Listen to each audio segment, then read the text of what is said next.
Hello, I'm Drake. I'm the video producer behind Plant Your Flag. We've decided to make a complete collection of Plant Your Flag Season 1, all entirely within one video. I know this video is very long, so I've broken it up into chapters. That way you can stop, save your progress, and come back when you're ready. With all that being said, thanks for watching. And I hope you enjoy seeing where we began and where we are now. All right, 5, 4, 3. What does it mean to plant your flag? It means you're not afraid. It means you're passionate about what you do. It means you're here to serve others. In business, in life. In good and bad. You aren't afraid to fly your colors proudly because you know you serve a greater purpose. This is the Plant Your Flag podcast with Mike Bean and Jeremy Mountain. Hello and welcome to the first episode of the Plant Your Flag podcast. We decided to start this podcast as a means of not only doing what we love and having some fun and telling some stories, but also to sort of just demonstrate to our viewers, potential clients, current clients, on the many ways that video has evolved and how this sort of thing can break down from a long format, but then also provide social media content. And I'm here with my boss for the first episode. Yeah. We figured why not? Yeah. Start with the guy that inspired me and planted his flag 18 years ago. Yeah, it's been that. And like it still seems weird to me. I don't know. I'm not like the most humble guy in the world, but it just still seems weird that I'm the boss, right? Yeah. It's just like, I don't know. I hope that I come across as a bit more of a peer than a boss, but you know. The company is almost ready to be drafted, hopefully. Yeah, well, voting soon. I mean, that's exciting. We'll start with voting before needing a draft. That'd probably be best. I think one will come after the other, depending on how it goes. Yeah, right? we'll see. But so we'll start off with the most basic question, and this is, I feel like we should probably start each of these off with is, what or who inspired you to plant your flag and start this company? Yeah, I think that it really stemmed from just the way that I was brought up, and like I was involved in Boy Scouts, and I was always kind of rose to that leadership position, wherever I was. It could have been delivering pizza. I became like the pizza delivery manager at one point. How silly that is! Sounds like it's from The Office, right? And but earlier than that, I was like senior patrol leader. We went to film out in New Mexico, and I was voted to it was the whole the whole troop voted on who should be the leader to take this trek through the mountains of New Mexico. And I remember my mom being really, really proud of the fact that I was, like my peers are speaking so fondly of me. And I think that kind of thing was contagious. And when I didn't think that there was a job available in Buffalo for my skill set, having a great relationship with the girl who I was dating, who's now my wonderful wife, I just felt like, let me just see what I can do here first, and we'll see what's next. And it organically just grew into like this 18 years later, this company that I believe is respected by a lot of people. So for sure, I'm super proud of that. Yeah, and when I sort of got the first interview with you, and it didn't exactly turn into an immediate opportunity, but that first interview, I remember thinking like, this is gonna go somewhere. And I had written in a notebook, I will find someone that will appreciate who I am, maybe advertising, maybe production. There was some more detail in there that sort of it just sort of came to fruition. And the opportunity that working for you and this company has provided has certainly grown me as a person, grown me as a professional over the years. So from your perspective, how or who were you in the beginning of this company, and who have you developed or evolved into after 18 years? Yeah, I mean that's a lot. Who I was back then, I still have that in me. I'm still the same person, but I've grown, I've evolved, and I've learned from my mistakes. But I also think that some of that initial kind of, I'm not going to listen to other people, took me to a place where I don't think I would be going to today, if that makes any sense. Yeah. I was young. I was I guess dumb and hungry, and I just decided that this is going to be a leap I was going to take, and I just didn't see any opportunity after doing it to turn back. I even tried at one point when the economy was just kind of rough. Hold on a second. When the economy, there we go. When the economy was a little rough back in the 2008 crash and everything, I tried to find a bartending job again, and nobody really wanted to hire a guy who would just work for himself for a couple of years. Yeah. So I was like, you know what? Screw it. I'm just gonna do this, and I'm gonna push through it no matter what it takes. And take some scary leaps. And like I said, I've had a great support system around me, so it made it a little bit easier. Obviously, when I first started, as you know, I walked into the office and was sort of taken back by how your flag or your brand had developed into such a well-developed company from just starting from scratch. And it was something that I didn't really think was that possible, especially without having rich parents or an investor or someone that was going to back it financially. What have you learned about those risks in terms of the financial risks and also the professional risks over 18 years? That's a long time, but what would you say is the best lesson that you've learned in terms of working for people, but also with these clients? Yeah, that's funny you say working for and with, because I get a lot of commentary because people don't understand that I did do this literally, grab your bootstraps kind of thing. Yeah. I didn't have money from family. I didn't have a lot of capital, but I just went ahead and I did it. And going back to what you said just a minute ago, just sort of what you've learned over the right. years from Yeah. working with people, both for them and with them. Yeah, it's like working.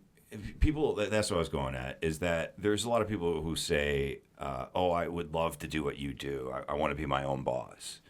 There's no such thing. When you get to a certain level, you have a lot of bosses, and they're called clients. Yeah. And you need to make sure that they're happy, and it's not answering to one person in the same way every day. It's very different, and I think it does take patience, but also a mutual understanding, in a relationship to make it work. Because if you're working with the wrong person and they don't understand what you're trying to say or understand your vision, or vice versa, if we don't understand their vision. I mean, how many times, we've been working together for 9 years now. How many? That's actually, we're hitting that halfway point. Yeah. You've been with Beam Media for half of its life. That's So crazy. That's pretty wild. I just realized Yeah. that just now. Yeah, that is wild. Yeah. So your career with Beam Media is entering fourth grade, and Beam Media can vote, so that's cool. Yeah, definitely. So obviously, in order to survive this long as a company, there's dollars and cents, and there's the financial side of it. But in order to sort of retain yourself as your own employee, being your own boss, you would have to sort of retain some form of fulfillment from the work that we do. So, what is, I guess, the most fulfilling aspect of not only planting your flag and owning a company, but also being able to help so many different companies? You were the first person who brought it to my attention about the planting your flag kind of thing. I never really saw it because I was so close to it. It grew so slow. and organically. And part of it was because I was a little bit afraid to take the leap at some times.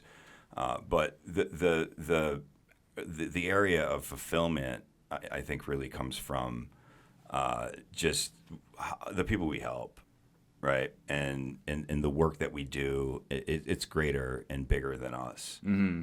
We have a responsibility to not only this team inside these walls, but the other people that we work with outside of these walls that are freelancers, and also the folks that we represent, because they have multiple employees and they have a livelihood that they need to maintain. So those kind of things are super fulfilling to me.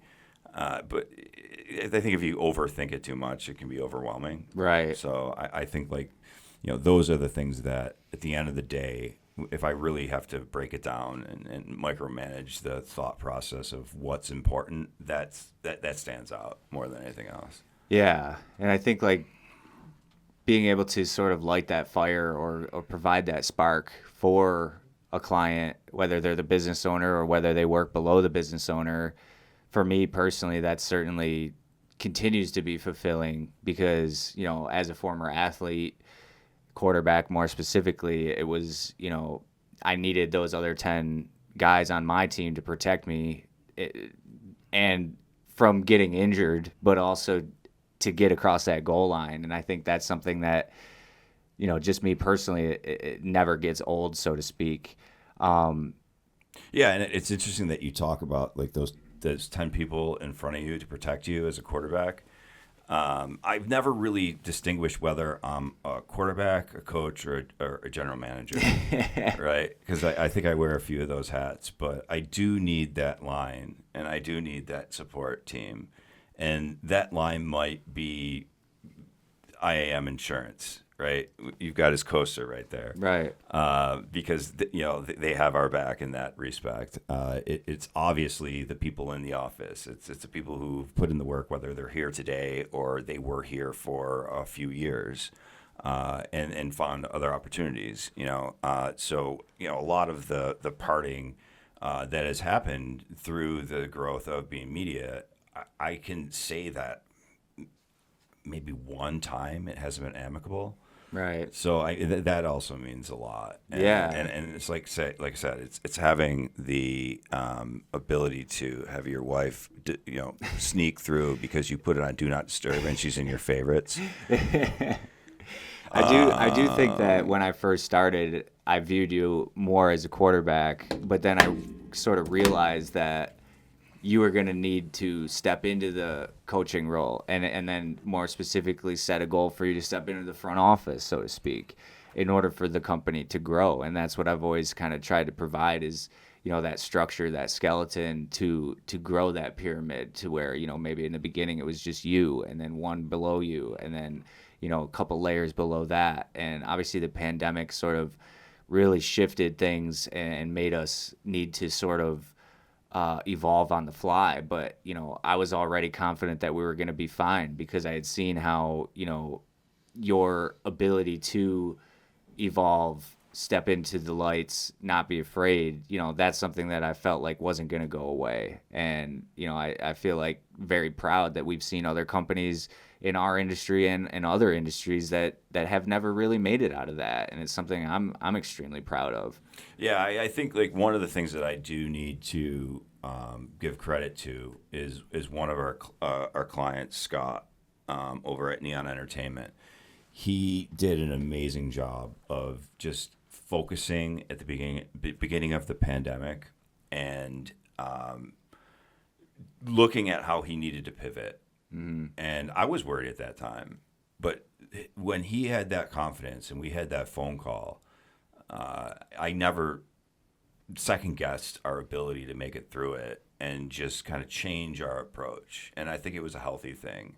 And I don't, if I didn't have that conversation with him and we didn't have the resources that we have today, because in the beginning I didn't have resources like Slack or all of these other communication devices, Dropbox, and those kind of things. I was dropping tapes off at the at the channel 4 or whatever. Running up the stairs because the elevator's not working, just sweating, trying to get it in on time. Yeah, because it needed to be in the mail by this time, or else they weren't going to meet the deadline. And then so no, it's a different world now, and we were able to just kind of harness those resources and make sense of all of them, and just persevere through it. And I think it really ended up working out in the end. It wasn't easy, but I think it really did kind of catapult us to a different kind of relationship with our clients, and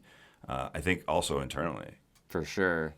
And I think that part of keeping your flag planted is that ability to evolve, ability to grow.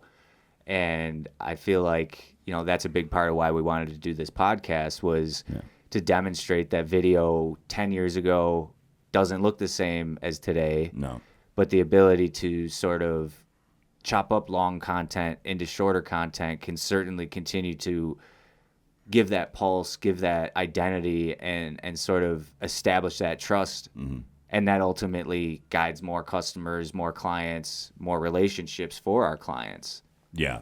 Yeah. And I think that there is so much stigma in old school media. And I'm not knocking it, because I think there is a place for it. But when you think about putting an ad in the phone book, or you think about spending X amount of dollars on mailing several thousands of pieces of mail out to people, it's there, and you cannot change it.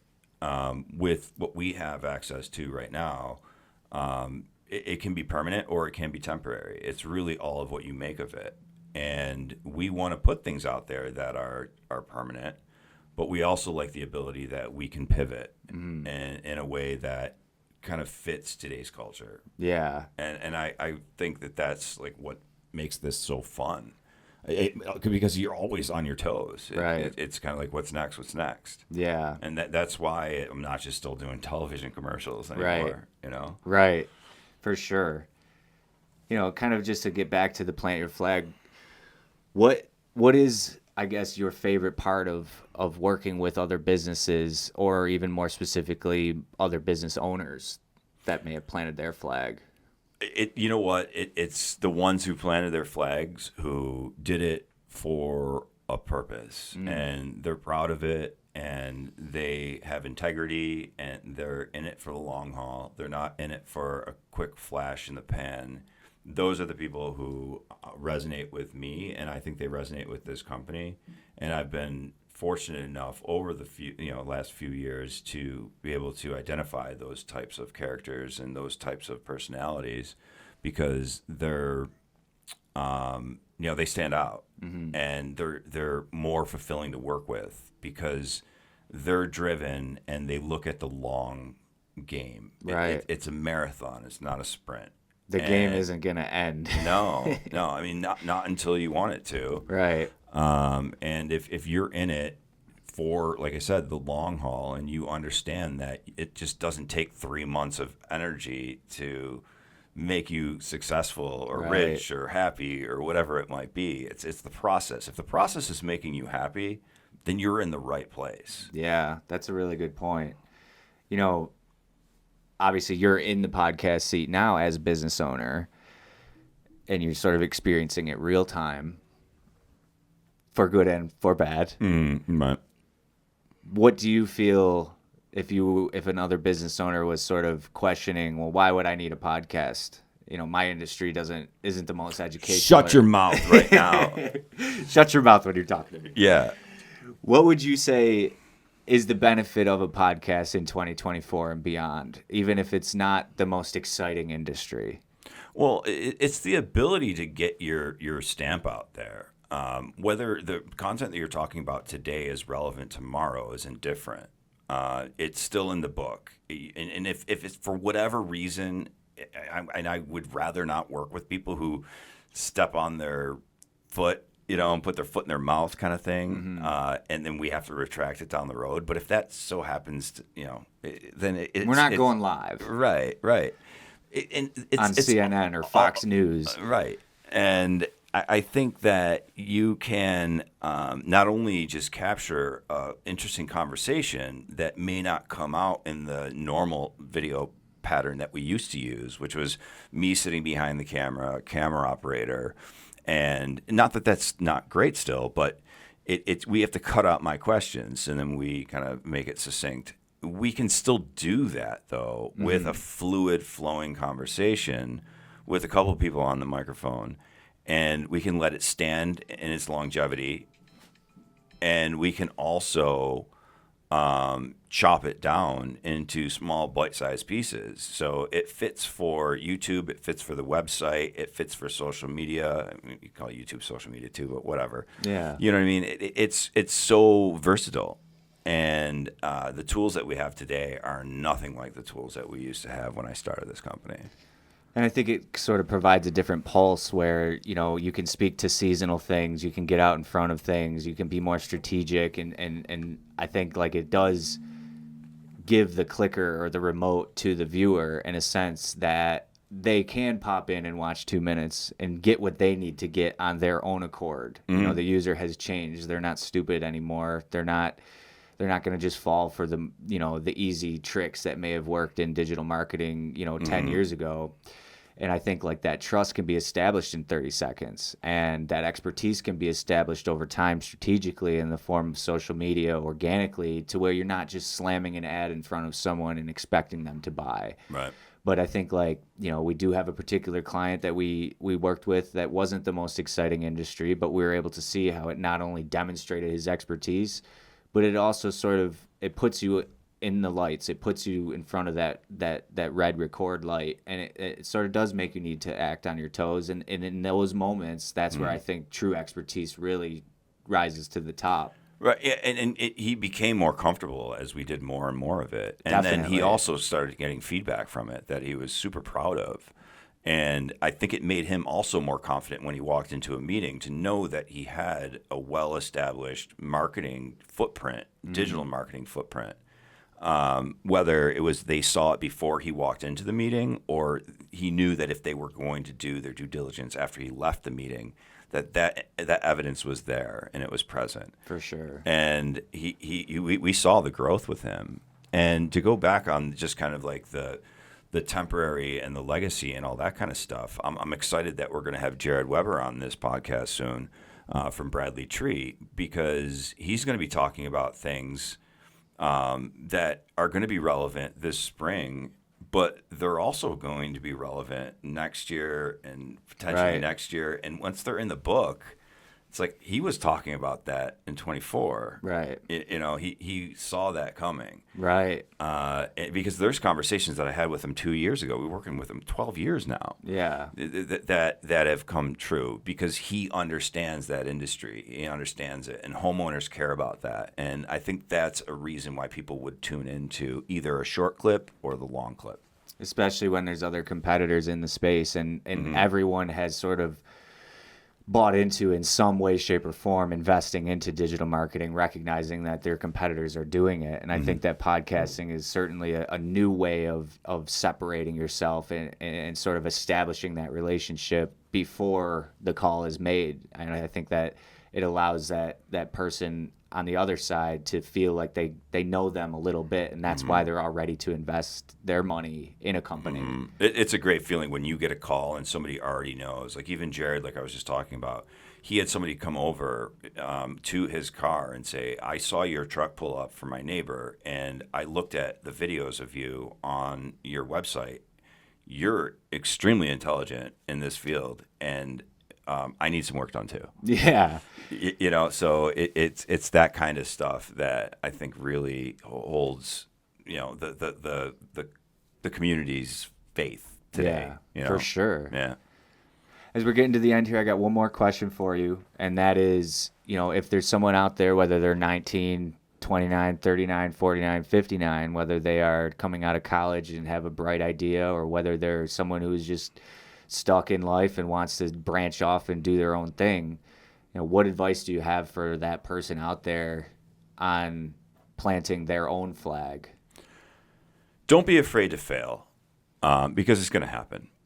And then if you do, learn from it, but also educate yourself along the way. So I went into this with a skill, and I wanted to provide a living based on that skill.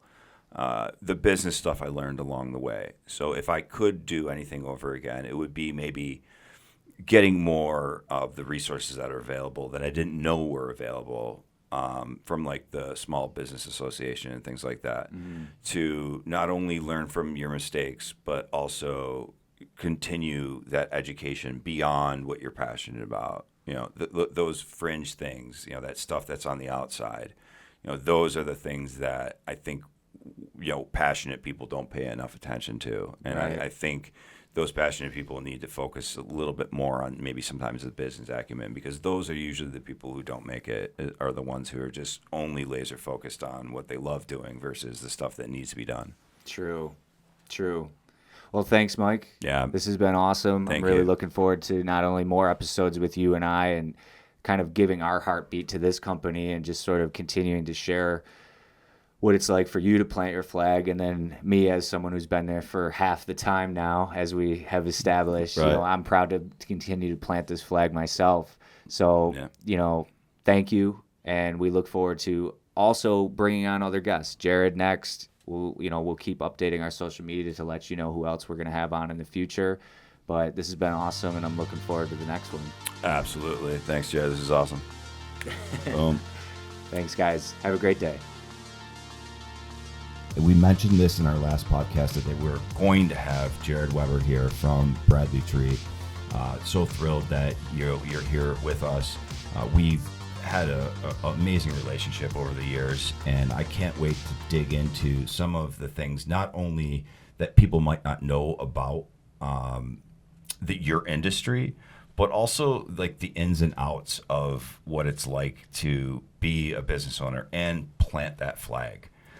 Because some people find it to be extremely intimidating to plant that flag, and I can understand why, and I'm sure you can as well. Absolutely. But first and foremost, thank you so much for being here today. Yeah, no, this is great, Mike. I look forward to having this session, and that we're going to have to probably cut out. No, it's like I said, the whole thing is like I was in flows, so Yeah. Don't feel bad about like there's I'll get times it in a like second in here. the middle, like I might swear, Yeah. that may happen. It's just kind of part of my lexicon, and I may switch drinks and do these kind of things, and I know Danielle hates that because now I need to bring another coaster in. Hold on a second. But no, I mean, Let me get I'm this straight. super excited about this, Mike, and I'm happy to be on here just with our relationship that we've had over the last 12 plus years. It's crazy. great to have an opportunity to be part of something that you're starting out with and I'm starting out with, and we're just going to continue this process of growing together. So. Yeah, and that's exciting. And I think that some of the interesting conversations that we've had throughout our relationship is that business ownership and the fact that it's not always something you can predict. It's not something that you can forecast. But we have also had conversations about forecasting what the weather may do to said environment. Yeah, what the working properties. environment's going to be and how Yeah. it's going to affect where our industry's going, and that seems to be a huge trend lately. Right. We used to have a lot more consistent weather. Now we're having wind events, we're having super wet weather, warm weather, cold weather, all in the matter of like 3 days. Right. 30-degree temperature swings, and that makes a big difference in my industry, which in turn affects your industry, because then we have to adjust how we're going to approach our media, how we're going to approach our sales, and then it's been nice to have you on the team to kind of figure out and get an understanding of where this industry goes in our business, so that you can ultimately help us with your business. Yeah, because that understanding and that transparency is super helpful. I think it's one of those things that a lot of other people overlook. They just think that you can have a successful relationship and not necessarily have to tend to it the way that we do with some of our communication. When you first started out, you kind of got thrusted into owning the business a little bit quicker than you anticipated. How challenging was that process for you? So I guess since the time I was young, I always wanted to own my own business. I was fortunate enough to be born into a family that has a family business. Unfortunately, with some certain family events and things like that, I've had to transition sooner than what I originally expected. And through that transition process, some of the years and years of advice that my father had has been limited due to certain situations and conditions. So in some ways, it's been a little bit of a crutch. In other ways, it's given me the ability to kind of transform the business into what my vision is long term.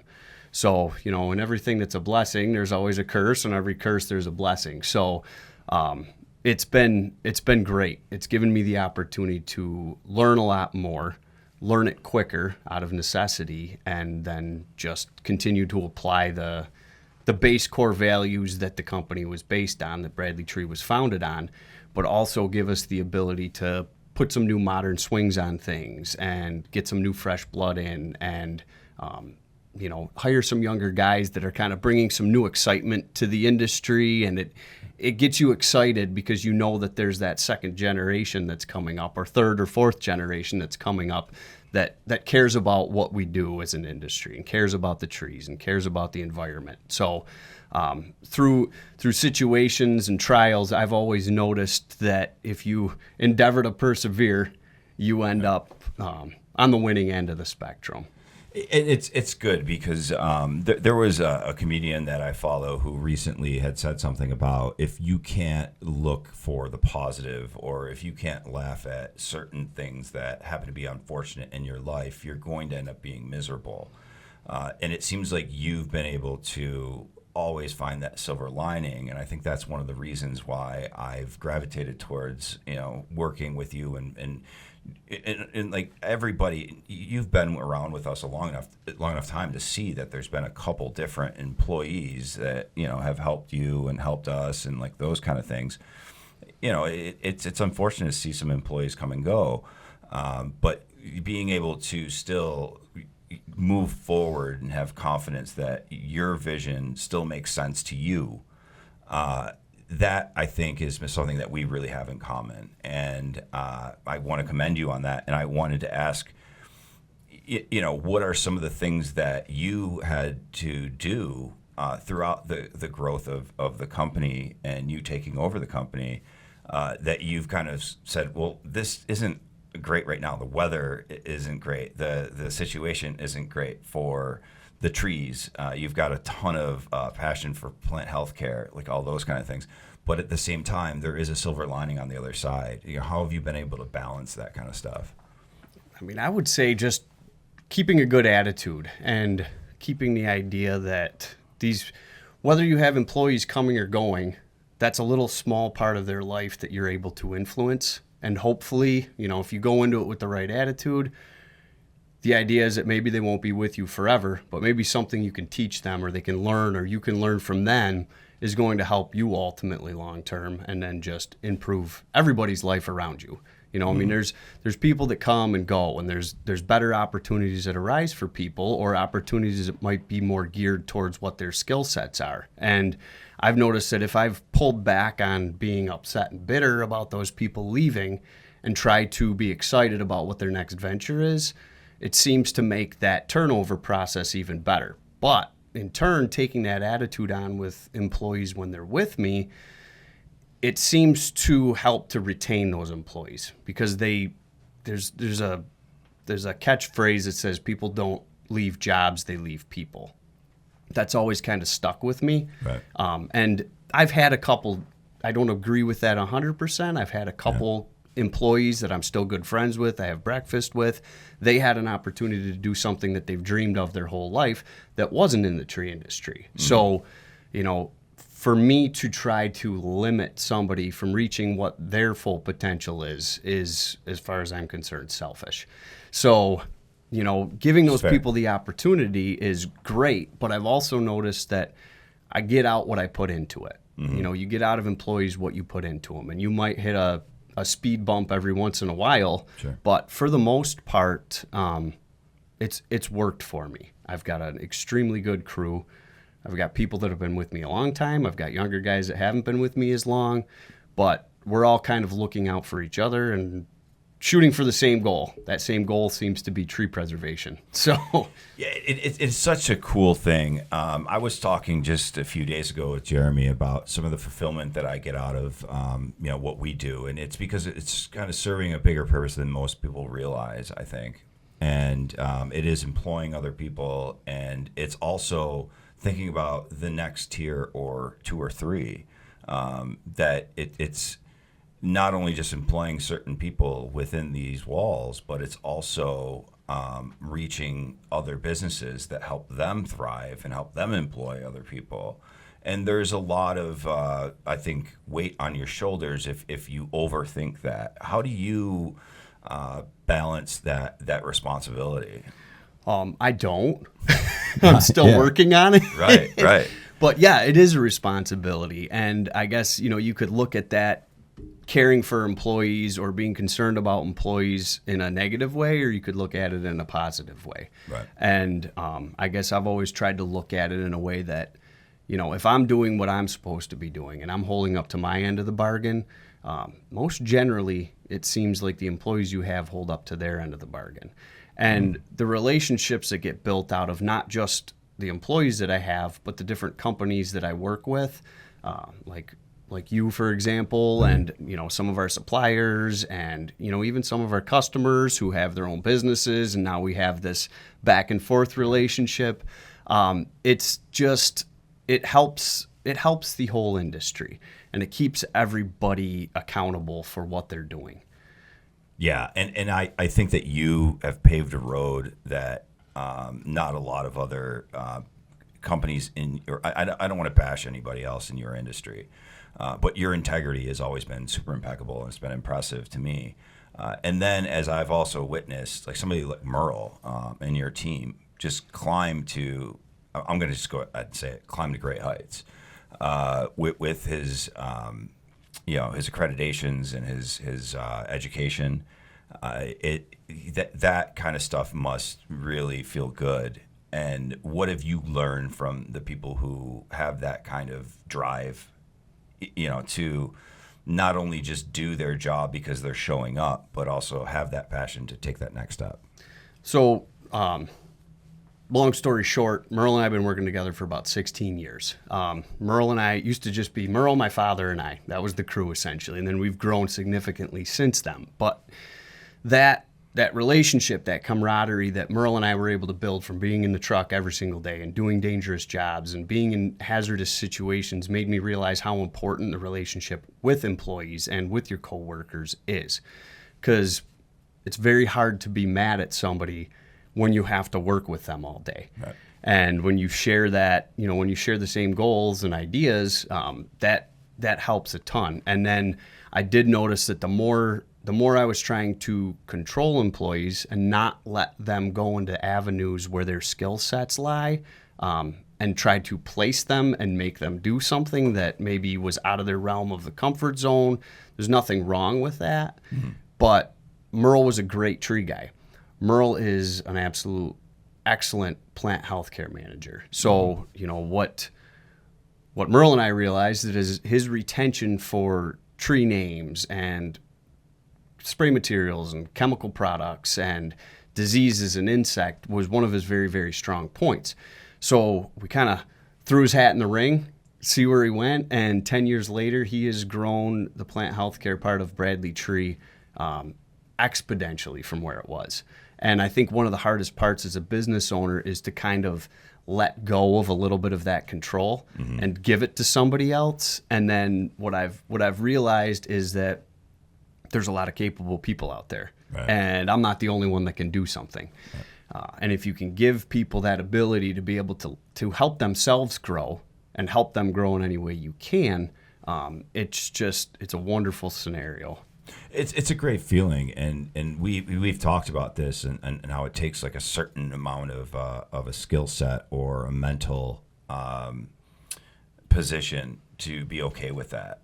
But in my opinion, once you do identify with that and you're proud of the people who are around you, it can be super contagious, and I think it can also be super empowering because you do have faith that if you're not physically present, things are getting done, and they're getting done the right way.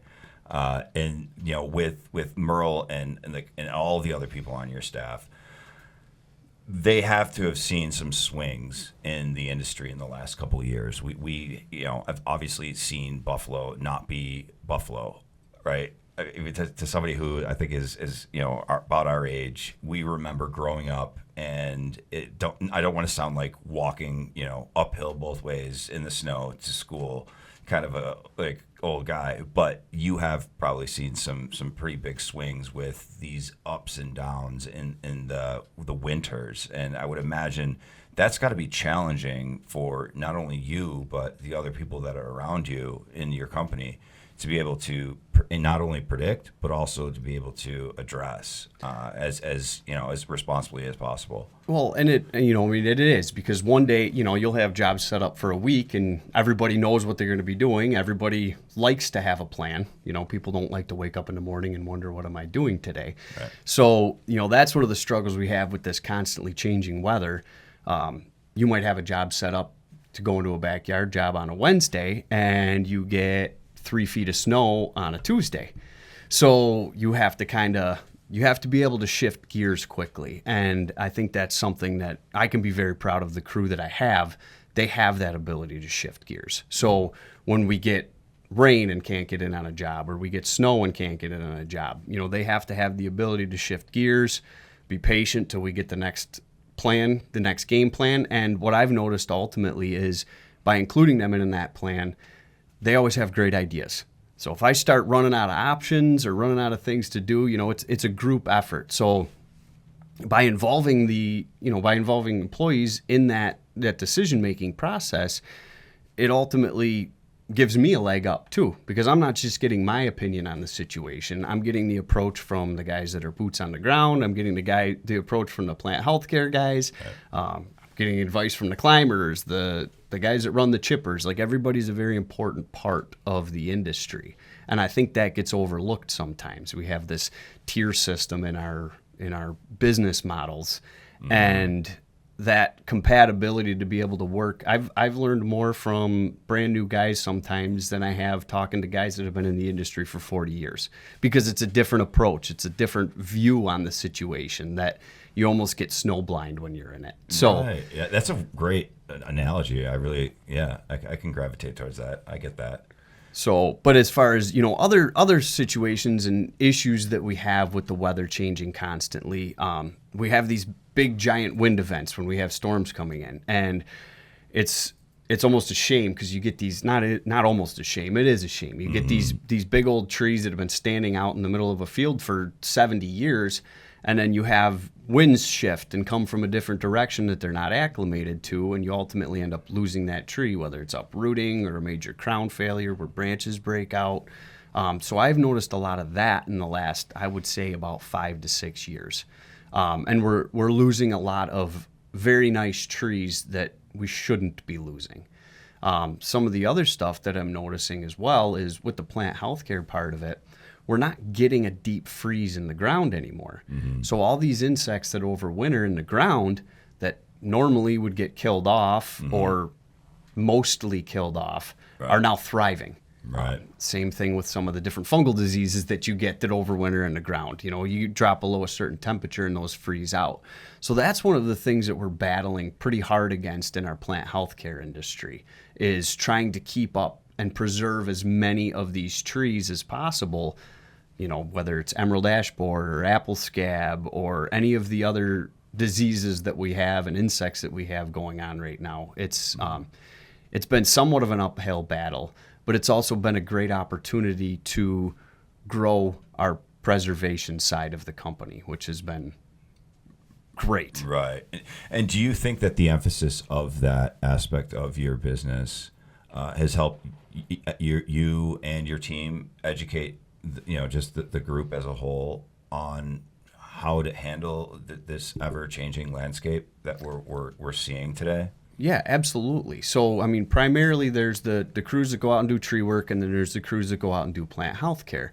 But if we can free up a guy for a day, I like to kind of take one of the guys off the tree crew, put him on the plant health care crew, or vice versa. Plant health care goes on the tree crew, because then it gives a better understanding of why we're doing what we're doing in the tree, the actual pruning and cabling part of it, and why we're doing what we're doing in the plant health care part of it, because it's all one big giant circle and everything comes back to one point. So the more educated these guys can be on this stuff, the better services we can offer to our customers, and the more excited they are about it.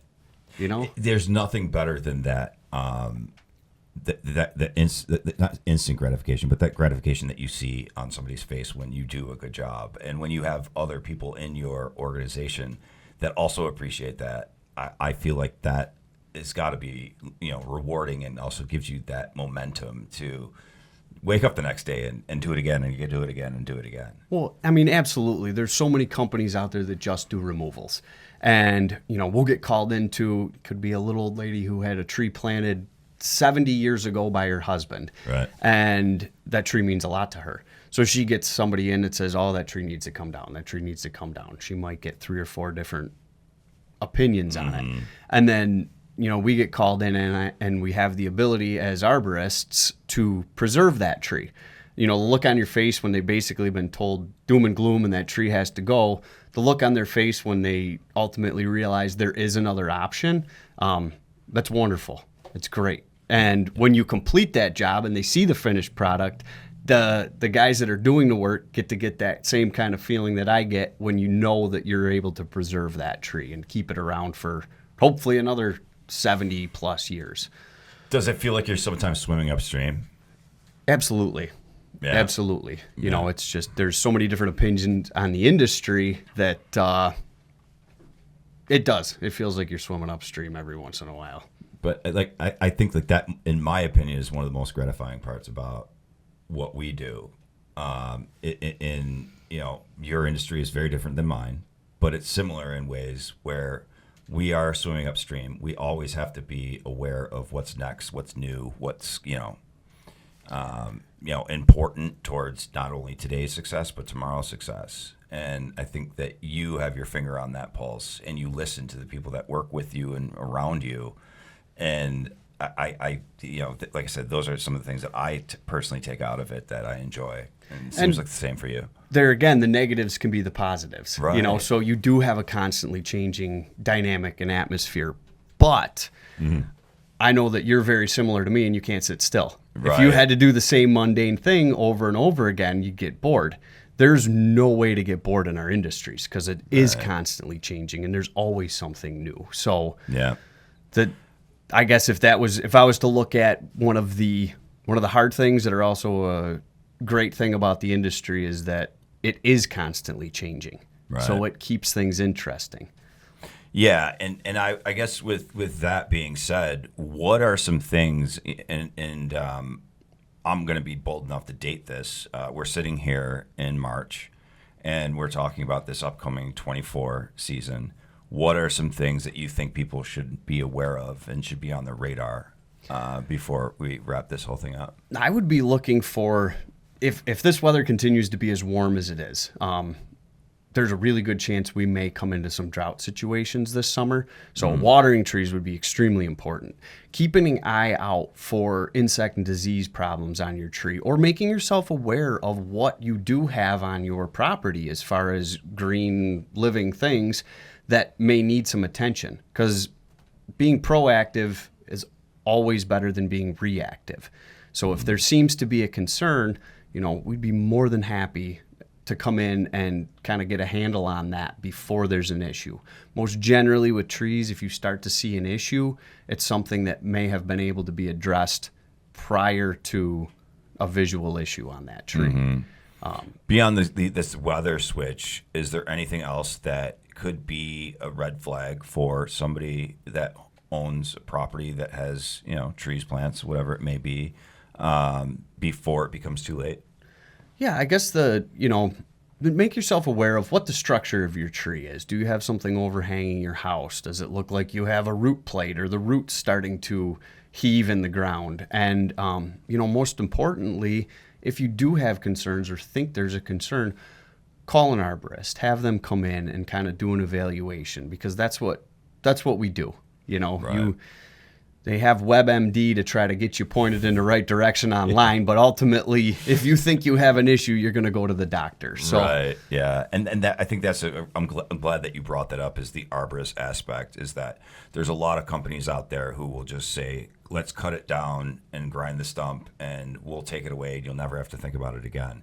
But that's not always the right approach, because these trees and these plants are important towards not only the look of the property, but also just the ecosystem. yeah, absolutely. I mean, you can have, our time here is short compared to trees. There's trees we take care of that are 200, 300 years old, and obviously somebody in the past had the foresight to take care of that tree, and that's ultimately why it's still there. So I think that's our responsibility as earth dwellers, to maintain and take care of what we have, and the gift we've been given of this absolutely beautiful landscape and trees and flowers and shrubs, and the whole approach of, well, just cut it down and then I don't have to deal with it. That sets nothing as far as a precedence for what our kids and our grandkids and the future generations are going to take on as an approach. And I think if the next generation sees us caring and preserving these things, that's going to be something that's a learned habit. Yeah, and like, once again, like I said, I do respect your responsibility towards the entire nature of what you do, and it's I think some people can make a quick buck, but you're not looking at it like that.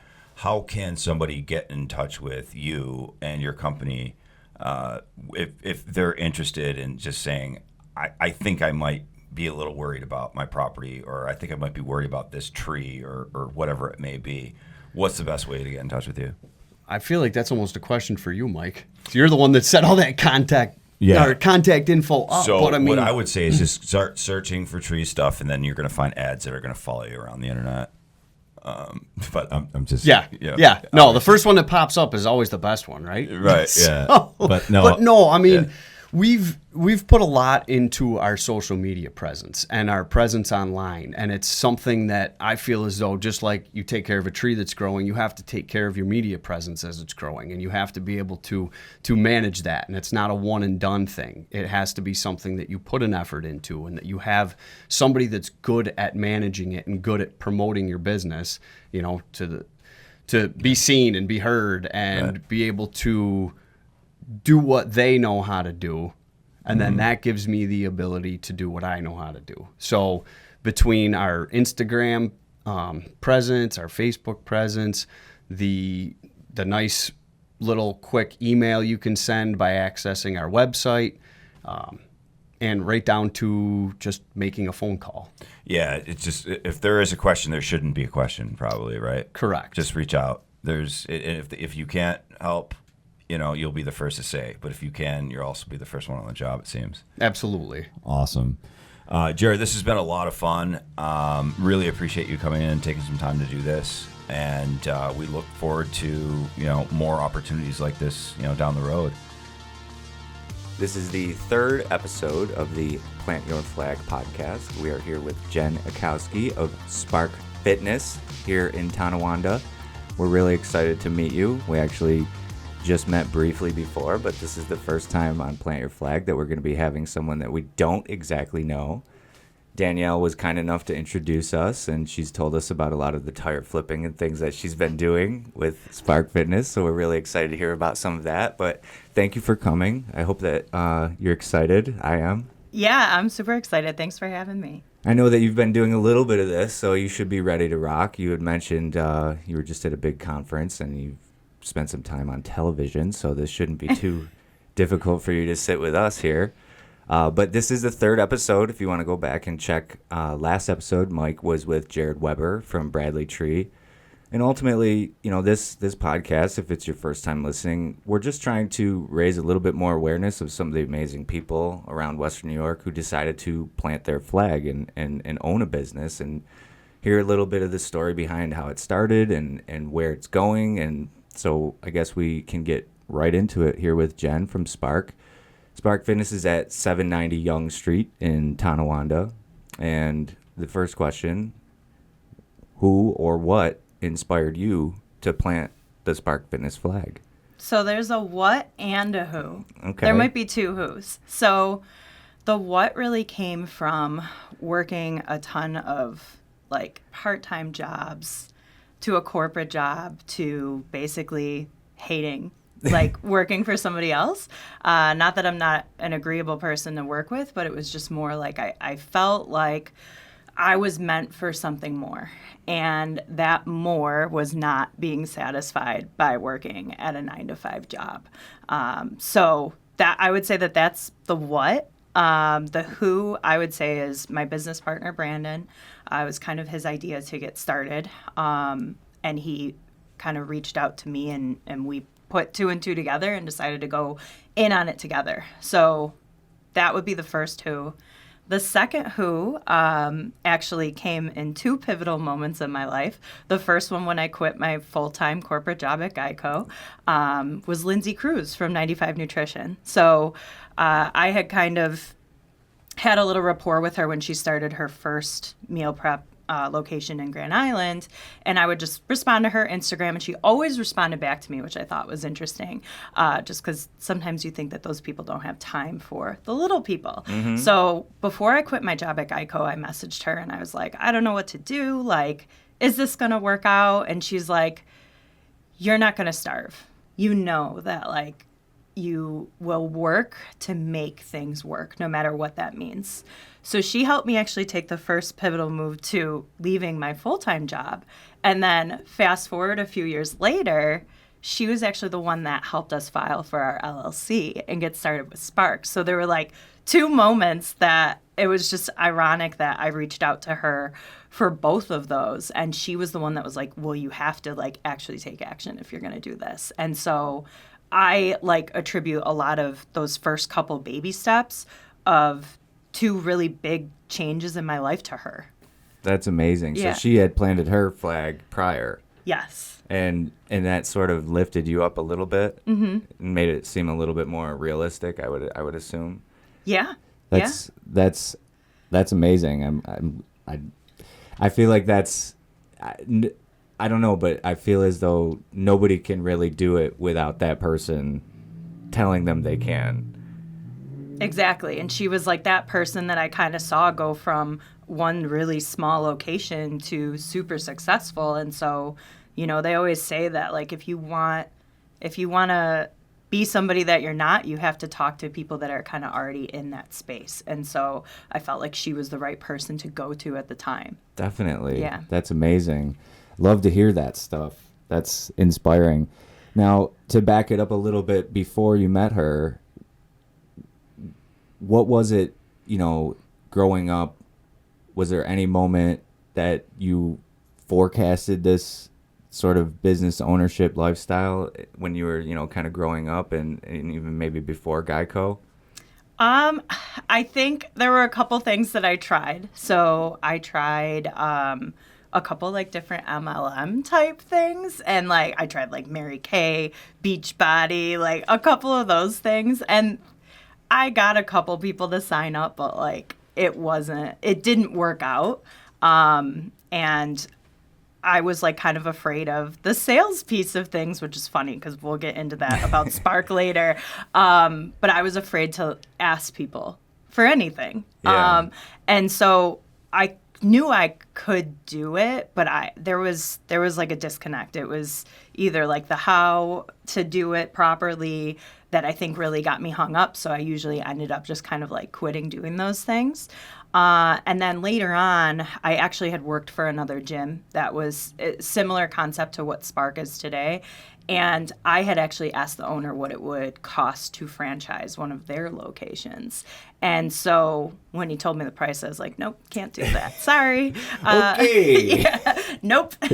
So I had that idea in my mind a little bit later on once I did work in the gym space. So I think once I worked for them, I knew that that was something I was really passionate about and enjoyed doing for a job. And so then it kind of just worked out that I ended up opening Spark. That's amazing. What types of qualities do you feel that you have that other people may have or may not have that you feel helps you and guides you through, the many meandering roads of owning a business? Honestly, Liz, you're going to laugh. High functioning anxiety and ADHD is definitely part of it. So I think for me, I've always just been somebody that has always wanted to do more. Like even when I worked at Picasso's for like my whole adult childhood, from like 17 to 24 through college. And I swear every day, because I would like cut the onions, cut the peppers, do all those kinds of things. I was like, how can I do it faster tomorrow? And every day was like that. And even if sometimes I'd have orders of like 200 subs that I'd have to make before lunch even happened. I'd be like, how can I cut all those things and make all those before lunch even starts? And I didn't even want anybody to help me. Like I was like, we're just going to be better at this every day. And I feel like that's still who I am today. I'm like, how can I be better than I am today? Like every day. That's who I am. That's really interesting. And do you feel like, some of that develops into a sort of a leadership style that is beneficial to owning a business? That's sort of leading by example almost?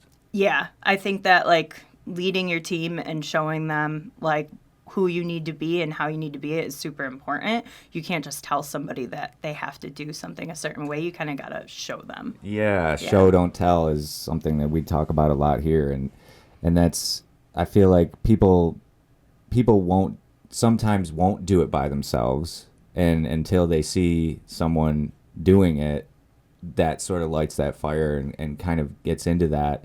And obviously being in the gym space, there's a lot of motivation, inspiration that must occur to keep people coming to your gym, or else they will leave your gym and not pay the bill for your gym. So, to kind of get into a little bit of that Spark Fitness flag story, how did the idea sort of go from, okay, maybe I can do this, to, okay, I'm doing this? Well, long story short, the gym that I was working for shut down because of COVID. And my business partner he was just a member at that gym. And he knew me because I was the front desk girl. And so he was kind of just like, I see that they left all the equipment there. Do you think the owner would sell it to me? He's like, I really want to do this, even though truthfully, he had no background in fitness or owning a business, but he was so devastated that his gym closed. So like from him, it was like from the customer side of things. Like, I just want to bring this space back so that people can come back to the place that like made them happy. And that was really important to him. So I was like, here's the owner's info. Like, good luck getting a hold of him. Yeah. And then he did. And he did get a hold of him. And it went from negotiating for the equipment to we got to get a lease, we got to file for the LLC, all that kind of stuff. And it was, how I describe it is the old way of like when the Bills weren't good and they had to get in the playoffs, and it was like, this has to happen. Like 8 different things have to happen for them to get in the playoffs. That's how I felt about us being able to get all of the little pieces together to actually open the building. Because I was like, what if we don't get approved for the lease? We have to have the LLC. We got to get insurance. We have to do all these things. And if one of these things don't work out, it's not going to work for us because we did not take a loan out to start. We were like terrified of going into too much debt. I luckily got like a little bit of money from my parents, but not basically enough to cover the equipment costs, nothing else. And luckily, ignorance, I thought that's all I needed to get started. I don't think I ever would have gotten started if I knew how much it was actually going to cost. Yeah. So, yeah, it was like a little trial and error of like, like what's going to keep happening or what expenses are we going to have to pay for along the way. And honestly, there were some that I had no idea I was going to have to pay for. Yeah. Some of those obstacles, do you feel overcoming those obstacles or having to overcome those obstacles, do you feel that made you a stronger leader, stronger business owner? Yes. So I think that goes back to like Lindsey saying you're not going to starve. Like I was so committed to doing whatever it took to keep going, because for me, this not working out would have turned into either going back to a job like Geico that I hated, and like I can't live with that. So like I still can't live with that thinking about it. So for me, it's just like, this is it. There is no other options. This is what I'm doing. That's that tenacity, and that I feel like almost like you had said, high functioning anxiety or like that fear that fuels you to sort of keep going and not stop. So I had seen a lot of positive reviews about Spark Fitness. Some of the things I saw: family, fun, oozing. What do I have here? Oozing energy. Someone had said. Someone had also said no judgment zone, supportive. What do you think helped build that culture, that family? You know, how do you do that this quick? Because I know you had mentioned it's only been 3 years, I believe you said, going on 3 years. Yep. You know, how do you build something like that from a cultural standpoint that quickly? I think that it just comes down to who me and my business partner are and the people that are our employees. And honestly, even the customers that come to us are really a right fit. Like we don't just, not that we won't accept anybody, but there is definitely like a period of like, hey, is this going to fit for you? And is it going to fit for us? It's almost like a two-way interview when we take on clients. Like it's not a box gym where you can just go in and sign up. It's more like, hey, this is what we have to offer. This is our mission and what we want to do. And is that a right fit for you? So it's it really is like a two-way interview. So I think it's the people that come to Spark chose to be there. We didn't just like force them into coming there. Yeah, because I can remember going and getting the tour and sort of getting sold versus something that seems to be a lot more of a community where people are coming in and sort of joining a community, not only joining a gym. You know, in the beginning of Spark Fitness, you know, has it changed? Has it stayed the same? What did it look like in the beginning, you know, versus, you know, going on 3 years today? I would say, like, our head trainer, actually, Alex, he has also been with us since inception, and he also worked at the old gym. So it's kind of funny because we have this, the old gym is what we'll call it. A lot of initial members came from that gym. And honestly, when Brandon and I started it, we were like, if we just bring back the old place, like all of those old members will come. And they didn't. There was like, you know, maybe 40 people out of the list of 1,000 that we had that we were like, we were going to get more. They're going to come. And then they didn't.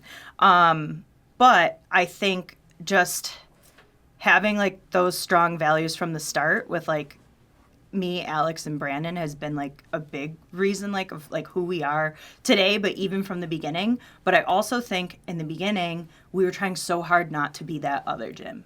Like I painted the walls the exact opposite color of like, they had red. And I literally hate the color red. So I painted it blue because that's like one of my favorite colors. And blue just gave more of even like a calming effect. Like even when people came in, they're like, this is like really, like it feels good to be in here. So even when you walk into the space, it's just like not loud. They used to have like big words of decals like on the walls that was just like almost shouting at you. Mm-hmm. And if you look into the psychology of like colors with like logos and stuff, red is more of like a power color and blue is more of like that calming. But I think in the beginning we spent so much time trying to be like, we're not them. And it took a while to retrain our members that did come from that gym to be like, hey, we really liked A, B, and C of what old gym did, but there's also room for improvement in these other areas, and we're going to try things to make it our own. And it really has developed into something a little bit different over the last couple years. We added indoor cycling, so that's something that the other gym didn't have, which has also gotten us into a bunch of other events, which is super awesome.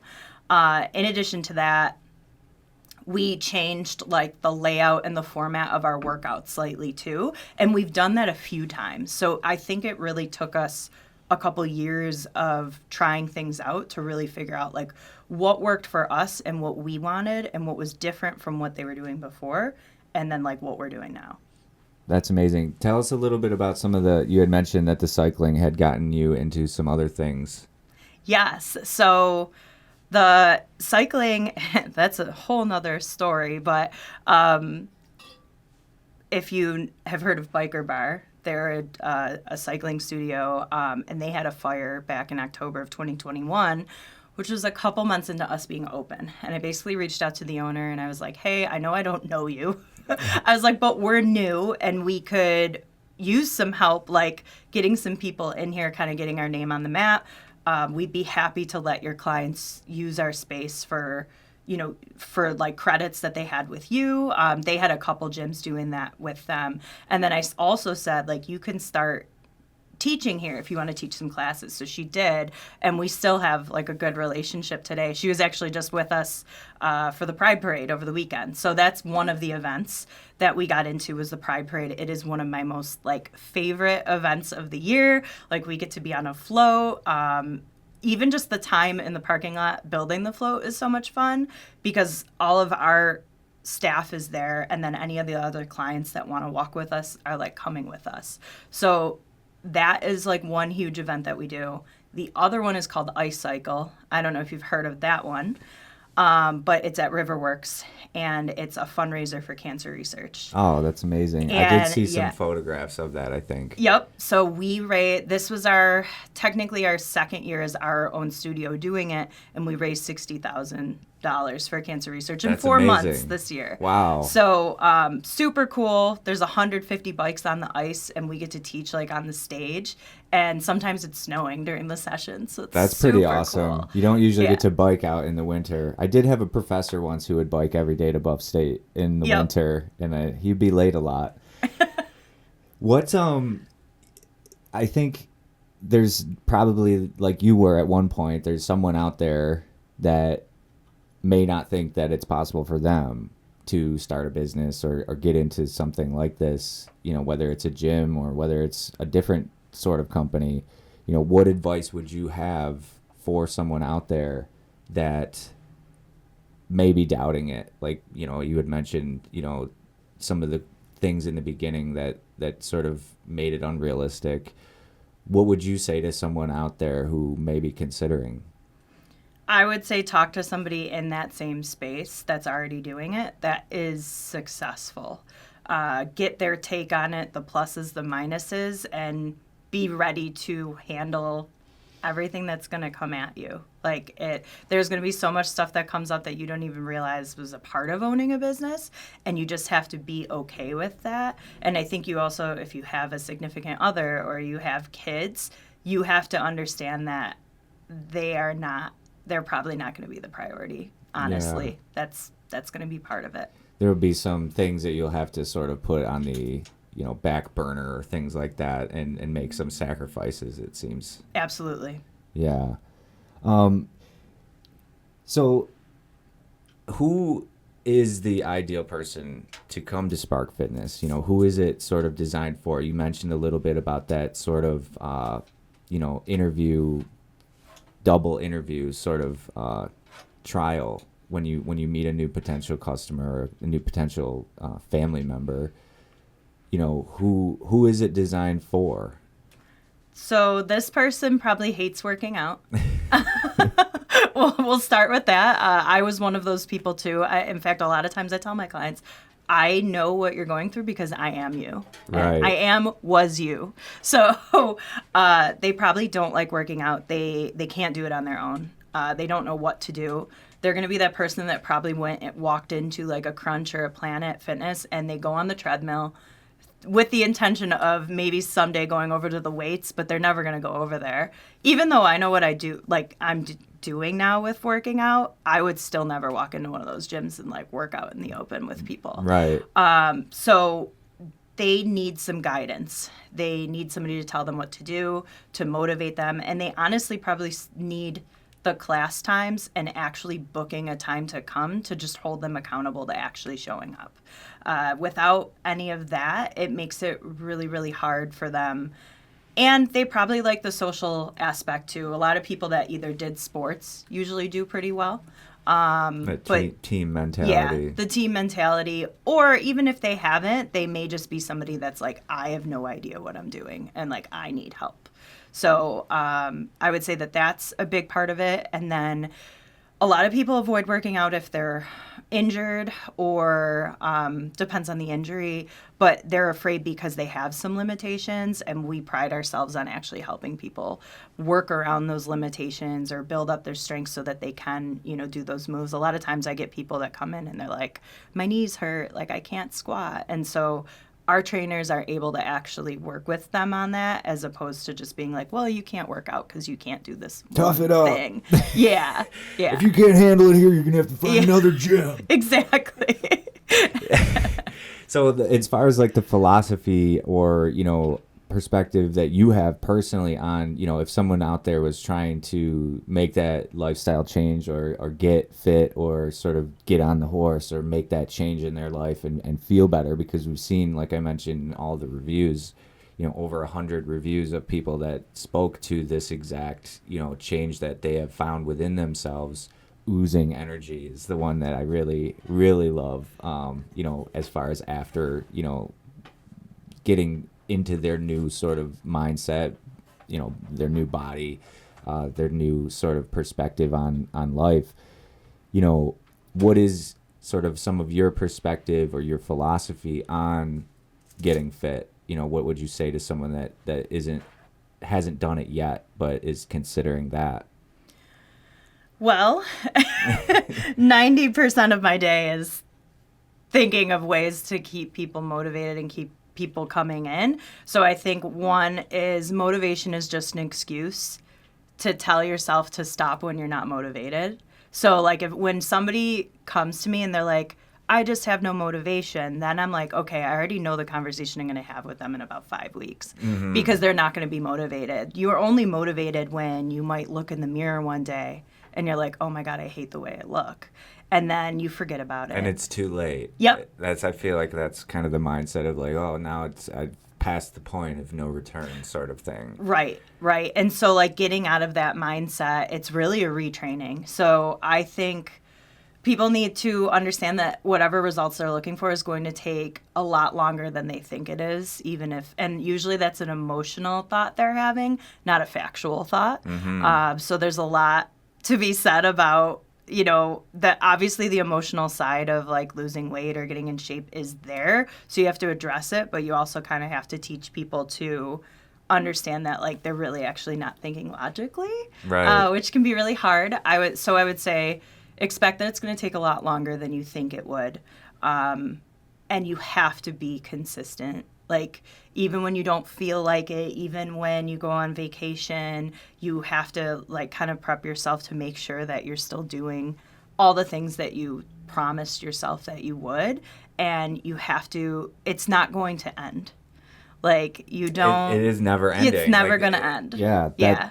That's something that I always sort of accepted at one point, because after playing sports and being forced into working out with a team, there was that period after college where it was like, oh, I had that moment where I looked in the mirror and I was like, okay. And it was sort of, I was able to kind of realize that, and as I've gotten a little older, 34 now, and like, if I'm not doing something, I'm getting weaker, I'm getting more frail, my body doesn't feel as good, my mind doesn't feel as good. And the older I get, I guess the more I realize how necessary it is to stay active, stay fit. But it's that mindset of knowing, like, if I don't do anything, I will sort of wither away almost.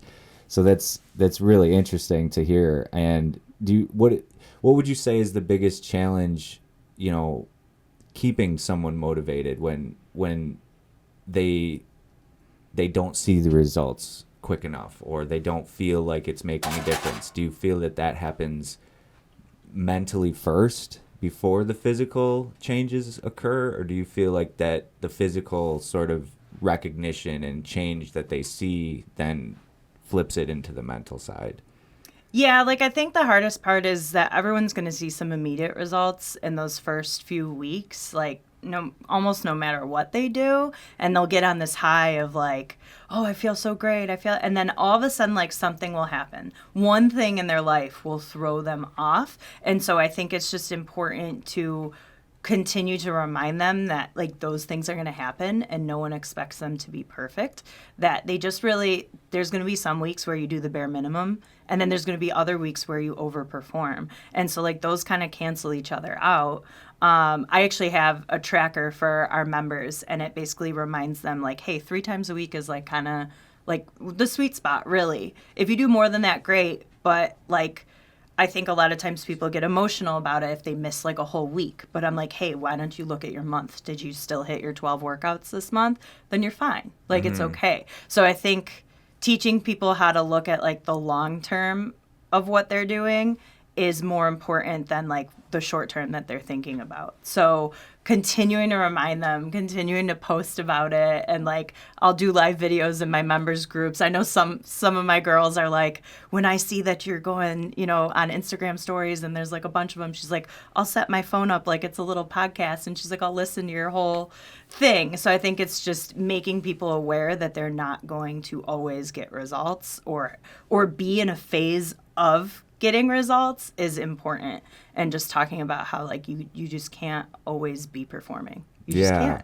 I had a coach once, Brusso, actually, Sean Brusso's uncle, Matt, when I was like 13 and just starting to lift weights, and at one point I dropped a bar on my nose. It was like 85 pounds on the bar, and I'm like, but I remember when he was sort of first teaching us, he had said something that I kept with me every time I went to the gym. When I walked in, he would say, Mountain, you training to gain or you training to maintain?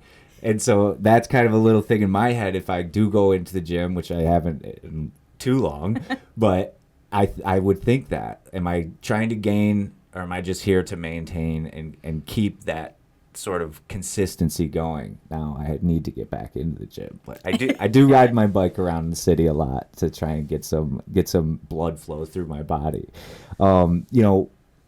What do you feel separates Spark from other gyms?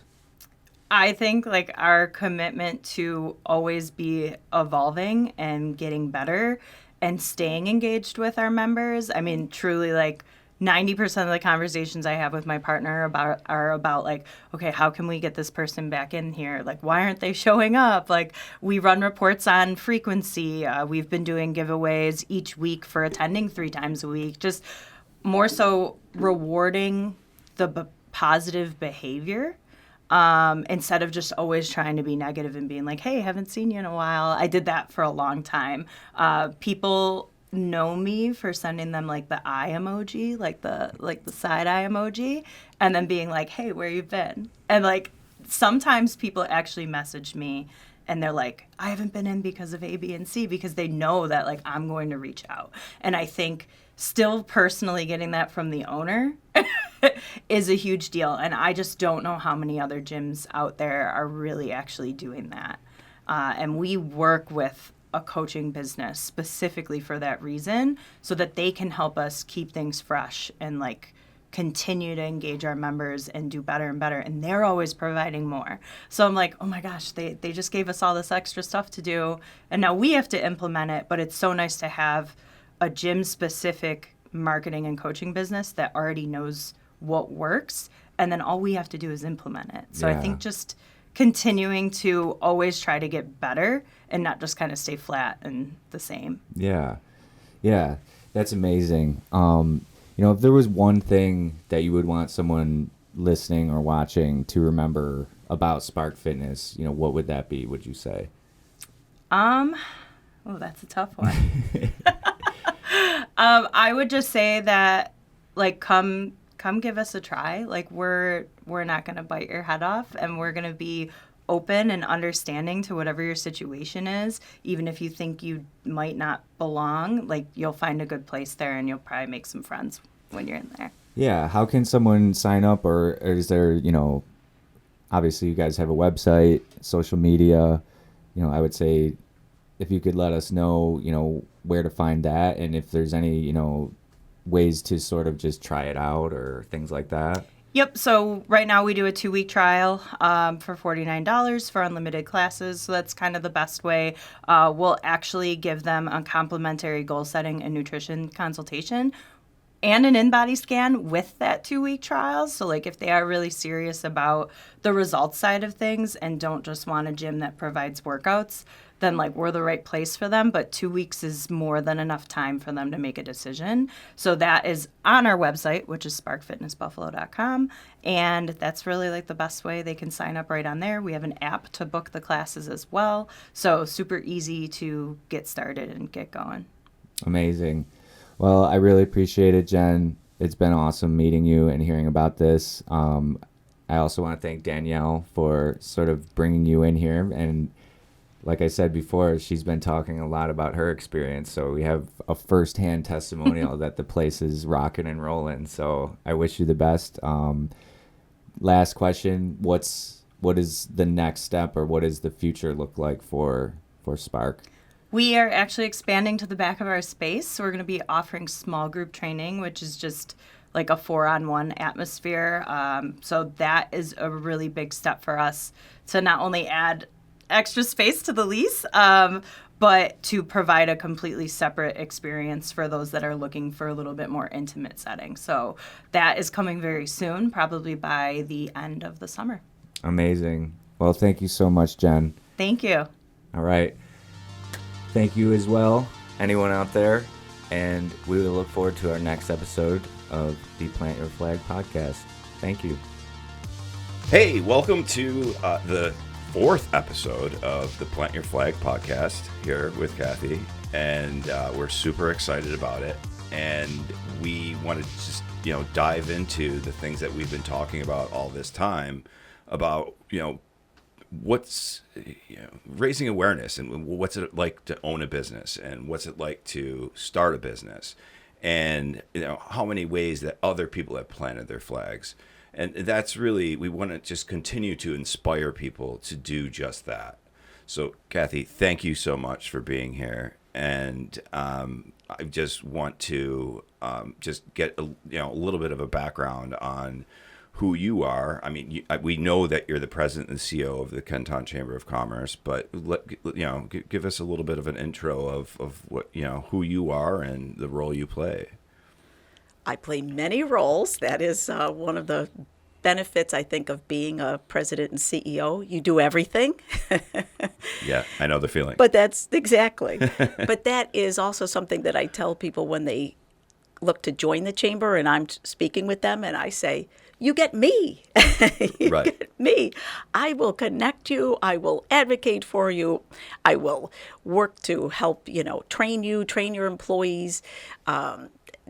We do it all. So it's such an interesting job, and being the business for businesses is a great business to be in. Yeah, I can imagine, because of the pure fact that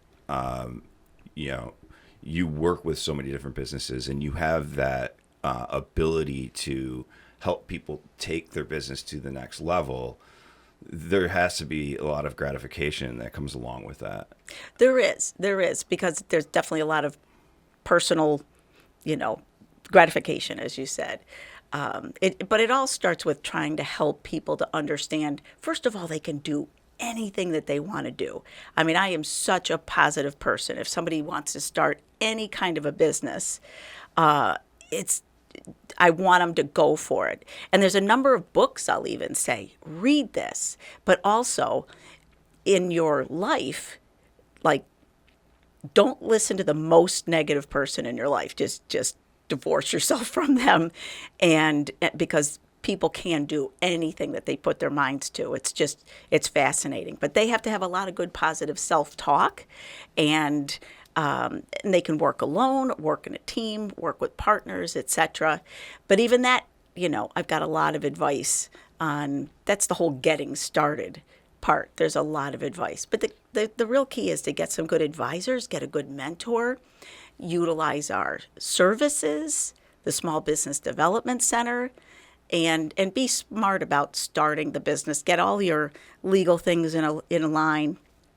Understand that you need, a bookkeeper, an accountant. You can't do everything. But we could go on and on about that. I understand what you're saying, and I didn't do any of those things. And you're here despite yourself. Yeah, right. 18 years later. But it took me 6 years just to get my first employee, because I was afraid to take, that scary leap, and didn't realize that a lot of these resources like you have are available. And I'm glad that you're here today to spread some awareness about the fact that these things can they can help you and are available, and you can provide them for them. The old-fashioned Chamber of Commerce, we still have them very active in Erie, Niagara County. There's one for every area, and it really is one of the first resources you should tap into, because we're connectors. We can connect you with anybody that you need to be connected to. And the people coming into business now think that they can just do whatever on their own. Can't hurt. Will definitely help to get into and join your local Chamber of Commerce. And then I shouldn't say this on air, but be a pest. Call, ask questions, and ask for help. You can say anything on here. Yeah. There's no wrong answers. Well, no, I know people are going to be calling me to be a pest, but that's okay. Right. That's okay. No, yeah, I think like getting in touch with a resource like yours is going to be extremely important. One of the things that I wanted to talk about is how many businesses have you that planted their flag as you've been doing what you've been doing? Hard to quantify that. Yeah. We see new businesses, and then we see old businesses that are kind of restructuring. So many people had to adjust. This is, we're still in that weird time frame of the, past COVID, what are you doing? Right. And there's still people that are coming out of manufacturing, challenges and source challenges and things like that. And then now we have some unique employee challenges because everything was flipped on its head. Right. How was the transition through COVID? Boy, how was it for anybody? It was difficult. It was very, very difficult. But we were pretty lucky in the town of Tonawanda because we did end up with a significant amount of, the town ended up with a significant amount of Rescue Act money. And we were able to provide small businesses with a grant, pretty much no questions asked. So that was wonderful to be able to do for the small businesses. That was a dream. It really was a dream. The Chamber of Commerce is not in any way, shape, or form associated with the town. They don't give us a stipend. We don't get any tax dollars, anything else. We're solidly a separate not-for-profit that is totally funded by the membership dues, sponsorships, and some of the events that we hold. Yeah, and I remember, seeing that opportunity, and I felt like, that was very special. And, I like the fact that you sought that out and actually approached me about it. I wanted to make sure everybody got whatever money that they could. Yeah. And then even going after that, there were so many, we still put out in our newsletter, we still put out information about grants that are available. And it's so fascinating that there is still grant money out there. But some of the fun experiences that we had with the grants was that, some people look at things like that and say, couldn't be bothered. We had one in particular. It was a U.S. Chamber of Commerce. So the National Chamber of Commerce came out with a grant statement that they had one $25,000 grant available. And I thought, that's ridiculous. You're the National Chamber of Commerce and you got one $25,000 grant. This was one particular crazy. one. They probably had many others, but this was one particular one. We ended up, I told Rose in our office, don't bother putting that in the newsletter. Nobody's going to get it. She said, oh, no. And she had control over the newsletter, so she put it in. And one of our local businesses who had done a ton of community service during COVID said, I've got my story all laid out. We've already, applied for different grants. We've already got this story. And they went ahead and filled out the paperwork. It was up to them. I mean, I can't force it on anybody. So they took the initiative, and it ended up creating 2 years worth of positive PR for them. They didn't win the $25,000. They almost got something better. But they got all of their employees were able to go to Washington, D.C. for a recognition and a special award that they actually came up for them. They designed this one award because of the copy that they had put in to their application. And the National Chamber of Commerce, or the U.S. Chamber of Commerce, also sent a videographer. Mm-hmm. And we did a lunch mob. It was a restaurant. We did a lunch mob at the place to make it full and get some great video for them. And then they ended up with this beautiful video. Then it got picked up by Business First, and it landed. It was about 2 years worth of positive PR for them. Yeah. Well, it's good she didn't listen to you, right? Yes. I let her. We're really great together. I've known Rose for 30 years. I was blessed to have her as come and work with me, and we work great together. And she's very smart, so I definitely listen to her. Yeah, I've known Rose for a few years, and she's a wonderful person. So I'm glad that you work side by side with her as well as you do. Yes. As far as the grants and some of the other things, like obviously we moved past COVID and we're running into some other issues. But I just also wanted to get into like the all of the different businesses and the diversity and all of those things. Like that has to be either exciting or intimidating. What is it? It can be intimidating. If I can get in front of the business owner or some of the head people, then I can listen to what their challenges are and what their pain points are, basically, there's always something we can do. And in a lot of cases, what people don't realize that from a chamber perspective, what we're doing is we're advocating for them up here. We're going to the state level and advocating for them on things that, and we're lucky that we have some great legislators and they're and assemblymen, and they're very responsive to me. I mean, in some cases, I have known them since they were 7 years old, and And this is on like a state level, and also like in the town of yes, Tonawanda, Kenmore, able to like I said, pick up like the phone, call Yeah. people, and get questions answered, make the right connections, etc. So if somebody needs specific help, give us a call. Right. If you don't know what you need, give us a call. I mean, we've done a lot of one-on-one mentoring, but also a lot of what I'm going to do is connect you to a better, bigger, more robust resource. But it is fascinating at what is going around the town of Tonawanda, what's going on. Businesses of all kinds. The Plan Room, I don't know if you know about that, the Woods and Brooks piano factory that is just a brilliant idea, and it's going to make a big difference. What's that all about? I don't have enough information to Okay, no, that's fine. Yeah. So what I wanted to do is I wanted to talk a little bit more about the fact that it must be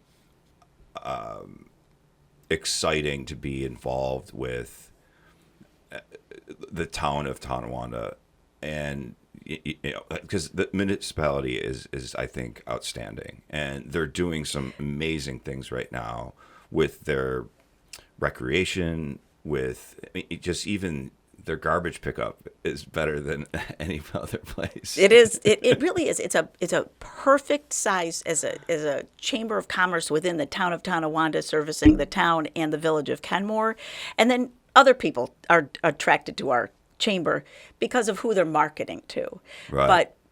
But saying that, the town of Tonawanda, the government situation that we have there, and then all of the wonderful services, we are known far and wide for having a tremendous youth parks and recreation department. It's a great sized town to be an active chamber in, and we work beautifully together. We really, really do. They've been very responsive. I actually have some new things that we're going to be announcing soon in a conjunction with the town. No, that's and you don't just, like you said, it's just not the town of Tonawanda, and Kenton, Yes, area. yes. You have, since you've started, you've made an effort to bring a lot of the different areas together. Just like the event that was just Yes. like this earlier or last week rather. Exactly. We all have our areas that we are very strong at, but I work very closely with the Amherst Chamber, and that has been, a real win-win for both of us. But there's many people that will join. You don't have to be in a town to join that Chamber of Commerce. You can join any Chamber of Commerce or multiple Chambers of Commerce. It really has to do with what area do you want to be involved in. Sometimes people get involved because they live. Like, let's say they live in Clarence, but their business is in Tonawanda. But if they want to get more involved in things and they're closer to Clarence, go ahead and join the Clarence Chamber. But the basis would be what area do you want to be involved with in a community spirit way, but also what area are you marketing to? Right. So then that goes back to if somebody has a business even in Lancaster, but they're trying to get people to come there. They're a unique business of some sort, and they're trying to get people to come there from the town of Tonawanda. They look at our population, look at our demographics. Makes a lot of sense then to join the Kenton Chamber and market, and people will travel. Yeah, you might have to get your passport to come from the south towns up to the north towns, but yes, got to get on the highway. Yeah, but at least, but anyhow, I think that there is Get out of the right lane. Right. Yeah. But I do think that there's a lot of upside to look. I mean, obviously, with what we do a lot of homework on geographic demographics, yes, like that kind of thing. And when it comes to real estate and it comes to so many of the other things, Tonawanda, Kenton, the whole area, Kenmore, these areas are, there's a lot going on that I don't think people realize about. Right. And I think that you bringing attention to it and helping people kind of bring that in makes sense to us. Yes. Because like I said, we put those pins in the map when Yes. we're doing marketing plans. So yeah, exactly. So if you're even starting a business in an area, join the 3 surrounding chambers, and go to things and get involved and utilize any resources that they have. That's the key. Is networking is part of it, but it certainly isn't the only thing.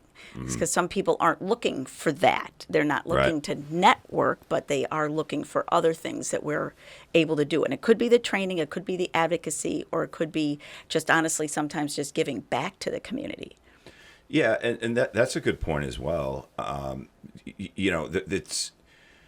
There's the continuing education, right? Those are things that I think are important that you provide. Yes. And those go out in your newsletters on a regular basis, Yes. correct? Yes. Just twice a month. We try not to bother people, but there's a ton of information in there. And I like the fact that you say that we try not to bother people, because you want to send it out there, but at the same time, you just don't want to be a pest and be the boy who cried wolf. Yes, and the challenge is I think that because it's an email newsletter, nobody does mailings anymore. Would love to, but obviously that's getting very expensive. The challenge is since certain AIs and certain things have hit, I know my email has doubled. Right. And I spend way too much time eliminating emails, blowing through and deleting stuff that it's like I don't want. And so I know sometimes even we get caught up in that. It's like, I don't have time for that today. I just don't have, time to, and you really, it's a challenge. It's a challenge communicating with. I think that's responsible for you as an Yes, organization to yeah. just, not overblast. But people could call me every once in a while and go, what have I missed? Right. Yeah. What's coming up? I'll talk to you personally if you want to take a minute and give me a call. My cell phone's out there. What I think is great about what you do is that when it comes back to like planting your flag, it's not only just new businesses. Right. You could be a business that's been around for 15, 20, 30 years. We and you actually- can still help them.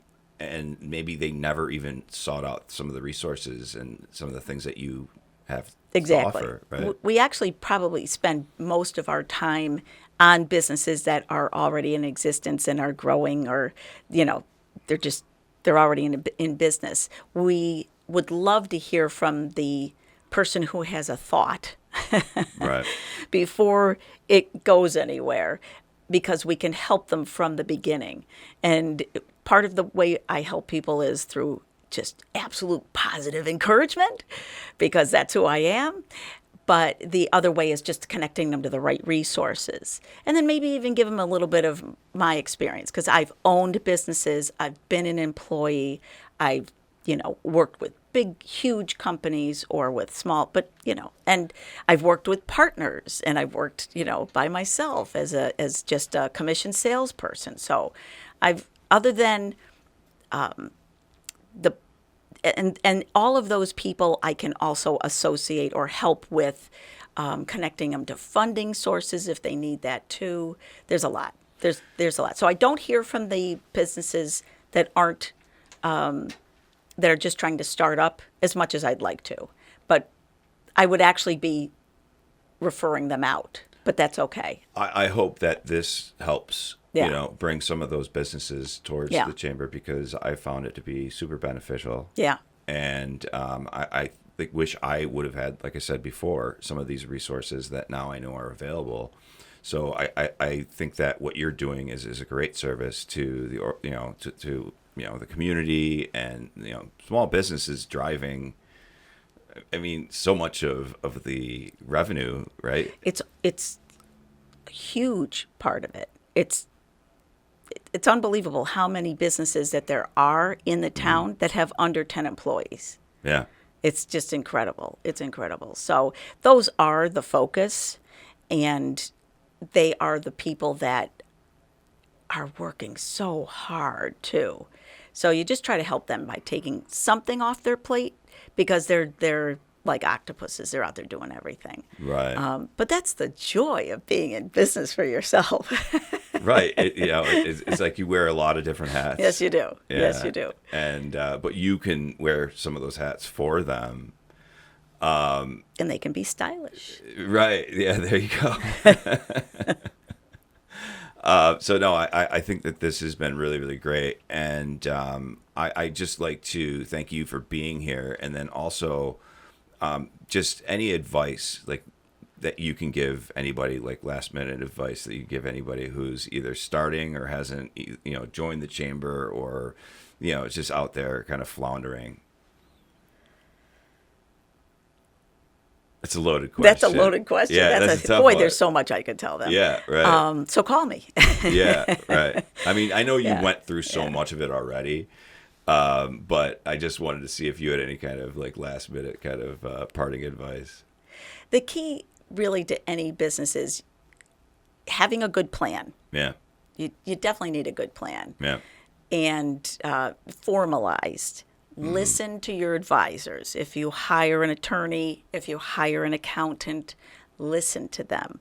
Always know your numbers. Always understand what a balance sheet is, profit and loss statements, etc. Understand that. And and a lot of it too has to just do with self-talk and understanding that how strong we are, and how either positive or negative going in here can make a big difference. So that's how I tell people that, they have to have their own positive self-talk, but they also have to stay away from any negative people. But and learn from other people's mistakes as much as possible so you don't have to make them yourself, because that can be very expensive and can delay success for a long time. Mm-hmm. But read good books, associate with great people, and have, a lot of good positive input from mentors around you. And then keep trying new things. Keep trying new things. It's okay. Yeah. It's okay. And like you've probably seen that when you talk about talking to other businesses and learning from their mistakes, you've probably seen some of those relationships be established through your organization, right? Oh, absolutely. Absolutely. The fun part is watching some of them grow and change and see husbands and wives working together, etc. But overall, with our Chamber of Commerce, we can work with a small business, we can work with a medium-sized business, and the large businesses, they're already established, but we're always learning from them, and they're wonderful community partners. And so we like to get involved with them also. Because I know from my experience, I've talked to a bunch of different companies who are trying to start up in marketing, and I have no problems talking with them because, there's a lot of business out there. So I think there's like a lot of intimidation, to some of these people who are starting off, where they don't want to reach out and they don't want to ask questions because they think they're going to get turned down. But like with having a vehicle like yours, that's not the case. You can put them in touch. Yes, absolutely. It's fascinating, some of the people that approach us with different either knowledge bases that they've had, for 80 years. Mm-hmm. One gentleman that just, oh my gosh, he came to me and he's 84 and he has this knowledge that he wants to impart and make sure that it stays, somebody has this knowledge base. Right. And, but then also young people and everywhere in between. Believe me, there's a lot of people that have gone through a lot of things and say, the heck with all this, I want to be in business for myself. They also could benefit from, again, learning from somebody else by, instead of just starting your own business, get a good position in a good company and, learn through that job experience too. Right. So this has been really, really great, and I appreciate all your insight and your time, obviously. And we can't wait to get this thing live. Hey, we want to thank everybody for tuning in to another episode of Plant Your Flag with Bean Media Productions and Cathy Piculo. And we'll see you next time. The 5th episode of the Plant Your Flag podcast, where we like to meet people around Western New York and sort of tell a little bit more of the story behind their brand, their company. And we've got a new guest today, Tony Luckozki from Advanced It's writing on my shirt. Advanced Sewer and Drain Cleaning. There you go. Got her. You know how many times I've written that, and I don't know how I didn't get that right. All those Instagram posts you guys do. Yeah, Advanced Sewer and Drain Cleaning. And that is right at 1345 Military Road in Tonawanda. Yep. So right in our backyard here at Bean Media. And as he knows, he's sort of been brought up to speed on the Plant Your Flag show and what we're trying to do here. And we'll open it up as we try to each time. And that is, what or who inspired you, Tony, to plant your flag? Golly. It's a couple people.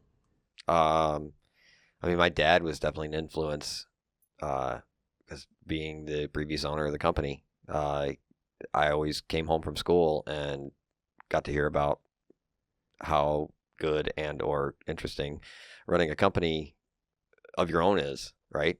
Never having to, work in necessarily a corporate entity.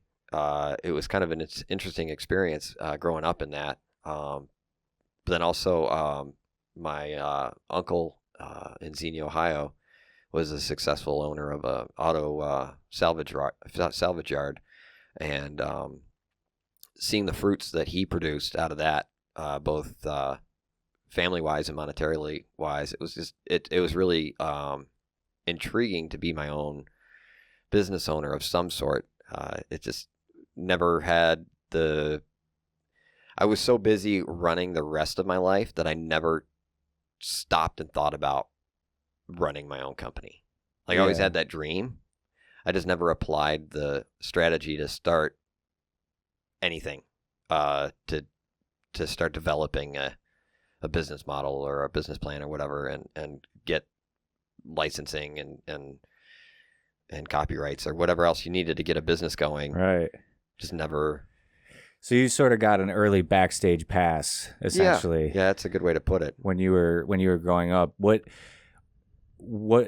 around what age do you feel you recognized that your dad's job wasn't the same as some of your other friends' dad's jobs that may have been an employee versus an employer? I guess it's twofold. I mean, when I was younger, we would always take vacations. Like, we were able to use that leverage of basically designing when you're off around Christmas time, 4th of July, fill in the blank. We could utilize that leverage to do family things, to go camping, to do special weekend events, stuff like that. It was, I knew that from a young age, because you growing up in it, you don't know any different. Right. The other part of it, which slips my mind now. Yeah. Just sort of like noticing, like, oh, well, we, like you said, we get to go on vacation, whereas some of the other kids may have been sort of forced into their parents may have had to work, or, at what point did you sort of recognize, like, wait, I guess I don't need to have a boss if I am the boss, type of thing? Yeah, it wasn't probably until after I started working for my dad, when I worked for my dad for 12 years before I started running the operation. And did you work for anyone before your dad? I worked for a few auto repair facilities and dealerships. Was it challenging to sort of, because, like, I know if I were to work for my dad, it would not exactly be the easiest, because he would probably be, stricter on me than anyone else. Was it challenging to go from not working for him to sort of working directly for him and in the family business? We always had that buddy-buddy relationship. Yeah. But the difference with other companies versus a home service company, if you will, you're not in the same building.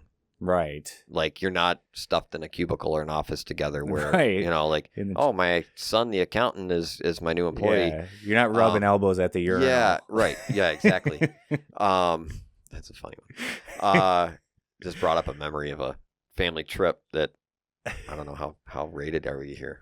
Yeah, we could always edit it out if it gets too raunchy. It was funny. We were on our way back from visiting family in Dayton, Ohio, which is where we're originally from, and we're standing at two urinals together I think it was in a PA rest stop on the 90, and he leans over and he whispers to me, he says, "You got to be careful."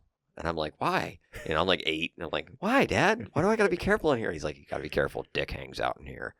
And it was just like, that's like my all-time favorite joke that my dad's ever told. It's just I use it all the time. It's fun. It's not. Yeah. It's not that offensive. It's true. It's like, but. Yeah. I feel like if your name's Richard, I guess it might hurt a little bit, but it's still funny. I feel like rest stops bring out a specific persona or place in the human mind where it's just like, it's equally safe but also terrifying. And like, how many horror movies have been written about rest stops, right? Exactly. But so, you were mentioning the difference between, like, sort of working within one arena versus like many arenas. Yeah, right. And is that something that made you immediately sort of like the industry? Because it doesn't seem like it would be an industry for everyone. So I always wanted to work on cars when I was younger. It was Legoland and Matchbox cars and model railroads and slot car tracks and sand castles and just working with your hands and building things. And then I did the Auto BOCES program in high school.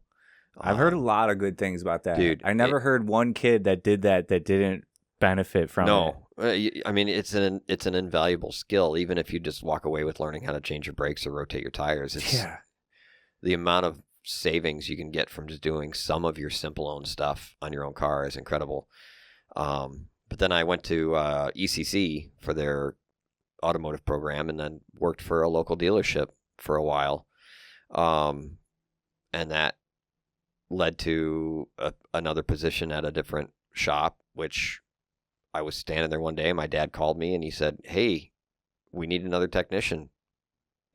I'll match your pay plus $1.50 if you want to come over." And the rest was history. I mean, it was just, rode along with another plumber for a year. A lot of the concepts transferred over because it's all a diagnosis theory. Mm-hmm. If A is happening, then you solve it with B, or even taking stuff apart and put it back together. I mean, it's really intriguing how many skills that I learned on rusty cars apply to plumbing. Yeah, It's there's been many times where I've walked into a house and saved a customer's antique bathtub faucet because I know how to manipulate metal a little bit. right. It's just wild.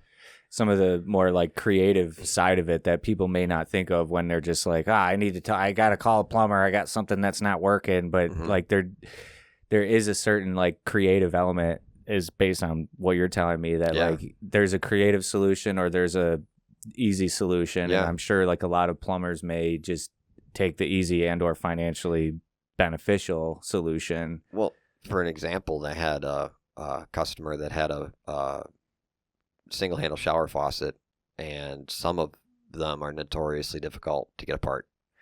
I think I was the third plumber that showed up to try to get this thing apart, and everybody else was like, "Replace it. I'm good." Yeah. Here's $1,200. Replace it." Right. Yeah. And I walked in and I'm like, "Let me try something." And I went out to the van and I, dipped into my magical freaking Mary Poppins bag of tools that I got in the back of the van and came back into the house and swore it out a few times and turned this, turned that, drilled this out, added some of this, and got the cartridge out, and under $200, I was out the door. I mean, the customer still calls me. I was just there last week for something else, just building that customer reputation with them. But not all the cases happen that way. Some do go the replacement route depending on what you actually find when you get it apart. But I really, really enjoy being the guy that shows up when the other guy couldn't do it, and I get it done. And it that's, makes me smile so much inside. I was just going to say that seems like that would be extremely fulfilling. And is that sort of how Advanced has always approached, helping people? Is that sort of always been a part of the brand, so to speak? Yeah, before your time? Yeah, and there are so many people that recommend us that are in all the industries around Western New York. We got customers that are local police officers, local DPW people, and we work on their own personal equipment, or on their own personal house rather. We go and we visit them at their house, we fix their stuff, and they trust us to do it. A lot of really small local business owners use us because they know that we're there. We'll get the job done. But yeah, by far one of the best feelings is helping the customer the right way the first time. And the extra cherry on top is when you find out that you're the third guy that's been there. Right. And all the others, out, yeah, and everybody else quitters. gave up, or, yeah, told them that, you got to, that was one of our claims to fame, or still is, that we'd go to a house and put a little bit more effort into cleaning the sewer and get through the blockage and get it open versus needing to just come back in a couple of months versus digging it up.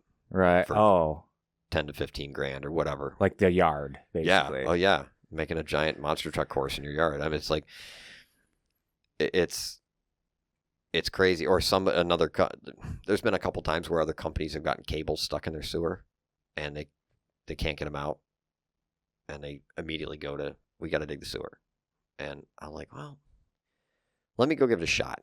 I'll go put some holy water and magic cape on and, see see if we can get it out. And if we can, great, got a customer for life. If you can't, then or there'll be times where I'll walk up and be like, look, let's make a bet. If I get the sewer open, you pay me. If you don't, give me, $50 or whatever just to cover my time. Right. And it's a fun challenge. You make it interesting, spice it up a little bit. It's different. Yeah, and that it seems like that sort of experience with a homeowner or business owner would be not only, like you said, somewhat entertaining, because might as well make it fun while we're going to get our hands dirty here, but also like that customer relationship or the difference that would make in being memorable, I would feel would, whether you get it done or not, that effort that would be there would be memorable. Well, it wouldn't be like, what was that company again? Yeah. It would be like, no, that was, you remember. Right. Yeah. I feel like that would have to be beneficial to just retaining and growing your customer base, because one person tells another person tells another person. Yeah. And a funny story becomes, like you said already, a client for life. I think that's clear. What do you feel like, sort of, you mentioned before how, you had gone from the auto industry, father asked you to join the team, fast forward, you're in control.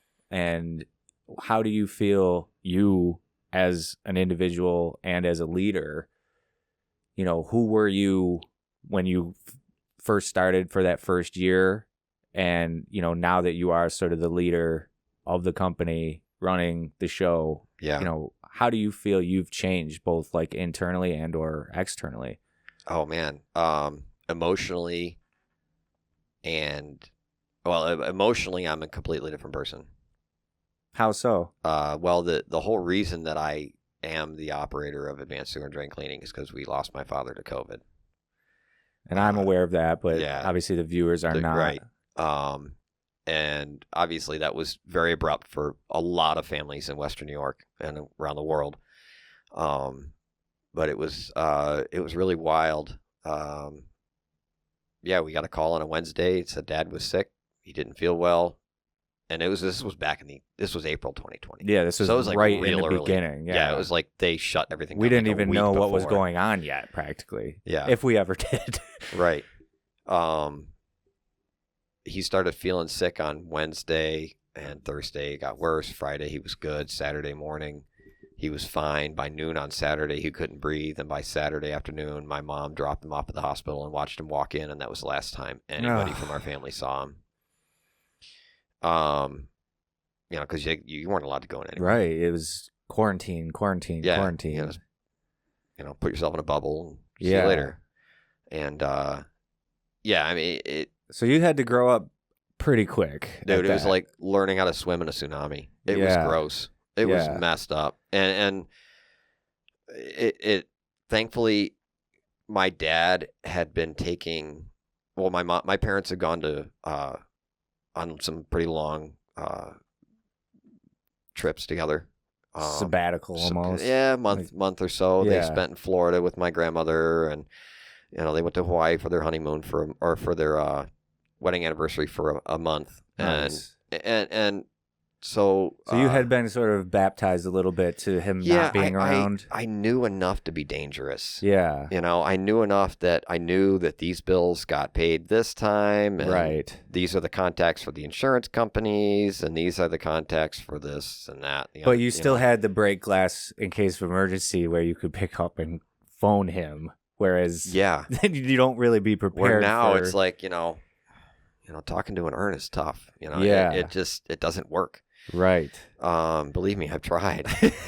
Tears running down my face, just sitting there staring at a pot, like, come back. But yeah, it was a baptism by fire for sure. And how do you feel like emotionally you've either, grown or shifted your mindset? Has it made you sort of stronger? Has it made you sort of more empathetic? How has it affected you as like sort of a leader? Well, there's I've always been a compassionate person and very passionate as well. But I think it's the biggest growth that I saw emotionally was probably the speed at which I react to things. Like I was always a very emotionally driven decision maker, and I can still be, but I can, let's let that pot simmer for a minute and see what happens. Step back and look. And I noticed that a lot with my dad's personality as well, where he was very quiet all the time. He was that strong, quiet type. Like he would never raise his voice, never yell at you. Unless you really stepped in it, then he'd be all over you. But always really like a Dirty Harry kind of attitude, where he's just sitting there, just quiet, just, But then you stepped on his lawn and all hell broke loose. It was just, it was. He sounds like a real cowboy type. Yeah, he was a great guy. I mean, not just from a father perspective, but from a friend. Yeah, just a community member. I mean, I can't remember how many people were at that funeral. That we had the funeral at Knox Church, but there were people. The entire building was full, and then the entire atrium was full of people. And that's a testament, and obviously, to it seats like 350 people. Yeah, and yeah, it was wild to see the community rally around that and show support for my father. So him being someone that now did he start Advanced Sewer? No. So some of our listeners may remember growing up in Kenmore, where Mangpool is, but on Elmwood, right in the village, across from the DPW building, is it was a Nestle Toll House yellow hardware store, Hilberger Hardware, and then in 1955, Jim and John Hilberger started the hardware store and the plumbing company, and they used to advertise that they do the plumbing right out of the station wagon, right? So like they'd use the station wagon all week for plumbing stuff, and then empty it out and flip the seats back up and take everybody to church in the morning on Sunday. And so that's awesome. That's like a movie right there. It could be probably a little gross too, but depending on what you did that week. But yeah, so in '87, my father was a machinist with his father in Franklin, Ohio, just south of Dayton, and that's where we were living at the time. And coincidentally, my father had just lost his father prior to that, and an opportunity came up for the purchase of a hardware store and a plumbing company. And my father and my mother's uncle went in on it and bought the hardware store, the plumbing company, in the building, and bought the whole lot of it. And the hardware store unfortunately didn't make it. I think it was mostly because of some of the big box stores that moved in the early 90s, kind of flatlined it. That as an industry has unfortunately sort of fallen on the wayside. But it was a, little run-of-the-mill village hardware store. You could go in there and get advice. You could get everything from soup to nuts and lawnmowers and snowblowers, and you get them fixed there, and they did glass and even had the train going around the ceiling. It was pretty neat. Yeah. Growing up in that little store for the 5 or 6 years that my dad had it was kind of really, really cool. Yeah. So would you say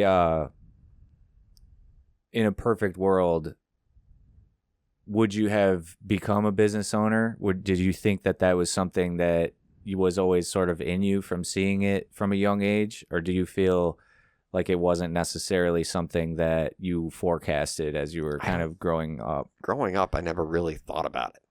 Yeah. I just, if I want to work on cars, you work here. If you want to do that, you work here. If you want to bag groceries, you work at Wegmans. It's just like, that's kind of my mentality of growing up. It never really crossed my mind to be a business owner. Yeah, and until I met Mike when I first started here at Bean Media, I didn't really necessarily think it was something that was even like realistic. Right. And it was like when I first walked in to the old office, I had said to Mike, like, oh man, this is like what I would have if I did it myself for like 10, 15 years. And it's always been like a big passion that I have. Obviously, that's part of the reason why we started this podcast too, was just like knowing, like you had said earlier, like not working necessarily for a corporation, not working necessarily for, you know, the man, so to speak, but also like I do see a lot of the like, or I have seen over going on 10 years now, like that it's not easy and that it's not for everyone. So, you know, what would you say would be some of the qualities that you feel if someone out there is already running their business or considering starting their own business, whatever industry, what sort of qualities or characteristics do you feel are, you know, kind of mandatory or gotta have it? You're gonna have to be this. Well, first of all, I think if you want to run your own business, whether you have the skill set to do the physical craft of the business, the hardcore like media production or plumbing or the mechanical ability, you have to have an idea that you can flesh out. You have to have that dream. I mean, I run into so many people now that don't dream. Mm-hmm. They don't want to, you know, oh, it would be so cool if we did this. There's a lot of people out there that don't have that forward thinking momentum. They're more in the moment thinkers. And I think, you know, in order to run your own business, you need to be able to have the ideas that, oh, I have this set of tools at my disposal. What can these tools do? Mm-hmm. Not just like, you know, I know it's not a good practice to use a wrench as a hammer, but right. If you had to use a wrench as a hammer, use a wrench as a hammer. Right. Right? Like it, I don't know, I guess it's kind of hard to describe, but I hope people, you know, kind of understand what I'm trying to say. Yeah. But just having the idea of what you want to do, what your 5-year, your 10-year, your 15-year goal is. Where do you want to see yourself or your company or the people that are working for you? Like I know right now in my mind, I know in 15 years, if all the people in my company that are with me now, I already have a predetermined slot where I think they would fit best in 15 years. Right. Like let's say we blow up and we become this huge plumbing company, which I don't know if I would want to go that way. But if we do, or if we branch off into a different industry, like I know where the skill sets of the people that I have in my pocket would be useful in those different situations. And as far as like that goes, I think like dreaming or visualizing that future, it would become imperative then to, you know, surround yourself with people that can also see that vision or also want to be a part of that vision. Right. And I think that's a challenge and that society today doesn't necessarily feel as though it is doable or realistic, and there is so much competition and it is fierce. But I think like obviously a big part of any company being successful is the team, the lifeblood, whatever you want to call it. So, you know, what types of individuals or characteristics do you seek out when creating your team at Advanced? Yeah, I definitely want somebody that can communicate. You need to have somebody that can, well, let's back up. You want to have someone that's not afraid to communicate. Mm. A lot of people are afraid to submit to the idea that they don't know everything. Mm-hmm. Or like my guys will call me 3, 4, 5 times a day, which is, you know, maybe some people think that that's annoying, but I look at it as, you know, they're gleaning wisdom. They're looking for a different way to do something, or they're just, you know, solidifying their ideas of diagnosis or procedure or however they want to do it. And then, so submitting to your fear of not knowing, right, is one of the big ones. Customer relations, obviously. We're in people's homes. I mean, you got to have the respect for the other person's property. I always tell my guys, I'd be like, pretend it's your grandma's house, mm-hmm. and you're working around her fine china. Right. Like, you break it, dude. You bought it. There's been a handful of times where I've made my employees pay for shower curtains or carpets or, soap dishes or, Right. It's, it happens. We're Because not. that would be the opposite of that. What we were referring to earlier, that memorable. What was that company? What was it it? was that Yeah, damn Advance broke our shower curtain. Yeah, right. We had a guy that got the cable. I don't know even how he did it because I feel it's impossible, but somehow he got the shower curtain caught in the cable, and it ripped the whole shower rod off the wall. And I told the lady, email us a picture, and I went over to Home Depot or whatever, and I got the shower curtain and I got a new shower rod. And did you put it in for him? Went over there at 7:30 at night, put it in for him. I might have to have you put one in for me. I accidentally ripped one out. Or plumbing operation. Well, I almost called you for a temporary apartment that I had just gotten into that unfortunately had many things go wrong. But eventually I just told the guy we got to move because we'll talk about that later. But it had some serious issues going on. Interesting. It was an 1860 house. That's cool. And he clearly was a DIYer. Mm-hmm. But needless to say, I'm fortunate to have gotten out of there and into a new apartment rather than it would have been good for you because I feel like it would have been good business. But I don't know if he ever would have called you because he was a DIYer. Right. That being said, it's a Mr. Good Enough. Yes, exactly. And it wasn't good enough. But what would you say to people out there? Because YouTube has a lot of videos. As much as I love to see the fact that there's a lot of footage out there to help people do things themselves, what's your opinion on sort of how the internet has made people feel as though they can be a plumber and they can fix something? Does that, where what are you seeing in the field when it comes to some of that stuff? So everybody's an overnight professional now with YouTube, like you were saying, and they're probably telling you how to do something. Yeah, there's been times, and I'll be like, okay, well, my wife got me one of those shirts that says, call me, I'll fix it. It's this price. Yeah. Stand there and watch me. It's $25 more.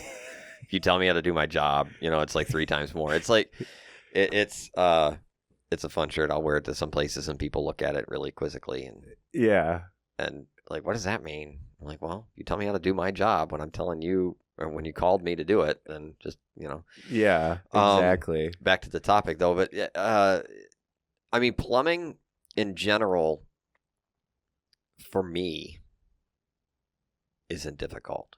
Like rebuilding a toilet. If you have any mechanical ability in your body, you most likely can rebuild a toilet. The problem arises is when you go to rebuild the toilet and something goes wrong. I'm going to use my sister-in-law's house, for example, in Kenmore, built in the 20s, duplex, up, down, double. And she had, I think it was I had to rebuild the toilet. So I was putting all the new parts inside the back of the toilet. Everything was going great. I'm on the road to get, it was like the last stop of the day. So it was like 4:20, 4:10, somewhere around that range. And I'm like, I'll throw this toilet together, button it up, test it, make sure it works, and I'll be out of here. Well, I got the toilet back together, went to go put the supply line on, and just literally set the supply line on the supply stop, the valve coming out of the wall, and the valve went doop and turned upside down, and you just hear this inside the wall. So what happened was when I touched it, the pipe broke in the wall, and there was water coming at full pressure through a 1/2-inch line, just blasting inside the wall of this 1928, house. Now, thankfully, when my wife and I got married, we lived in this apartment. So to get to the basement is an interesting topic because there's like 3 locks on the back door to the back stairs. And it's like one up here, one down here, one here. You got to hold all 3 of them at the same time. So you got to like use an elbow and a hand and another hand up here. I don't think I've ever run so fast in my life. And it was just like boom downstairs. And I literally dove over totes like storage totes in the basement to where the water meter is and shut it off while I was like dangling upside down off of these bins. Yeah. Spider-Man. As I'm looking over my shoulder, I'm just watching water rain down through the ceiling from the second floor into the basement. Thankfully, it maintained itself in the enclosure between the walls, and it didn't get into like the dining room or the base or the first floor bathroom or anything like that. But it was like, well, there goes my evening. Yeah. You know, because now you got to cut the wall open, you got to fix the pipe. Yeah. And come to think about it, I don't think she had me go back and put it back together. She was supposed to call me and set up an appointment to go put drywall back up. You know, 'cause Yeah. my sister. It's not something that I would, normally do for my customers, but as sister-in-law, you gotta help out the family a little bit. Yeah. Now, what was that as a result of someone doing something in the past not the right way?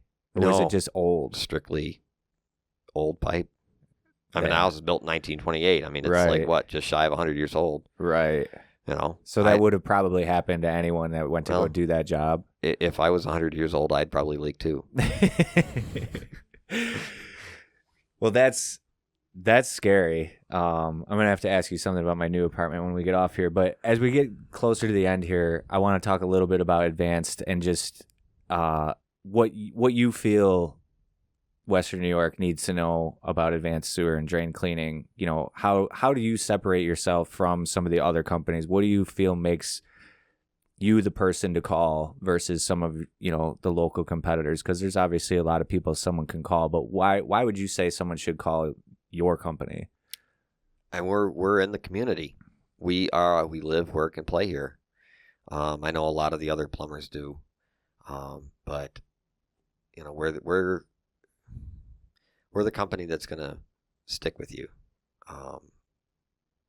and see the project through.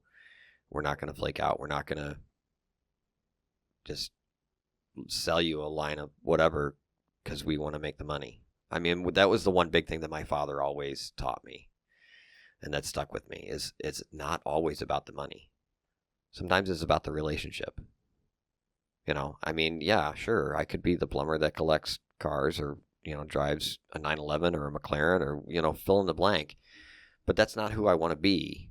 I want to be the guy that is recognized in the community as a good plumber, as a good businessman, as a quality member of society.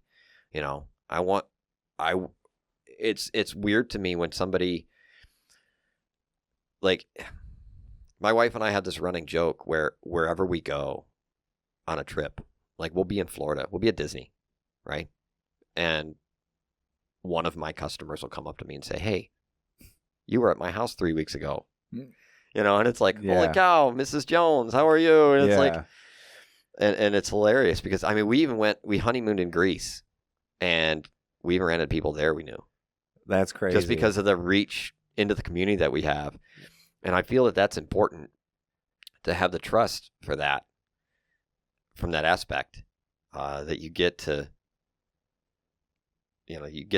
have that relationship. It's like the step below being a friend. Yeah. Yeah, definitely. It's a weird feeling. It's somewhere between friend, family, colleague, but I think trust is the most important factor, and that I feel like once you have someone you trust in something as potentially serious as plumbing, where it's something that until something goes wrong, nobody thinks about, but then once something does go wrong, if you don't have someone you trust, it could obviously be a lot more expensive. Well, thank you, Tony. I really appreciate it. I think one thing that I want to kind of leave on is two things, actually. One, if there's something you want to leave us with that may have been extremely strange, or maybe just something that comes to mind that was extremely weird that's happened to you over your course of your years as a plumber. And then lastly,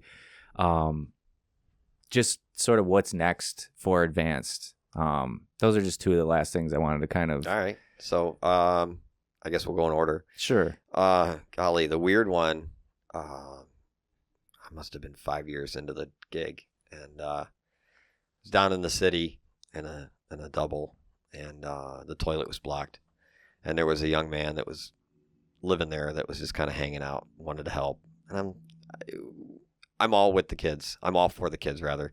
It's the next generation, right? You just showing them one thing could change their entire life. Yeah, absolutely. So I would always, here's a pair of gloves, here's a flashlight, stand here and just point the flashlight, stuff that Dad would do, right? And then we also made up all these little stickers, like you can go to the doctor, you get a sticker when you're a kid, right? Yeah. So I made up these stickers that said, "Thanks for being a great junior plumber," Nice. with our phone number on the end, bottom of them, and the logo of the company. And I've actually had customers call me and be like, "My kid lost his sticker." I'm like, "Well, that's going to cost you a service call." Like, but no, back to the story. So we're working on this toilet, and I'm augering the toilet, and I can't get the toilet auger to go through. And I just jokingly look at the kid, and I say, "What did you put in here, dude? What's in this? What'd you put in the toilet?" And he like sheepishly turns and points at the door where the doorknob was.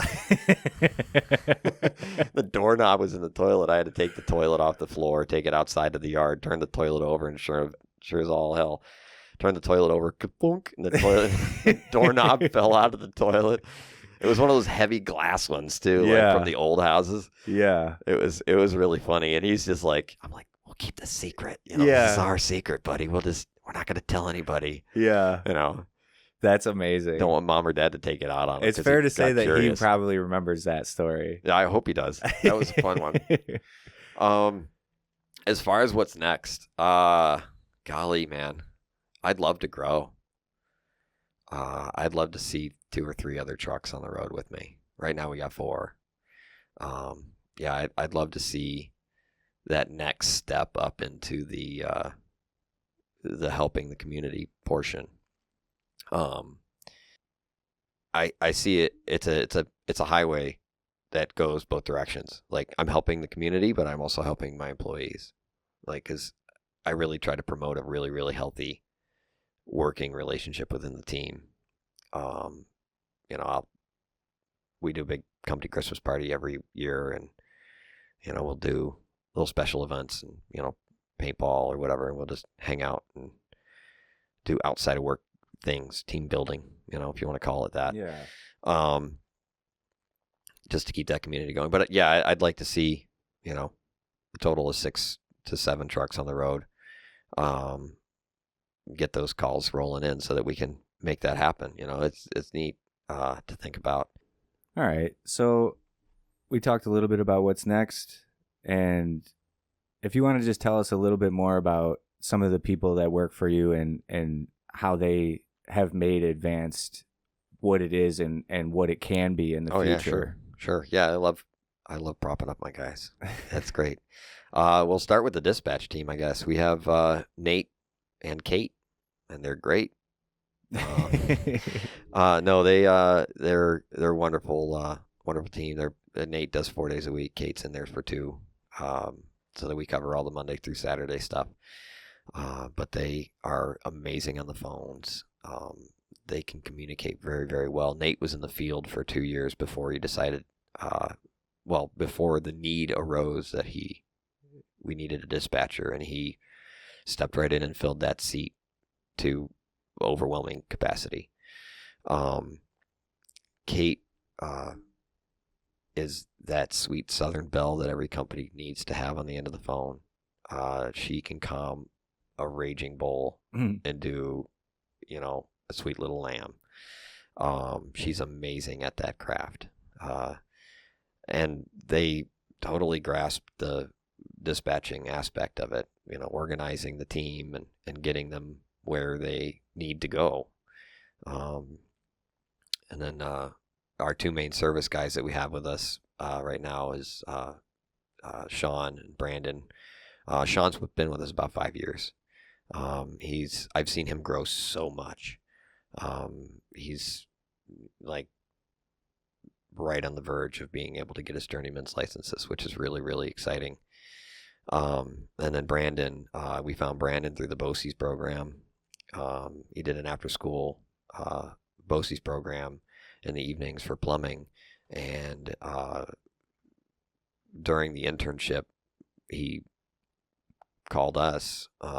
We have a couple other connections through the community that know him, and they recommended him, and he's been nothing but, it's like wearing a Hey Dude with him. He's the most comfortable employee to have in the world. It's great. He listens well. He asks the right questions. He's great with the customers. He put the charm on the old ladies like nobody can. So it's really good. Do you find that stuff fulfilling to see, like you mentioned, seeing some of the growth in as like a professional, but also as a technician? Yeah. It's to watch your employees grow in the skill sets that they have. It's almost like watching your kids grow up. Right. It's very similar. It's like watching them, walk, run. Yeah. Ride solid a bike. Foods, right? Yeah. Like, Yeah. hey, you used the toilet today. Good job. Yeah. But yeah, it's really satisfying to see your employees grow, and know that you had a part in influencing that part of their life, and hearing about their families and their how working in advanced sewer makes their family home life that much better. Yeah. Like Brandon is part of the lacrosse community, and they just had a really, really banner standing in I think it was the national lacrosse tournament that they just had in Syracuse. And I think he said there was like 50 some teams that played, and I think they were, the higher end of the mid pack, which for national, I call that a win. For sure. But yeah, I really enjoy supporting the passions of the passions of my employees, watching them grow. I know Kate does dog shows, and she's got horses right now. Bellini, her boxer that she shows, is at the office now with her while they're dispatching.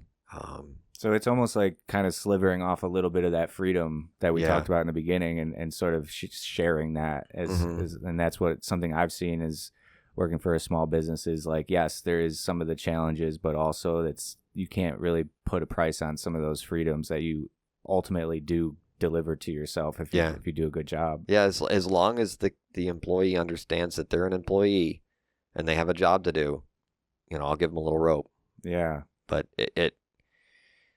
you still do need to have that wherewithal as a business owner that if they start taking the rope, you got to cut the chain, or at least yank on it, and get them to slow down and be like, hey, dude, that was a little far. Right. Which can be challenging too, I'm sure. There's a very fine line between being a good boss and being a friend. Mm-hmm. And a lot of times the employee will shift that work employee relationship to a friend relationship, and then it doesn't normally end well. Yeah, it's tough to come back from. Yeah, I could see that. It's because you want to be able to counsel your employees both in the field and then emotionally, but you don't necessarily need to know everything. Right. Yeah. And that makes a lot of sense. Well, thank you, Tony. It's been a pleasure talking to you. Awesome. I'm sure we'll talk again. I've got to ask you something about my apartment when we get off here. Yeah. Thanks a lot, Tony. Hey, thank you. I appreciate the Bean Media team being here. You guys have been helping me. It's been 8 months now. Yeah, almost going on a year, I feel going on a year that you guys have been doing your media craft. Trying Instagram to do whatever and Facebook, and now you're doodling on my website and making that perfect, and trying to do what we can.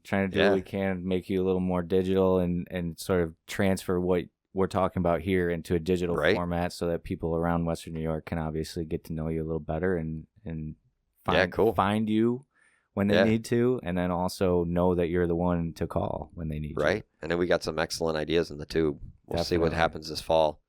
maybe get some fun commercials going on. Absolutely. Well, thank you, Tony, and thank you guys.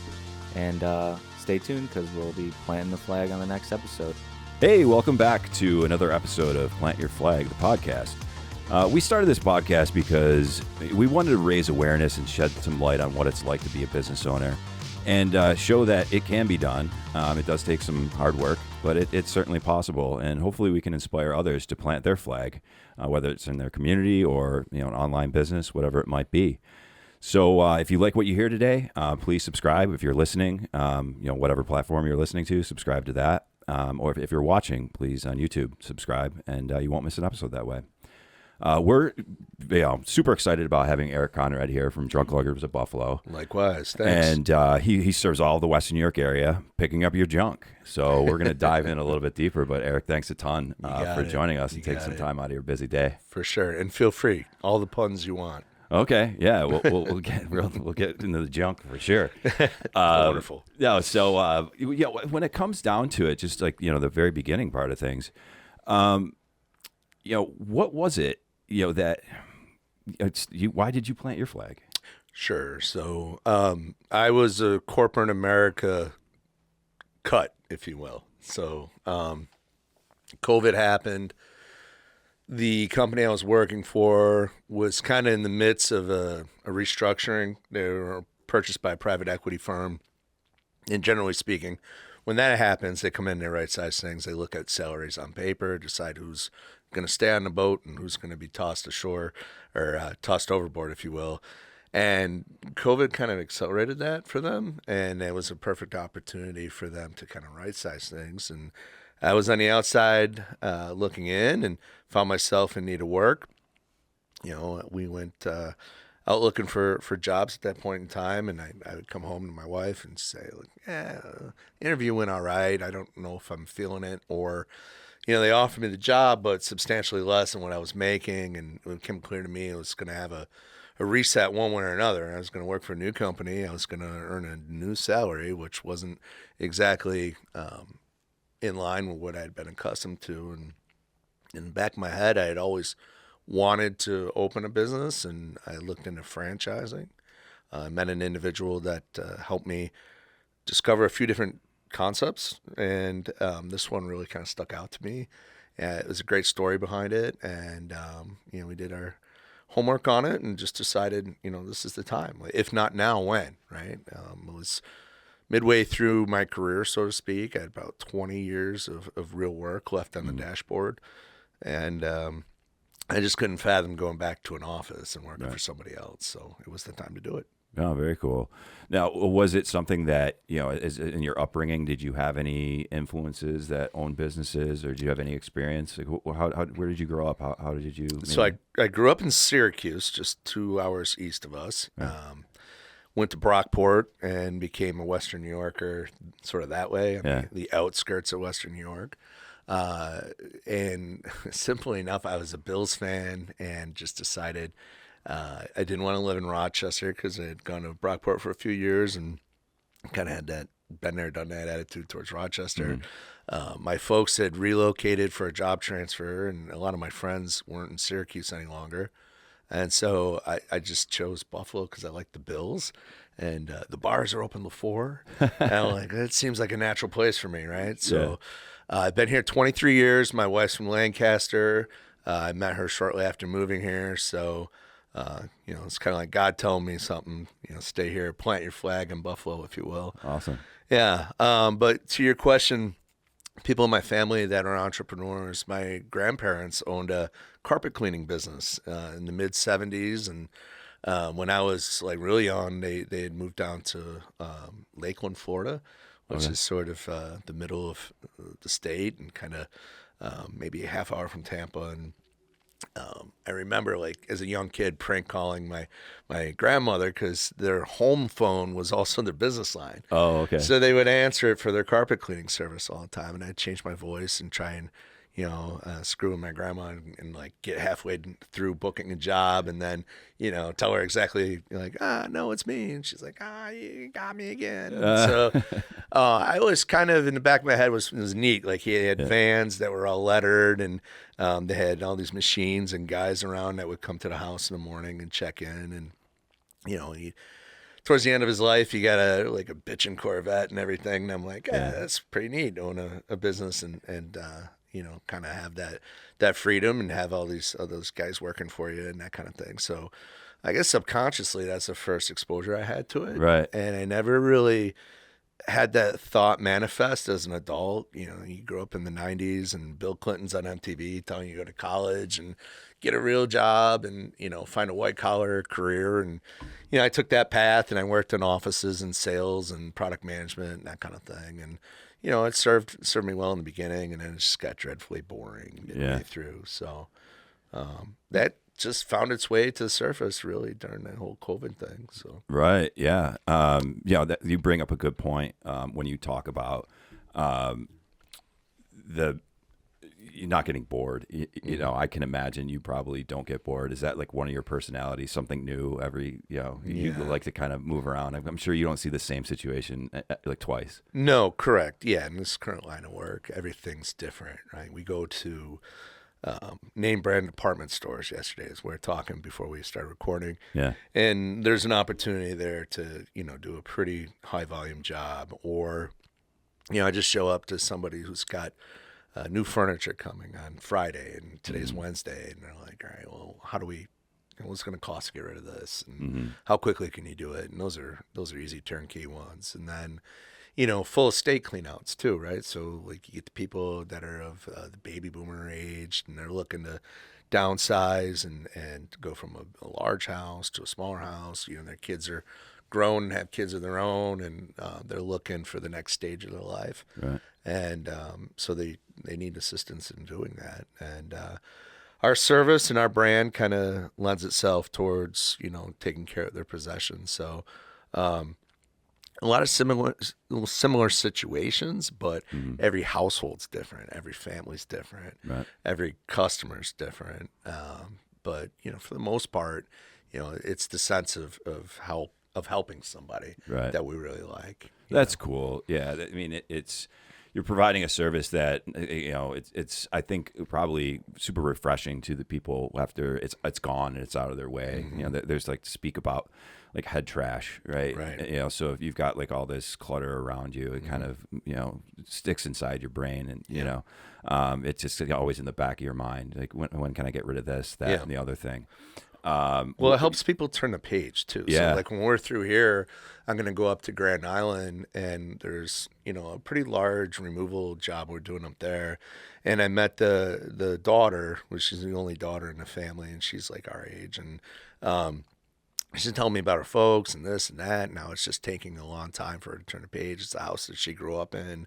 And she's like, we've done all we can and it's monopolizing our weekends. And I'm just ready to rip the Band-Aid off and get it done with and get this house on the market and move forward. Because their parents aren't well and they're older and things like that. And so, just the sense of like, all right, well, we're here to help you. We'll get it done. It'll be a day and a half. And you can just see the relief come over. Like, okay, good. Yeah.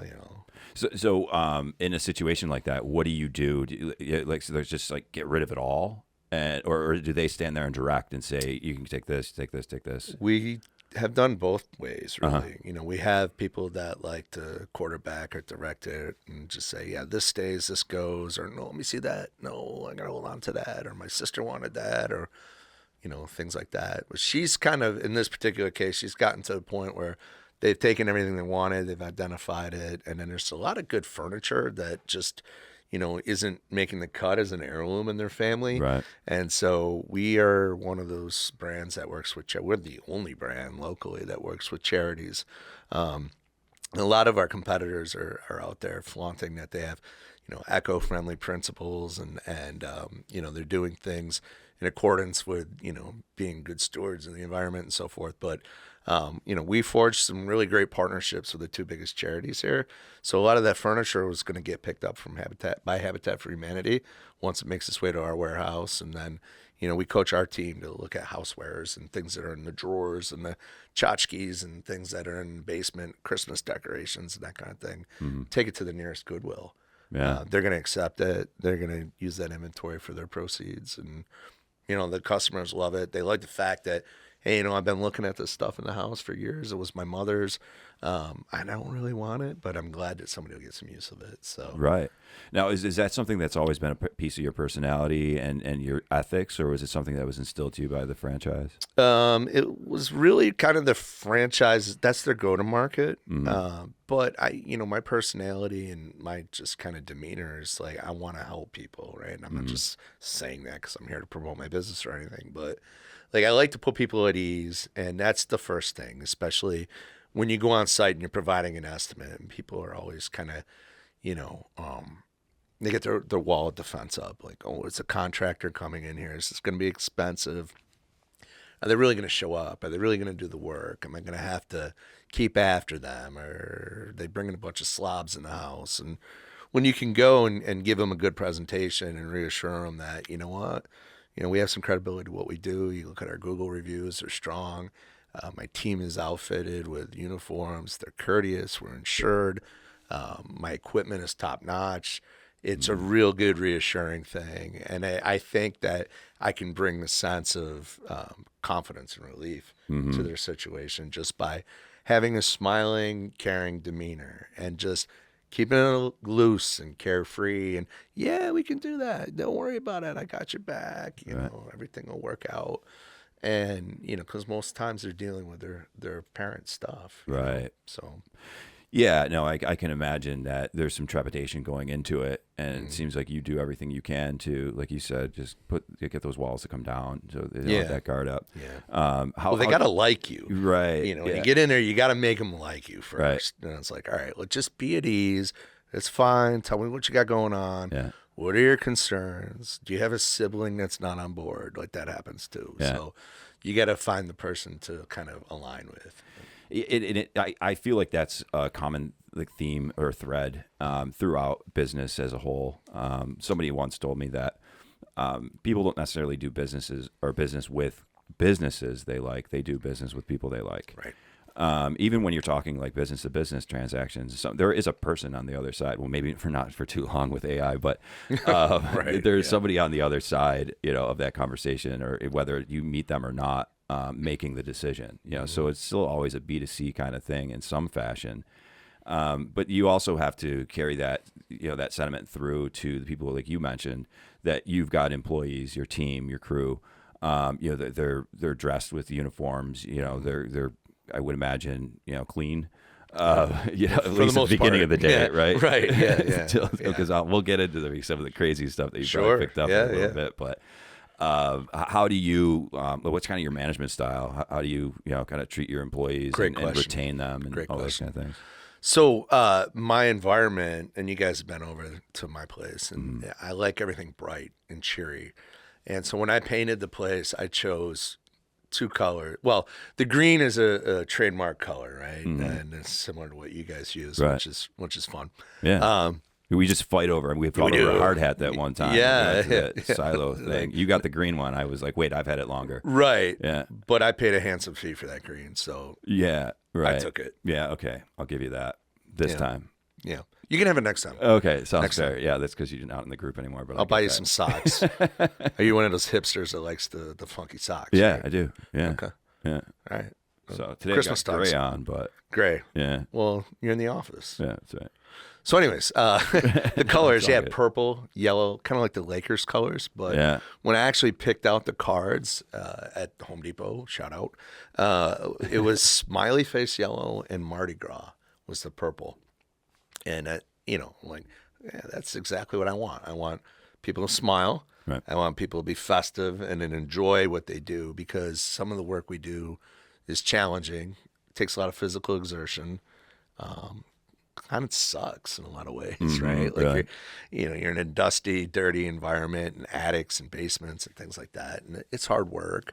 And when you show up, you get a sense. Even me personally, I still do jobs here and there. I did one on Saturday.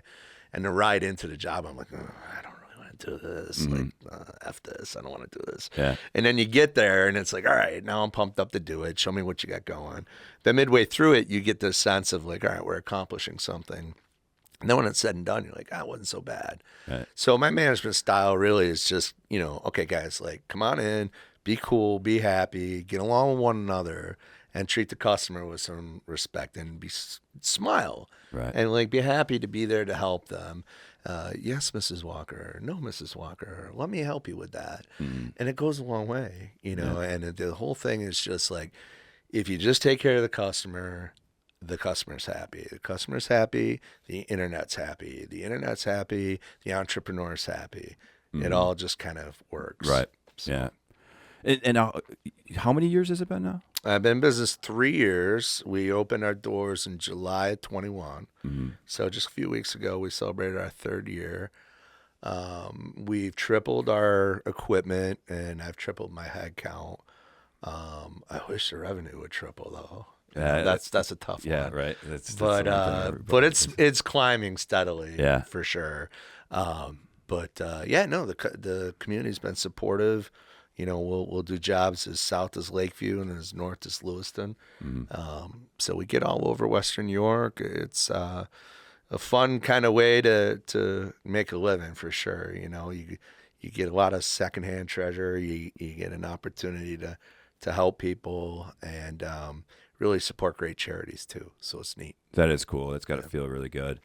Now, when you 3 years ago when you first started out, how do you feel like, you said that the business has tripled, the equipment has tripled, that going through all of that, it's not an easy task. And that is a pretty fast pace. Melatonin. Yeah. Sleep well, make sure you get the good sleep. Yeah. Like when you first started things, who were you then and like who are you now? Is there a big difference in how you kind of see the world? On the outside, there's probably not a huge difference. I Yeah. kind of like to keep my personality the same.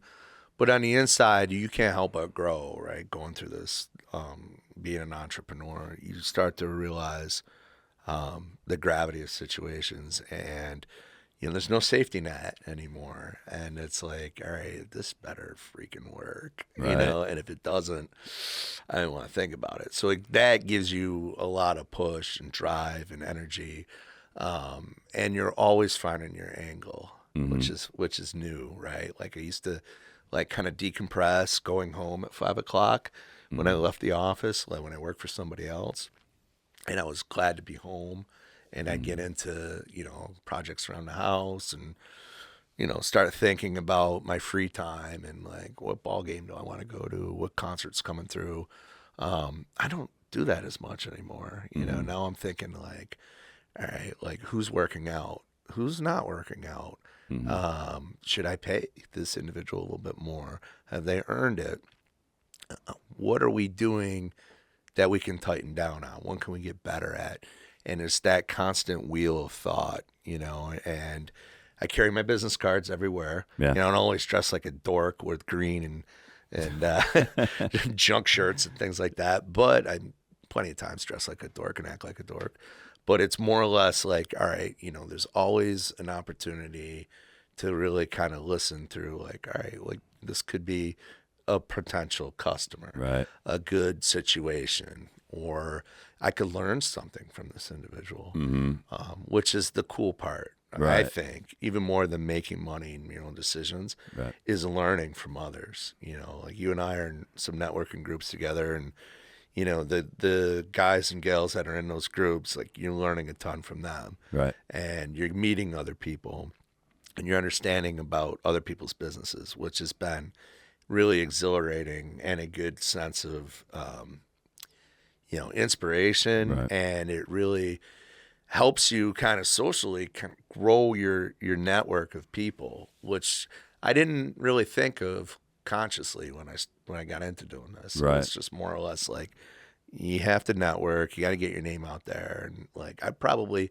would cringe at my first few elevator pitches and network attendance, because you can't help but like, all right, I'm here to promote, like find my angle. And then after you do it for like a year or so, maybe this is how you felt when you started doing it.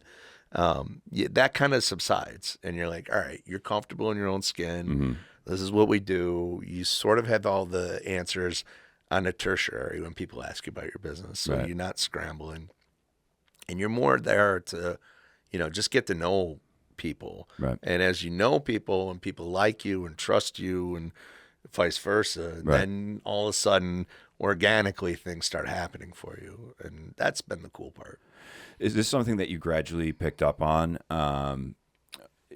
Or did you have like a mentor? I think you might have mentioned that somebody kind of helped you through like picking which franchise to go with. Yeah. So the picking of the franchise actually was through a brokerage. There's a gentleman in Western New York, many guys and girls probably know John Adams. He's like 6'10". He's got a deep voice. He has a company called FranNet. And so I went on this webinar when I got laid off, and it was like, brush up your resume, your LinkedIn profile needs this, and that, and like all this stuff you kind of already know, but they remind you of it. And then they had this webinar on franchising, and I said, well, that's interesting, because in these boring moments in my cubicle, I would Google like top 50 affordable franchises in the United States. I knew somewhere inside I wanted to own a business, but I didn't have any ideas. Right. It's like, And so franchising is kind of cool because there's a concept, there's a brand, there's a network, there's a community, there's an idea that's proven. Right. And so, I went on this webinar with John, and I ended up meeting him locally after the webinar, and we did some battery tests, like, Right. tell me about your business acumen and your personality and your education, your background. And then they would pair these different concepts up with you, as candidates for you.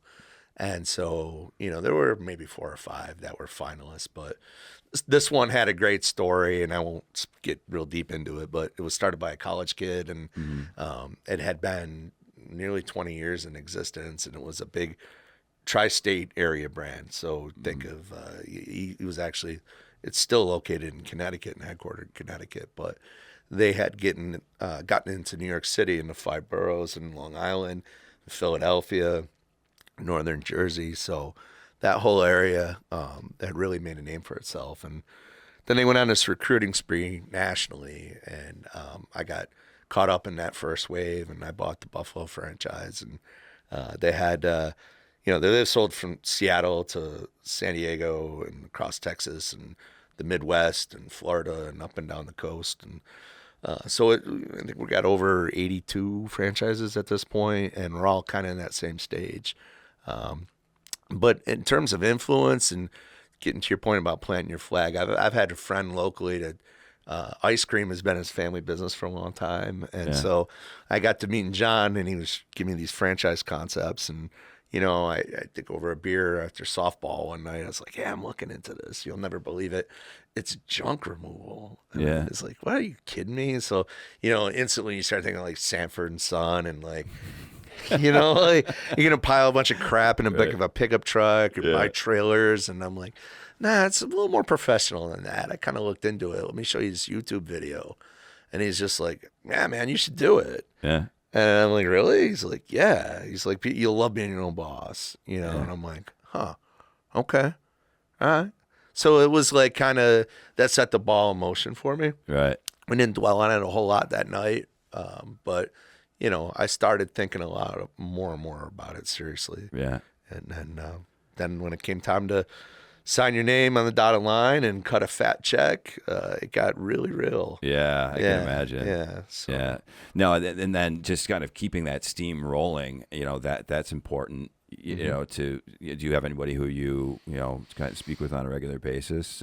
Kind of, because like I said, a lot of the stuff that you mentioned to me about, always having the wheels turning and thinking about it. It's really a 24/7 job. Sure. Even though you are your own boss, and you do have some certain perks that you can do schedule wise, but sometimes it's the other way around. Yeah. Where you kind of, your clients become your bosses and things like that.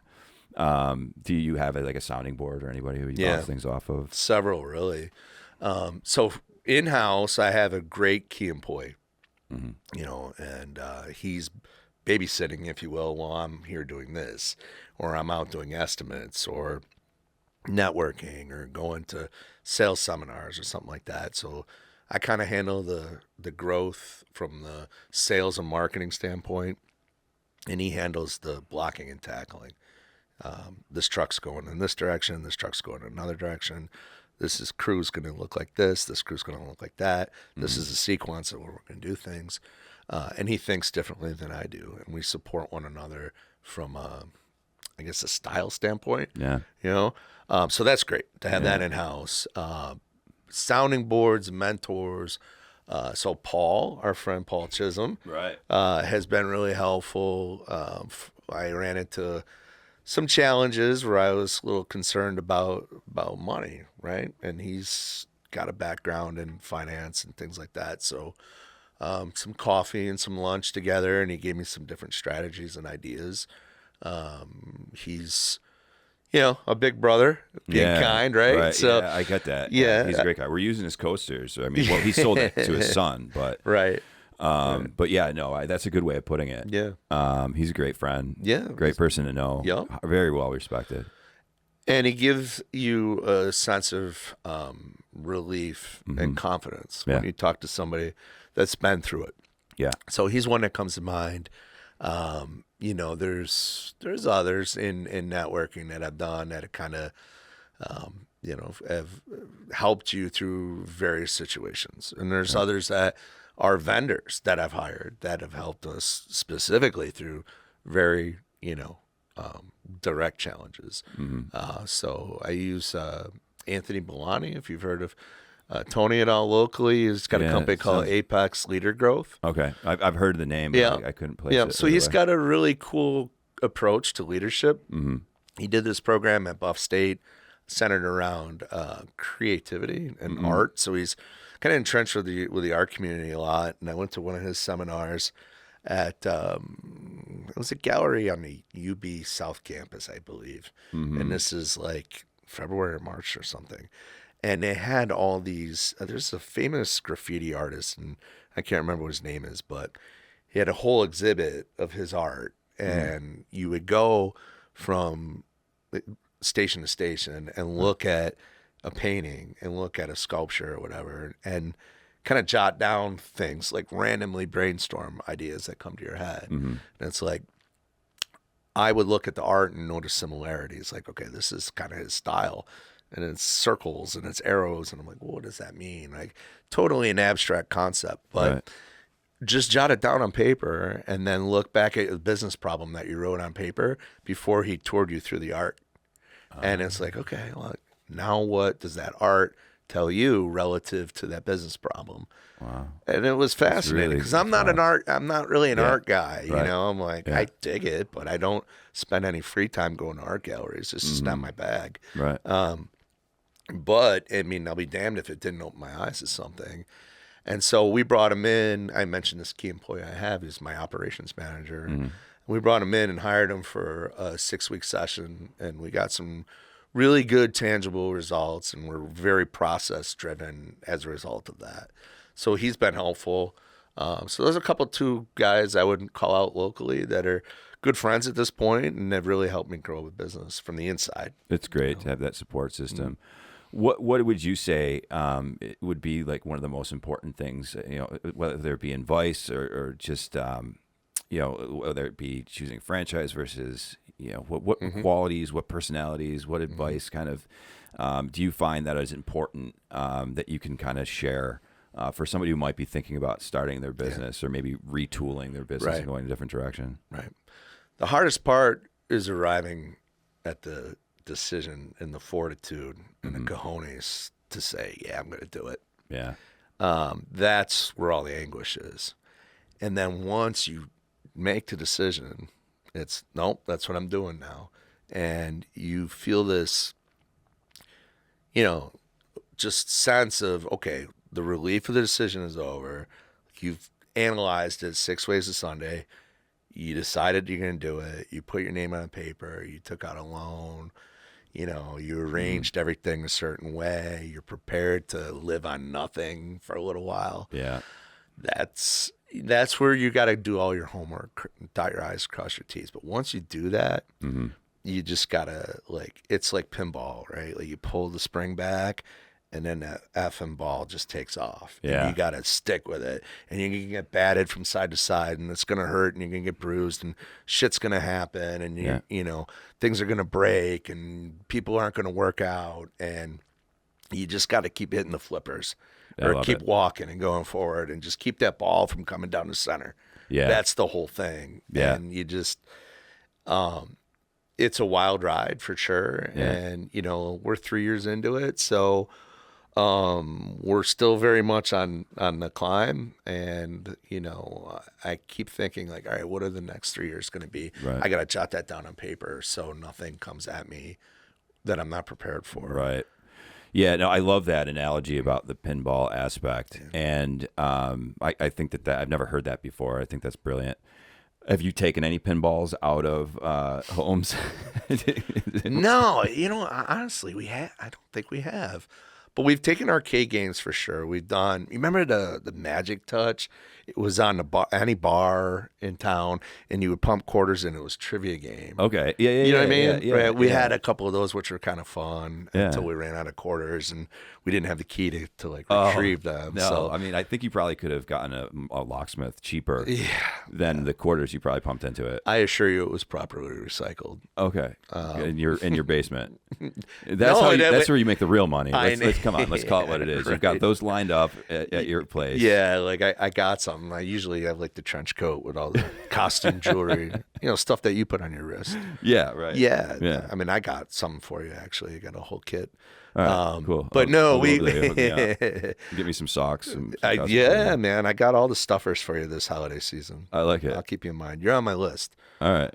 No, we get cool stuff, man. We get air hockey tables. We got, you know, arcade game. Well, not arcade games, but Nintendo games, NES systems, Atari games. We've gotten comic books, baseball cards, football cards, hockey cards, Pokemon, which I don't know, it kind of loses.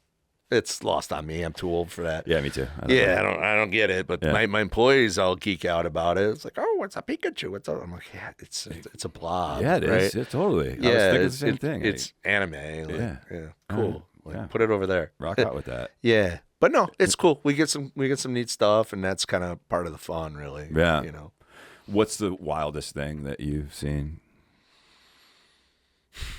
No filter. No filter? Are you serious? Yeah, anything. This man had a sex dungeon in his attic. Oh, you can't do that. You're while right. drinking. You didn't see that one coming, did you? No, neither. No, did he, but yeah. So that was interesting, Mm-hmm. and we had to kind of use the right terminology when you were discussing the disassembly of a lot of things. Okay. That were there. Wow. So yeah. So did you walk into this like not knowing? No, she phrased it as workout equipment. Oh. And then we went up there, and Were they it's like, fit? Well, he had passed. Oh. This is her father. Oh, okay. But I'm sorry if I missed that. I was just a little distracted. But yeah, that's I mean, you would have to be fit to be able to utilize some of these contraptions. Oh my God. You said no filter. No, it's cool. Yeah, right I on. mean, so you see it all. No, I've seen it all, brother. I've seen it all. You know, what people keep in their nightstands. Yeah, couldn't I could be an issue. imagine. Wow. Yeah. No, that's wild. Uh-huh. Yeah, so let me just kind of regroup here for a second. Yeah, you can be all right. Yeah, I'll be all right. You're flush. Well, yeah, it tends to happen from time to time. Yeah, so because I got to clean out my attic now. So like, Now you know. Yeah, now I like when know. your time 'Cause if I comes, go, somebody shoot. else is going to discover it. Yeah. And it's probably your next of kin, and yeah, right. that could be kind of awkward. Yeah, the dogs would really look on me differently. So, other than that, the things that you do that are a little bit different. You talked about the eco-friendly aspect of it. Kind of the altruistic kind of nature of the organization. You also were, mentioning that you partner with some great charities and things like that. Habitat and so on and so forth. What else kind of sets you apart, and what would you like people to know about Junk Luggers that really I think is maybe near and dear to your heart? Yeah, good question. So the means for which we discard your items, you've covered very nicely. We do have partnerships with the local charities, Goodwill, Habitat. which is fantastic. They refer us. We really kind of pride ourselves in being helpful to people. When our team's on site, we're there to assist you and not necessarily get everything. I mean, of course, we want to be efficient, but we're not trying to be hasty. When we're on site, we're contracted to help you with a project in most cases. And with that, you should be able to ask us questions, kind of get our take on the best way to handle things, or, who might be interested in some of these items, or whether or not they're worth anything. Because that's the one thing that people kind of really spend a lot of time getting attached to things that have been in their family or have been their possessions for a long time. They think that everything has some sort of value. Pardon me. And I'll make it. Yeah. Oftentimes, it doesn't, right? Right. Yeah, and that's, sometimes it's junk, right? And you got to lug it out. You got to lug it out. So if somebody, as we've established, there's pretty much there's not much you won't take. If somebody has some junk and they want it lugged out of there, how do they get in touch with you? And if you can just kind of get a quick process as we're wrapping up. Sure. Yeah. So you can check out our website, www.junkeggers.com/Buffalo and 1-800-LUG-JUNK. Those are two best ways to get an idea of how it is we go about things. The 800 number is going to lead to our appointment center, which is open till 11 p.m. So you can feel free to call from 8 to 11, and the wonderful appointment center associates can answer any and all questions you've got. You can follow us on Facebook. That's another good one. Junk Luggers of Buffalo. And, you can find me on social media as well. I'm on both LinkedIn and Facebook. So awesome. You got the bases covered. Yeah. Eric, this has been awesome. Yeah, likewise. A lot of fun. I'm glad that we got you in here. And to everyone out there, we hope you enjoyed it. Like I said in the beginning, if you like what you saw, please don't be shy. Subscribe, and we'll have another episode for you coming soon. So thanks again, Eric. Thanks, Mike. Appreciate it. It's a lot of fun. Take care. Yeah. Hello, and welcome back to the Plant Your Flag podcast. I'm here with Mike. It's your two favorite Bean Media team members, leaders. I don't know what to call us. I mean, any of the above, I think, works out. Bean sprouts. Right. We're back. We're back. The Bean team is back. No guests today. Yeah. We're your guests today. Obviously, we started off this podcast with Mike and I, and we figured we would sort of come back every fifth episode or so, and then we realized that we're both kind of hosting one each, and we're obviously rotating. If you haven't checked out the old episodes, go check those out. But we're about 6 episodes in. We've both hosted 3 each, so we figured it was a good time to do a little bit of a recap. Make sure that you like, comment, and subscribe to the podcast, whether you're listening or watching. And thanks to everybody for the engagement and feedback on a lot of the clips. I feel like it's going pretty well so far. Yeah, absolutely. And I agree. Thanks for everybody who's been on it, and anybody who has, subscribed and has followed along to all the episodes along the trail. It's been pretty fulfilling, pretty exciting. I think so far so good. We're not top 10 in the world yet. No, and we kind of knew this going into it, that this had a specific niche. It wasn't going to be something that everybody was going to immediately gravitate towards. We're expecting more people who maybe are interested in growing their business or starting their business, or been through some of these trials and tribulations in the past, to find some maybe a little bit of humor in, like, okay, I've been through that before, but also there's other folks out there. And we've gotten some like I said, some good feedback, whether it be someone saying, hey, that you run into, I saw it, I thought that was pretty cool, or just some of the comments. But 7 episodes, it's going to be a little bit of a slow roll getting to where we want to go. Yeah, only like 600 more to go. Yeah, but until the world ends, which unfortunately is looking more and more realistic every day. But We got a until good that 9 happens, months. yeah, we got at least 9 months. Yeah. So until that happens, we're going to keep rolling and keep shooting. And, thank you for listening. This is the 7th episode. So what we wanted to do today was sort of talk about each episode in a sense of what we took away from it, or something memorable, or something that we learned, or something that just stuck out to us. And we were going to kind of go backwards from the most recent episode and just drop like one sort of tidbit that we took away from it as, people that are sort of in the same boat as these people that are running their own business and sort of managing their own business. It's been interesting to hear from so many different industries. One of the best things about what we do is we get to sort of have our hands in a lot of different businesses where there is really everyone needs some of our services at least, or at least they need someone like us in their pocket to make good business decisions when it comes to digital marketing and things of that nature. And it was extremely interesting to sort of spend time with these people, both some that we have worked with and some that we haven't necessarily known or worked with. I particularly found it interesting talking to a couple people that I didn't really know, including Jenn from Spark Fitness. Yeah. And then also someone that I did know, Tony. Yeah. And I managed to screw up his company name in the opening stanza. Right. Well, yeah, I mean, which shows this perfection is not what we're shooting for. I think that's part of the fun in this. Yeah, transparency. It's not like, let me do another take. Yeah, let's go. Do it again. Right, yeah. Do it again. Yeah.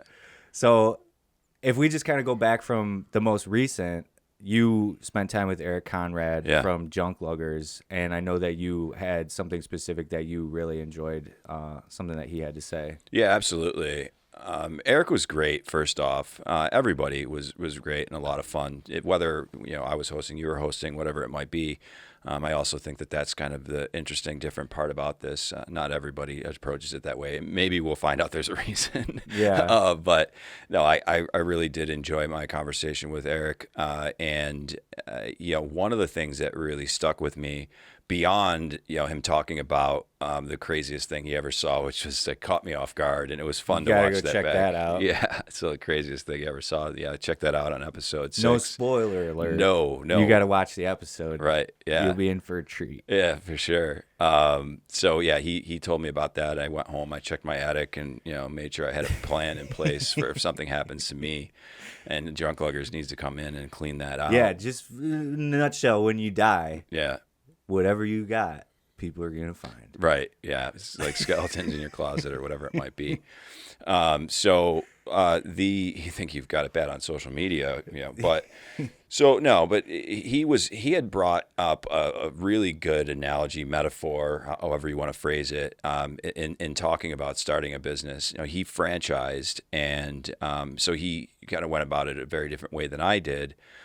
So he had to, take out a loan and purchase the franchise. So he came in with more upfront capital, where I grew more slowly and organically without any capital and not much of a plan, to be honest. So he was talking about pulling back that lever on a pinball machine, and pulling it back was doing his research and talking to the bank and doing all of those things that you need to do to pick the right franchise. And then from there, once you've got all that done, it's letting that lever or that that pull. What do you call that? Yeah, it's like a plunger. spring. It's springy type thingy. So anyhow, you pull that back, and then once it just you let go, the ball goes up into the pinball machine, and it bounces off this that you don't expect. It bounces off that you don't expect, and really those flippers at the bottom, that's where you really that's running the business. Yeah. And it's making sure that ball stays up in play and it doesn't fall down in between those two flippers. And I thought that was a really cool way of thinking about it. Because it is, I think, from experiencing some of those things, it is like that at times. It's wearing a lot of different hats. It's keeping things together, keeping the ball, where you want it to be. And, the nice thing about it, though, if you kind of take that analogy to the next level, is that if the ball does fall between those flippers, there's other balls, that you can go ahead and you could pull it again. And so not every. And how many balls? You Right. only have so many before Right. you're out, and Yeah. you got to put more quarters in. Right. Find someone give you more quarters Right. to put back into it. Right, exactly.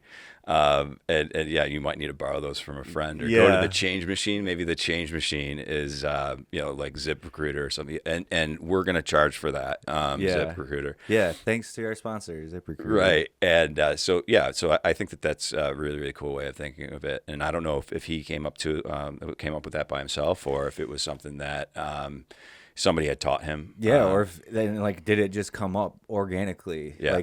That's kind of like when the record light goes on and lights go on, you do sort of go into a different mind space, and who knows? I wonder if that was something that he had ever even said before, ever. Yeah, and I'll have to ask him. Should I text him? No. No, I'll ask him because I've talked to him since, and with those conversations, he has expressed how much fun he had, and he actually shared a clip before we did. Yeah. He leaked one, and which was fine. That's the fun of this, and that, we talked in the very first episode about the ability to break this content down, and he's gotten a lot of positive feedback from people, and turned out that we knew some of the same people who didn't even know it. So it is the cool power of social media and this platform, that starts bringing common ideas and common people together. So it's cool, very, very cool. Yeah, it's interesting to sort of put someone. I think, as someone who's not necessarily a business owner, but I've been able to sort of see these people be able to sit down. It's sort of rewarding just to see people get to be the star for a couple minutes, even if it's just on our podunk little podcast for 30 minutes. It's still like you are the star for a couple minutes, and you get to sort of tell your tale. And I mean, I feel like nobody has really walked out of here with bad energy after shooting. Not at all. I think that it's a lot of, we're appreciative that they took time out of their day to do this with us. But they, it's a constant, thanks, that was so much fun. And, they're like Cathy from the Kenton Chamber. She, they had worked that into their monthly newsletter, that they had done this, that they sent out to the community. It's really cool to see it reciprocated and the appreciation, because we know that it might be a little intimidating, and oh shoot, I don't know, what would I say, that kind of thing. But yeah, once they get into it and they realize that it's just really not much different than just talking to a friend or whatever it might be. Right, exactly. And so with that being said, the 5th episode, Tony Luckozki from Advanced Sewer and Drain Cleaning nailed it. Yeah, there it is. Didn't nail it on the episode, but yeah, you said you learned a little bit more about him than you realized, and you had some takeaways from that. Yeah, I found it particularly interesting just to hear some of the stories that he had, going back to the beginning and sort of how he got started, and he didn't necessarily envision it, but then, some of the things that came to the surface. One of the things also that I found interesting that sort of come up in the conversation that might not in a different conversation was the fact that he compared the diagnostic sort of diagnosing something from a sense of deconstructing something similar to a car issue, a mechanical issue, and his experience in auto mechanics, transferring over to plumbing, because you do sort of have to figure it out. And I kind of found that somewhat similar to what we do, in that there's a lot of things out there from a digital marketing standpoint, best practices, strategies, things like that. But it is sort of a never-ending game, and sort of like the old screensaver pipe dreams, I think it was called, on Windows, where it was just endless pipes going. Oh, right. It does get like that sometimes, and I think that's what I personally take pride in and doing for people, is sort of making that just myriad of confusion, sort of making it make sense to them and making them feel like they trust that we have, some semblance of control over that. Because you need to, it's like the duck kind of analogy. Right. With Yeah. the feet are always moving under, but the duck seems like it's calm on top. So when we communicate with who we're working with and tell them, we have to kind of break it down, because we don't want to be that agency, that company that does the overspeak. Mm-hmm. So we want to kind of deliver it in a way that makes sense. And it's not all of the little nuances are all so important to them understanding that where this lead came from or what it took to get there. Yeah, and the multiple different campaigns and strategies, and the more sort of investment by a client, the more responsibility we would have then to sort of navigate that and validate that and put it into the best strategy possible. But I found that interesting. And then the other thing, just like, I think it was somewhat relieving that he told a story about just that emergency situation where there was water just coming through the wall, through the ceiling, and that just hearing him tell the story from that sense of like relief telling it, but also reliving it. Yeah. It did like just bring me like authentic happiness, but like mutual relief of like, I've never been in that situation, but there's been situations where it was like, oh my God, what are we going to do? But it just goes to show you that like it's a requirement to be resilient, whether you're owning a business or managing a business or managing a campaign or whatever it is that you do in your own industry. That's sort of like everything is going to get scary once in a while. Yeah.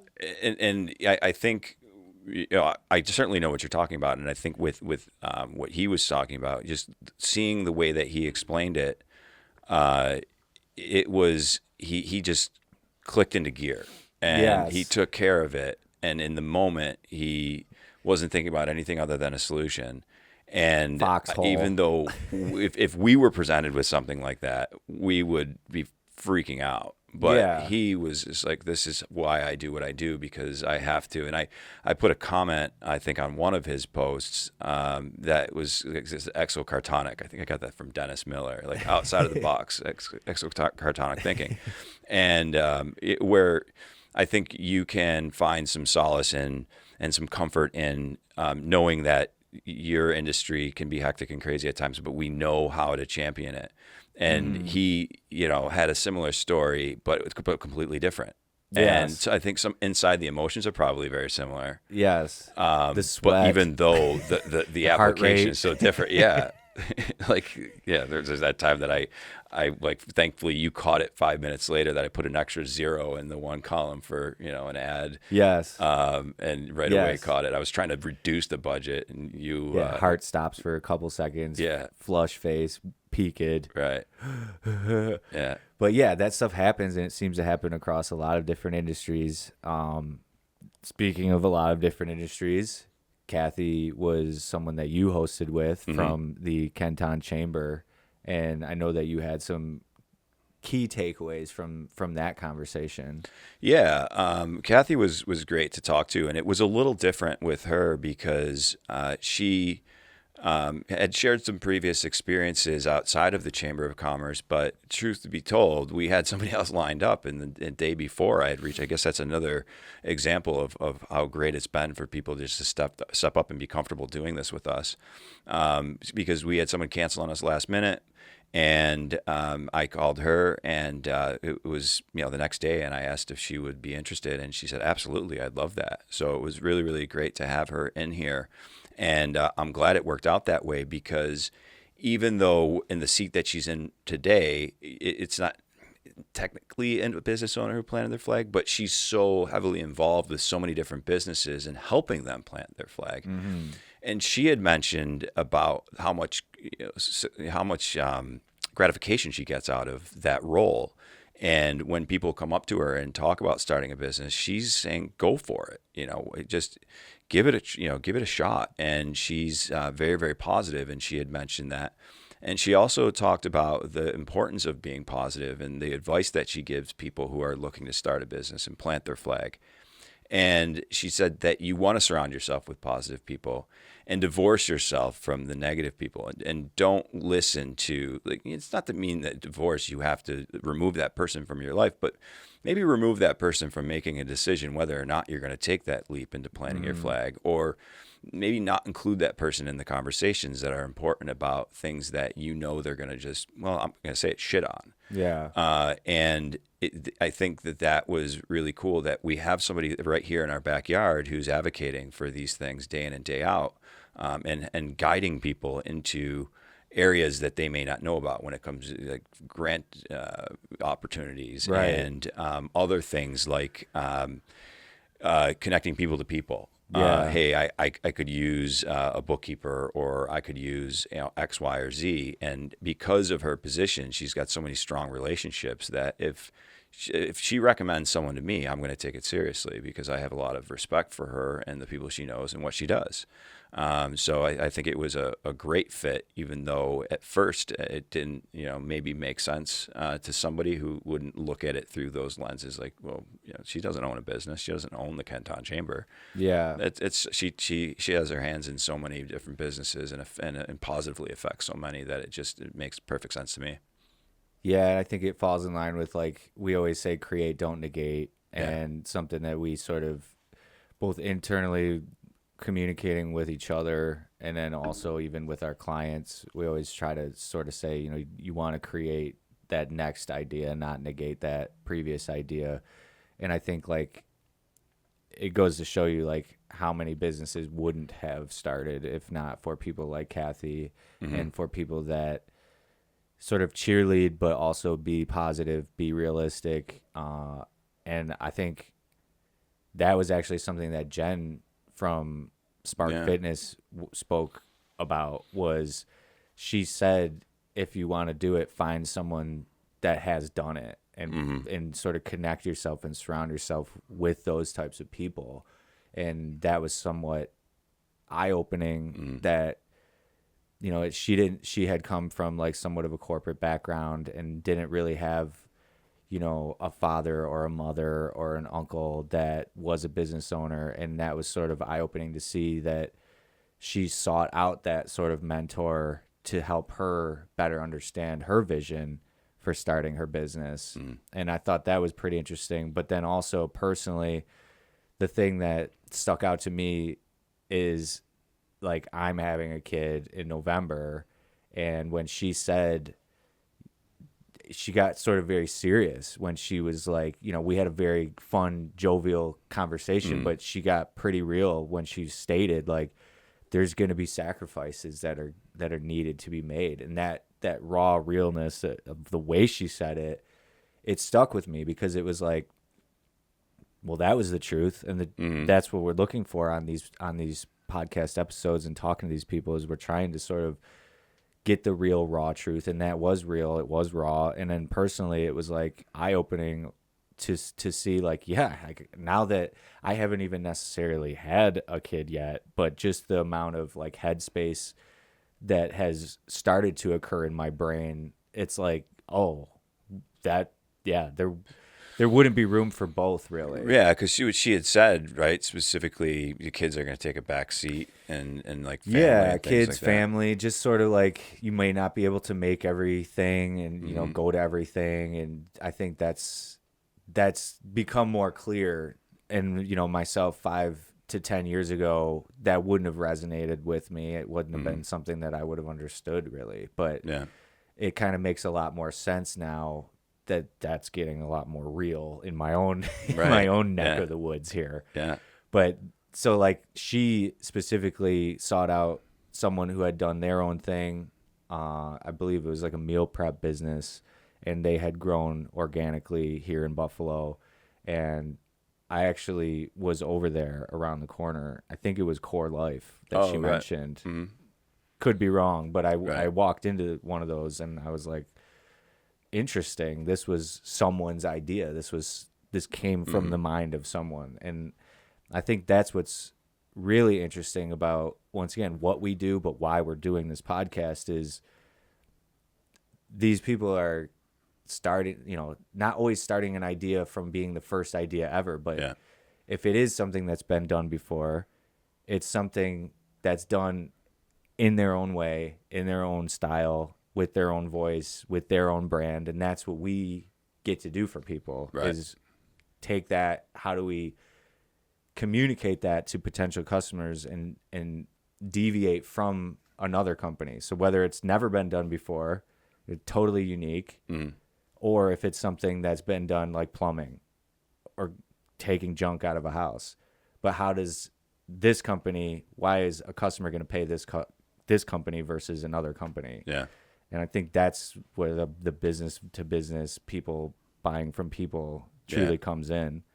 Yeah, and with Jenn, you hadn't met her in the past, and she was new to us, and I have been fortunate enough to interview or talk with, however you want to phrase it, people who I've known and had some sort of a relationship with over the years, but you had the opportunity to talk with somebody fresh, blank. Yeah, blank it wasn't slate. easy. Yeah, I was just gonna ask, like, what was it like?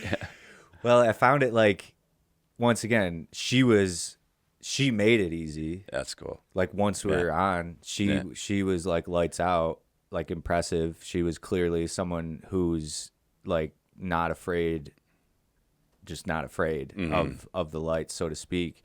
But leading up to that, it was a different experience to host with someone that I had not communicated with like personally before. And as we were sort of getting ready, I was like going through the questions, and I was like kind of getting a little nervous and anxious. And like, then I just started talking to her like I was standing outside of the Pink or outside of a bar somewhere, and just thought, all right, well, if I have a limited amount of time here before we turn the camera on, why not just shoot the shit a little bit? And we ended up kind of talking, and we knew some mutual people from, our local areas. And that, I think, then I was like, okay, like I know this person at least a little bit. Yeah. And I think that made it a lot easier. But that's not to say that we can't have more people on that we don't know. It was exhilarating. Yeah, I we got to get you one so you. I know it's not fair because we do every other. Well, I think I've got a really nice one lined up for you next, so we'll see if that pans out. Yeah, that would be exciting. Yeah, because that's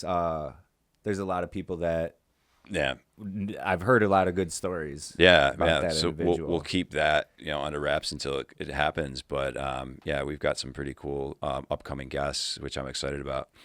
But yeah, I mean we've interviewed people in the past that in a different way, like we said in episode 1, where the other model that we've used up until doing podcast style type conversations was me behind the camera with a camera operator, and then only we cut out the questions and we make succinct videos.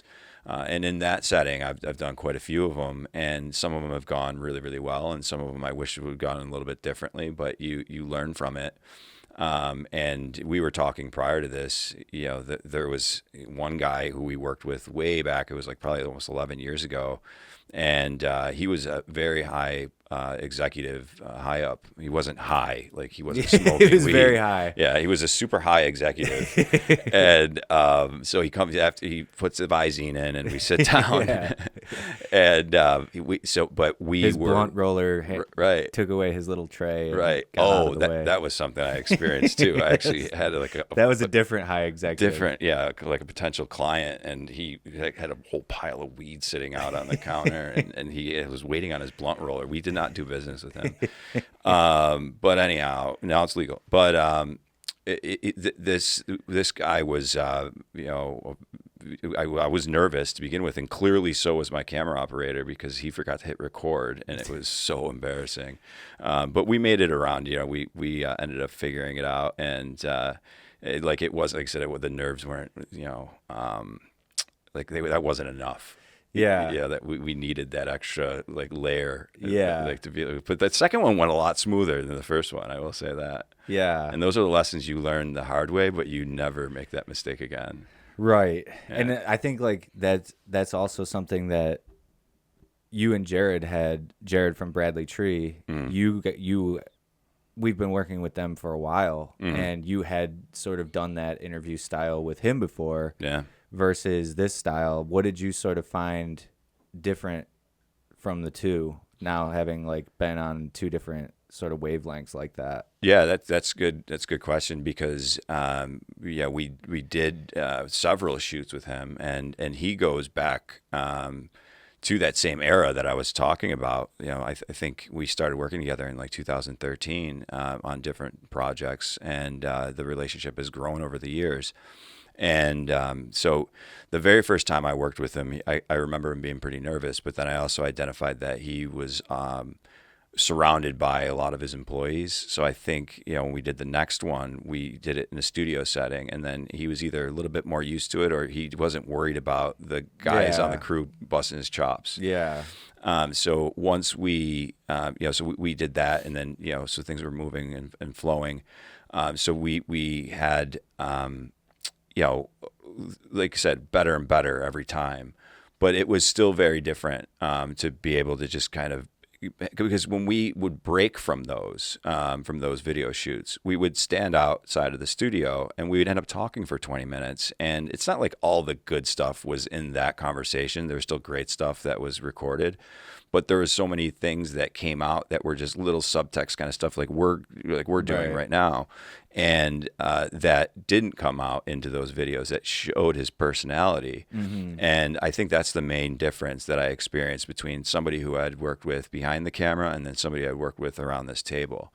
That him and I got to talk about the ups and downs and some of the stresses that go into business and those similarities like we started talking about just a little bit ago. And one of them was he was talking about the silver lining of employees coming and going. And it's always tough, especially when your first couple employees, if once you part ways, that you miss having them around one, and then you start to kind of second guess, like, is there something I could have done better to retain them or what have you? And he said that the way that he looked at it is that, employees do end up tending to come and go. You are going to be the one common denominator, and that those you do have the opportunity to share and influence a small piece of their life. So it's like I said, sharing time with them and influencing, a little part of their big picture. And if that was a positive thing, then you can look back on it fondly. And I thought that was a really cool way of thinking about it. It's kind of just like they talk about our life on this planet is such like it's a grain of sand, in the scope of how long the universe has been around, like that kind of thing. Yeah. So I thought it was a neat way of kind of flipping something that most people would think of as like a doom and gloom situation into a positive. Like we had a good run here, and hopefully they learned something from me because I know I learned something from them.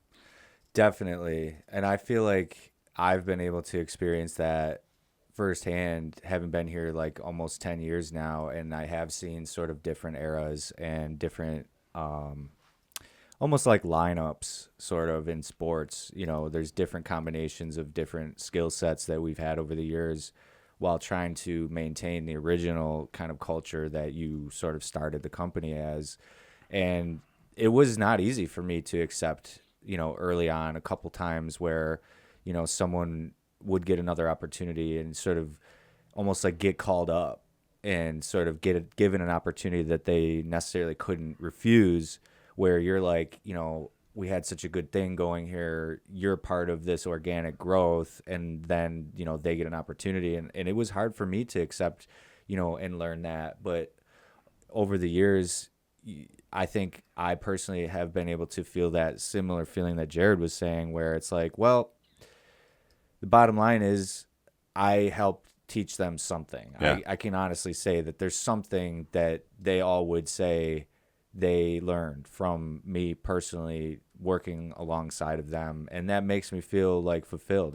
And I see them all doing well and being successful. And I think that's like the best thing you can really hope for, Yeah, and like Tony had brought up, like the fact of it's like watching a child grow up kind of thing, and a lot of times we'll hire somebody who we know we can work with their set of skills right today, but we would like them to get to, like, maybe they're, I don't want to put numbers on it because that's just stupid, but maybe they're here and we want them to be up here. The potential, right? And then they start to live up to that potential that we see, and then they get to a point where they get an offer somewhere else. And if somebody came in as an entry-level graphic designer and then they get offered like a like art director position at a company, how are you supposed to say like no, stay? Like that's your life, and this is part of your path, and we're happy that we can help.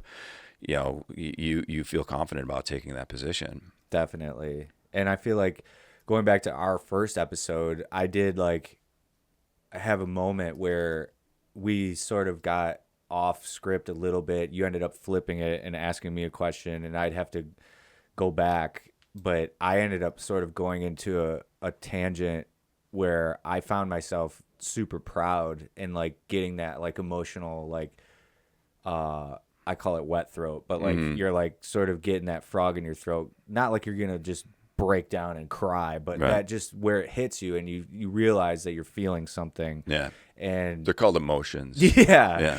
Dennis Reynolds. Say, I've been having feelings lately. Right. Mac. Yeah, Dennis. Every day.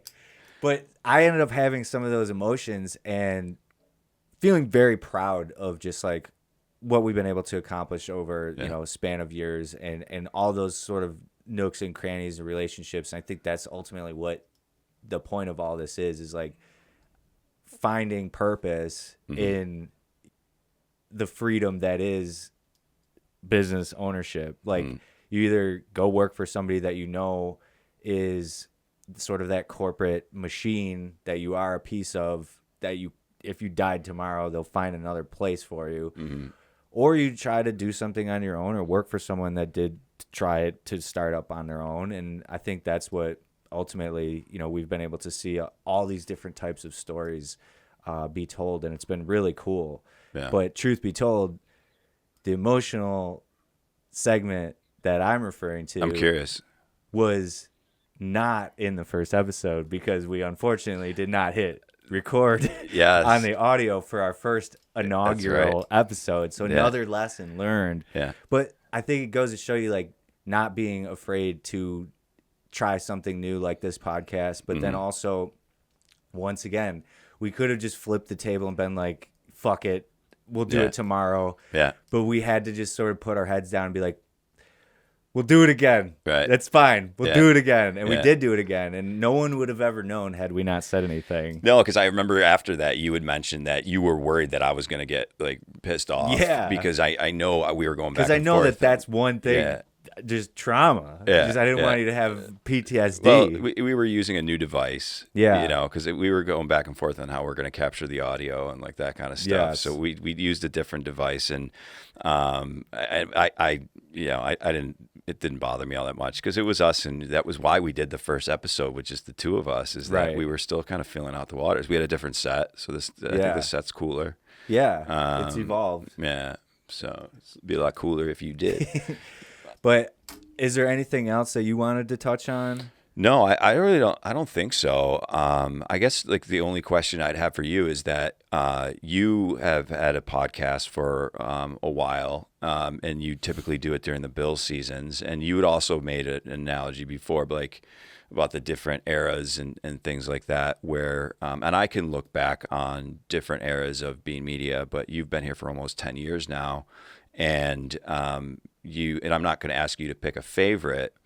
But I did want to ask about when you first started your podcast. It was a different era in Bean Media's history, and we did try this again. So what are your thoughts about the podcast you do alone, the podcasting we used to do back at the old office when it was more audio based, and then this one we're doing now? How do you feel about those different eras, and then compared to the one that we're in right now with just podcast speaking?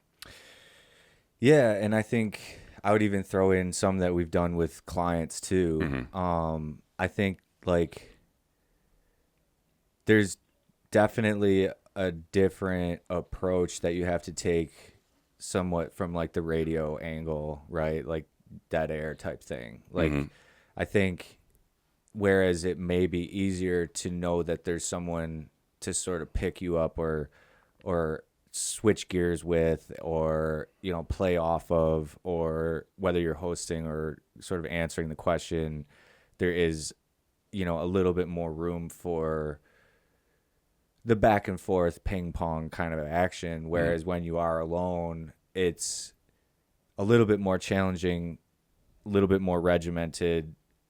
Actually, I did just bring back my Bill's Blue Mafia pod.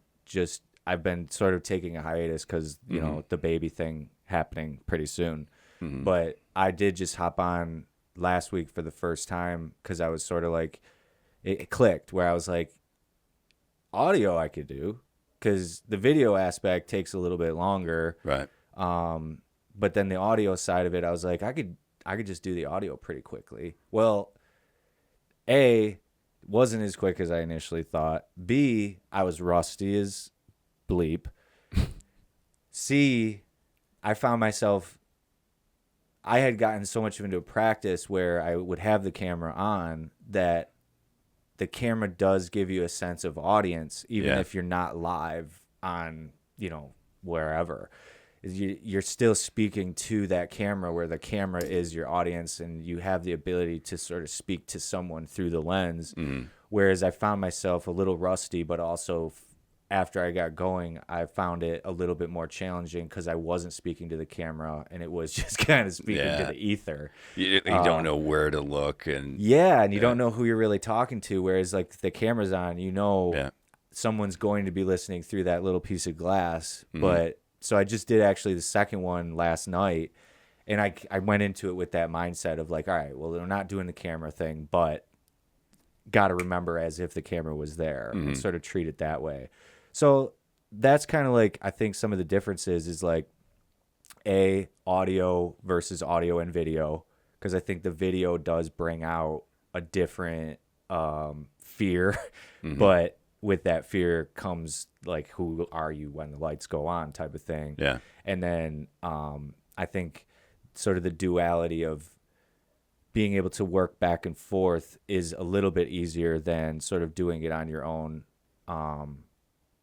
And that's what Theo Von, he does a little bit of both. Right. And I think that when he does the ones by himself, he gets a lot more internal and even maybe more open because there is no one there talking to. Whereas then if he has a guest, he is more in that sort of Q&A versus like sometimes he'll just be like, what are we talking about? I don't even know what this show is. Yeah. But that's what that becomes, I think, that glimpse inside of that person that's on it. Yeah, that's why I think this platform is really, really fun. Yeah, for sure. Yeah, and you you get to be looser, and it's like the I could see where you know, the difference makes sense to me, especially after you made that comparison, and I start thinking about some of the podcasts I watch / listen to, and when they're alone versus when they have somebody. You know, it's a little bit different, and then sometimes it's a little bit challenging to make it through some of those parts where you could clearly tell that they don't know where they're going next. Yeah. And then all of a sudden they pull it together, and it's the funniest part of the whole thing. Exactly. Yeah. That's, I think, some of the fun of it. Yeah, for sure.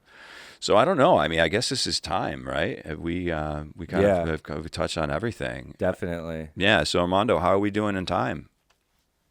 We're good. All right. Armando says great. So thanks to Armando. And thanks, Jer. And we want to thank everybody out there who's listening, watching, whatever it might be.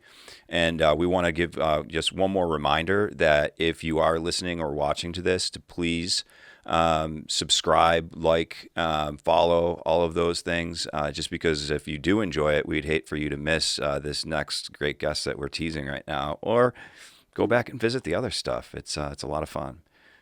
I think that's it. Thanks, everybody, from Beam Media Productions, as I choke on the end. Perfect. Thank you joining the Plant Your Flag podcast. Thanks, guys. Bye. Hello and welcome back to the Plant Your Flag podcast. I'm Jeremy Mountain, your host with Bean Media, and we have a new guest today, Jim Blendowski, co-owner of Creative Kitchens and Baths, formerly Kitchen Creations. They just opened up another location in Amherst at 4997 Harlem Road, and they have their original location in Hamburg at 5470 Camp Road. So we're super excited to have Jim here today. He's a co-owner. Mike, the owner of Bean Media, it goes way back with Steve, the other co-owner, all the way back to Boy Scouts. And as Jim mentioned, he is the face of the company, and Steve is the brains of the company. Is that how it went? Pretty much, yeah. So we're excited to have you here, Jim, because you were courageous enough to step on, so we appreciate that. Yeah. Thanks for having me. Good to be here. Awesome. As you know, if you've watched before or listened before, the whole thing here with Plant Your Flag is we just want to talk to business owners and people out there that were not afraid to plant their own flag in the ground and sort of make this world a better place, which appears to be more and more difficult. But to get right into it, we sort of like to start off each episode with, what or who inspired you to plant your flag? Got to give Steve the heads up on that one there. Opportunity is really the inspiration, I guess. The idea of the want was always there to have my own place, and then I get a phone call from, a connection from, seems like lives ago, many lives ago, and comes back around. So jump right in and say, yeah, let's do it, man. So long-term friendships. Yeah. And you were telling me a little bit before about how you got to know Steve, but can you let the audience know how that, because you had mentioned like you never burn a bridge because you never know how that could come back and help. Yeah, I worked with Steve for about a year at a box store back in 2009. He was my assistant manager, and got into some fantasy football leagues with him at the time. So after he left, and I stayed at that place for a while, we always stayed in connection through that. And then, we go separate ways. And 15 years later, life comes back around, and he's looking for a business partner. So he reaches out, and here we are now today. Yeah, that's pretty sweet, and it's a little bit different than some of our other guests have. Their story has been so far. As far as you yourself, where do you hail from? Are you from Western New York? Yeah, I'm a Lackawanna guy. Oh, okay. Yeah, so Lackawanna it's very multicultural, so you learn how to be around and deal with a lot of different walks of life and people that come from all over the world, really, so which is great in a customer service type industry. You learn how to read people, and I always tell people buy people. And I'm like, yeah, I don't feel like I'm selling kitchens. I'm selling myself is what I'm doing here. So coming from a place there that allows you to learn how to read people and stuff like that can really carry you quite a bit in an actually industry lost like to this. Lackawanna in the sectional championship in football back in 06, 07 Really? myself. Yeah. Okay. Yeah. Paul Mueller, one of my best friends there, starting quarterback for Lackawanna. Well, there was that might have been the year prior to me, because Capone Smith Okay, and that was Curtis 07. Underwood. Yep. So we'll talk about that after we get off. I didn't know you were from there. They ended my high school career over there, them boys. I saw them do that then. I was at the game. Yeah. That was All right. We'll talk about that a little bit later. Nice. But as far as owning a business or being a business owner, what did you ever consider it before? Like when you were growing up, was it something that you envisioned, or how did that sort of come about? The dream was always there.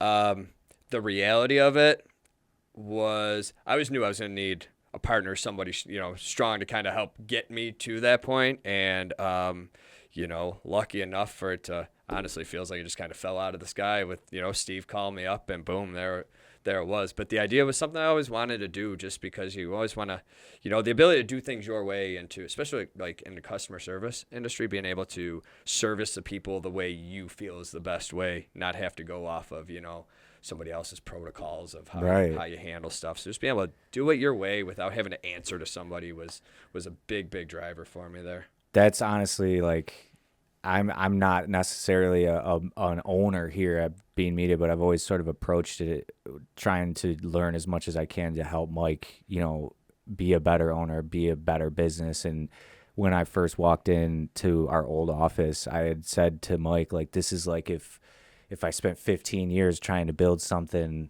this is where I would get. So like I always looked at it like you said, I'm still with Bean Media because of the fact that it is us and there is no like overlord sort of just create, like we get to sort of create our own way. And I think that's like some of the coolest part of owning a business and why we started this podcast is just that, like not being afraid of not having a boss, so to speak. Right. Yeah, that's why like we call it a team. You know, everybody's part of the team here. Like it's one vision, it's collaborative. I want everybody to be themselves and to not be afraid, because when people aren't, that's when they can be the best version of themselves, and that's when you're going to get the most out of your people, and they're going to give most to, you know, to your clients. Totally. And like, do you feel, you had mentioned like working for like you know, a big box store and some of the other you know, companies around in Western New York. How do you feel working in those arenas maybe helped you be a better communicator or leader, like in the position that you are now?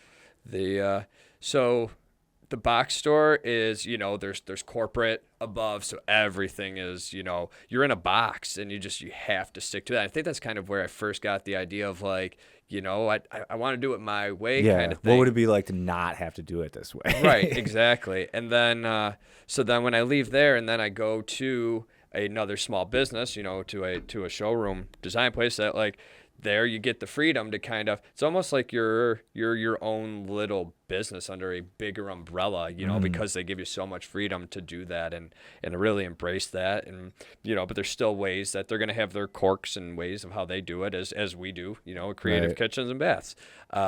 So that's really the big driver, is just be able to plant your flag and do it the way you want to do it.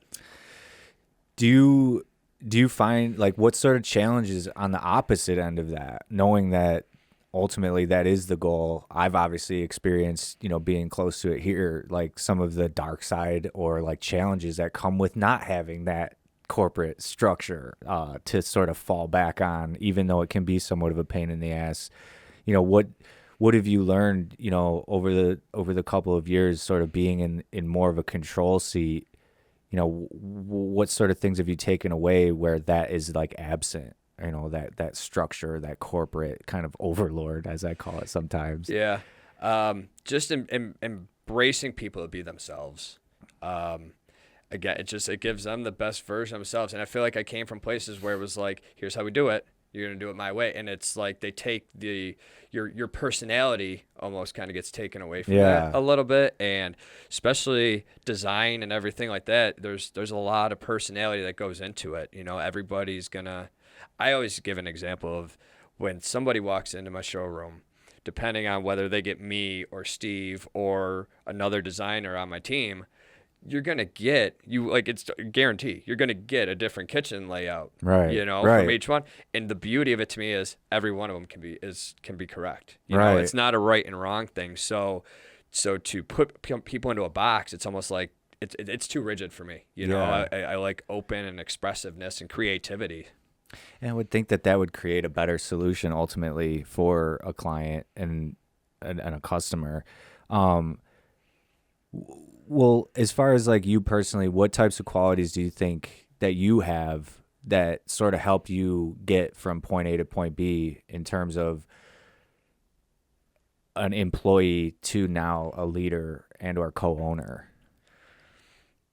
It sounds so simple. It took me a while to appreciate under the fact of how much just the ability to do your job, like how far that can really take you. You know, like people if you tell somebody you're going to do something, do it, you know, and if you have a timeline to meet the timeline and just do your job, you know, and not just bare minimum. You don't have to go above and beyond every single time, but if you are just doing things the right way and you're applying yourself and you're, you know, giving an honest effort, I'm a karma guy, you know. I feel like that stuff's going to come back around and you're going to be rewarded for it. Totally. I couldn't agree more. I think like that was something that working in some of the corporate structures that I worked in, it was like, why are we making things more difficult? And that's why I sort of like the freewheeling though it becomes a responsibility to sort of create some of those systems and structure to ensure that you are doing the job in maybe the most seamless way possible, but also not making it more complicated. And I find that we got to have process and procedure to keep everybody, on a narrow, straight path here.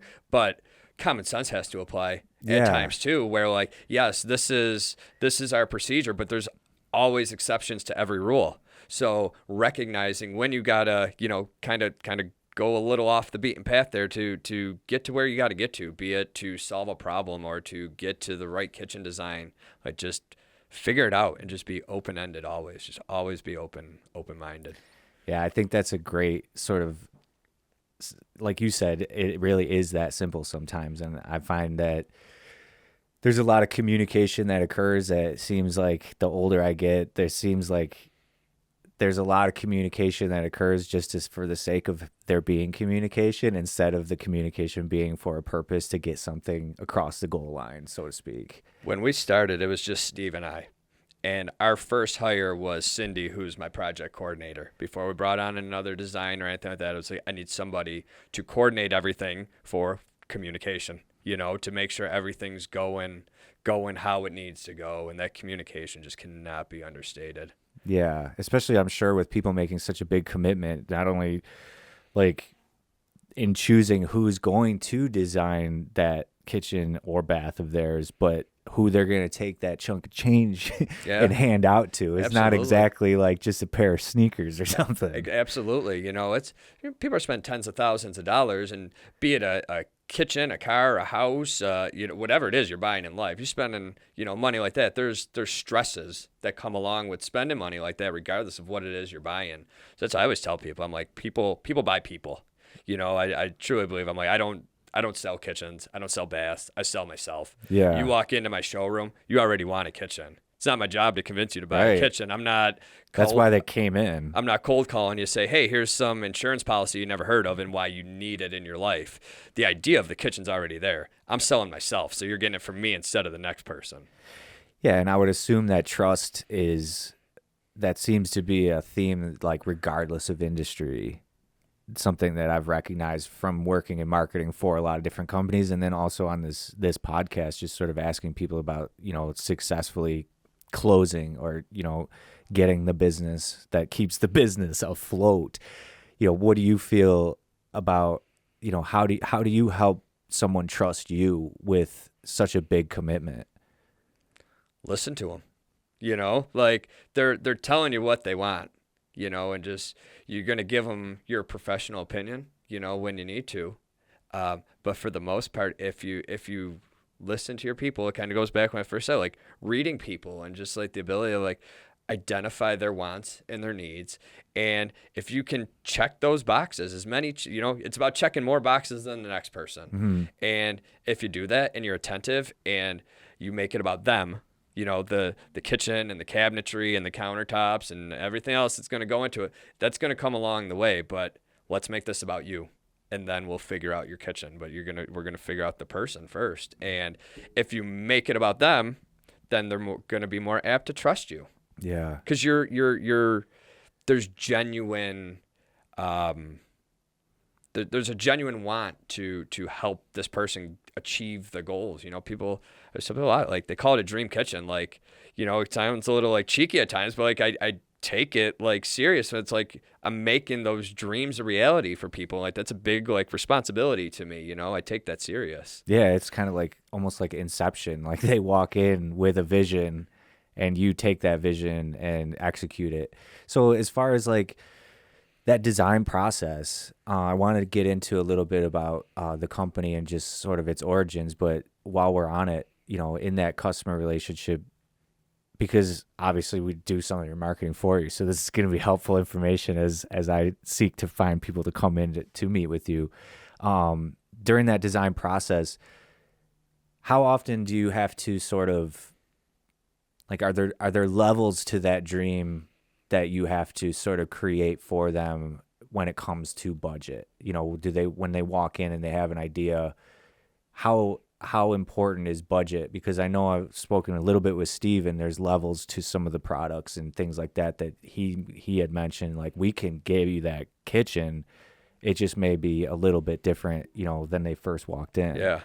I always make like a comparison. So the kitchen industry is very much unknown to the general public. And I understand, I appreciate that fact. I always tell people, if I'm selling you a car and I say, here's a Ford and here's a Ferrari, the general public understands that the Ferrari is going to cost more. They may not know the difference in the horsepower or the this or that between the two, but they generally understand that difference. Most people come into my showroom, and if I say, here's candlelight cabinetry, here's my medallion cabinetry, here's my 1951 cabinetry, it doesn't mean a damn thing to most people. So it's like, it's on me to educate them on that.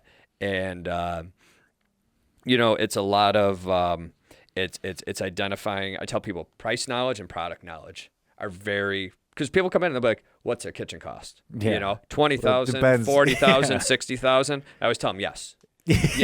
Like it's it's exactly. You walk into a car dealership and you say, well, how much does a car cost? Yeah. There's different levels to it. Right. So it's identifying those levels, because some people do the dream one time, and it's, you identify, okay, how long are you gonna be in this house? Is this your forever home? If it is, like, let's start at the top.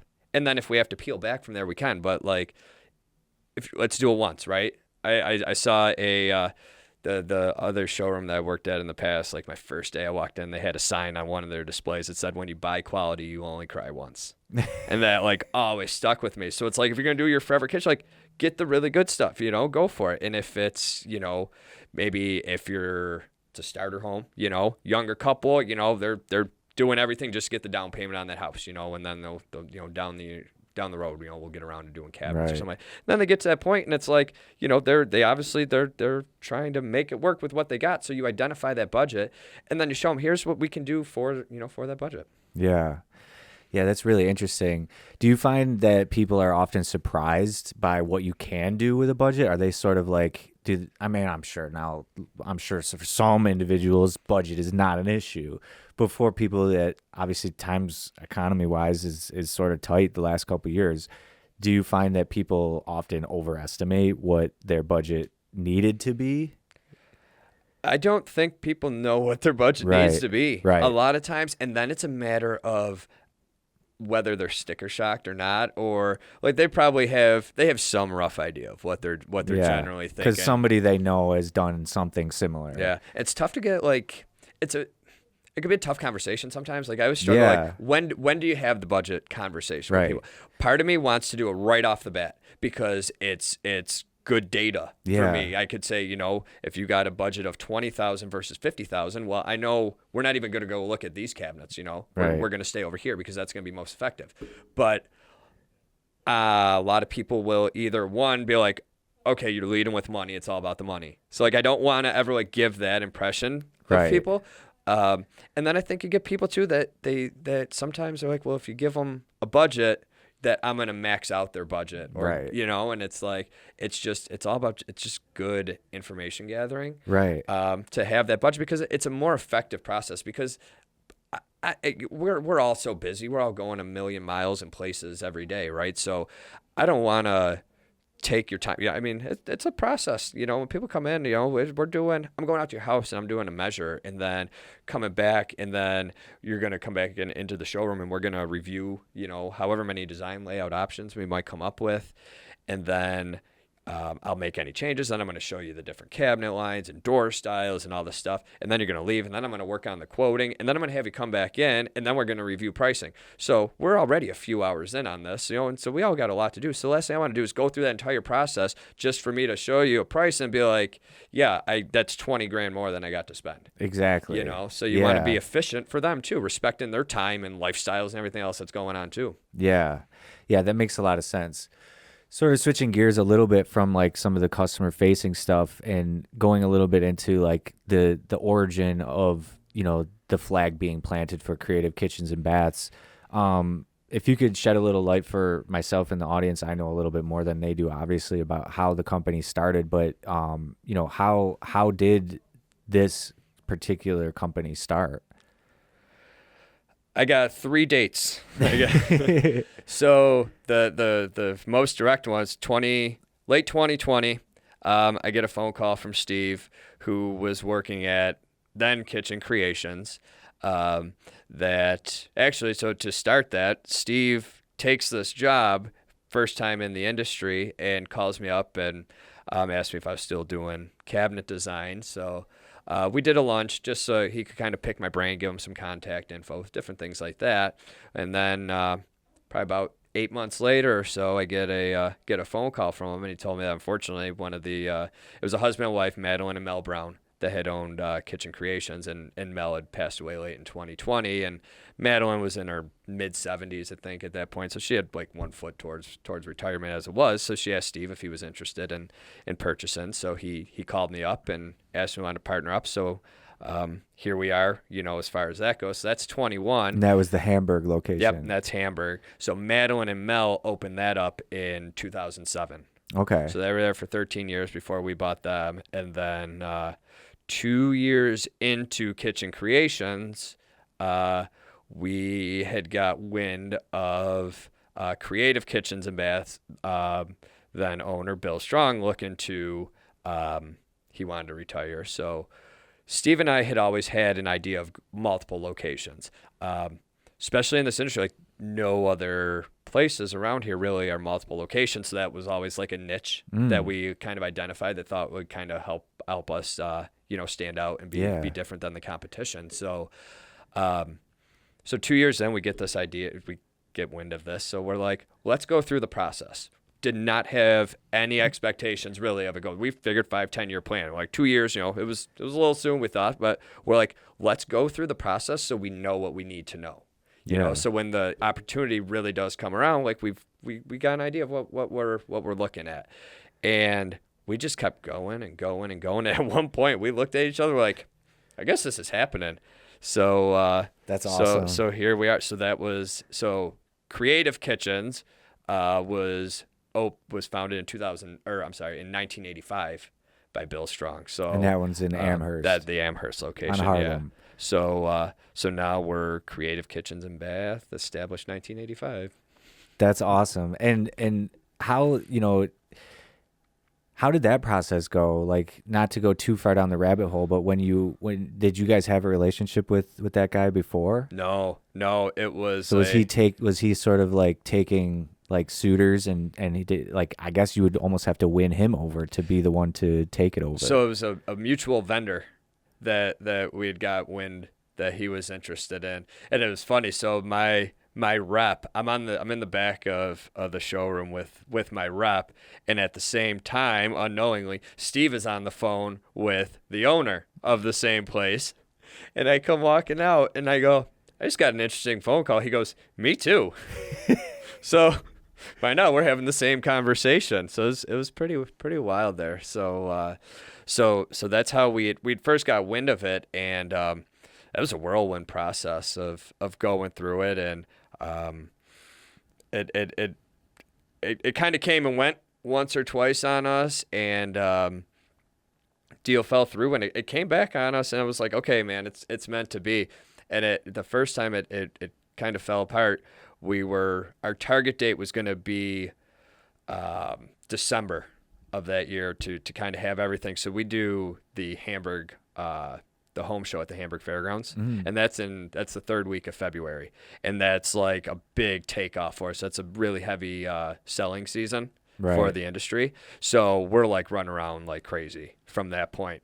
So this closes the first week of March. So like after it came back around, so we're like, okay, now we're really like, we were nuts. We were nuts. So like we're trying to onboard and get these two different businesses to talk to each other and get everything while like being in like the thick of like a selling season. So yeah, it was quite the emotional process. So swimming in the middle of the ocean. And of course, you get attorneys and everything. It's not a quick process, right. So yeah, that's a good, 8, 10, 12 month kind of whirlwind. That'll put some gray hairs on your head. I feel like that sounds a little bit scary. How do you feel like, obviously the last couple of years, it sounds like it's moved pretty swiftly, but it's not like it's been 20 years, but it sounds like it could feel like about 20 years.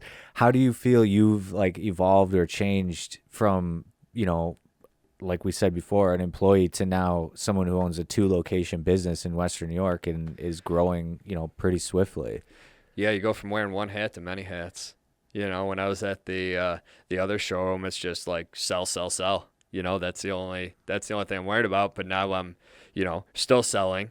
But before this, I'm out doing deliveries this morning, you know, and then you're training and onboarding and hiring and doing all this other stuff for your teams and everything like that. And Steve and I do quite a bit of the like remodeling stuff like that in the showroom. So you're always changing displays and trying to inside the actual stay, showroom, so you're not 20 years behind. Yeah, right, exactly. So there's a lot of different you're at a lot of places at once, you know. So learning to manage that, you know, to be in multiple places at the same time, it feels like a lot, you know. Yeah. Yeah, that sounds awesome. Honestly, that's why this is so sort of rewarding for myself, just like in the marketing world, to be able to work with people like you and Steve and hear these stories. Because like, once again, that's kind of the whole point of this podcast, is those who are not afraid to plant their flag. And like, I just love hearing these stories, because it's like, it's just interesting. And I really appreciate you coming in. As we kind of like keep moving forward here, what is it that you love most about what you do? It's different every day. I'm the type, I need to be like re-stimulated. Yeah, I can't do same the here. same thing. Like I got to get up and go and do, and every kitchen's different. Yeah. You know, every client's different. So it's always fresh, you know, it's always new challenges and obstacles and problem solving and design work and learning different people.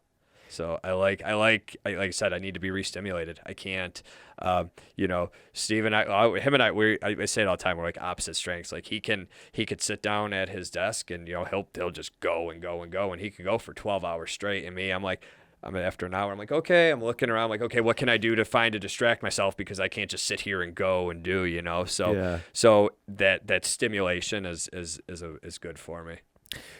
Who, after a few years sort of in this world, who is it that sort of helps you the most to sort of keep it moving forward and keep that flag like flying and planted? Steve. Yeah. He really is. Yeah. Yeah. That guy has done so much for me personally, you know, so I do everything I can to kind of honor this partnership. That's awesome. You know, and keep it plugging along. 'Cause like I said, the idea and the want, you know, to do what I'm currently doing has been there for years, you know, and he really is the one who made it happen for me and really gave that opportunity to plant that flag. That's awesome. What advice would you have for someone, you know, out there who maybe in a similar place that you were at one point and, you know, sort of clocking in, clocking out employee, but having somewhat of a vision, having somewhat of maybe an idea or something out there, you know, what would you say to them in terms of advice or guidance on, you know, maybe making that dream more of a reality? Shoot your shot. You know, when the opportunity comes up, take it. When Steve calls me there, we're in the thick of the pandemic, and I'm like, you know what, the world's upside down right now. I'm like, what the hell? Why not? I'm like, if it's a flash in the pan or we crash and burn, I'm like, I'll go get another design job somewhere else. You know, it's just like, don't make fear-based decisions in life. Like, you got the opportunity, you know, take it, shoot your shot, see what happens. You know, and if not, you end up somewhere else, guess what? You learn some really good stuff along the way, whether you know it or not. That's going to carry you in whatever's next. So you're always learning, evolving, and changing, and just, you know, go for it. And, you know, maybe some people are more process driven, you know, to handling, like, you know, maybe going and filing for, you know, a name or do all the other, you know, the real businessy stuff that goes along with it. Yeah. That I would say fortunate to not have to yeah, do as much of, but that's the creative left brain of me just wants to, you know, I just want to make things look pretty and sell them, Yeah. you know? So like, that's what I get to do. I think that's something that I've taken out of it too, is that idea of partnership and having someone that you need almost like the old Spy versus Spy in Mad Magazine, where there was like two matching guys, but like you said, like left brain, and sort of how you guys are almost like dueling personalities, but forging for the same goal. And that's something that, I've noticed working with some people that don't have that co-partner or that second person to sort of bounce ideas off of. And I would think it would be challenging to do it alone. And something I've taken out of this today is just the power of that partnership and that trust, and what can come out of it when those opportunities are presented, and like you weren't afraid to take that chance. But like, where would he be if you said no that day? Right. Yeah. Or like, it would take like a guy like Mike. Like, I have so much respect for a guy like Mike to like do it, because right, he's sole owner. Yeah. Right. So to do it on your own like that, like that to me is a whole nother level that I say I'm fortunate enough to be like naive to the back end stuff of it. That's honestly, those are a lot of the stresses and stuff like that. Handling that. So like, that partnership is it's invaluable to me. And as much as I say like opposite strengths and stuff like that, but the key too is the values and the vision are 100% aligned. And they always have been. Like the way we approach, him and I both always called it like servant leadership. Like for our team, like we're here to like tell me how I can make you the best version of yourself. I'm not here to tell you, you got to do this, you got to do that. It's like, what do you need of me to make you, go to that next level? Yeah. So being aligned in the day-to-day stuff allows those opposite strengths to shine. I totally. guess, Yeah, totally. And that's, like I was sort of saying before, that was what sort of committed me to helping Mike grow this company and sort of give him some more support and some more backing and some more just alignment, like you mentioned, in forming something greater than maybe he had envisioned, and giving him that confidence. And that's what I've sort of always tried to do for him. And I like to think that obviously that's helped him along the way, because I've been able to see, our company grow over the years and grow bigger relationships with some of our clients than when I first started. And that's why I love sort of working in this space. As far as creative kitchens and baths, what do you guys do differently than other companies, do you feel, that sort of separate yourselves? Because you've obviously worked in different levels of it. So, Right. How do you guys sort of aim to differ or be better than, really? That's right. I go back to that whole, selling myself and being attentive and really listening to them. And, I'm not here to tell you what you have to do. You tell me what you want to do, and I'm going to do, we're going to do what we can to best make that become a reality.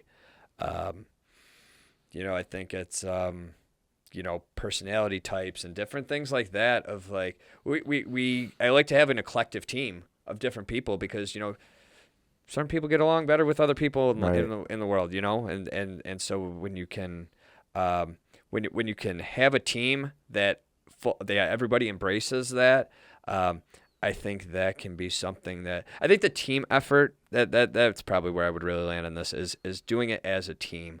I've worked with designers in the past that it's I'll say ego, wherever it's like, this is the way, we're going to do it type of thing. And for me, I'm like, no, that's not how it's got to be. It's like, two brains are better than one. They say it all the time for a reason, right? So it's like, let's collectively all figure this out together. And I think that team approach to what could be looked at as like an individualized type of process, because like you're their direct connect, when I design a kitchen for somebody, they're not calling Steve to ask questions about that kitchen, so it's they're going right back to you. But let's all, especially like on the back end when they're not around, that's when we're all like really collaborative and stuff like that together. Yeah. And what, like, if there was one thing that you've seen in your experience that would be somewhat of like an issue or a pitfall when someone is trying to redo their kitchen and taking that step, what would you say the most avoidable issue or something that you would want someone to know before going in? change is not bad.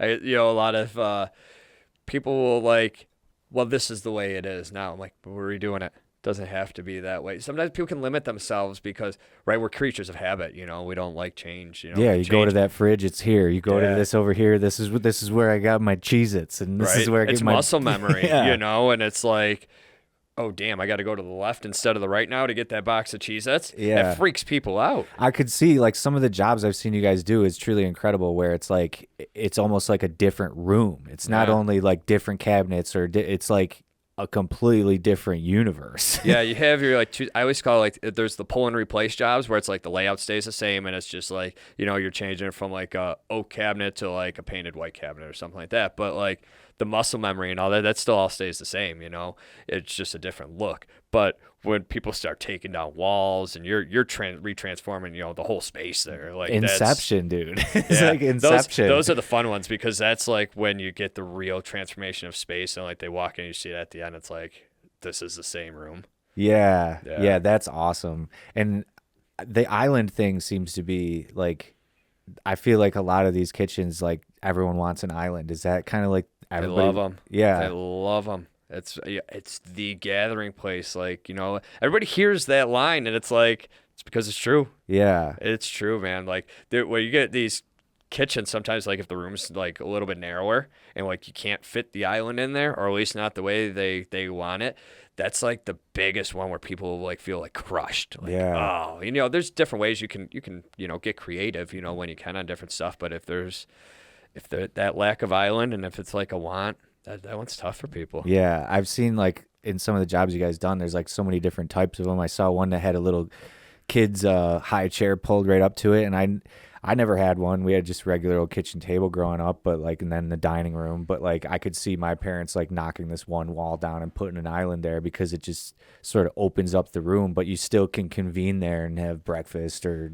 check your Right. phone or whatever. I want to do one of those ones. You ever see like on Instagram, like those people like they'll open up like a cabinet door and there's like a slide like going down to the basement Yeah. type thing. It's like these like Yeah. hidden rooms and Just stuff. trap I'm like, door. that's what I want to do. I'm like, that's like some of the fun. It's cool when you get like some of that oddball stuff like that comes. Yeah. I've never done a slide. Done some ladder systems, but never a slide. I saw some of those pictures. It was almost like a library or Yeah. something, like one of those old Yeah. libraries. Yeah, that one was a lot of fun. Got that job from a lawn sign. One of my contractors had a lawn sign up, and they called me up, and so I walk out to this house. He's got ceilings, 13-foot floor ceilings.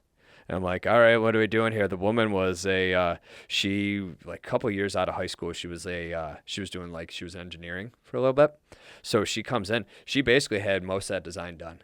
And it was like all on graph paper. So like I was just kind of plugging in and then just doing like finish selections. What she really needed me to figure out most for her were like the wall cabinets for the ladder system, which Yeah. was ironic because typically like when I'm designing, I kind of figure out the lower stuff.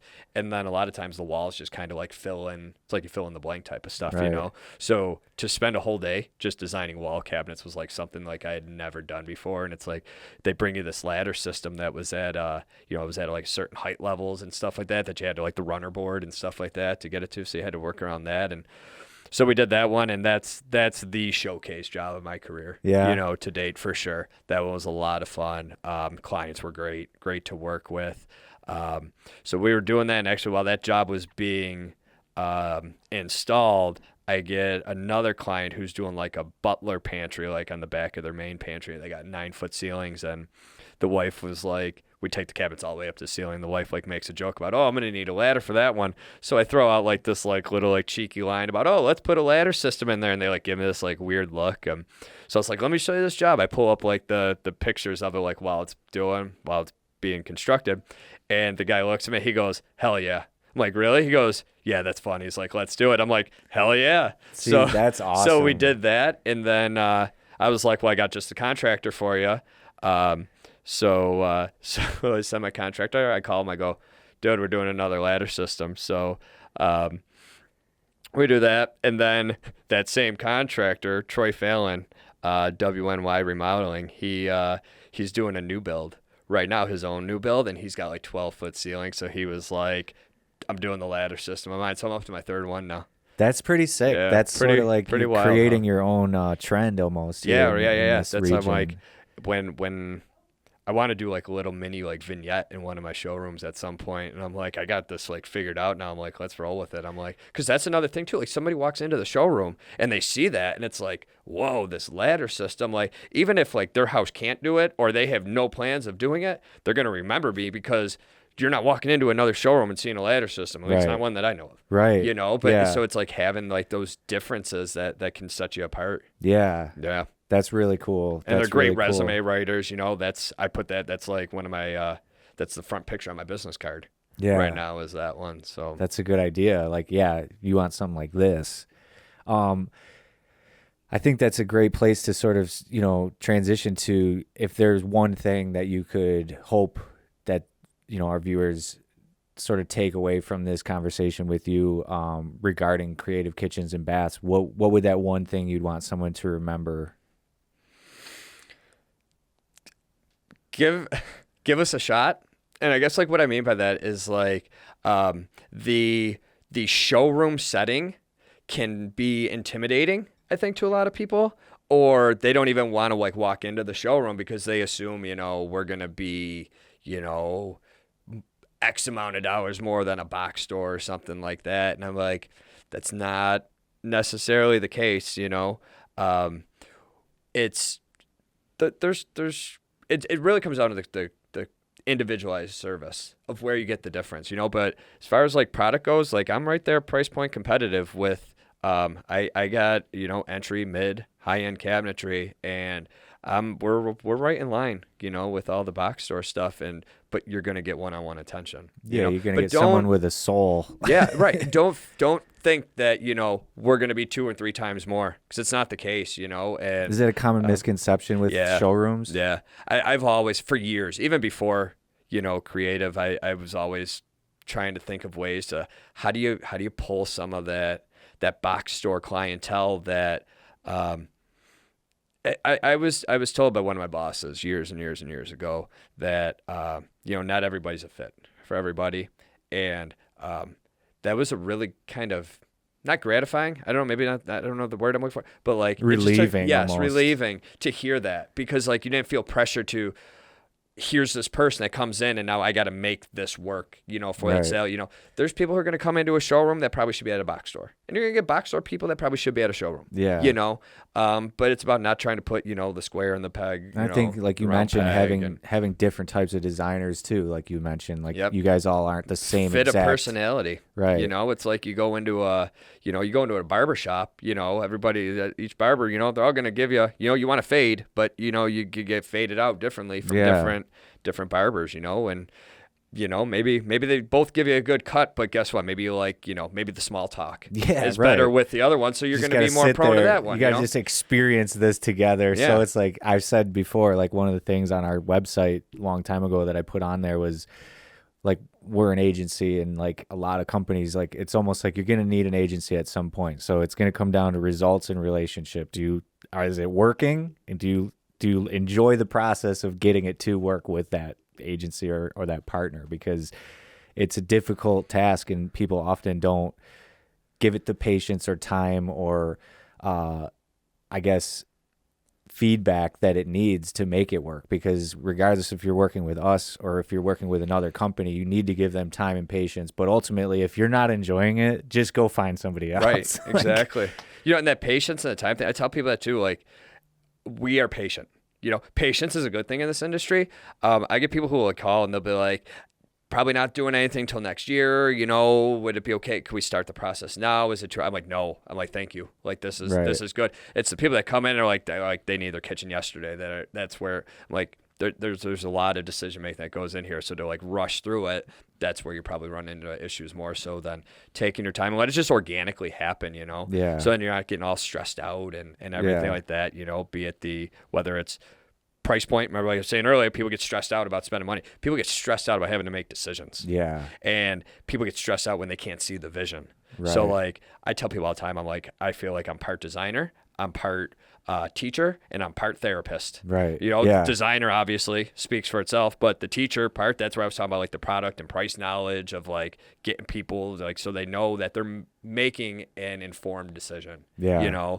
And I never want the woulda, coulda, shouldas, you know, Right. be it tomorrow or 10 years from now. And that go either way. You can be like, man, could I have spent $1,000 more and got this and this? Or did I really need to spend that extra $1,000? Could I have done this instead? Right. And then this way, let me exhaust all those options for you. And the longer Before we pull the trigger. yeah, and the further out we start the process, I can give you more of that information. But if you tell me, hey, you know, I got a contractor starting in, you know, 8 weeks, I need, you know, and your cabinets are 6 weeks out, like, we got 2 weeks to do this, like, we got to be like bang, bang, bang, Right. you know. But if you tell me, hey, we got a year to go, okay, well, now we don't have to worry about, you know, life happening and, oh man, you know, or, you know, a kid got sick or something came up at work and you got to cancel the appointment or do a reschedule, whatever happens, you know, there's a million things that can happen. So just giving the project room to breathe. Yeah.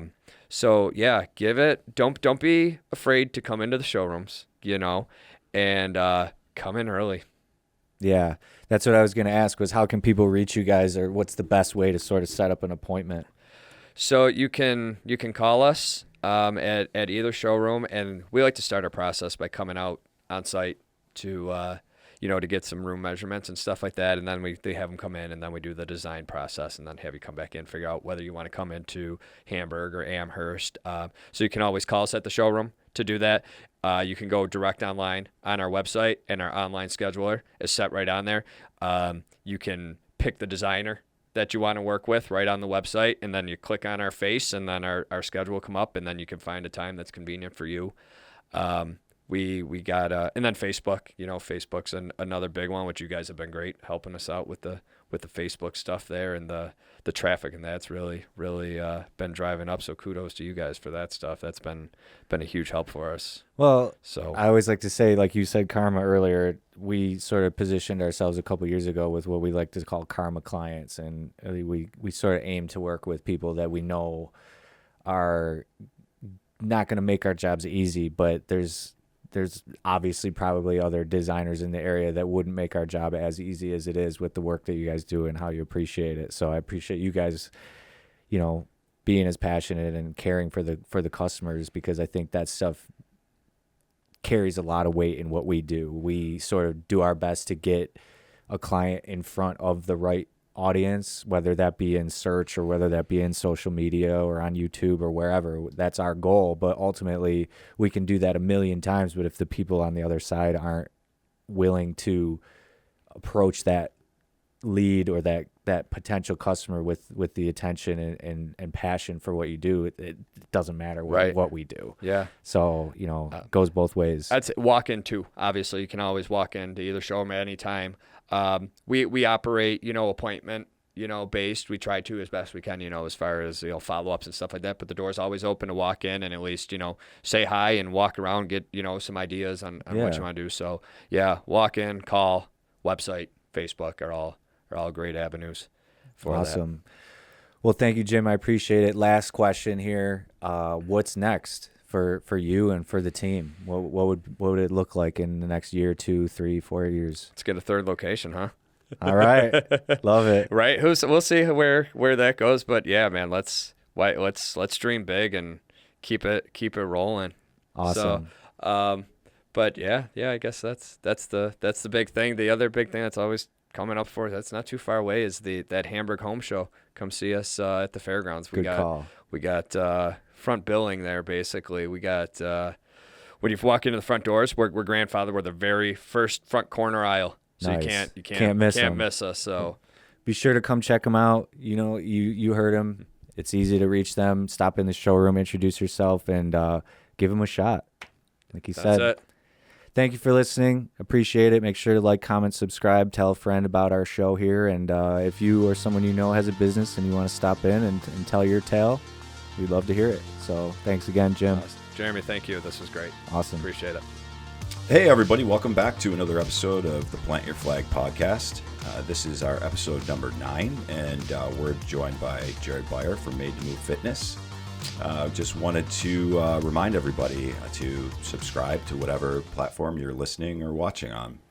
So, Jared, thanks for coming down and spending some time with us today. Yeah, Mike, it's great. I mean, it's been a while since I haven't seen you, but yeah, I greatly appreciate this. I've been looking forward to it all week. So Oh, that's awesome. Yeah. And I know you get to speak publicly on a regular basis, so I'm glad that you're looking forward to it. It doesn't seem like, it's just much more than you want to take on. Yeah, I mean, I really have. In high school, I was a terrible public speaker. I mean, I will admit to that. I was just awful. I would get nervous and get choked up. But since I've been doing all these corporate wellness presentations and seminars, it's been great. I mean, the feedback and just energy from presenting has been awesome. Yeah, that's really cool. And I want to learn a little bit more about Made to Move Fitness. And it's, like you mentioned, we've known each other, but it's been several years since we've touched base. And I know the business model has changed quite a bit. So what are you up to? What are you doing these days?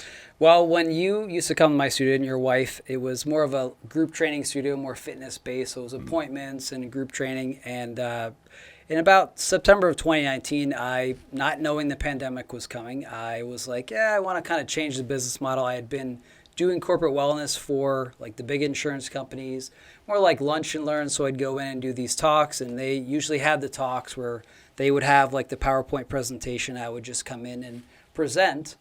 And then it got to the point where they wanted me to produce my own. So I started creating my own, and 2019 hit, and I was kind of like my lease was up and things had changed quite a bit in the industry. So I just wanted to kind of follow that model because I have a wife and 5 kids. So I wanted more control time versus like schedule time. So I was like, it's time to go to something else and more virtual, but really on site. So I didn't need the brick and mortar anymore, which was, cutting my costs was huge because that was quite an expensive space. You always think you have your own business. So you look at like all these people you're technically working for, your landlord, insurance, utilities. So it just made sense. And then the pandemic hit, and, it was pretty much at the right place at the right time. Yeah, like timing seems to be everything. And yeah, you said you have your own business, you're your own boss, and I've said this on a couple other episodes, is that, are you? Yeah. So you really, do have some flexibility, but there still is a lot of built-in responsibility that a lot of other people don't think about. And some of those things are really, really gratifying, and some of them are a little bit more challenging. Yes, definitely. How do you balance those? The things that maybe you got into that you didn't expect, and that becomes that responsibility becomes your supervisor and your boss. Yeah, I mean, the one big thing that I learned is, like you said, you have all the flexibility, but also all the responsibility. So the number of hats I was wearing, not from just the service end, but, making sure I was paying the bills and just marketing. I mean, that was, when you're a small business, you try to do as much as you can on your own. So a lot of it I did on my own. Some of it just learned the hard way on what, how to really target people and whatnot. So that was the thing, is it was really, my role really changed from being just a service guy to service plus taking on everything with the studio. So I had, several renters that were working with me, so they were kind of helping support some of the stuff. But, it's all up to you. I mean, there's lean months. The summers were always, people are not as active indoors. They're doing stuff. They're traveling. So it's just trying to balance that stuff off, and that was the big thing that was always a challenge, and still is. The summers are pretty quiet, but we get to travel more, so work harder in the winter. Yeah, that's cool. And you had mentioned you have 5 kids, so that's a lot in itself. Yes, it is. They can be your boss sometimes, I would imagine. I mean, after school, it's kind of like the dad Uber, driving them to whatever sport or event they have to go to. And luckily we live in a small village, so there's, it's not too far to drop them off, but it's like drop one off here, come back. So that's definitely a challenge. So making sure that after school hours, my schedule's wide open definitely helps my wife and I. That's great that you're able to balance that, and you've found a road to it.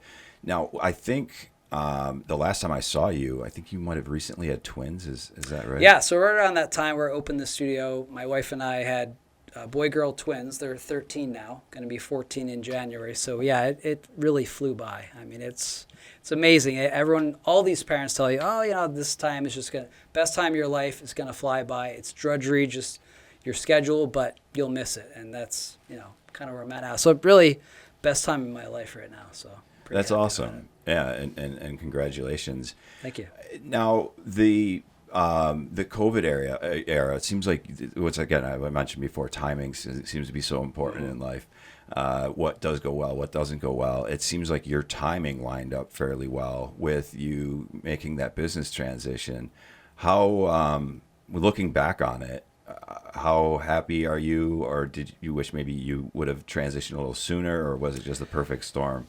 Yeah, I mean, the whole industry, the health and fitness industry had changed quite a bit, pretty much right toward 2019, whereas like when I first started in the industry in 90, 94, 95, there was big gyms. There weren't any small studios. Everything was like you go to a gym and it's got class and this and that, and yoga and Pilates are there. And then everything started to really segment. So you went to a Pilates studio, you went to a yoga studio. So that really, the whole industry changed in that respect. And it was like, became very competitive being in this area. And it was like, yeah, it's not really the model I want to go with. And certain clients, I had many clients for years that were great. And then other clients, like, this is adult babysitting. So not really what I want to do. So I wanted to work with more people in those groups.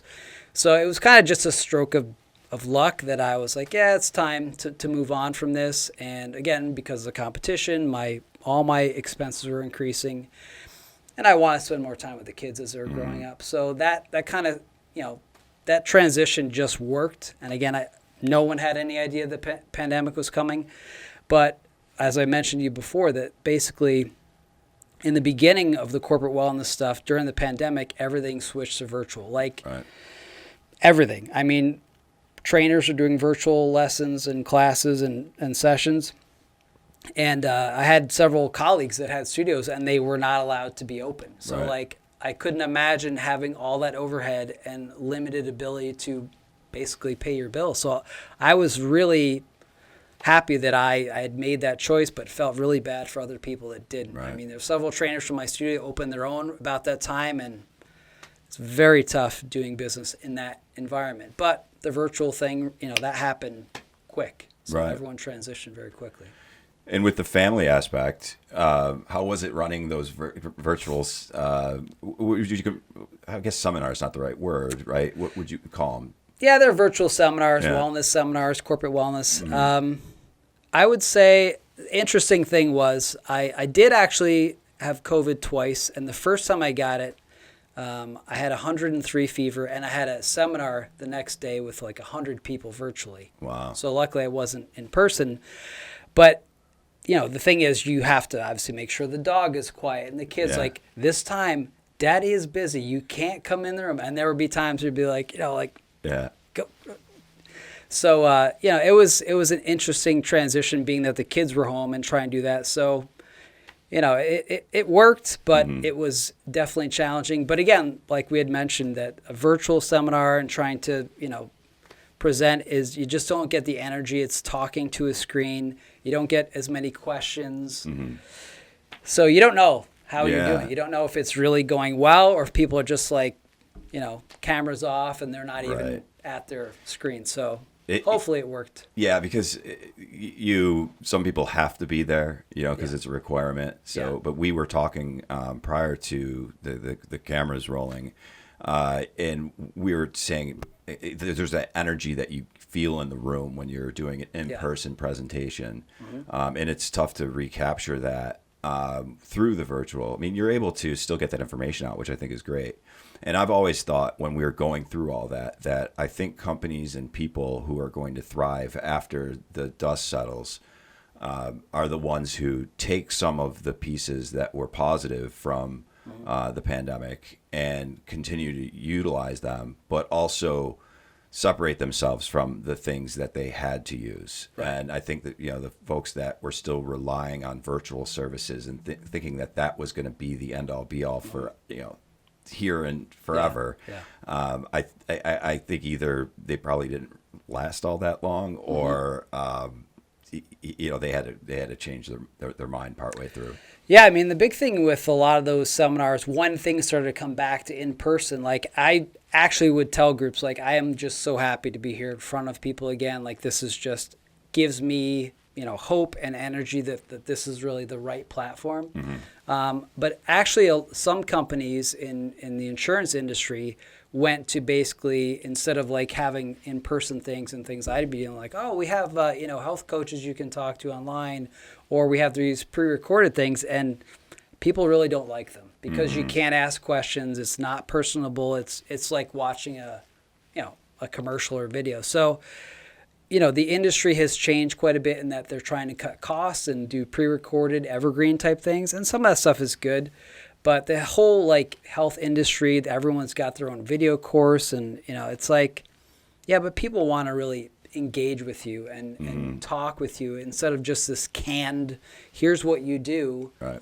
There's got to be room for improvement on that. So I think that's a big thing with, like you said, the industry, like in terms of fitness, like they have that mirror and all these things you can do at home. Like those are great. But at some point, like how are you going to know if you're doing something right? Right. And that's the big thing that a trainer or someone that's an expert can guide you versus you watching something and trying to replicate it. You don't know, so you might just be replicating the same mistake over and over again. Right. So there's still that place that where people actually are needed. AI can't replace that. Right. Yet. Yeah. I was thinking AI as far as the feedback and taking a presentation and then being able to answer those questions without anybody actually there. Yeah. Presenting it. Maybe someday it'll be a little bit more foolproof than it is today. But I think you're pretty safe. For now. Yeah, right. Yeah, for the foreseeable future. Yes. Now, with you've done a couple presentations just today, and so what are some of the topics? Either was it today or just some of the topics that you get into? Well, definitely, especially in the last 4 years, the number one topic is always mental health and stress. So I am not a mental health counselor, but my approach is more from a health coach perspective in terms of like, what are the things you can do to minimize your stress? Everyone has stress. There's many different types of it. How you actually respond to it is the key. So I did one yesterday, one the day before, 2 today, and 1 last week, basically all on stress. Wow.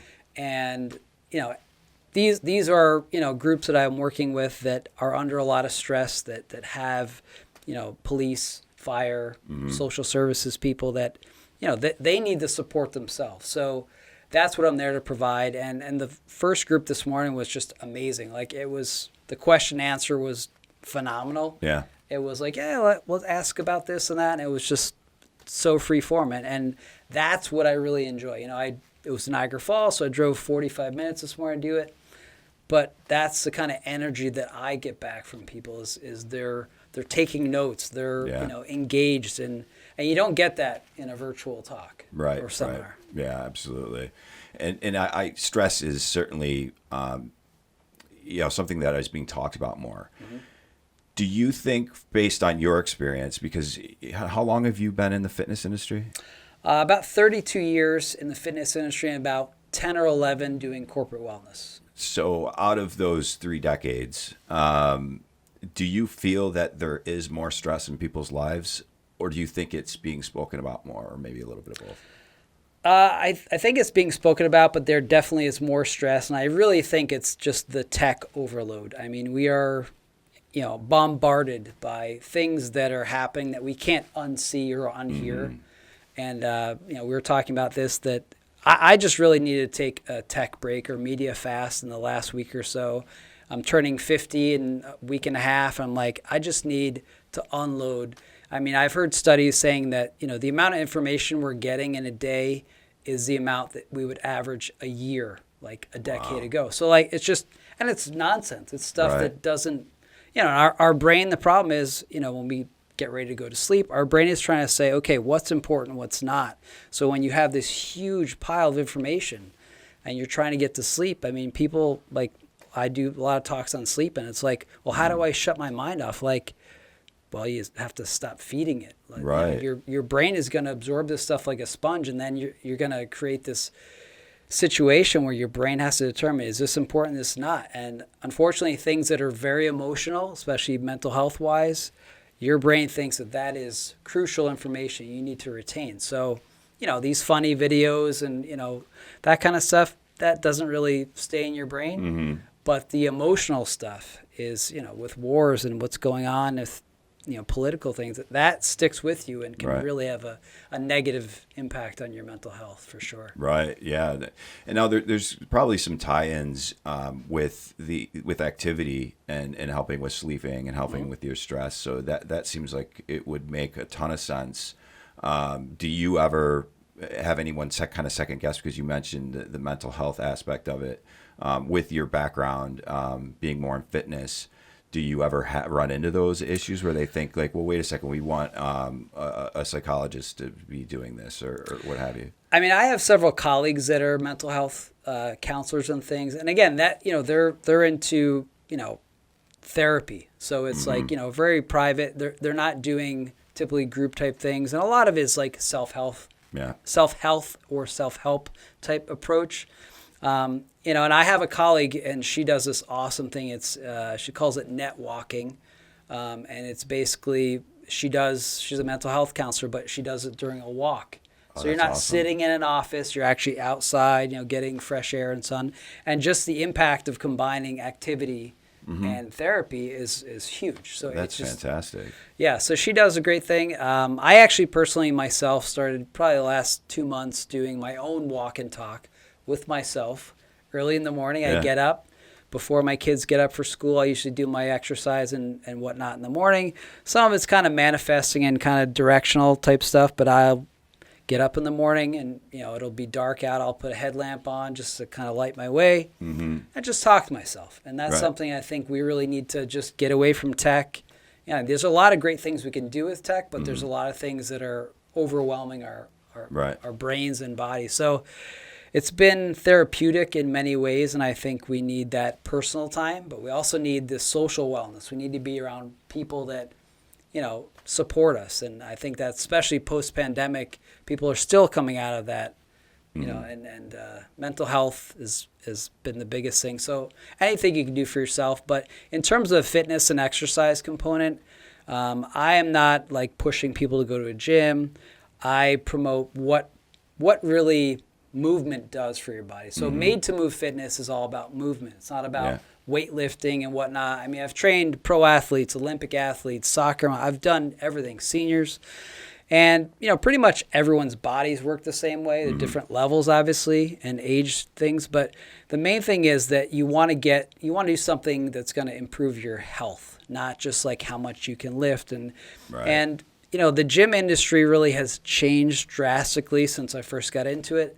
I actually joined a gym, I don't know, maybe 6 months ago, and I was so turned off by the experience because there's people like, videotaping themselves. And like, you don't really even know what you're doing exercise-wise, and there's a lot of like quote-unquote experts out there that it's kind of scary what they're promoting because they're copying what someone else did, and they don't know if that person knew what they were doing. They're just trying to, so it's pretty scary what you see. Yeah, now that you mention it, it's kind of like the telephone game, I think we used to call it, where someone tells someone, and then the message is totally different by the time it gets to the end user or the end recipient of the message. And now I'm thinking about it while you're talking.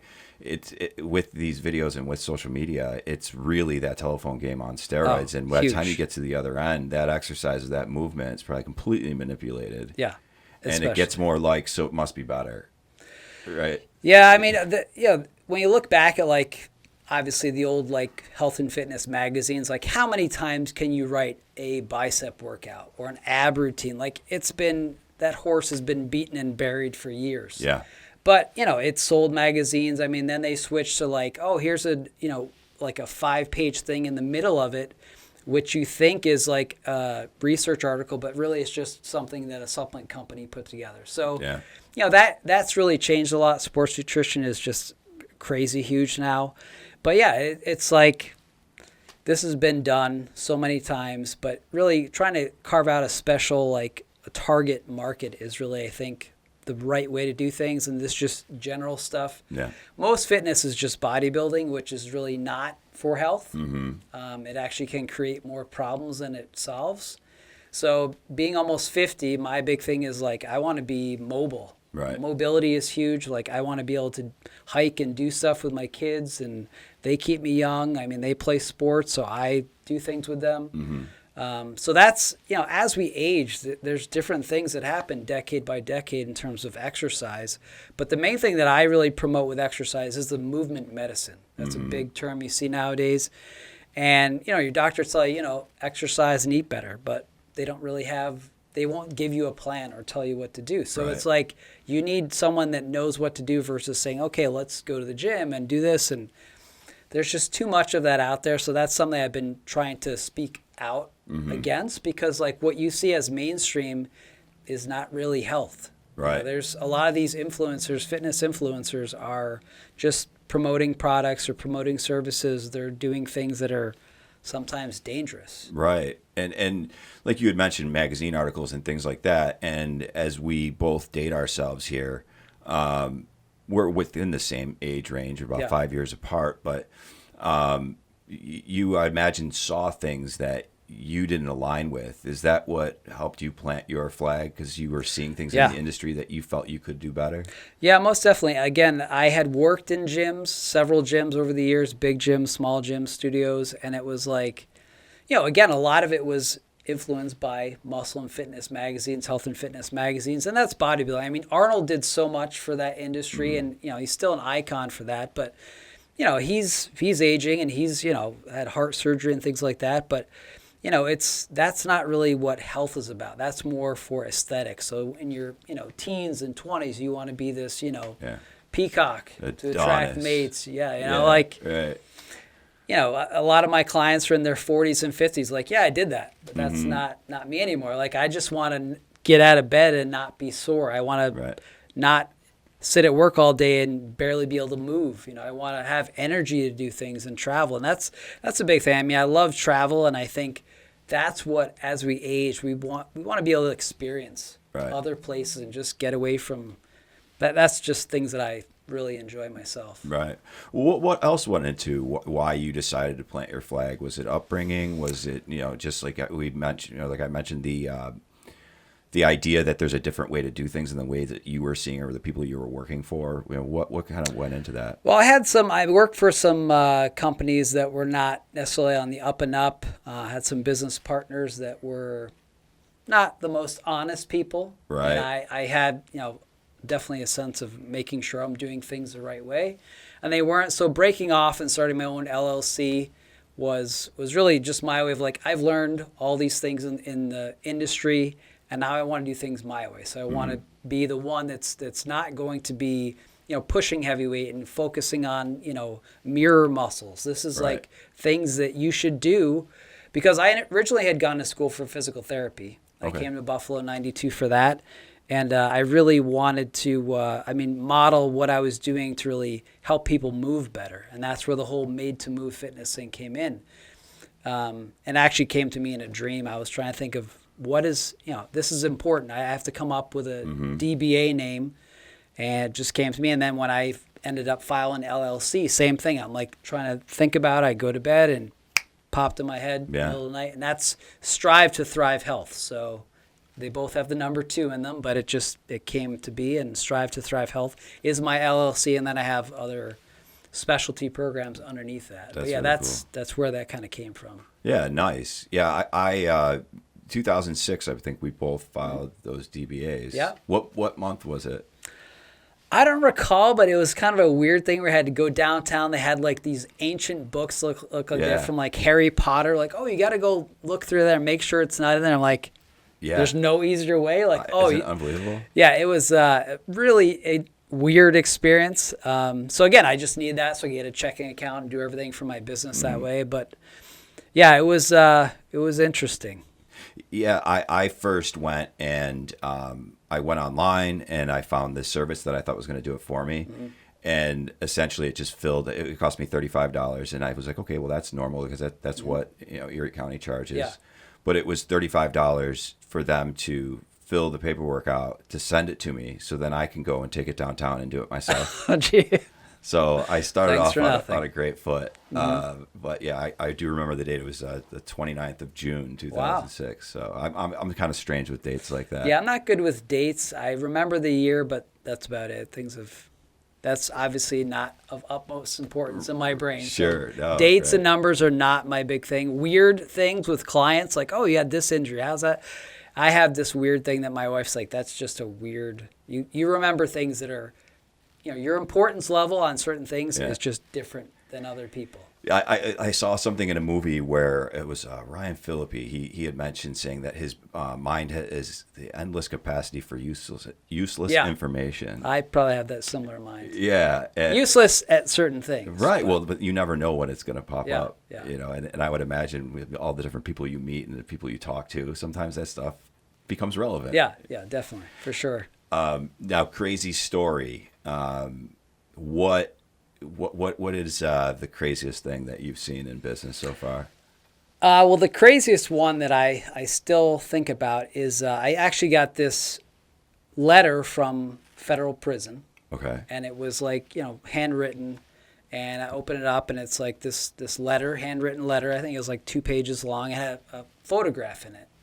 I'm bracing myself because I've asked this question before and I've gotten some really bizarre answers. Well, this one was bizarre in the fact that at the time I was training some FBI agents and law enforcement, and the letter basically said, "Hey, I'm writing you from prison, and my girlfriend and I are looking to have children when I'm done serving my sentence in federal prison." And she'd be a great, she would follow whatever you do. She needs to lose weight and get healthy before we have children. And again, there was the picture in there. Is that a normal thing? Is it to conceive? I don't have kids. Yeah, I so mean, don't- there's definitely people that need, there's a lot of hormonal things, especially, it could be the father or mother. I mean, I've had several friends that have had to do IVF and things like that.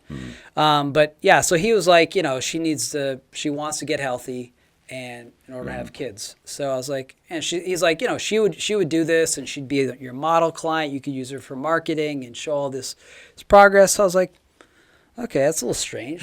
And then I end up like, I tell one of my clients who's an FBI agent, she's like, look him up. It's federal, so you can see what they did. And he was in prison for child pornography. So I was like, yikes.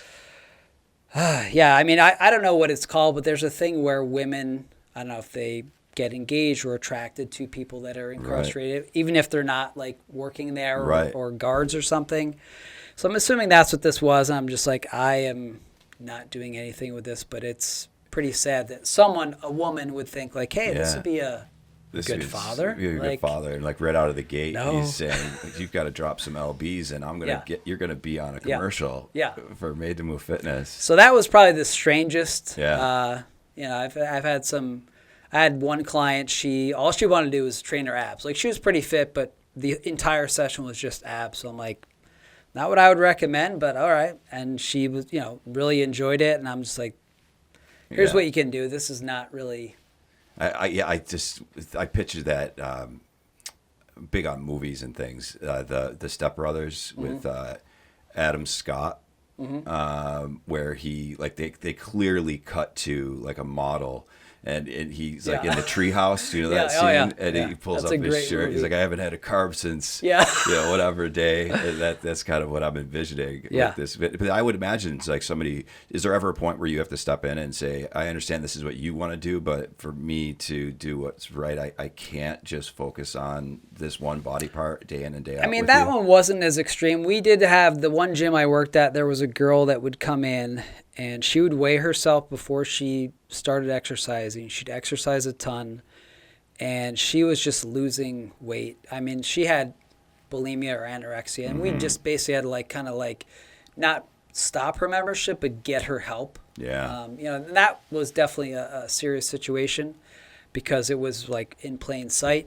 And you see people like that. Sometimes you'd be out shopping and there's, and again, it's a mental health thing. It's not something that the average person, especially a trainer, can handle. So they need professional help. So that was that. And if the woman that only wanted to do abs was like, all right, she's already fit. She just wants to be super cut. I'm like, all right, we'll do that a couple times. And it's like not really. Right. Yeah, because like I said, those are the things that I find to be interesting on because with marketing, sometimes I have to figure out how do I toe that line, because I'm not necessarily like a business coach or a business consultant. But when it gets to the point where you're seeing some things that aren't happening on the other end, it's like we can lead the horse to water, but we can't make them drink. And so that's like, you know, where do you step in? But when you're talking about someone's health, you know, I guess both are very serious. People's income and their health, those are some pretty serious things. I mean, I would say the big thing of this term, and I like it, I don't know where it came from, but ask hole would be someone that asks for your advice but doesn't follow it. Like I've done that so many times with nutrition. Oh, what should I be eating? Like, okay, I'll put all this stuff together for you. And like a week later, how's that going? Oh yeah, I did something else. Like, all right. Yeah. So I mean, nutrition wise, I'm not a nutritionist or dietitian. I've had tons of training in that. It's not really something that I've done lots of talks on food nutrition. I grew up on a farm and I do things like that. So it's like, those are kind of frustrating when you give them like, here's the path. But then they're on some other path. And, you know, people are always looking for, you know, the pasture always greener on this side. Here's I can do this easier. And shortcuts. I mean, the biggest thing right now, and actually the talk on Wednesday this was brought up, and I usually speak about it, but GLP-1s. Which are basically these new weight loss drugs. Oh, that's what I've heard people talk like about. Like Wegovy and all that stuff. Yeah, there's a bunch of different semaglutide. So that is going to be the next epidemic, is just people that think they can take a shortcut for their health. But they're like, if I had one client, long-term client, that had sent me information on it and said, what do you think about it? So I'm like, flat out, no. I could never endorse it. And as your advisor, I would advise you against it. Because even if you go on the website, and I forget which one it was, but the website read like a liability statement saying like, you want to lose weight, but here's all the stuff that it can do. So I'm telling you in advance, this might not be so good for your health. Because your objective is you want to lose weight, and that is your only thing you care about. So it's kind of like the whole idea of like steroids and like young athletes. Like if you do this, it could destroy your health and you could, you know, end your life prematurely, but look what you could potentially have. You know, you could be this, you know, celebrity and millionaire. So I think that's a big thing that is really, it's going to be this $1 trillion industry. And there's just so many things that people don't like. Most of my clients, and some wanted to gain weight, but most clients want to lose weight, you know, typically be healthier. And for the most part, if you focus on weight loss, that is the wrong target. Changing your lifestyle changes that output. So you change the input to get a different output. And that's really the thing that a drug will not do. I mean, you see any drug commercial, and the biggest thing, which, again, a lot of the marketing and whatnot I've researched, is that basically we're more visual than we are auditory when it comes to advertising, right? So when you see these commercials with a guy throwing a football and everyone's happy, and then all of a sudden you start hearing this low-tone voice talking about the potential side effects for some super minor thing that that's an issue for you, may cause this, you know, an antidepressant may cause suicide. I know, it is beyond ridiculous. Happy voice too. It may cause suicide. Are you thinking about killing yourself? Exactly. Like it's just like, oh, well, yeah, sure. Totally. Want to quit smoking or kill yourself? You choose. Well, that's all. You know, what's the worser or the greater evil or what have you? So that is now the weight loss drug that you're thinking may unfortunately become an epidemic. Is that the same thing as it's like diabetic medication or something like that? A lot of those had been used for diabetes for years. Now, diabetes is like the worst chronic illness you could ever have. It's basically your body's decomposing over time. Sugar is just wreaking havoc on your body. So, you know, it does help for a diabetic to manage their blood sugar. But for the average person, it's not doing that. It's a stomach hormone that's released to tell you you're full. So in essence, GLP-1 is one of those hormones. GLP-2 is 2. GLP-3, which hasn't come out yet, is 3 hormones. So it's basically telling you, like, I'm good. I don't have to eat. But what does that do to your body? Your body, especially your brain, is, you know, requires. Like, food is an emotional thing. Like, we get joy from eating. This removes the joy from eating. It removes the feeling to eat. So it's like a self-induced starvation. Right. So, it's not about willpower. Willpower is, choosing the right thing and staying away from or having moderation. This is saying, like, you're not even going to want that. Right. But in order for this stuff to actually have hit the market, obesity needed to be declared a disease. And for years, doctors had a hard time telling their patients that they're obese, right, because that was offensive. It was like blaming them. So when you turn the blame to saying it's not your fault, it's a disease you have, and now there's a disease, now drugs can be made for that. So it's been a long time coming, but again, these things, like you said, have been used for diabetics for quite a long time, and now diabetics are having a problem getting these things. But again, if you just look at, for someone that's not diabetic, that doesn't have these health problems, that just wants to lose weight, if you look at the potential side effects, I don't see why you would take them. Right. But, it's huge in Hollywood. Like all these celebrities that all of a sudden, boom, they lose all this weight. Like they're not exercising to do that. And, exercise is hard. Working out is hard. But there's so many benefits to doing that you release hormones, feel-good hormones. Like most people have a hard time getting started exercising, even if it's just for the day, but you always feel better afterwards because you get that sweat, you get the circulation boost, and your muscles release myokines, which are basically these hormones that make you feel good. It's kind of like squeezing a lemon. So that hormone that comes out when you work a muscle hard, number one, it gives you a feel-good feeling. Yeah. Number two, it reduces pain, because when you're actually exercising, you're actually tearing muscle tissue, so it's painful. Right. Your nerves feel that. So it's actually kind of like good burn, right? Yeah. Yeah. Yeah, swole burn, like all that stuff. So you feel really good, but a lot of people have a hard time getting motivated to do that. But once you do it, you always feel better. So that's kind of my approach to trying to teach people, especially with stress management. Like activity and exercise are very therapeutic. It's movement medicine. So if you see the benefit and you feel better, it's probably going to help you stay on track. I think it may make more sense to somebody who has owned a business, because it's like the cost benefit analysis. It's like you have to think about, you put this in and you get that, so yeah, I can see if you think about the outcome and feel good, and you remind yourself of that when you're like sluggish and lazy, that remember how good I felt that time after, and that's something you have to just keep coming back to. Yeah, I mean, I think that's what people strive for. I mean, they just really want to feel good. I mean, I've had people that have like say, okay, I want to lose this weight. They get to that weight and like, how do you feel? Like, I'm kind of starved myself. It's kind of hard to keep that. And like, they're not really necessarily happy. A bigger thing that I promote is basically, it's called downsize. So basically what it means is, instead of looking at the number on the scale, look at the number or the size of your clothing. So, there's a lot of things with body composition where typically people that exercise properly, your clothes, get looser because you're losing muscle mass or losing body fat, but your muscle mass is growing, but it takes up a lot less space. Like there's a picture of 5 pounds of fat versus 5 pounds of muscle. And it's like a third the size. Yeah.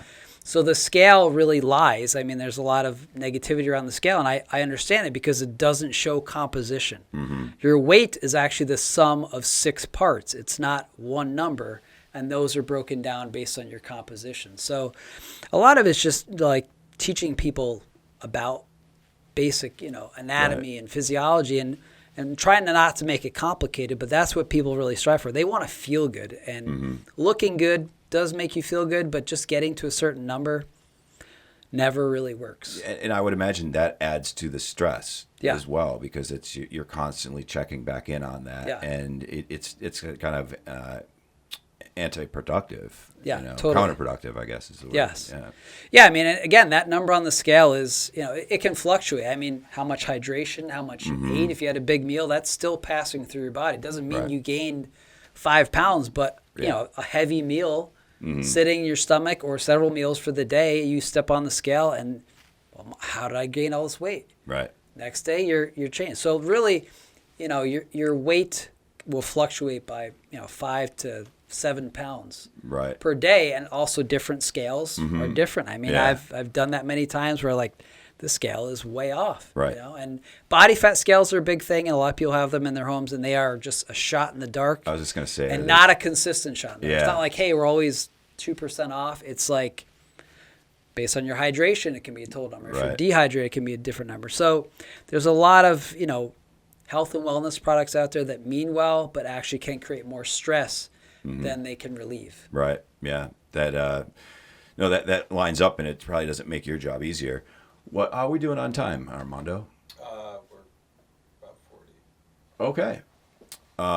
So we, obviously wanted to talk about business. We want to learn a little bit more about, why you did it. And I think we, accomplished a lot of that stuff. But one thing I don't think we really spoke about, though, is how does someone get in touch with you if they're looking to bring you on to speak, or if you are still doing any kind of personal training and things like that? Basically made2movefitness.com, the number 2, not TO. That's my main director to get people to me. Mostly what I'm doing now is more the wellness seminars, corporate wellness. So it's workplace wellness. So I'm going on site to places, and it's based on, the workforce. Are they sedentary? Are they desk bound? What are the issues they're going to have? The whole sitting is the new smoking thing. Even if you're not smoking, you might have a lot of similar, negative consequences of just not being active at work. So I do still do, some private coaching, some is virtual. A lot of it I prefer in person, but made2movefitness.com is my direct route. And then I'm on LinkedIn. I do a lot with business to business. That's a lot of my business now is working with companies. And then from there, participants or attendees will message me and say, hey, I want to do this or that. So that's pretty much the best way to get in touch, either LinkedIn or made2movefitness.com. Yeah, that's great. And now, as far as what regions, are you just doing Western New York, or do you go outside the area? I grew in Erie County, mostly Erie County. There's some in the southern tier I do. A lot of superintendent's days for schools. Like teachers and faculty are my best clients. They're the most compliant, and they're examples for their students. So by helping them, it's really helping future generations. So it varies, but small to medium-sized businesses, some large businesses, things like that. Very cool. Well, congratulations on the newest chapter. I wish I would have learned about it a little bit sooner, but I'm glad that we got back in touch and were able to do this. That was awesome. Yeah, I'm glad you had fun. You did a great job. So we'll have to have you back, and I want to also wish you a birthday in advance. Thank you. And who knows, maybe we'll drop this on your birthday. We'll see if we can that'd do be that. awesome. Yeah. 5 decades. Yeah. Doesn't feel like it, but man, it flies by. So You're looking good. thank you. All right. I do what I can. You look same as Stay up. when I saw you last 10 years ago. or That's whatever it good. was. That's a good thing. Yeah. Slow the aging process. Yeah, absolutely. Yeah. Well, hey, everybody out there, I want to thank you once again for tuning into another episode of Plant Your Flag here at Beam Media Productions. Just a reminder, if you haven't already subscribed, please do. And if you're on YouTube, hit that little bell button. It's down here, I believe. Maybe it's over here. So yeah, go ahead and hit that. You'll get a notification every time we put up a new episode. You won't miss one that way. Thanks again. Have a great day. Hey, welcome back, everybody. It's Mike Bean here from Plant Your Flag, Bean Media Productions, with another episode for you. We're super excited. We teased this a couple episodes ago about an exciting guest. We're joined today by Joe Nicastro, and so excited to have him. He's here from Cantor Wolf, Nicastro and Hall, and their personal injury firm. So our history goes back quite a while. Sure does. And I'm sure there's a lot of things that we're going to get into and talk about. But some of the things noted is obviously you're a partner in a law firm. You have Against the Storm Foundation that you've continued to use some of your music history to raise money. So these are some super exciting things that I can't wait to dive into. But first and foremost, thanks so much for joining us and taking some time out of your day. Appreciate you guys having me. Yeah, thank you. This is fun. So one of the things I wanted to ask first is the whole Plant Your Flag concept. That's what we built this entire podcast around, is folks that went and did that. Why is it that you planted your flag? Why did you want to become a partner and a business owner? Well, it's always kind of been a dream of mine to, hang my own shingle, if you want to call it that, and, run a business. In the legal profession, it's extremely difficult to run your own firm. Yeah. It's a lot because you have to have the business side of things. You have to have a business sense, but you also have to be a lawyer. Right. And actually represent people, move their cases and whatnot. And, we remember going back when I got admitted to practice law, 2015, 2014, I graduated, 2015, I believe I was admitted. And we go way back because, the first firm I started working for was Bernhardi Luckozki. And, starting off at a firm, working with Dan Luckozki at Bernhardi Luckozki, it just was a great experience. And I saw firsthand what was involved running a firm. And I, to be honest with you, it's always kind of been a pipe dream of mine to plant the flag and to start my own business, but it's extremely difficult in personal injury. I mean, what's interesting though is I always had it in the back of my head that I would take that step, take that leap of faith, but I kind of envisioned doing it more in my later 40s, maybe when I was 50, which is probably the average age. But then there was this thing that struck the world, COVID. I don't know if you're familiar with COVID. I heard a thing or two about it. Yeah. It was like something, a couple of people got sick. Yeah. Well, COVID hit, and that was a disaster for a lot of industries. Right. The vast majority. Of course, like Walmart. Right. The supermarkets did great. But it was tough, It was tough for, I'm sure your business had challenges. Oh, absolutely. The firm I worked at the time, they had challenges, and we kind of got through it, but COVID kind of put a lot of people in a unique situation where everyone was in a tough spot, depending on your situation. I was in a situation where I kind of didn't know exactly if it would be the best move to take that leap of faith and start my own firm, but my partner now, Dave Wolf, my partner, Rich Hall, we were all in kind of similar situations, just like many people were. And it's just the opportunity opened up. My partner, Dave, at the time, was partners with my partner, Mark Cantor, was Cantor Wolf. And I got the phone call from Dave. That must have been sometime in 2020, because I believe the firm formed in July of 2020. So it would have probably been like springtime. And, Dave called me up and he's like, Joe, I think Mark's getting ready to kind of, step down. He's got big dreams of moving to Florida and kind of slowing down. I think that we could do something special here. Yeah. And I said, Dave, are you crazy? I'm like, this is COVID and you want to start a firm. Right. We need money to start a firm. Right. And Dave's people have to leave their house. Yeah, Dave's like, I think we can do it. We got an existing infrastructure. And I said, you know what? Let's do it. Yeah. And before I say the rest was history, what's funny is, 2 days later, I get a call from my partner, Dave. And Dave's like, Joe, I got this trial lawyer, Rich Hall. Right. Popular Buffalo guy, nationally recognized trial lawyer. I want him to partner up with us. And I said, Dave, I don't even know this guy. I heard of Rich. I knew his reputation. I knew he was just an excellent trial lawyer, great personal injury lawyer, great guy, but I didn't know him. And Mike, you've been in business for how long? Yeah, 18 years. And it's not easy starting a company or a business with someone who you've known for 24 hours. Right, yeah. I've never had an official partner, so I can imagine if it's something new, because I always looked at what you did as that's a pretty fast track. I didn't have it broken down by year when you were admitted to when you were a partner in a firm and became a business owner. But I knew it was faster than a lot of people. So to then go into that with also somebody you didn't know, it was probably a good thing you heard good things, right? Well, I told Dave, I said, Dave, you're out of your mind. I said, no way. He's like, well, just sit down. Let's the three of us meet and see if this works. And within 5 minutes of sitting down with Dave and Rich, I knew the three of us would do great things. Yeah. And it was scary, man.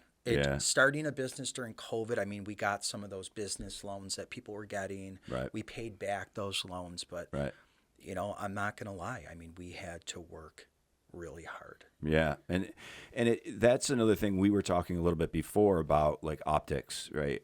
We used to be in the Tri-Main Center, and not a lot of our clients wanted to deal with the parking or the neighborhood or whatever it may be.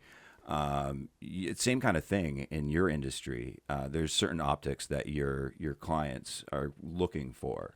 So you're not necessarily going to be working, out of your home if you wanted to get to probably where you wanted to go. And you have a couple locations now, correct? We do. We just we're still in the Main Place Tower in the Main Place building downtown. My partner Dave and our partner Mark Cantor, when it was Cantor Wolf, they were already there. So it just made sense to run the remainder of the lease out. Right. And the lease expires in less than 60 days.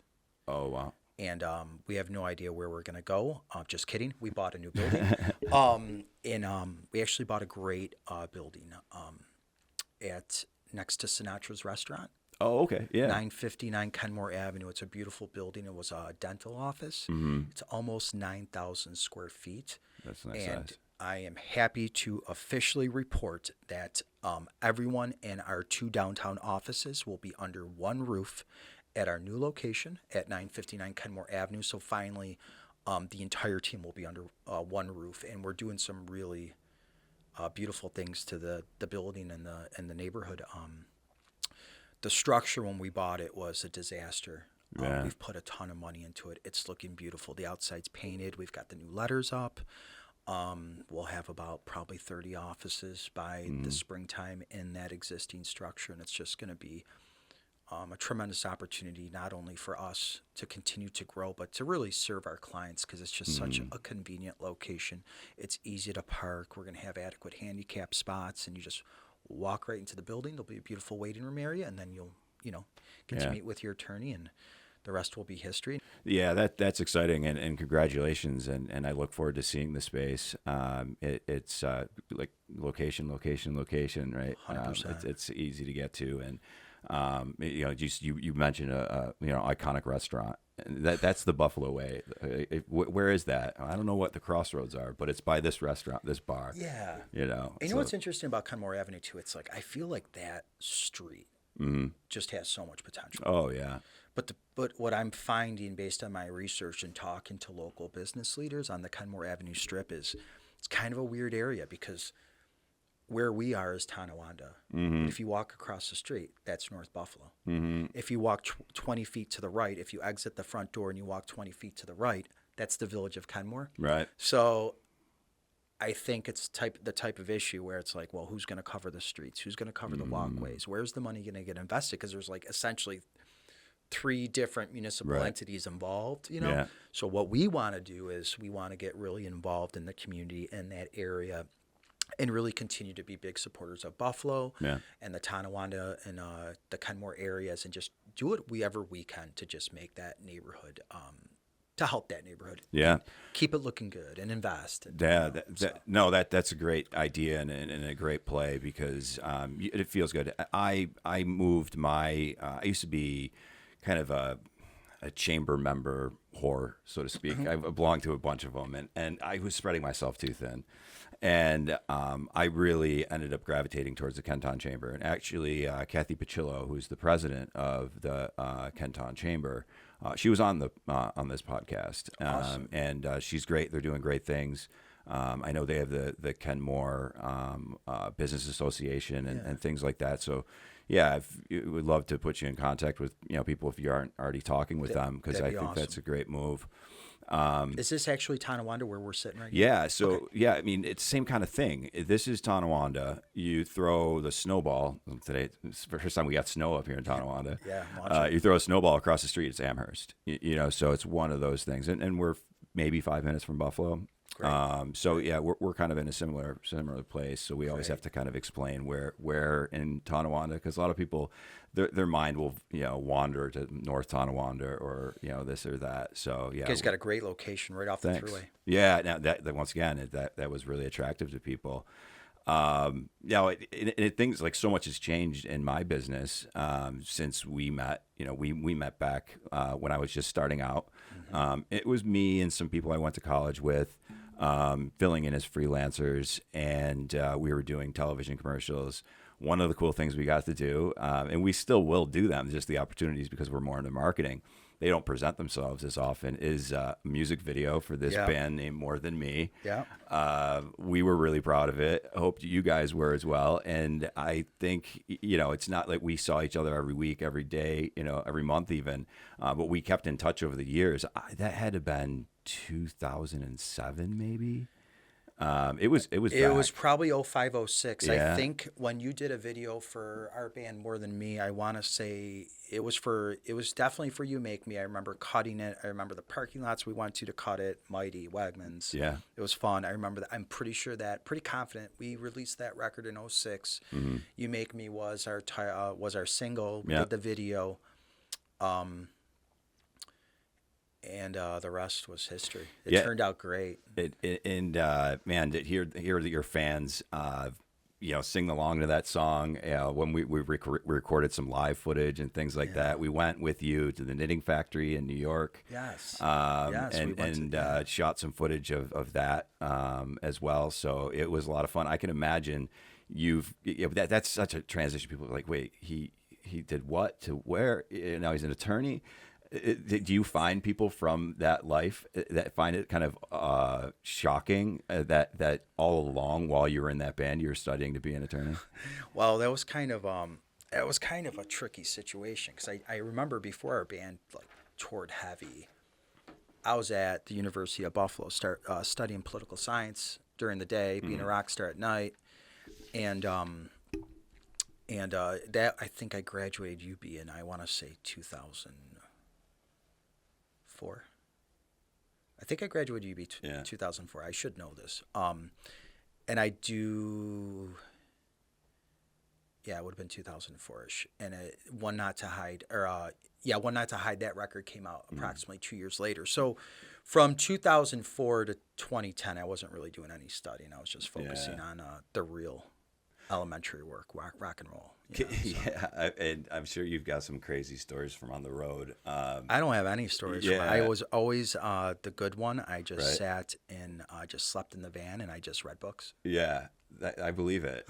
And I think I witnessed a lot of that when we went on the bus with you guys. A lot of you reading books and sleeping. And I think that's how it went. We had a good memory time. serves me that way as well. I'm pretty sure I remember that pilgrimage we took from Buffalo to New York when we played the Knitting Factory and you guys did some great video work for the band. I remember we had a bunch of cars. We all followed each other. Yeah, I think they filled the whole bus and then there's some cars. Yes. And we brought an entire... Yeah.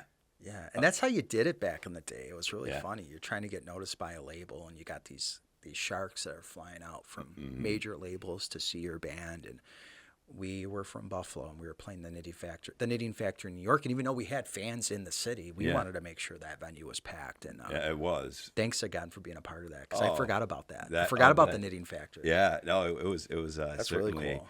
We were editing on the way back because I think a label wanted to see the some of the footage. Yes. By the next afternoon. So we were I remember that. Yeah. So that was pretty wild. It's so funny how the music industry has changed so much from when you and I were a part of it and working together. Yeah. It's incredible because when it's funny, we actually did a run of those CDs. I don't remember if you remember our record Oceans from 1999. I'm sure I heard some tracks off of it, but I might have been beyond the CD. Well, that was the Oceans EP, and then we had... 99, okay, yeah. Then we released an EP, Get Ready, then we released One Not to Hide. It's really funny because, after One Not to Hide, that's when the industry I don't want to say the industry crashed, but the industry drastically changed. And when I'm talking drastically changed, I mean labels became less influential, less necessary, less important. Why? Because bands weren't selling records. Right. People are pirating music. They're doing iTunes. Yeah. People aren't into listening to full records anymore. It's a singles game. It's almost like it's gone back to the 50s. Well, yeah, that's a good point because if you think about it, somebody had mentioned I'm sure made mixed tapes or mixed CDs, right? Back in the day. And now it's playlists, and people are more, they understand a song, they'll remember, but they can sing along to it, but they don't necessarily know who sings it, and what album it's from, because it's more of and you can get that one song, get a great video for it, whether it be TikTok or YouTube. Which is was great for my industry because we found avenues that we're pioneering in versus kind of having to chase who's been there and doing it for 20, 30 years. We got to kind of recreate things a little bit. How much of that? I mean, I can imagine just performing as frequently as you did when it comes to the trial side, because running the business is one thing, but and I can also relate to that because with a creative business where you're not selling a widget, you have a service, you just can't put something in a box and ship it. You have to spend time, nurturing the relationship. And so you've got that side of it, but then you also have the litigation side. Do you find that like some of that experience of being on stage in front of all these people helped you in what you do in the litigation, or maybe anywhere in your business career? I'll tell you what, if it wasn't for my music career, there's not a chance in hell our firm would be as successful as it is. Yeah, there's how no so? question. And what I mean by that, because we're a team, there's no doubt. But I play a special role at the firm. I'm really good at generating business and winning cases. And a lot of people, you talked earlier in the podcast about, is it weird when people look at you and you had your musical background and now you're an attorney? The answer is, it's actually, I can't tell you how many times people come up to me and they're almost like, hey, I remember when you were, in a ska band, a reggae rock band, ska band, and you dressed rock and roll. You guys thought you were Blink-182 at one point in time, and now you lead a law firm. Right. The reason why I was able to translate my musical skills, or the things that made us a successful band into being a successful attorney and law firm leader, is because when our band started out, you had to constantly engage in shameless self-promotion. If you did not engage in shameless self-promotion as an aspiring rock star in the late 90s, when there was no social media, basically, I mean, there was MySpace, but it's not the same. Just going to say MySpace. Basically radio, newspapers, and TV where you're dominating media sources. Right. It's completely changed, but we had to do the type of thing where we would flyer every locker in our high school. We'd tell everybody how we thought we were the best band in the world, and they needed to come to our shows. Right. It was about getting rid of that barrier and just getting in front of people, relating to them, and getting them to love you and believe in you. It was constantly, come to my show, come see my band. When they came to your show and they came to see your band, it didn't stop there. You were building fans, lifelong friendships like ours, lifelong relationships, because you needed these people to come and see you, to pay the bills, to make records. And not only that, you're not letting them walk out that venue door unless you at least say, oh, hey, babe, by the way, did you stop by the merch stand and buy T-shirts, stickers, CDs, and posters and stuff to promote our band and help us out? I took that and I immediately translated my music skills, my marketing skills immediately when I found out I passed the bar and I was a licensed attorney. I was one of the first lawyers, if not the first lawyer, to successfully engage in social media advertisement as an attorney. Yeah. I can tell you that. I know because I lived through it and I looked around. This must have been like 2015, 2016. I'm like, people in the legal profession are terrible. They're terrible at marketing. Yeah. Lawyers are infamous for being terrible at business and terrible at marketing. What are they good at? Litigating and thinking Exactly. clearly, the statistics and facts and right. Exactly. So that was the one thing that was probably most beneficial about having that music marketing experience, is being able to take that and then once I'm an attorney, tell people what I'm good at and get them to believe in me and let them know that, I'm a winner. My firm is our winners. That's what we do. And just being able to show people what we're about and what we want to do. We wouldn't have had that start without that. I mean, before we had our amazing marketing assistant, Katie Colby, come on board, I did all the marketing at the firm. No kidding. Yeah, and it was a ton of work. And I did it for 3 years. And it was a lot. And finally, we're at a stage, the firm, where we can bring talented people like Katie on board, and it takes the pressure off me, and I can do stuff that's more enjoyable like this, and let the professionals, do the editing and a lot of the idea thinking. So that was a long-winded answer, but to answer your it's cool. And then on the actual litigating side and, trying cases in front of a jury, of course, having been in a position where we played for over 50,000 people in London for Paul McCartney, I'm not afraid to get in front of people and advocate for my clients. Right. So. And you mentioned growth and being able to, you have to kind of get into a position at one point where you realize that you can only do so much. You're going to be better off. You can do a better job if you delegate. You can find somebody. You have to release some of that, that responsibility. How difficult did you find that was as you started to grow the firm, from that fear to okay, now I know I'm maybe limiting myself, or maybe you didn't. Maybe that's not how it occurred to you, but that's how it occurred to me. Is that I think I'm limiting myself because I'm afraid to, spend more money on bringing in somebody else or whatever it may be. Go to a different office. What are some of those?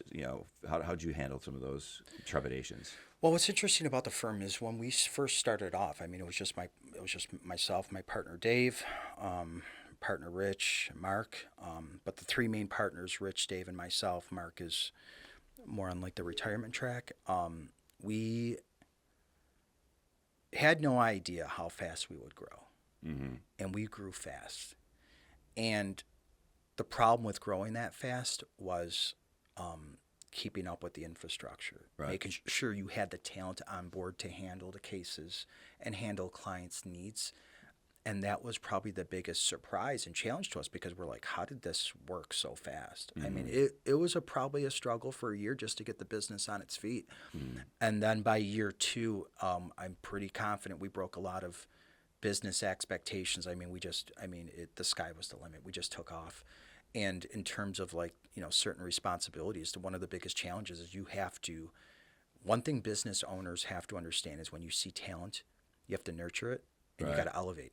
Right. You want people in your firm that are leaders. You need to nurture talent and grow it and encourage growth. And that's and again, it's hard letting go of the reins sometimes, but as a business owner, as an attorney, you can't do everything. Right. So that's one of the things we've become very good at, that is finding talent and growing it and enhancing it.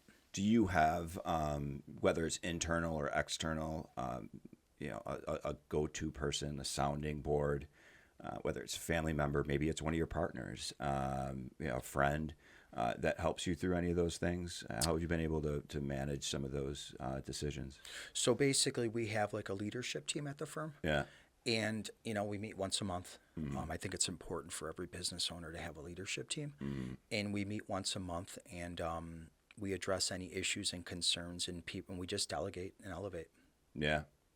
I mean, I think like having those check-in meetings, there's a lot of jokes out there right now, with the simplicity of AI, and you can streamline this, and why are you having a meeting about a meeting? I think there is something to that. I think you can have too many meetings, but to just try to run everything with some sense of automation and not have those personal one-on-one or 3 people together, 4 people together, whatever it is. We've got technology. We can use Zoom, but to get those brains thinking together at the same time, I think it's super important. And I said, as you brought up the COVID before, I said in the beginning of it, we're forced to use some of this technology. But what I forecasted was that you're going to see companies, after we come out of this thing, because I was confident we would, you're going to see the companies who figured out what pieces of it to embrace and what pieces were just necessary at that moment. And those, I think, are the companies that are going to thrive. Yeah. And it seems like timing is also super important. And so I think you may be in that category of learning what was important, what was a good piece of technology to continue to use, but also still keep those leadership meetings and probably other things. Are there other things that you use that you carried over from COVID, or other things you use to keep your business moving forward? Well, I'll tell you what, just to kind of touch base on the meeting perspective, how a lot of people, they underestimate the importance of that, Mike. You hit on a great point for business entrepreneurs is, and this is not based on my experience. My experience, but this is based on my research, is the number one thing you can do to gain traction. And by traction, I mean having the ability to grow. And grow in an effective way is you should have weekly meetings with your team. Yeah. Whatever team it is, it's weekly meetings. Why? Because if you don't have weekly meetings and you don't set 90-day goals, so you set your 90-day goals, you have your weekly meetings. If you don't do that, 90 days passes and nothing gets done. Right. They call those rocks. You got to have your important things that need to be done right in front of you, and you got to monitor those every week. They don't have to be long meetings, but you got to have once a week meetings, and that's what I've created with my team. Yeah. At our firm, we're broken down into teams, and my team, that's how we run it. We meet once a week. We've got 90-day goals, and we have to meet those goals. Right. And that's how you gain traction in business. And it's easy to get away from those things.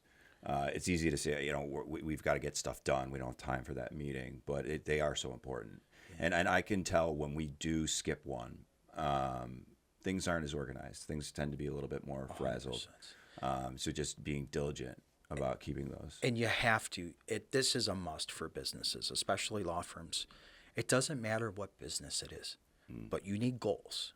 You have to set goals. You have to meet them. Whether it's a financial goal, it's a goal of something related to the structure of the business, and goals are meant to be achieved. Right. So you have to set your goals where they're challenging enough, but they're also achievable. Right. And what I tell a lot of young business owners, people who call me up, because Mike, when we've got almost 30 employees now. When we first started off, it was a couple partners, and now we've got a lot of associates, we've got a lot of lawyers of counsel, we've got great support staff. We grew fast because we had goals and we were on top of things, and so I'm speaking from experience. And the funny thing about personal injury, or a lot of law firms, a lot of industries, is even though other law firms are competitors, we all work together for the common good, and that's fighting the insurance company. We're all friends. Right. It's a very collegial bar of plaintiffs' lawyers who fight the insurance company, and I forgot what I was talking about. No, does that happen a lot on podcasts, Mike? Yeah, I mean, it's fine. I mean, I think just the essence of the growth of the organization, and really there's a a bond or a fraternity, or whatever kind of phrase you want to put it in within your industry. So you're rooting for each other, but at the end of the day, you want to see your team grow, right? I mean, it's the same thing in sports. Jeremy, our director of marketing, he was a quarterback in high school and in college, and he relates a lot of things back to that team sport mentality. Competing. You can still like the other people, but and want to be better. So there's really nothing wrong with that. You can have that respect and competition at the same time, and I think it's a healthy thing, because if you're complacent, you gotta get left behind. 100%. That's the one thing. This is a big thing too that I really try to tell business leaders, young entrepreneurs, up and coming businesses. If you have to have dreams, you have to set. They're not goals; they're dreams. Every business should have a dream. It's my dream to. So Bean Media Production, maybe it's your dream one day to go international and have companies planted everywhere across the states. If your dream is achievable, it's not big enough. Right. That's a cool way of putting it. Like, I think out in the lobby, my conference room, there's a James Dean quote. It says, dream as if you'll live forever, and live as if you'll die tomorrow. So, it's kind of similar in that way. You dream big, but then when you're making goals, you talked about, sounded like SMART goals, right? Exactly. So every business should have a 3-month goal, a 1 year, a 6-month goal, a 1 year goal, a 3-year goal, and a 5-year goal. Right. And if you set that and you have that future forecast, that's how you gain traction. That's how you grow. Yeah. But keep in mind, you can't grow and you can't gain traction unless you have things buttoned up internally too. You got to make sure that you have the right people in the right seats. And I think there's also something to be said about enjoying what you do and feeling good about what you do. And there's like some karma client kind of stuff that we look at. And there was a goal that we had. We maybe thought it was a dream at one point a few years ago, where we want more what we called karma clients that felt good to work with and work for. And we're at a point where we feel great about everybody who we're working with. And, when you start to see those opportunities that maybe not such a great opportunity, maybe that we don't have room for that. Maybe we focus more on something else that feels good. And I'm sure you do that quite a bit through your practice and your business because you're helping people, but you're also you're still using your music for your foundation. Absolutely. So I would hate to wrap this up and not ask a little bit about that. Yeah. So I mean, like, kind of like in what context you kind of think? So from what I understand, you're still playing music. You have the Against the Storm Foundation, and you through these concerts and through some of the things, that you're still being able to use your music talents, and you're able to help folks. Was it with blood diseases, blood cancer? Yep. I got you. Yeah, probably. Yeah. You know what? Probably Well, I always like to say my greatest accomplishment in life is my family, my son, my daughter, and my wife. That's my greatest accomplishment to date. I'd probably say the second biggest thing I'm proud of is the ability to and the financial means to actually financial support that we get from other businesses to form the foundation that we did. I formed Against the Storm Foundation, I think about 6-7 years ago. And it's a great foundation. Nearly no one, every member of the board on the Against the Storm Foundation does not receive any compensation. It's completely volunteer. Been big supporters of the Leukemia and Lymphoma Society, the Mental Health Advocates of Western New York. Every year we do a Rock for the Cure concert, and that event alone has raised well over $100,000 in the last 5-6 years. And what's really nice about it is just being able to give back to the community. Obviously, it's anybody can give back to the community. You don't need to donate money to give back. There's a million ways to help people without having to give money. However, money certainly is necessary and does help in situations where institutions and not-for-profits need money for like cancer research. I mean, you're not going to get scientists to just volunteer their time. You have to pay to get the best of the best to find cures and do what they can do to end cancer, for example. But it certainly does feel good that our firm, Cantor, Wolf, Nicastro, and Hall, has the financial means based on our success to give back. And we had a record-breaking year of charitable donations in 2024. Awesome. And Congratulations. It's just, I'm incredibly proud that we can do that. Yeah. And every year the budget's getting bigger. And like the Boys and Girls Club, we were big supporters of them this year. Amherst Hockey, Mental Health Advocates of Western New York, the Against the Storm Foundation, Leukemia and Lymphoma Society. The list goes on. Yeah, that's great. The biggest challenge is when the hardest part is when you have to say no. Right. But it's very rare we do. Yeah, that's great. How can somebody get involved or find out more about what your organizations are doing? So if you go on Facebook, it's the Against the Storm Foundation. We also have a website, againstthestormfoundation.org, and you can read all about the foundation and the great things that we do in our community. Yeah. And it's always our goal to keep the money we raise right here in Western New York. Yeah, that's really, really cool. That's what it's about, man. And I'm glad you're doing that. I'm glad we got the opportunity to sit down and have this conversation. We can go on and on and on for hours, for days. Is there any parting thoughts? You had mentioned your new location. Is there any last plug? How people can find you? Anything like that? You know what? If anyone needs If anyone needs a personal injury lawyer, if they're injured, they get hurt, I encourage them to go to buffalolaw.com. That's our URL. That's our home base, buffalolaw.com. And we're very passionate about helping people all over New York State, injury victims. And, our whole thing is, Mike, we go way back. Yeah. The days of rock and roll. I've been able to follow your company's success. You've been able to follow my firm's success. Yeah. If there's one common denominator between my firm and Bean Media, it's we're winners. It's what we do, man. Our entire life, ever since I've known you, you've been a winner. I consider myself a winner. Yeah. And when it comes to personal injury, we're winners. We win. It's just that simple. It's what we do. So if anybody needs us, we're here for them.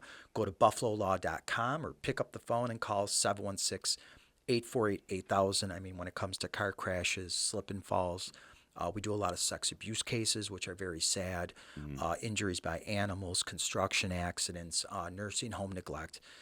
When it comes down to it, this is the type of work we do, and we're very proud of it. A lot of injury lawyers are ashamed of what they do. We are extremely proud because people, when they're hurt, their life gets flipped upside down. Yeah. And it's probably one of the biggest challenges they'll ever face is just recovering. Yeah.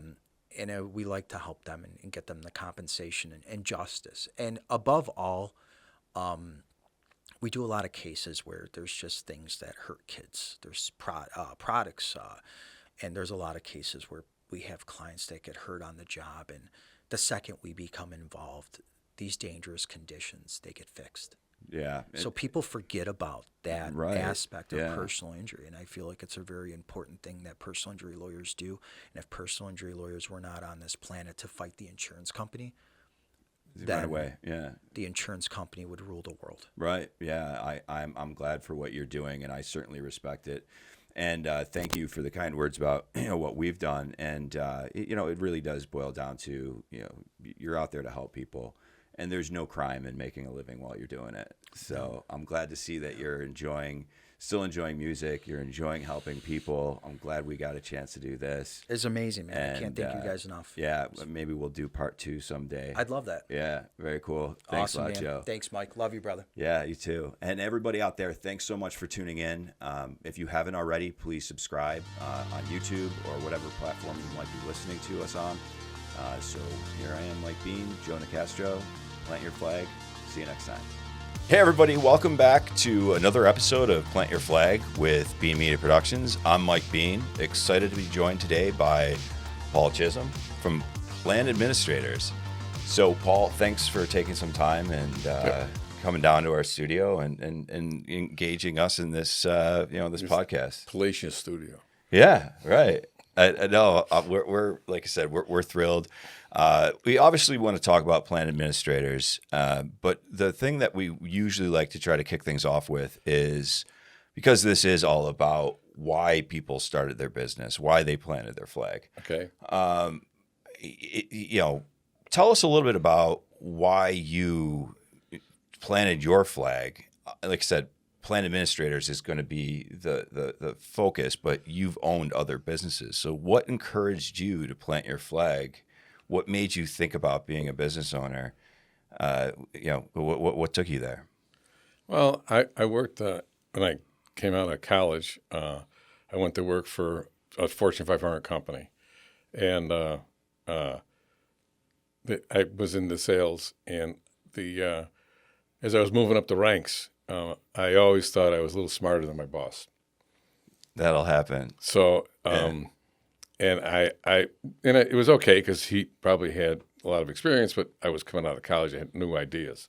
Right. And so, as I kind of went through the system, I was very fortunate that the company that I was with decided to pay for my MBA. So I took an MBA, and I did it here. And my undergraduate's at UB in finance and accounting, and my master's is in marketing over at Canisius. Mm-hmm. So it was interesting that I did that. And kind of right after that, a headhunter called me and got me to move over to another company.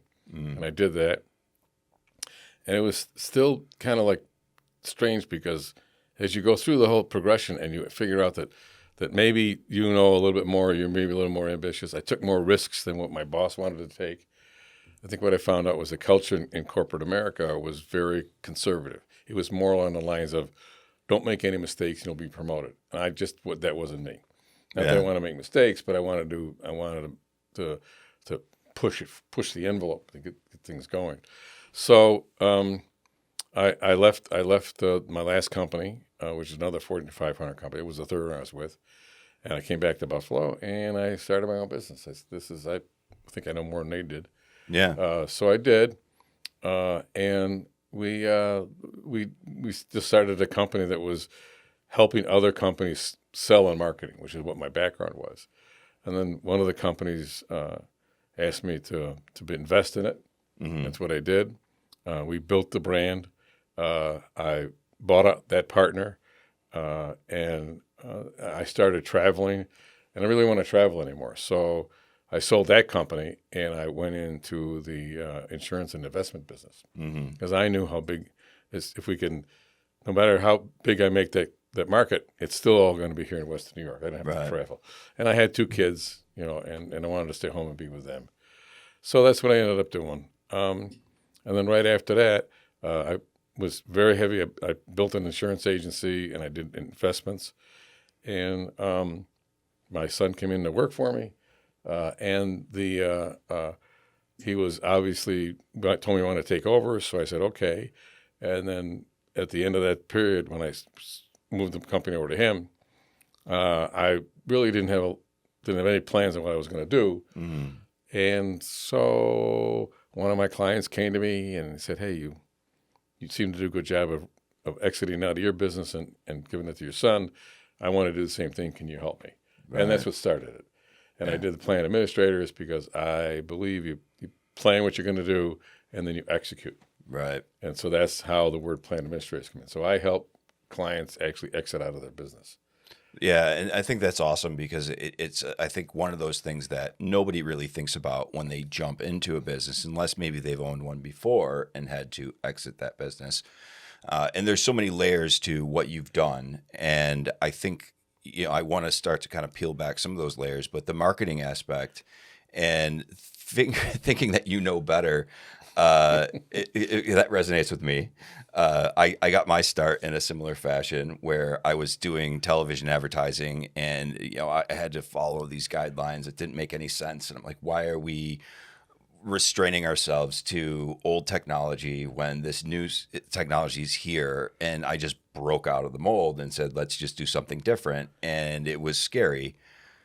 I would imagine you probably had some scary leaps that you had taken in your career as well, even though you had that confidence of saying, it's easier said than done. In hindsight, I know better. Were there some of those kind of scary leaps that you had taken at one point because you felt that you knew better and you had a better idea on how to, organize a business or organize the marketing at that point? And then when you actually took the leap, was there some trepidation at all? Well, yeah, I think that when I came back to Buffalo and started working with the company, and then I finally bought it, I was really only the finance and marketing guy. Mm-hmm.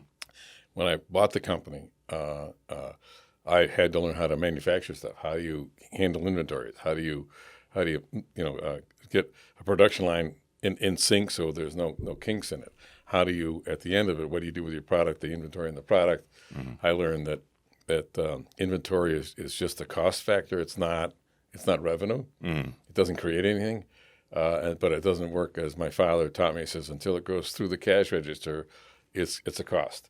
Right. So I had to figure out how, as I'm making this product, what am I going to do with it and who can I sell it to? But you have to have enough here in case you have a lot of sales. So there was always a cash flow problem. And I think one of my real good lessons was I figured out that whether the accountant tells you a profit or not, it doesn't make any difference. It's really cash. Right. Cash is absolutely king. Right. And that's what I teach my business owners. If you don't know about your cash flow, you don't know what's going on in your business. Right. And there's a lot of guys, I can have several clients that I sat down and talked to, and I have a story. One manufacturer, I sat down and we were working together, and he gets this end of the year thing, and he comes to me and he goes, "So my accountant says I made a profit. Where the hell is it?" and I said, "Well, here," he says, "Let me take you walk through the factory." So I walked out there. You see all that inventory you bought? That's where your profits are. That's right. Where all your cash are. I said, accountants, CPAs are public accountants. Right. They produce reports that tell the public what you're doing. Mm-hmm. It's not the report for you. Right. And I go back and I said that you need to go into management accounting, which I do. I said I can teach you management accounting, and it's more along the lines of where's the cash flow, how do I work the inventory, is the client that came to me, is there a profitability here, and where is it? Where is the problems? That type of stuff. And accountants, CPAs don't teach you that stuff. No, and that's a lot of the business owners have to learn that by usually falling on their face. Yeah, and they don't know why sometimes. Right. And but I've been through all that stuff, and I understand all this. And I have a lot of clients that they just love my saying. Cash is king. Everything else is dressing. That's it. Right. So that's what I end up doing. I mean, I know that you probably went through some cash flow problems. Oh, for sure. And that's what banks are for. But it's funny, banks will not lend people that can't show a positive cash flow. Right. Yeah. You've got to make that balance. It's just a conundrum with banks. Right. And I understand that. Yeah. And that's what I tell my clients. I said, I know that you have a great business. You're doing a great job. It looks like you're making profits. Your sales are going up. But if there's no positive cash flow, they're not going to loan you money. That's just, banks had a conversation with the banker last night, and the bottom line was, we want to know that you can pay the bills. Right. So we want to see a positive cash flow. You ain't got a positive cash flow, we're not going to give you money. Right. And owners sometimes just don't understand that. Yeah, and there's obviously you've seen, we're a couple years apart, I think. So you might have seen. Thank you. So I think you may have seen something that I might not have witnessed. I know we've went to dinner. Our wives and us have gone to dinner. Which are the two best things in our life. Yes, yeah. I always come here expecting to be able to see my wife. I don't understand why you think she works here, but one of the things is they have in common are those Hallmark movies, right? Oh God, yes. And they're cringy, and they always have these little. A little storyline where somebody needs to go to the small bank in small town USA, and they will just break them down, and then they'll give them money because, oh, you know what? Never mind. You've got such a great story, and there's such a great plot to this, and they'll hand over. Was there ever a time where banks would, in good faith, give out a loan, or is it all just? I've only heard stories. Yeah, right. Okay. So those numbers matter, and whether you're selling or whether you're trying to grow the business, a lot of your accounting kind of plays a role in that. But ultimately, as a business owner, you need to keep your eye on it through the entire process and understand where you are in that process, and that's what you're doing now. Correct. And I think that the fact that you've owned multiple businesses and you've obviously, I would imagine I've sold them because so I don't have one business left. Right. Yeah. So you've gone through the process. Yes. So to kind of shed a little bit of light on that, that balance between owning a business, operating a business, running a business, they all sound like the same word, but I think they're three different words to you. Oh yeah, I think that it's a cycle. I'm sure when you started your Bean Media, you did a lot of stuff that you're not doing now, and you're involved in a lot of stuff because you had to be, right? Because you couldn't really afford to hire people at the point that you needed. So you go through this business cycle, and then what happens is as your cash flow starts to be positive, and you realize, I can maybe hire somebody to take over. It's a transition to go from being the worker to being the supervisor. And it's a really tough transition. The first step is always very, very tough because you need to be involved. And the worst thing you can do is hire somebody and then stand over their shoulder and tell them what to do. Because you hire them to do a certain job, but you got to leave enough leeway in there that they can have their own personality in it. Right. So what I tell my owners is that when you make that, he says, you need to sit down and put together a procedure and a policy manual for that person. So this is what you can do, and you can do anything you want. There's a story goes that if you want your son to cut the grass, you can show him exactly how to cut the grass. But for him, that's like okay, but that's really mechanical. He said, but if you tell him, look at when you get done, you see the neighbor across the street has really green grass. That's what I want to look like, and let the son figure it out. Okay, but I can cut it in a different way, and it'll look better. And you wouldn't do that, right? And owners feel, rightfully so, that as they grow, they don't want to let go. They think they have to have control. Well, control isn't to be there all the time. Actually, control is better off if it's done through reporting. That you can sit down, look at the reports, figure out what's going on, and pinpoint the problems and pinpoint the stuff that's really good. Right. And that's the way it's going to be done. I do tell my owners that it's far better you should always have a cost-benefit ratio that's positive for you. And it may mean that you have to give up a little bit of what you would think control, but you're going to pick it up at the other side on the reporting. Mm-hmm. And that's, as you grow, you find out that's the one thing I learned in the Fortune 500 companies. When I was moving up the ladder, I had one boss that rightfully took me aside and said, "Don't ever let the employees know that you know what the fuck you're doing." Right. Because I'm going to get bleeped out. No such thing. So and when I started thinking, I says, that's right. I don't know what these guys do every day and every but I can see from the reports they're doing it. Right. So I don't need to be there. I just need to get the reports in to figure out what's going on. Mm-hmm. And that's one of the things I brought into the companies that I brought in. I brought a person on. I let him do what he wants to get stuff done, and I just got the reports done. What kind of lift or release have you noticed since you started working with these companies and bringing that kind of perspective to the table? Because it might be the first time they've ever thought about it through those lenses or through that perspective. Well, usually when I sit down and I want to work with an owner, and my first interview is always to figure out, can we work together?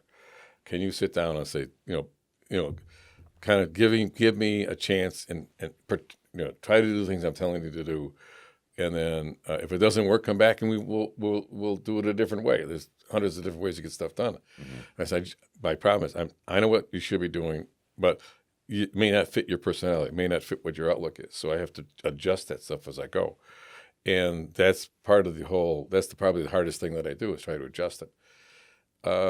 But I think what I get a kick out of is all of a sudden you talk to an owner and they start doing stuff. It's like the light bulb goes on and their eyes turn like, wow, this is really going to work. I go, yeah, I've done it. I know it works, but you have to convince yourself you're going to do it. Right. And I just ask, I try to stay away from statements, and I try to ask questions to direct them where they want to go. I'm not telling them what to do, but have you thought about this? Try this thing. Mm-hmm. If you want to do that kind of stuff, this should be the results you're getting, that type of stuff. And it goes a little bit deeper than that, though, doesn't it? Because there's a strategy in place. There's a mind shift that needs to happen. But then you're also looking at maybe some of the other components that go into the longevity, the next step of, so you're going to make sure that they're putting their money in the right places. And so you, because of all of your extensive background, you've got that big, like 10,000 foot view, and then you can help them apply those things. And so I'd like to learn a little bit more about that. So most business owners are really concerned about day-to-day stuff. They're concerned about getting through the year, getting through this type. And I've learned as they're in their business longer and longer, their horizon gets farther back out. And what I do is I sit down and I say, look, once we get past the cash flow problem, which sometimes takes several years to get back, and you're starting to grow your cash, mm-hmm. One of the things you got to do is you got to realize that you're going to sit down, and at that point, you actually own a wealth building machine. Right. That's what you want. And if you do it correctly, you're not only going to build wealth for yourself, but for your employees. There's a way of getting it all done. You still get your piece of the action that you deserve as an owner. The next problem is that once the machine's working and all this wealth is it's in the machine, you have to figure out the next step is how do you get that wealth from the machine over to you? Right. And that's the problem that we got is to get to that point. And it's a scary moment. Mm-hmm. Because they'll start thinking about us as, well, I got all this money over here, but if there's something happen with the company and they don't have the cash, what happens to it? I said, well, you can always loan it back if you have to. You can always there's a bunch of ways to get it. But the cool thing is when you get to that point, the banks are happy to give you more money. Right. Yeah, because it looks healthier on their it's side. Healthier here, and they want to know, are you making money? Are you taking money out of the company? Is it still surviving? I mean, there's a whole bunch of questions that the banker will ask you that to them, it tells me, okay, you are doing well. You can pay your bills. Happy to give you the money to go to build the next building, that type of, and that's, it's a transition. It takes 2 to 5 years to get to that point. So what you're saying is it can't happen in a 15-minute Hallmark movie. No. 15 like sequence. No. Yeah, it takes a little bit of time to get Yeah. that smile from the banker. Well, and actually, the Hallmark movie is a good way to think about it, because every Hallmark movie starts out, it's happy in the front bit, the people are really happy. Yeah. There's always a crisis in there. Yeah. There's a way of fixing the crisis. In the end, they're all happy. Right. And that's what happens in business. It's exactly the same cycle as goes through. I had no intention at all on using this analogy going in as we sat down, but it's a trope. It's a series of tropes that they build into those movies, and it's the same. It's just different actors, same story, different situation, different scenery. But it really, different. Yeah, exactly. Some days it's snowing, the other days it's Hawaii, but it's actually really shot in South Carolina. But yeah, there's my nerdy, video.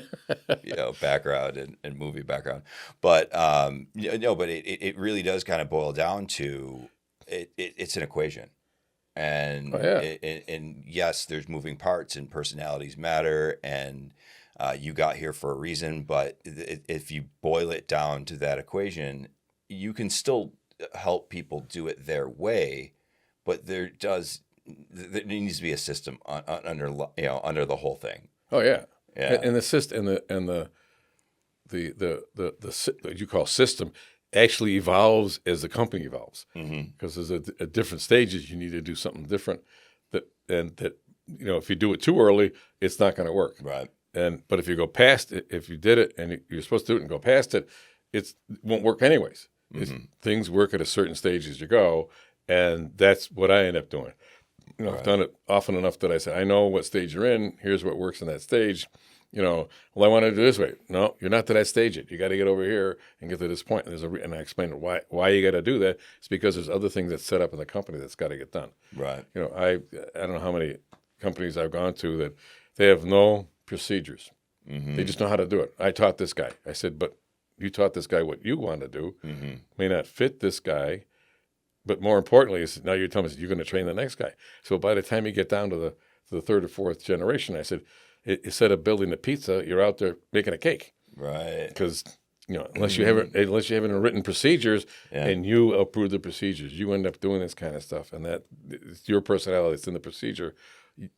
It's not going to be consistent enough, and that's what all big companies do. I mean, McDonald's does it that way. Disney has their own formulas. Right. But everybody does the exact same thing from a written document. Right. Especially as you look to expand. If you're working with somebody who is either, if they own a franchise or they're looking to franchise, does that change your model much, or is it really boiled down to back what you were just talking about? Well, the franchises are interesting because they have written procedures. They're supposed to follow it. I will tell you, some of the franchise people I work with, they're pretty loyal to the procedure, right? But every once in a while, they want to go outside, right? And I do encourage it because I said if it's successful, you go back to the franchise company and said, I tried this, it worked. Here's what happened, but you got to have it documented, right? The last thing that somebody who runs a big franchise company says, I'm not going to take you on their word. I want to see the documents. I want to see why? Because what you just told me, I have to replicate in the next 1,000. Right. If I can't do that, it's not really what we really need. It may work for you, and it's the same thing. And for the franchises are a little bit different, but they still need some help because they don't know. Franchise companies don't do exit planning. Well, because they're not taught how to sell it. They're just they bring them in. They're guided through how to use the system that's in place, right? And it's just in the franchise benefit. It's just keep doing it. They don't expect them to retire. Yeah, right. I was gonna say they don't care, but you know what? We can say whatever. Fuck, we can say whatever. They don't really care about what happens next, as long as that franchise is churning and burning and doing their thing. They care about getting their fees, right? Yeah. As long as you're doing it and you're making the fees, you're successful, and they're not about to upset the apple cart because this guy's working well. We're going to ride this horse until he dies. Right. Why would we put that seed in his brain to start thinking about the next step when this is but I come in and I disrupt all that. I said, no, you got to. Good for you. You got to end up thinking about what you're going to do the next step. When are you going to retire? If you're going to retire, you're going to pass the franchise on if the contract allows it. You know, do you want to bring your son in and make him work? You know, you want to. Yeah. I mean, there's a lot of things you can get done. There's 12 different ways to get out of a business, and most business owners don't even know more than 3. I think as I've gone through these different phases, there's different things that have come to mind. But there's been times where I've always been used to throwing the eggs, not walking on the eggshells. Yeah. But there's been times where I've felt more comfortable throwing the eggs, and sometimes where I feel like I have to walk on the eggshells. You've obviously, most of the people we've talked to on this podcast have planted their flag because they're egg throwers. So you're brushing shoulders with a lot of different people who have that mindset. I have to imagine there had been a crazy story or some kind of thing that caught you off guard. Is there anything that comes to the top of mind that you'd want to talk about? I think there was one guy I was working with. Well, no, actually, I'll go to the one. I'm just curious to see if it happens to be me. And you're going to say it. Oh, Michael, you're perfect. Come on. Actually, it was the very first company I owned. I had never done manufacturing before, so we set the production line up, and I happened to have most of the production people were women, and this is what, in 1924, or it was the next decade. Okay, somewhere in there. Okay, cool. Remember, we're only a few years apart. You told me. That's right. Foot, mouth, my thing. So, and as I was struggling with it, I realized that I was not. I had problems communicating to all these women, and my wife would back me up on that. But I mean, and I just so I happened to get in. A guy came to me when we started working, and I put him out there, and I said, "You can do the inventory stuff like that." And I noticed that the female started talking to him more than were talking to me, and he started. I could see that he was why don't you do this, why don't you do that? So I put him in charge of production. My production went right through the roof because they respected him, all right, as opposed to the boss coming in and telling him what to do or trying to teach him what the kind of stuff. So it was a hard lesson for me to learn that you had to give up and have somebody that could do a better job to go ahead and get it done. And that was the evolution of me learning how that you gotta bring in the people and let them do what they're supposed to be doing. Right. No, I've noticed that. Like there's certain kind of communication. There's certain people we work with. They will get right back to somebody else who works here, but they drag their feet on getting back to me because they probably think that I haven't talked to them in a couple of months and I'm looking to increase their bill or something like that. And it's nothing to do with it. I just hey, I miss talking to you. But you had just kind of to go back to you mentioned sounding board, your wife. We brought up our wives before. When it comes to the sounding board, a lot of people, actually, there's been a few people on this podcast who have mentioned you as their sounding board. Who do you talk to? Is it your wife? Is it an old business partner? Is it God? I mean, who do you talk to when you need some advice? Because it seems like you've got a lot of experience. A lot of people lean towards you for it. So who do you talk to? I would say my sounding board is actually my biggest critic is my wife. Yeah, she keeps me firmly grounded on the floor. She has no qualms at all telling me I'm stupid.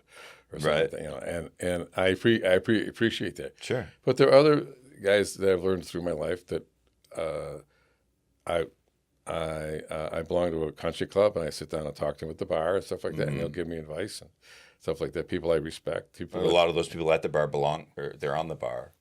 They're on the bar. Some of them are on the bar, yes. So the legal, Right. Some of them are not on the bar, and they're like CPAs and owners of franchises and owners of businesses, and some of them have come to me and asked that I help them get out of their business, stuff like that.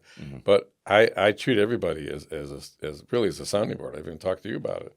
As what do you think of this? What do you think of that? Right. I learned after doing all this for many decades, I don't have all the answers. Right. But I know the questions to ask. Right. And it's a huge difference.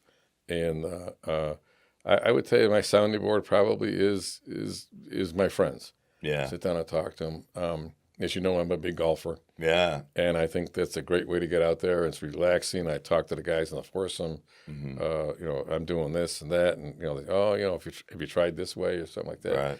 So I of the opinion I'm always trying to learn, and then I'm going to apply the learning to my clients, and get it done that way. So I love it.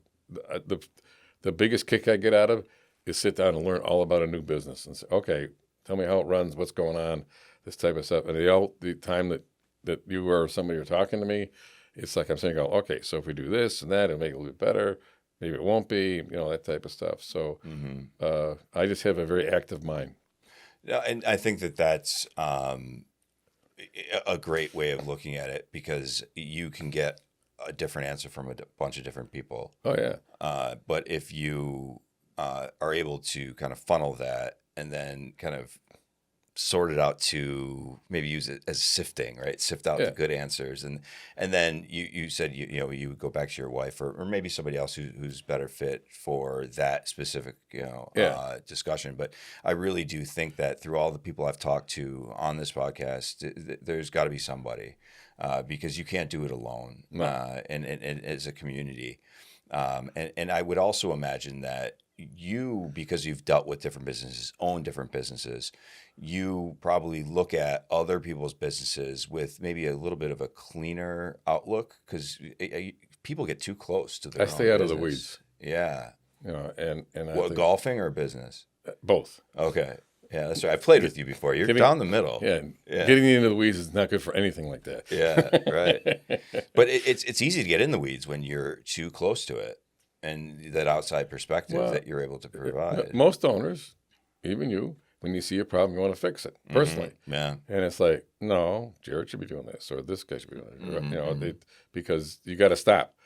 And this is really, and with business owners, as they go through the cycle, especially the early stages, they're sitting there going, but I can fix it better than he can. And that's not the point. The point is, if you go in and fix something that your employee should have fixed, you make him feel bad. He's telling me I can't do the job. Right. Give me a chance to do the job. At least let me make the mistake, for God's sakes. Right. And that type of stuff. So that's been a lesson that most owners have to learn, and that's part of their maturity. Right. You just got to mature into the business. One of the Fortune 500 companies I was with, when we were talking about management, stuff like that, and I was going through a management course with them, they said there's various levels. I said, the problem is you got a worker, you got a supervisor, you got a manager, and then you got an executive, and then you got the officers. And he says, every time you go up a level, all right, you're farther and farther away from the bottom, and you don't really understand what's going on there. And the reason why it happens, it's the way it works. But the guy at the top, he has to trust the people in the bottom are working. Right. He's not going to go out there. No guy, a president of a bank is not going to go out and try to be a teller. He probably forgot how to count money, for God's sakes. Right. Not in the dollar bill amount perspective. But that's where Undercover Boss apparently came from, I would imagine. Yes. Right? Which I haven't really watched enough of, but I think I should. Well, that was an interesting show. Yeah. Where the boss would come in and actually walk through and do and pretend he was actually a worker. Right. And figured out, well, the policy that I'm telling you and the procedure that I'm telling you up at the top, it's not working down here. Right. And we got to fix that. Yeah. I thought that was a very good show for bosses to realize that. But the flip side is that he still went back to being the boss, and he learned his lesson. Right. And when he came back, he still didn't go back and do it. He learned how to teach people how to do it. Right. Would you ever put on a disguise for one of your clients? No. Pretend you're like entry level? No. Well, let me know. There might be somebody around here who'd be willing to do that. Wear a wire. Wear a wire. Yeah, a little bit of a little camera and whatnot. Well, in that state, I go out and I walk the floors. Yeah. The one manufacturer that I work for, I would go out. I would see, and I said, I'm going to go out on the floor. And, I was thinking, well, like, what are you going to learn out on the floor? I said, you'd be surprised. I had to walk through and talk to people and stuff. I come back and say, this isn't working. Mm-hmm. This procedure that you set up, it's out of sync with what else is going around. I said, for that particular job, it may be the best way to do it, but it's like a cog. It's all got to fit together. And if this is out of sync, it's not going to go anyplace. I said, so for the purpose of actually being smooth on your production line, you need to change the procedure on that just to fit into what you're doing. And it may not be the optimal way of doing that particular job, but it's the one that fits into what's doing. When you do that, what's your appearance? Do they know that you're there for a certain function? Are you kind of walked around as a guest? You want to change my appearance? Well, I mean, I'm not allowed to wear what I'm wearing to, your favorite place. So do you dress down and try to go incognito? Do you just kind of how do they present you to the company? It depends. Most of my owners, actually, that's me. Oh, all right. Well, we've got it first right here. First phone call on Plant Your Flag.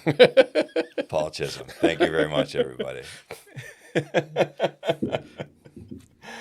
So where we were. Okay, so yeah. I get introduced normally. Yeah. Not that I insist upon it. You but they still don't do didn't it. silence it. Yes, I did, didn't I? No. It just. Well, it's new I heard the technology. ding. It's new technology. What can I tell you? That's why you got guys like me. Yeah. There we go. I love it. This is a perfect about this platform is that anything goes. I'm always on call, unfortunately. Yeah, right. No, I mean, hopefully that wasn't too important. Like somebody's not stuck in a snowdrift. It was from your office. I don't know what the hell we're doing. Oh, all right. Yeah, they're having too much fun in here. Yeah, I can imagine, Matt. So, I get introduced, and I mean, if I spend the whole day out in like a plant or even like at a retail store, right, I'll dress down. I'll be Yeah. I'm gonna have a casual blend in type of stuff. Yeah. I don't ever think I've ever worn a smock. No, I haven't done that yet. Yeah, you've done But it it was on the good. cover But boss in the already. manufacturing, I wore a sweatshirt walking around. But normally, if I'm with the boss or when I'm going to meet him, Right. like there's many times I meet with Banks with the boss, I'll be dressed like this, right, and that type of stuff. So it depends, it really does. Yeah, you told me that I think a long time ago is when you first meet somebody, dress to not impress, but dress the way they do, because I've got Yes. obviously a casual style to Yeah, me, you do. and I'm a casual. The business is creative, and I question whether or not that was a good fit for where I was going. And you had mentioned, just you think you've got a good. Most people who know us and we banter back and forth wouldn't know that you complimented me, but you've got a good sense for the room, and just try to keep in mind who you're meeting with, and the first couple times you meet with them, dress the way they would, and then from there, Then you can figure it out kind from of there, figure it out, maybe loosen it up a little bit, be more yourself. Yeah, you don't want to get to a client and either underdress or overdress versus the Right. client. Right, because I wore a tuxedo the first time we met, and you said that wasn't appropriate. No, I thought I thought I was impressed, and I just started laughing. I go, "Boy, this guy is really out to lunch." No, this is good. And Paul, you're a wealth of knowledge, and like I said, you've been brought up before by other people. Your previous company that you sold to your son, Insurance Associate Marketplace, they were gracious enough to give us these coasters, so that way when we do this, it's not too obnoxious for our viewers. But I'd like to give you a little bit of time to just let us know what's the best way to get in touch with plant administrators and Paul Chisholm. Okay, so I have a website, right, Michael? That's true. You do, and you can always get a hold of me on that. I am very active in the community. I'm in the Kenton Chamber. I'm in a BHB meeting with you guys. Right. So there's a lot of people get a hold of me, and they can always email me at paul@plan-administrators.com, and I'll respond to that. And once I send an email to whoever it is, there's a book book with For me an appointment thing. for an yeah. appointment thing, and Yeah. I'll respond to that type of stuff and things like that. I think I'm easy to get hold of. Yeah. I mean, there's And we'll make sure that we put your info up. And you know, to your point about the you know, the booking and, you know, the website and things like that, it's all just like, you know, we're laying the foundation towards your digital footprint right now. Yeah. And I would say by the time this airs, the website should be up and rolling. So Yeah. we're excited about all of that, and we're really, really happy that you had joined us here. Yeah. But thanks again, Paul, No for problem. joining us. This has been really, really cool, and I'm looking forward to, you know, the feedback on this. So thanks everybody for joining us for another episode of Plant Your Flag with B Media Productions. Mike Bean here, signing off. Please don't forget to subscribe, like, follow, and see you next time.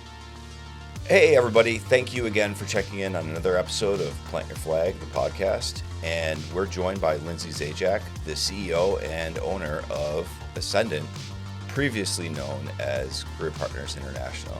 Lindsey, thanks so much for being with us. We're very excited to have you. And your bio, it runs so deep. I think it could take us 30 minutes to get through it. So I will put some of that stuff. We'll make sure the team puts some of that stuff in the you know, the description.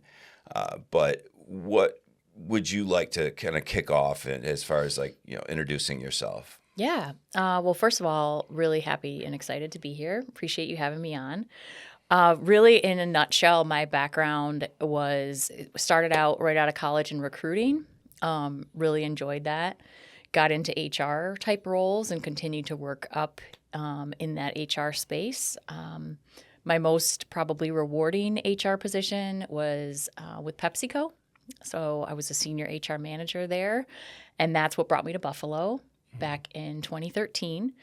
So I'm originally from outside of Syracuse. And then once I got into that role with Pepsi, I really learned my passion was more around coaching, developing people, and I loved the training and development, or some companies call learning and development aspect of HR. So I really wanted to try to find a way to make that my full-time, as opposed to all the other complexities and challenges that come along with, you know, working in HR for a Fortune 50 company. It's a lot. I've heard a lot of transition from those corporations. PepsiCo obviously was a you know, very well-known organization. How did you kind of get the desire to break out of that, and when was it that you really felt that you planted your flag? Because planting your flag can be very different for very, you know, different reasons. There, you know, without getting into too much detail, there were probably two distinct moments when I feel like I planted my flag, and the first one was making the conscious decision along with my husband in 2018 to say, okay, I'm going to leave corporate America. I'm going to leave this, you know, secure, well-paying job to go off on my own as an entrepreneur. That had been scary. And, you know, we lose our benefits and all that stuff. And I'm going to get a coaching certification. I'm going to start coaching clients. I'm going to start doing training and development. So that was, call it like July of 2018. That was the first flag, because it's like, okay, I'm going to bet on myself. I'm going to try to do this thing, see how it goes. Yeah. And I think we Betting even gave, I love it. We gave ourselves like, all right, I think he gave me like an 18-month timeline, because I was sort of more naive, like, oh, by 9 months, I'll be rocking and rolling and this thing will be great. He's like, you might want to extend that a little bit. Right. So that was kind of phase one of planting my flag. And it was a little scary. It was also, I had so much flexibility, so much freedom. I had a 1-year-old and a 3-year-old at the time. So it was huge for me to, before that, I never worked from home. This was pre-COVID. Right. So like I was in the office 5 days a week. I was traveling. So having that flexibility of like, oh, I can drop my daughter off at preschool, or I can go to this thing, or I can take him to the doctor's office. Like, it was nice. And then fast forward, COVID happens. Obviously that affects most businesses, all of our businesses. In some shape or form. In some shape or form. The Yeah. good news was I had already been using Zoom because I got my coaching certification through Zoom, and then a lot of my clients were in Syracuse or in different places. So I was already really comfortable with Zoom when people were kind of like, what's Zoom? Like, how do I do this? I'm like, guys, this is easy. Yeah. But my business was definitely impacted by COVID. And it also helped me kind of reassess what I really want out of my career. And I said to myself, being a solopreneur is kind of scary. And God forbid we don't have another pandemic, but there's a lot of uncertainty that comes along with that. And I really liked the idea of having a team or maybe joining forces with another firm or just having a little bit more structure and stability. And I had known the previous owners of Career Partners from my time at Pepsi and, kept in touch with them, mostly Mark. Mark Weigel and I were close. And we just had some conversations and one thing led to another. And in 2022, he was like, well, why don't you come on and work with us, even part-time? And you can learn about our business. You can help us with our leadership development. So it was kind of a way for me to blend my two worlds. I still had my business and my, LLC and stuff, but I also got to be part of like, oh, now I get a steady paycheck. Right. Yeah. Now I have benefits. That's a oh, relief. you guys do a Yeah. 401k match. That's nice. Yeah. Oh, you have all these clients from being in business for 35 years that you just introduced me to and the work just falls on my lap. That's nice. Right. So that's a long-winded question, but that for me was like a win-win because I could still do what I loved, but I had a little bit more like structure and security, if that makes sense. Yeah, and once again, like going into an established organization but they picked you for a purpose. It wasn't by accident. Right. And I would imagine a lot of the other experiences that you had that led up to it were one of the reasons or several reasons why they chose you. Yep. And you have experience with working with your father's company. And how did that help you kind of transition? I mean, because the pandemic, the fact that you had a head start by accident is a huge blessing in disguise. Right. Because it's such a piece of our communication today. And then to be able to kind of translate that education or that experience into the next space, and then also all these other things, I would imagine that gave you some confidence. Oh, definitely. I think, first of all, I would have never left Pepsi had it not been for my dad. So he started a management consulting, leadership development company in 1998. And I'm going to age myself here, but I was like in high school. That's all, I say that all the time. And I was in high school. I say that all the time on this. Yeah. Yep. And I saw how much he loved that and how good he was at doing that kind of work. And, he is an entrepreneur. He worked for himself. He made it happen. He built a business from nothing. He did have a best friend and partner with him, which was great. And the two of them built a great business. So I got to kind of see that firsthand. And I think now that I'm a parent, you learn so much by like osmosis, and you learn so much just by watching your parents. Like they never sat me down and were like, okay, so here's the pros and cons of working for yourself. Like that never happened, but I could kind of see it. So having him show me the ropes, take me under his wing.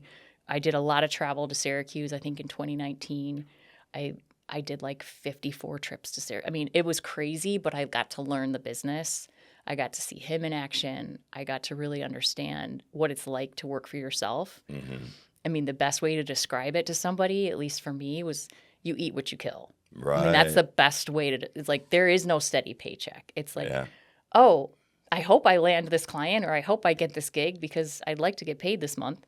You know, that was kind of the reality. And when it comes to that kind of aspect to eat what you kill, it can be kind of a bit dangerous, right? I've read articles about the I guess you would call it the desperation Yeah. that people can tell. They can Yeah. read through the phone. Sure. In the Oh, fourth sure, quarter, like sure. those kind of things. So Yep. I'm sure Yeah. you felt some of that. I think if I was 35 when I left Pepsi. And I think, it's a decision that you have to make if you're married or if you have a partner. Like, it's got to be a joint decision, because we sat down and, like, I said to my husband, like, I might not bring a lot of money. Like, I might not be contributing to I've joint gone through account for a while. Like, yeah. is that okay? Like, Yeah. are we going to be okay? What are our expectation levels? Like, and he was great, and he's super supportive. And I think just going into it, knowing, and a lot of business owners will tell you it takes a good couple years to build up their business. They don't always pay themselves. Yeah. They may pay themselves if they do well, or, they get a great client or something like that. But it's that unknown. It's that, like, volatile, uncertain compensation.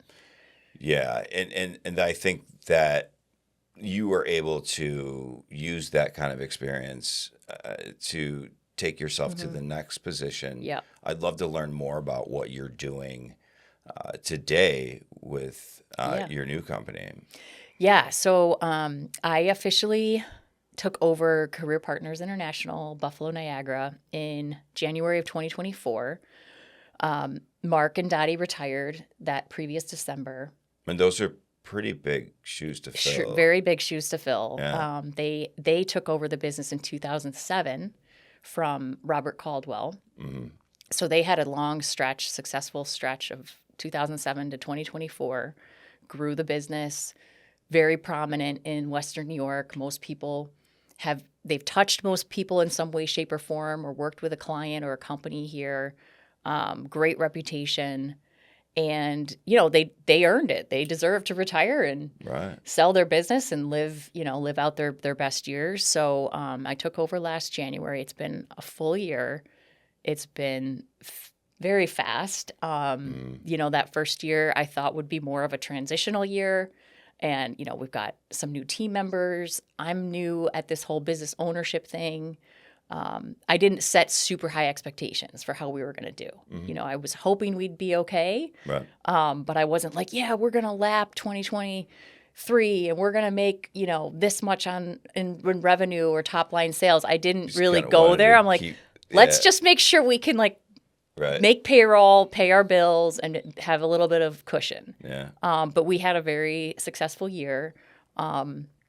And really what we do, in case people aren't aware, is we're a talent solutions firm. So we really help companies with any of their talent needs. So that could look like a hard-to-fill role that you're trying to fill. That could look like training and development. Hey, we've got some people that we need to give management training to or leadership training to so they're ready for roles when those opportunities come up. It could look like coaching.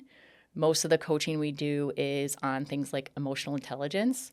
This person's great at their job. They're technically brilliant. They're so smart. They rub some people the wrong way, or they need to work on their interpersonal skills. That's like 90% of what my coaching is. And then the big piece of what we do is called career transition, which is if companies find themselves in situations where maybe they have to do a layoff or a reduction in force, or maybe they restructure and they no longer need this position, or the position gets moved to Rochester or Pittsburgh. Anytime there's a position elimination, most companies in Buffalo, the ones that are, care about their employer brand, maybe they're headquartered here, they want to do well and do right by their employees on the way out. So they don't want to just... That's very responsible. And right. I love it when I hear that companies do that. And I do too. And I think it's one of those things, like, if you're not being let go for performance and you didn't do anything wrong, but hey, we don't need a senior marketing person anymore. We've divided that into 2 junior positions. Why wouldn't you try to help that person? Like, 100%. Why wouldn't you? There's no hard feelings. So that's the bulk of, I would say that's about 70% of what we do, is helping people like that. Okay, you weren't expecting your position to go away. You weren't expecting this layoff. You didn't do anything wrong. Here's a 1-month or a 3-month program. We'll help you get your resume done. We'll help you with LinkedIn. We'll help you with interviewing prep. We'll help you with even career coaching. Like Right. maybe you want to make a total change. Maybe Yeah. this is that blessing in disguise and an opportunity to say, I don't really want to be in banking anymore, or I don't really love manufacturing. I'd always wanted to do higher ed, or I've always wanted to go into tech. We Right. can kind of help you through that process. There's obviously there was the great resignation, right? That came through post pandemic. That had to significantly impact your company, your industry. I would imagine there's some really great stories on what you're talking about with people saying, I've done this for 20 or 30 years and I don't know what to do now. Yeah. So how was that, and how did that impact your business, and how did it feel to be able to help these people? Yeah, so we have, we kind of see both sides. We definitely have the people who probably would have stayed working there or retired from the company. So they didn't really want this to happen. But what we always say is they end up not just getting another job, they end up usually finding something even better. So That's fantastic. You know, it could be maybe a better fit. It could be a better culture. It could be maybe more work-life balance. It could be more aligned with their interests. Some people decide to take a step back. You know, if you've been a VP or an SVP for 20 plus years, you're like, hey, I don't really care about titles anymore. I want to do something valuable. I want to give back. I want to, leave a legacy or build a team. We've certainly seen that happen. We've seen people make career shifts, go back to school, start a business. I know we both know Eric Conrad. I mean, he's a great example of that. Like, I didn't know he. I didn't know either. I found out recently, like he went through our program with Mark and Dottie, I don't know what year, and then decided to go into business for himself. And, his biggest thing was, I never want to be in this situation again. Oh, wow. I never want to be in a situation where someone can decide that I don't have a job anymore. Right. So, went into the Junk Luggers, the franchise. I mean, he was sitting in that chair a couple months ago. Yeah. So we hear a lot of those. What he's doing. I hear he's thriving. He's doing great. And I just always thought he was that entrepreneurial, like business guy, and had no idea that was part of his story.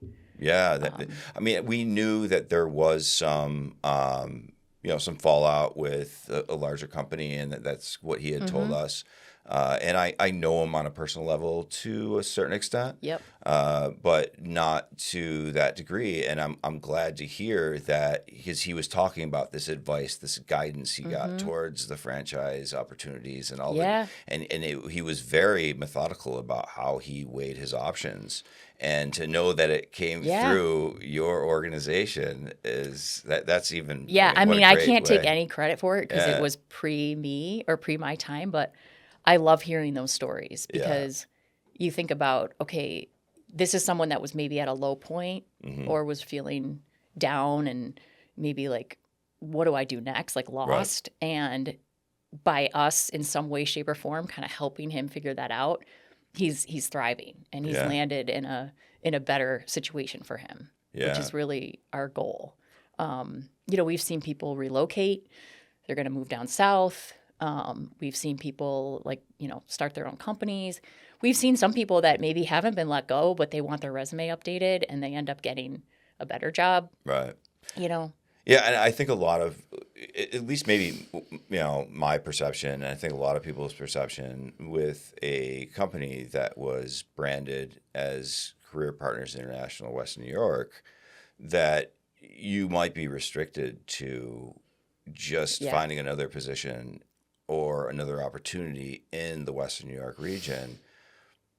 There's reasons for the rebrand, I understand, but it's clear that there's more opportunity out there. We want people to move back here. Obviously, we created this podcast because we want to talk to people who are in this area and what they've done. Hopefully, we can get to a point where we're reaching out and talking to other business owners and other people who planted their flag in other regions.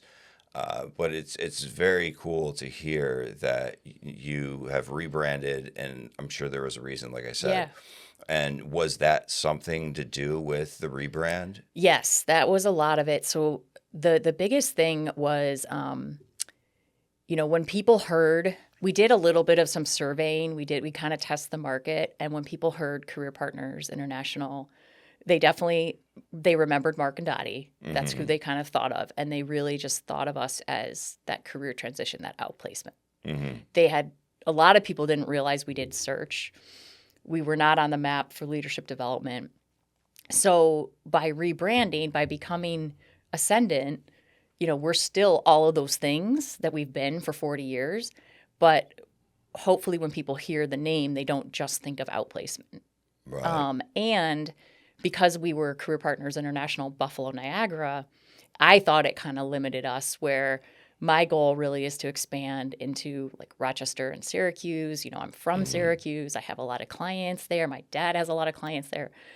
And, that's kind of like short-term goals. But like you said, maybe mid or long-term goals, we could help people really from anywhere. Right. Obviously, like maybe not the West Coast, but what's to say we couldn't help someone in Pennsylvania or Ohio or, one of the benefits of COVID was that kind of the digitization of the world and how we work, that we don't have to be limited by geography. And this has come up several times in that it has opened our eyes in several different ways. And you have to take a silver lining, I think, if you want to be in your role or a role like mine. Because if you let the circumstances beat you down, you're never going to get through it. You're never going to get past it. Yeah, and I think, a lot of times business owners think about the past and think about what it used to be like. And, I remember the good old days. I remember when we did this. Remember when everyone came in 5 days a week. Remember that.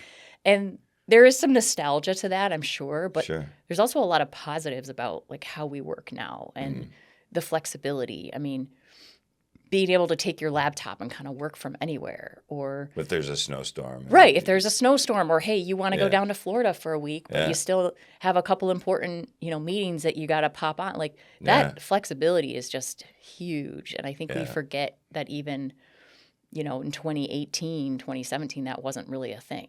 Right. No, it was, I think, once again, to go back to it, it did open our eyes in a way that we were forced to open our eyes. Yep. And, to gravitate towards those things that are productive, great.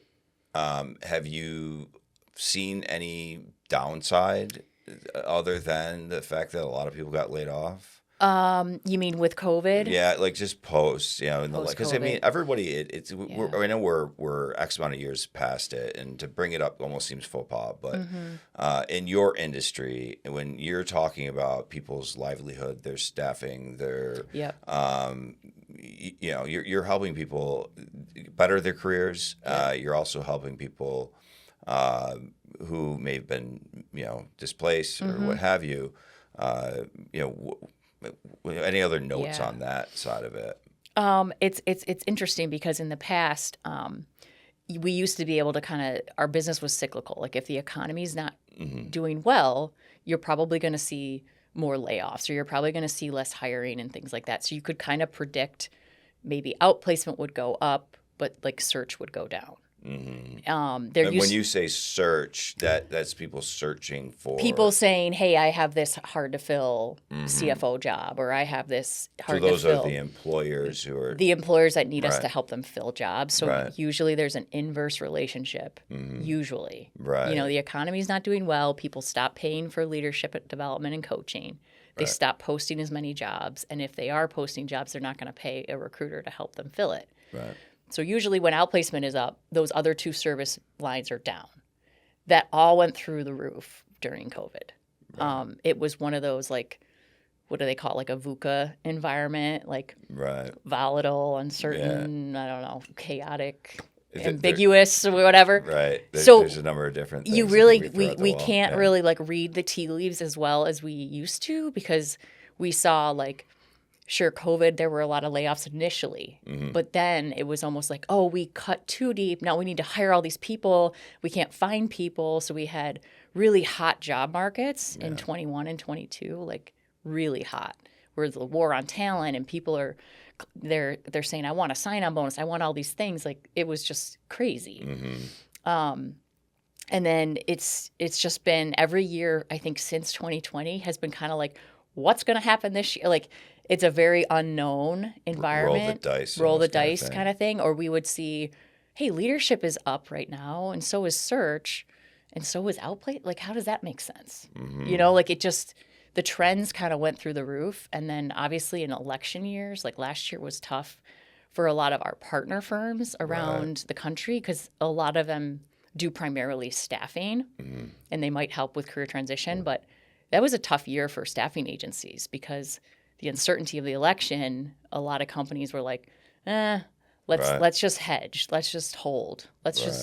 We're not going to invest in anything. We're not going to hire a lot of people. We're not going to do those capital expenditures. We're just going to kind of, let's wait and see was the name of the game. Right. So that kind of hurt some parts of there was so much uncertainty, and I would imagine it certainly impacted your position.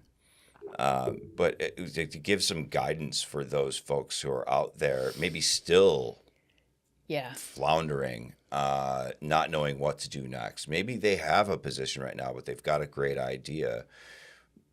What kind of advice would you give folks, whether it's to something like advice that Eric got, or another position? What kind of advice? Well, I know that's a real broad question. I think what you're talking about is really career coaching, which was kind of a component of our business we didn't really know we had. We're like, hey, maybe you're working right now and you've had a successful career in marketing, but you really want to do something different. Right.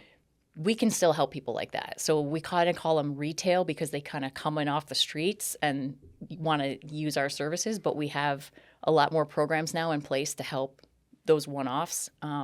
So we have certified career coaches on staff that can talk to you. We can give you assessments like Strengths Finders if you're trying to figure out, like, what am I naturally good at? We have a franchise expert that talks to our candidates a lot of times. So if you want to learn more about franchises, we have some tools on our career portal for things like entrepreneurship. And my biggest advice to people would be, like, really know what you're getting yourself into. Right. You don't want to do anything knee-jerk. You don't want to make assumptions. You want to understand the market, the industry, maybe come up with a business plan. Even if you're just thinking to switch jobs, like, the job market was really slow last year. Right. And it's still in a cooling off period. So if you're expecting that hot job market, name your price. Like, if I leave my company, I'm going to have all these opportunities. Like, I would say caution. Caution. And it used to take about 3 months for people to find a job if they're in transition, and now it's closer to 6. So that right there should just tell people, like, hey, like, A, don't leave a job without a job. And B, if you're really looking to make a big industry change, like, do your research, make sure you know what your options are, see what's out there, because it's. And folks that are in a situation like Eric, like, keep going back to him, you have those tools to be able to give them that patience and that guidance. Yeah. And I think that that's incredible, because those knee-jerk decisions are really easy to make at whatever hour. You might make a decision, you know what, I'm done. I'm going to bounce. I'm done working for someone else. I'm going to just be my own boss. Yeah, we try to say don't do anything in a hurry and don't make knee-jerk decisions. Yeah. And even in your job search, you can start to get kind of like, not desperate, but you can start to get really frustrated, and you just accept anything because you're tired of looking. And we're like, you're evaluating them as much as they're evaluating you. Like, are you seeing red flags? What's the culture like? What do employees have to say about working there? I think... If somebody's trying to take that leap to plant a flag of their own, is there a level of discrepancy that would take place with your organization, so that way they can maybe keep their job and then also kind of start looking around? Yeah, I mean, my advice for people, if they do want to go off on their own, like maybe they want to get into consulting, or maybe they want to start a business on the side, if there's a way for you to keep your gainful employment and start slow, Right. And that's not always the case. But you got to ask your employer, make sure there's no conflict of interest. But a lot of times it is okay. There's a way to have a side hustle Right. or a side gig and start slow. And then you start to see, like, is this a viable business? Right. Well, how many clients would I need a month to make this work? And, what's my competitors and what would, all those kinds of things. Then when you know kind of what you're doing, right. you can kind of quit the day job, or right. leave with a little bit more confidence that you've got something. My advice would not be to like quit a decent quality job to go start something right. without. Yeah, you know what I mean? With some kind of plan in place. Yeah, without some kind of plan. Right. Now, some people do it. And there's definitely the school of thought, like, you want to be an entrepreneur, you better go all in and just make it happen. And that's an option. It's always an option. But I think like a plan in place. I went ahead and I did it because I didn't really know what else to do. Yeah. And it was a slow burn. And it worked out, but it wasn't easy. And I had a great support system. My wife had a great job, and that was one of the reasons why I didn't move out of the area, and I decided to go down this path. What's your support system look like? Yeah, I mentioned before, my husband is huge, both career-wise, has been really helpful and supportive from the day we started dating to, having a family. And, when I was at Pepsi, he's always worked for himself, so he's also an entrepreneur. But he was always like, he's kind of, I don't want to say he's Mr. Mom, but like he's the steady Eddie that's working from home, that if a kid needs to get picked up from school or somebody's sick, he's always there, and he's that consistent person. I think it's really hard to have both parents like out doing, chasing their dreams and traveling the world, and, like, somebody's got to be that rock. Is he your sounding board and too? He's my rock for sure. And he is a sounding board. So one of the things, like with career partners, there was a little bit of discussion, like, does this make sense? Because he was kind of like, well, why not just keep doing what you're doing? Right. You kind of know what your income is every year. You've built up some clients. You could just, why do you need to buy this business? And we really did weigh the pros and cons and really like talked about it. And he's got a really strong financial background, so he helped me like review their financials and see what are the risks and what are the rewards. And so he is 100% huge support system.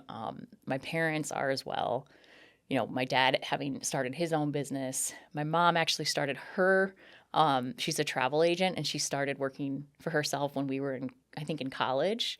Okay. So, I mean, I kind of have this entrepreneurial family structure. It was in your blood to some extent, right? It's kind of in my blood. Yeah. That's great. And I think that's super helpful. And I don't want it to deter people from, I mean, can you do it without a spouse and without family that are entrepreneurs? Definitely. Sure. But I would tell you, find another support system. So whether it's, colleagues, coworkers, friends, one of the things, like what you do with BHB, like find a community, find a group of like-minded people that you can bounce ideas off of. You can serve as your sounding board. I should do a little plug here, but I'm going through the UB Center of Entrepreneurial Leadership, the CEL program. Yeah. And I did that for a couple reasons, but one was it can be kind of lonely being a business owner and scary at times. Yeah. And now I have like 40 best friends that are all business owners. And I'm learning a lot, and I'm, growing as a business owner. That's where, Eric and I kind of connected because he's going through the program. So I would say find those types of things. And one of the other people who was on this podcast a few months back, Cathy Piculo from the Canton Chamber, she made a statement that said, divorce yourself of negative people in your life. And I thought that was a great statement. And there are naysayers out there. Oh, yeah. And I think you maybe take it with a grain of salt. But, because don't let them crush your dreams, but also Yeah. You know, find some people that are around you that are going to be your cheerleaders and are going to help you versus Totally. just kind of just keep pulling you backwards. Totally. Yeah. I mean, I'm pretty fortunate. I don't have a lot of negative people in my life. Good Probably for you. Probably by design. Yeah. But you're going to get naysayers maybe from like the former coworker or, Right. you know, somebody that you run into that's in your kind of business network that are like, why Somebody would you? who is trying to beat you Yeah. down, right? I mean, I definitely got a little bit of that when I was thinking about taking over, they're like, career partner, why do you want to get involved in outplacement? Like there was a little bit of like, Like you know. just don't know enough about it. yeah, like, oh, that's Yeah. not really like the sexiest kind of like Yeah. career opportunity. I'm like, well, you know, I've done my research here and there's a lot of upsides. It doesn't so- seem like you can get bored in what you're doing. There's so many different No. tributaries to it. No, I think you just got to be like open-minded too. Like there's a lot Right. of ways to make money. There's a lot of ways to be successful. There's a lot of ways to work for yourself. Mm-hmm. And they're not all these like big, flashy, exciting kinds of things. Right. You don't always just like produce podcasts. I think Yeah. My family just thinks this is what I do Right. all the time. They're Right. like, oh, you're just busy create producing a podcast, content. being on camera all the time. Yeah. I'm like, yeah, that's what I do all day long. It's all glamorous. Yeah. I'm not locked in my office for 8 days or 8 hours a day. No. Yeah. No. Right. It's all good.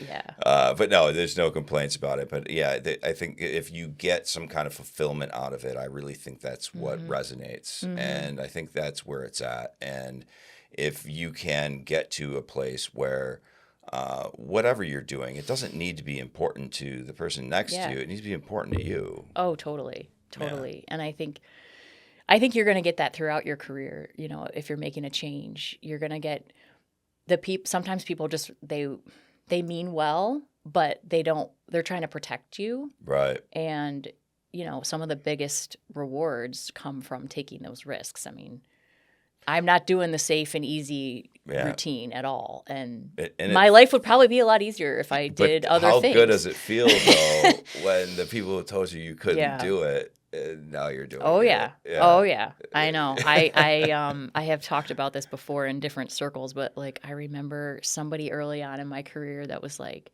you can't be a really good mom and have a great career. You got to pick one. That would be just like my... Yeah, done. And I was like, challenge accepted. I'm doing that. Yes, I love it. I mean, yes, it's super hard, and there's times where I drop the ball, and yeah. But probably not as far as you think. Yeah, you did. but I think you're probably your own worst critic.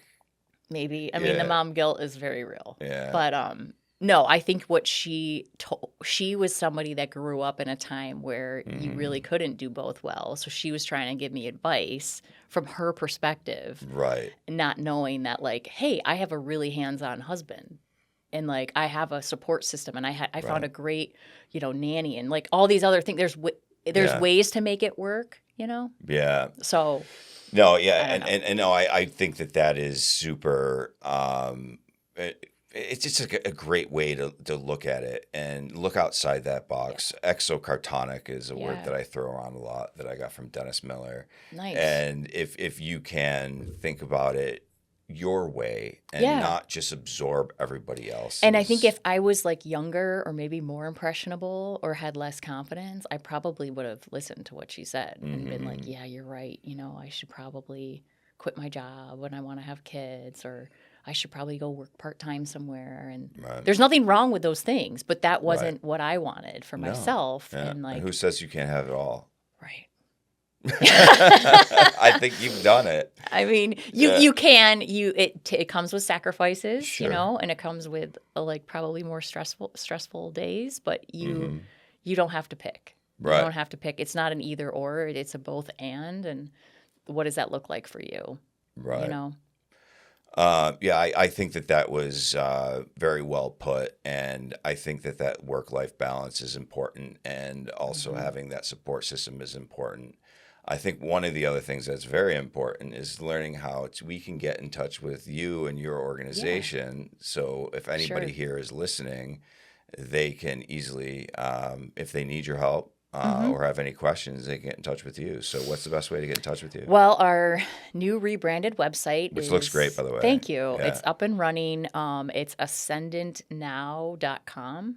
So ASCENDANT, ascendantnow.com. You can fill out a contact us form on the website. You can call our main line. You can also find us on LinkedIn. You can connect with me on LinkedIn.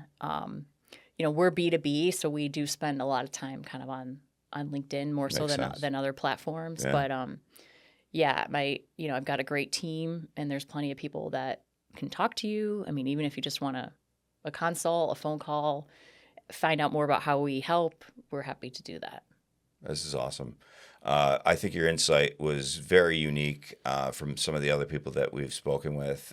Really glad that we reconnected and we did this today. Me too. So, I want to keep in touch, obviously, but I want to also thank everyone out there who did tune in. And please keep listening and watching to the Plant Your Flag podcast with B Media Productions. Thanks. Have a great day. Hey, everybody. Thanks for joining us once again here on the Plant Your Flag podcast. Mike Bean here from B Media Productions. We're super excited to be joined by Reverend Frederick Maschner, LCSWR, correct? Yes, Yeah, that's correct. And we want to dig into what you do because as we've spoken a little bit before, it's a bit unique, and it is an interesting kind of blend of two different businesses. So when it comes to planting your flag, that is really what we're looking for. We want to spread the word on how that happened, how other people can do it. Want to also remind everybody, if you enjoy this, please like, subscribe, follow, all of those good things. So once again, Frederick, thank you very much. And I'll let you introduce yourself because you're going to do a much better job than I am. Okay, so I am Frederick Maschner. I have two businesses. Reverend Frederick Maschner, LCSWR, was an offshoot of Frederick Maschner, LCSWR. I graduated in 1997 from the University of Buffalo School of Social Work, and I've been working as a licensed clinical social worker since. I went into private practice in 2010, and then completely into private practice in 2013. So I was working full-time and part-time. And along the way, I started doing more with holistic types of treatments, and eventually started working with doing readings and healing using Reiki. And in 2018, opened up Reverend Frederick Maschner, LCSWR. So I became an ordained minister in 2017. Mm-hmm. In 2018, it was basically pushed into becoming an exorcist by my spirit guides. And let me see, how far back, I became a Reiki master instructor practitioner in 2004. So I've been a Reiki master for 21 years. Wow. Yeah, I have to sit there and think about that for a minute. Right. Yeah. When you start to kind of play it back, it's like, it's been that long. Yes. Yeah. Yeah. You start thinking about some of what you've been doing and for how long, and it just kind of amazes yourself.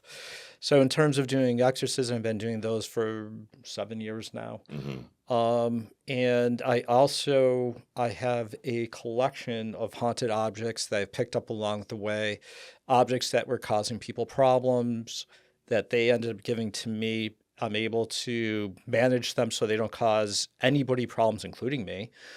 And it helps keep people safe that way. Let me see what else. Along the way, I became also a metaphysical practitioner. So in my clinical practice, that's what it is I do clinical counseling. I specialize in trauma. I have a history of working with addictions as well. And I was a certified alcohol and substance abuse counselor for 20 years. I retired the credential in 2020, but I still do some little work with addictions. As you can see, I'm kind of going back and forth between. It's got to be a challenge, and we like to kind of kick this off with the reason why you wanted to go into business for yourself, why you wanted to plant your flag. Sure. However, I think because of the fact that you're doing multiple things, in there's probably challenges involved there. So there's so many things that I want to want to peel back the layers on so many different things. What side of it does get you most excited about these these different nuances of your professional life? So I have to say, working in both businesses, they both have their challenges and they have their exciting aspects. So with the clinical practice, it's actually doing trauma work. I find it very rewarding to help people resolve the traumas that they have experienced. In regards to doing the metaphysical work that I do, obviously doing exorcism is... It's a weird, wild ride. That's pretty much what I can say. I can't even imagine what that must be like. I've actually have gained a pretty good following, and it actually has gone kind of worldwide. I've helped people from Canada, Portugal. I had someone contact me from Spain. Recently had someone come in from Missouri to get help from me. They actually came to my office for help. And I had another person contact me from Peru, which I believe they're going to be coming to see me this summer. Wow. And so doing that type of work, am I, really doing this? Is this, what is this about? Right. And in doing anything having to do with the metaphysical, it's actually, I'm just the conduit, the vessel that the spirit world is choosing to work through. So it's not me actually doing the exorcisms, and it's not me doing the healing. I'm just, like I said, that conduit for the spirit world to work through. Right. It's the same thing as working as a medium. I'm not giving you information. I'm giving you the information that like your spirit guides or your guides want you to have, or your family members want you to have. So that's not coming from me. It's coming through me. Right. In some cases, though, when I'm doing readings, for some people, it may sound like I'm doing a little bit of therapy because that's what's being called for. Yeah, and once again, like I said, there's a lot of different nuances to what we want to talk about, and we do want to kind of talk about that divide because I can imagine that has to be complicated. But when you brought up the exorcism aspect, that's very, very interesting, and I'm just kind of curious on how do people find you, and from all over the world, it seems like, to do this kind of work. There's some word of mouth. So there was a person I helped. She came to me from Canada, and so that's how the person contacted me from Peru. The person from Missouri had been in touch with her, and she directed this person from Missouri to come and see me because, so it's starting off with this person in Canada, she was somebody I helped. And so she felt so moved by what my abilities were to help her. She's sending other people to me. And so there's a lot of word of mouth. Right. The person from Portugal was sent to me through somebody in New York City that they knew. Right. And so the person in Spain, I'm not quite sure how they got my name. Right. But it's somewhere along the lines. It was a word of mouth. Do you get a feeling though when these people reach out to you? Do you get a sense that they're maybe like when you said just now, you don't know how they got in touch with you, but there was a reasoning behind it in the spiritual world? Yes. So if someone reaches out to me and they're saying that they believe they need my help, if they believe they need an exorcism, or if they feel that they have some type of attachment, my guides will tell me if it's true or if it is not. So in some cases, doing this type of work, you have people that come out of the woodworks and they're going to try to make fun of you, or they're going to try to see if they can get over on you. They're going to try to prove you a fraud. Right. And so my guides are really good at keeping me safe from those types of situations. But I have to say, for the majority of it, 95% is true that people are needing help. Right. So the people reaching out to me, it's not easy for people to reach out and ask for help. counseling wise, let alone to say, I think I have something going on that I can't explain. Right. Because most people are going to think that they're crazy. Yeah, and that must be a challenge in what you do, because you're obviously passionate about what you do. You're helping people. Yes. I think you had mentioned too, when it comes to the exorcism side of things, you do that pro bono. Yes. It's something I cannot charge for. Mm-hmm. So it's something with the spirit world that to do the exorcisms, that's supposed to be free. That's supposed to be reachable by everybody. Right. It's how do you charge for something that really nobody else can do or nobody else is able to do. Now, everybody else that I know, or if, I shouldn't say that I know, everybody else that I've heard of in the area that says that they can do it, they're charging hundreds of dollars. Mm-hmm. But then these people are contacting me afterwards after they paid this other person or these other people money. Do you feel it's an obligation because you have this insight? Yes. And I think that's incredible. Mm-hmm. And I think that kind of leads me towards some of the other questions that I have for you when it comes to, doing that work. Later, we'll get into kind of, talking about, I'm sure that you've seen, because we've asked this question on this podcast before, about what are some of the craziest things that you've seen, heard, been requested of, that kind of stuff. I'm sure your answer is going to be a little bit different than some of the other things. I mean, we had somebody on here who was saying that they were doing junk lugging, and they were brought in to take out an exercise room, like just like a bunch of equipment, an exercise room. It turned out to be a sex dungeon. So it unfortunately, the gentleman had passed, and it was his family that was just trying to kind of soft play it. But I can imagine walking into that's weird. I think you probably have seen some other things that are going to top that. Going back to some of the things that you were mentioning prior, and when we want to obviously tie this back to like business ownership, you had mentioned like the pro bono side of it. As a business owner, how do you justify that kind of ethical nature, that calling that you have? So there's other things that I can charge for. So if someone wants counseling from me. So if someone has something going on that's metaphysical and they have some type of attachment, and I remove the attachment, sometimes that leaves residual experience for them. And sometimes it can actually be very traumatic, and so I can offer them trauma counseling. I can offer them metaphysical counseling. I can offer them, education and mediumship, because oftentimes when people do have some type of attachment, they have mediumship ability. And so I let them know that they are a medium, and I can offer that to teach them how to learn to develop their abilities.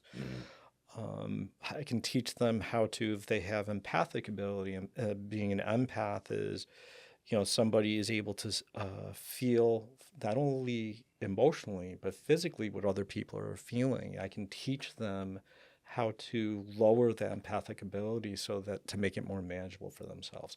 So these are all things I can charge for. If someone wants to come in for healing, and I can teach that. I can either teach them Reiki, or I can do Reiki with them. That's something that I charge for. So I don't know a lot about Reiki. Can you dive into a little bit more about Sure. what that entails?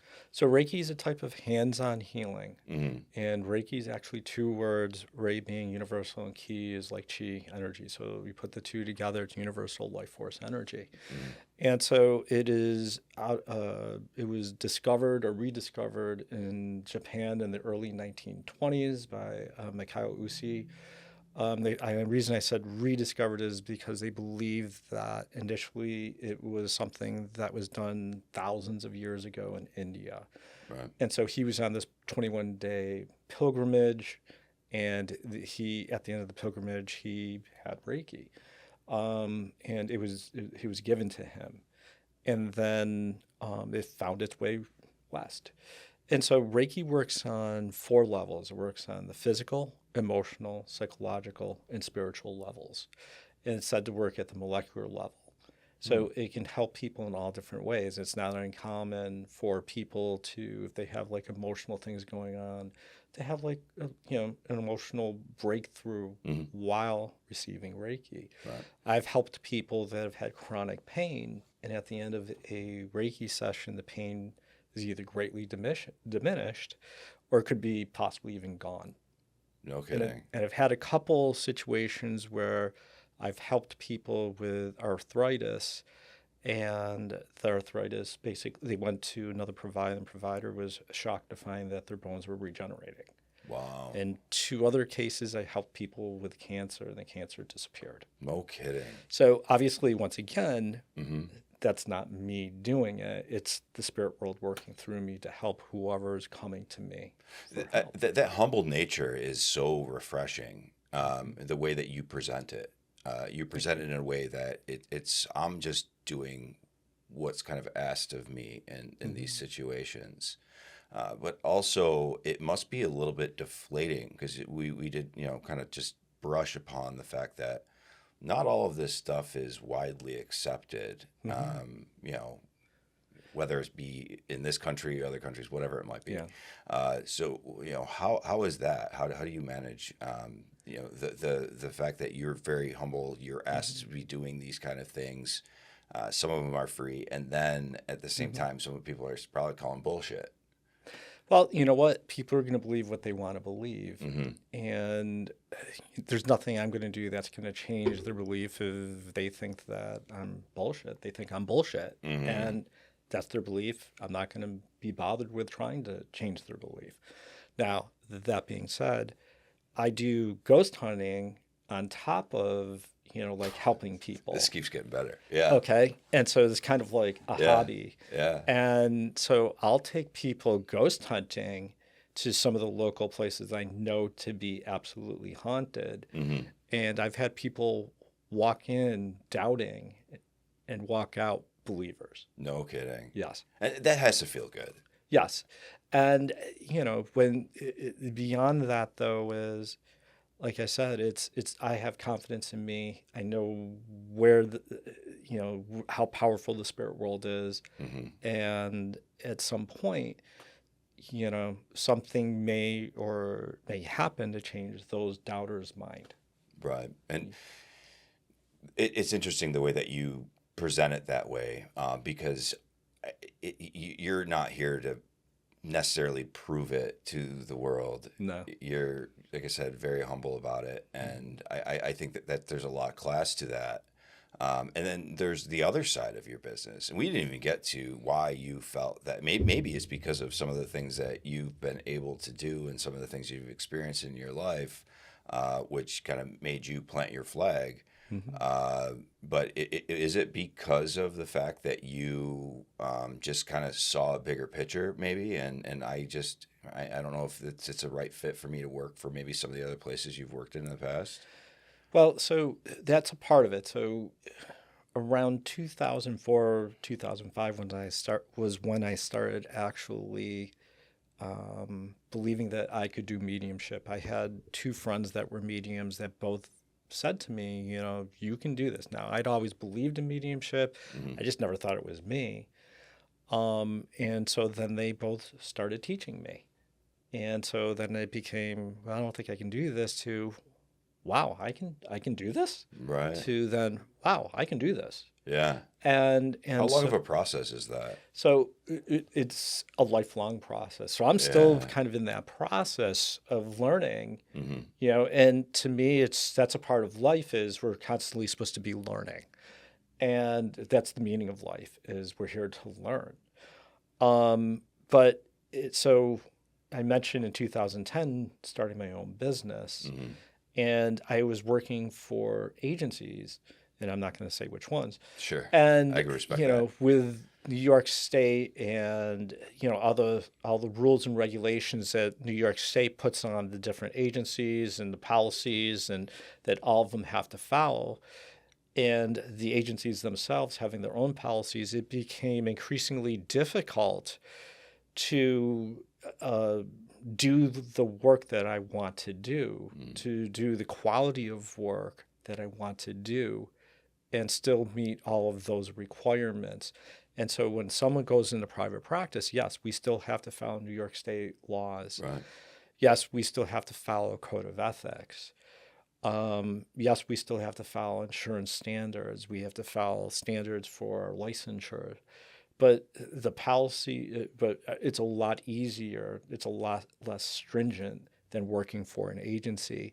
And that's why we're seeing a lot more counselors going into private practice, actually right out of school, directly into private practice, Okay. rather than go spend some time in an agency setting.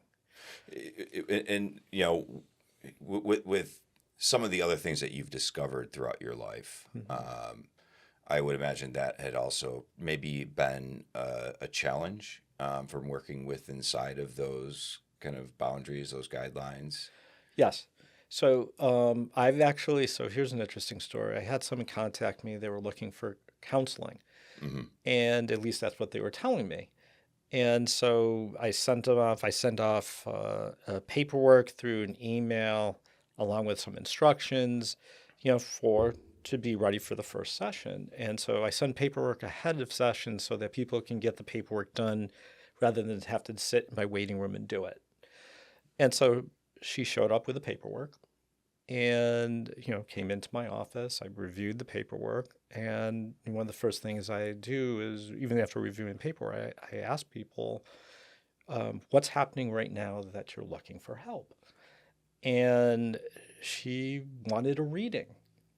Oh, no. Okay. And she was told by somebody that I would give her a reading and that we would just bill her health insurance. That's got to be challenging. I looked at her and I said, no, right. That would be unethical. And so, yes, it can be at different times a bit challenging because sometimes people in my clinical practice will discover that, I have this other website where I'm a medium and I do all this other stuff.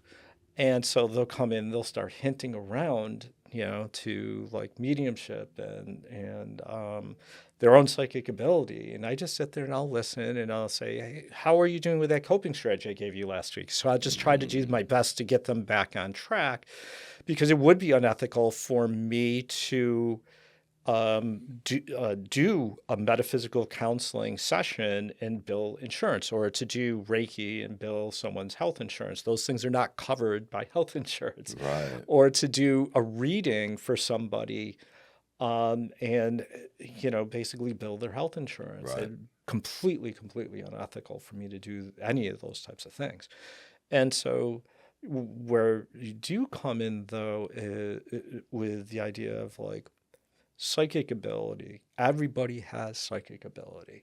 No kidding. Not everybody has mediumship ability. Not everybody has empathic ability, but everybody has psychic ability. So psychic, the word psychic and intuition are interchangeable. That's what I was going to ask. Yeah. So when you look at someone says their gut is saying to do something. Now I'll use a little bit of that, because the idea that, okay, I'm being led to ask further questions or probe a little bit more into this subject area.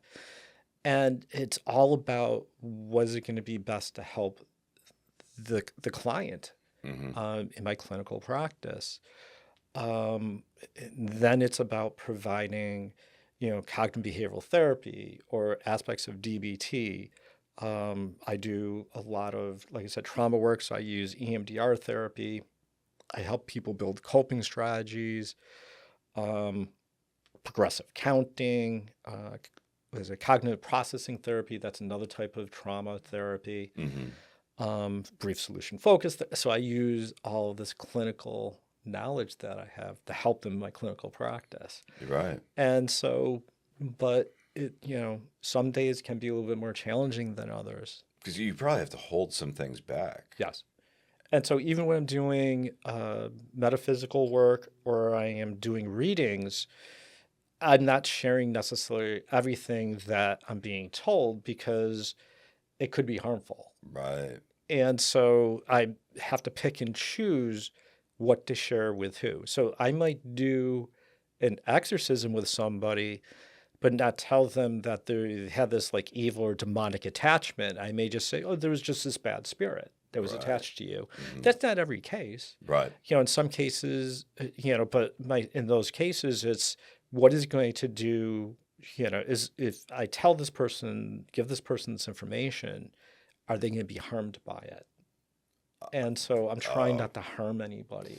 That's amazing. And so I'll just basically, I will kind of cut down the information a little bit so that the person gets what they need, they can get the help that they need, but they're not being harmed. Right. And to me, I'm here to help people. I'm not here to harm anybody. And I can imagine that there's probably certain things that you can't divulge. But once again, that turmoil must be challenging at times.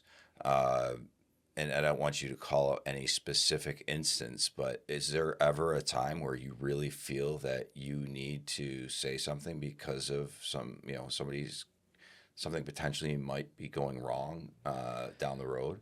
So sometimes I'll get information, say this, ask this person about their, thoughts about suicide. And so that's usually the case where they're directing me and telling me something that person isn't divulging, that they're having thoughts of suicide. And so in those cases, then, I will ask. I won't tell them where it's coming from, but but generally speaking, people just think it's a normal part of the process. But it's important for me to, once again, I'm here to help people improve their life, not end it. Right. Yeah. I mean, that's at the end of the day, and then get rid of the people who have, passed away and maybe still hanging around. Yeah. And there's two different ways I want to take this conversation right now. So I almost feel like you, where you've got two different sides. So one of the things that I wanted to ask was, do you think that there's a lot of people who are driven towards mental health who may have some of these abilities and maybe not even know it, and that's why they're very good at what they do? Yes. So when we look at the idea of like counselors, there's a lot of people that get into counseling. Once again, they're helping people, and they do have mediumship ability. And so oftentimes what I'm telling people is your spirit guide sounds very close to what your voice is. And so it can be really difficult at times to discern if it's your thought or the thought of your spirit guide. Oh, wow. Okay. And so there's subtle nuances to that. And so if you pay attention, you'll grasp the nuances. So when I was doing, before I knew I was a medium, and I was doing counseling, I would have images pop up in my mind of direction to go. And so the client would be talking to me in a clinical setting, and I would have these images pop up in my mind, and I would respond to what those images were because I felt that was, okay, well, I got this number of years of experience, and this is how I'm just viewing things and what they're saying and how it's all being put together for me, and this is where I need to go next based on what they're saying. And I realized later that it was the spirit world helping me do counseling. That's wild. And I love it. I just was like floored when I figured that out. Yeah. But did it resonate and make you buzz? Like how did it make you feel? Yeah, it can. Yeah, it can. So like now if I hit the nail on the head with something, I might get like tingly all over. I might get goosebumps. Right. So yeah, that's interesting. So when you talk about the mediumship side of it, you say it's not as common because everybody has some kind of psychic intuition, some psychic ability. Yes. How common is it for mediumship with how do you kind of discern between I think I saw something, I think I've got this gut feeling to like be able to speak to somebody from the other side, so to speak? So, and is it fair to say from the other side? Is that accurate? It's from, you can say the other side, because it's the, where we are, it's just the human world. And then the other side, when you look at it from like the spirit world. Right. So, but they are a lot closer to us than we realize. And so oftentimes what people don't realize is when they're working on themselves, when they're, helping themselves be the best that they can be, whether it's through counseling or mediumship development or metaphysical counseling, or, if they're getting Reiki from somebody or some other type of healing, when they're working on themselves, they're bringing themselves closer to, they're raising their vibrations higher, where they're able to better connect, whether it be with their spirit guide, with loved ones, with the other side. So in my process, I'm constantly working on me. I'm working on me to, I'm a work in progress, just like I view everybody else. It's refreshing to hear from somebody in your position. I am not perfect. Right. And I'm a work in progress. I have my good days and bad days. I put my pants on one leg at a time, just like everybody else. Right. And, it's, some days are more challenging than others. And, and so I'm constantly working to increase my vibration levels, work through my personal issues that I have. And so the best way that I can tell somebody, let's say if anybody is interested in learning mediumship, the biggest secret is meditation. Yeah. So we can learn a lot in meditation. And so at different times in meditation for me, I get a lot of information. Right. Other times it's just really refreshing. Right. And it can help us physically as well as psychologically, emotionally, and spiritually to meditate. But in terms of like the spirit world, we are surrounded by spirits. Right. And just as we talked a little bit about that there is bad out there in regards to like attachments and evil or the demonic, that type of stuff. But there's also angels and archangels, and there's our family and our loved ones and friends and, and our spirit guides and, the spirit animals that, the animals that have passed on that are still around us. So like I see over your left shoulder, your spirit guide's waving at me. Yeah. No kidding. And then over on this side, so not everybody has secondary guides. Really? You have 2 secondary guides that are helping you with specific things that you've asked for help with. Wow. Okay. So, we're not going to get into what those are because I'm starting to get the chills right now. Okay. Myself. We're not. Yeah. So we're not going to get into. Yeah. So the one on over your left shoulder here, that's your primary guide. It's been with you. That guide has been with you since the moment of inception until you die. The secondary guides that are over this shoulder, they will come and go as we need them. Okay. Oh, so it's not as simple as just the. And I mean, all due respect, it's not as simple as the angel and the devil as we've seen. No. They actually it's can not be like Animal House. Right. Yeah. There can be 2 positive influences, and is it Or typical more. that the one on the left will guide you through your entire life, and the one on the right will interchange? Yeah, so Or is it that's unique? just how I see them. I see, Right.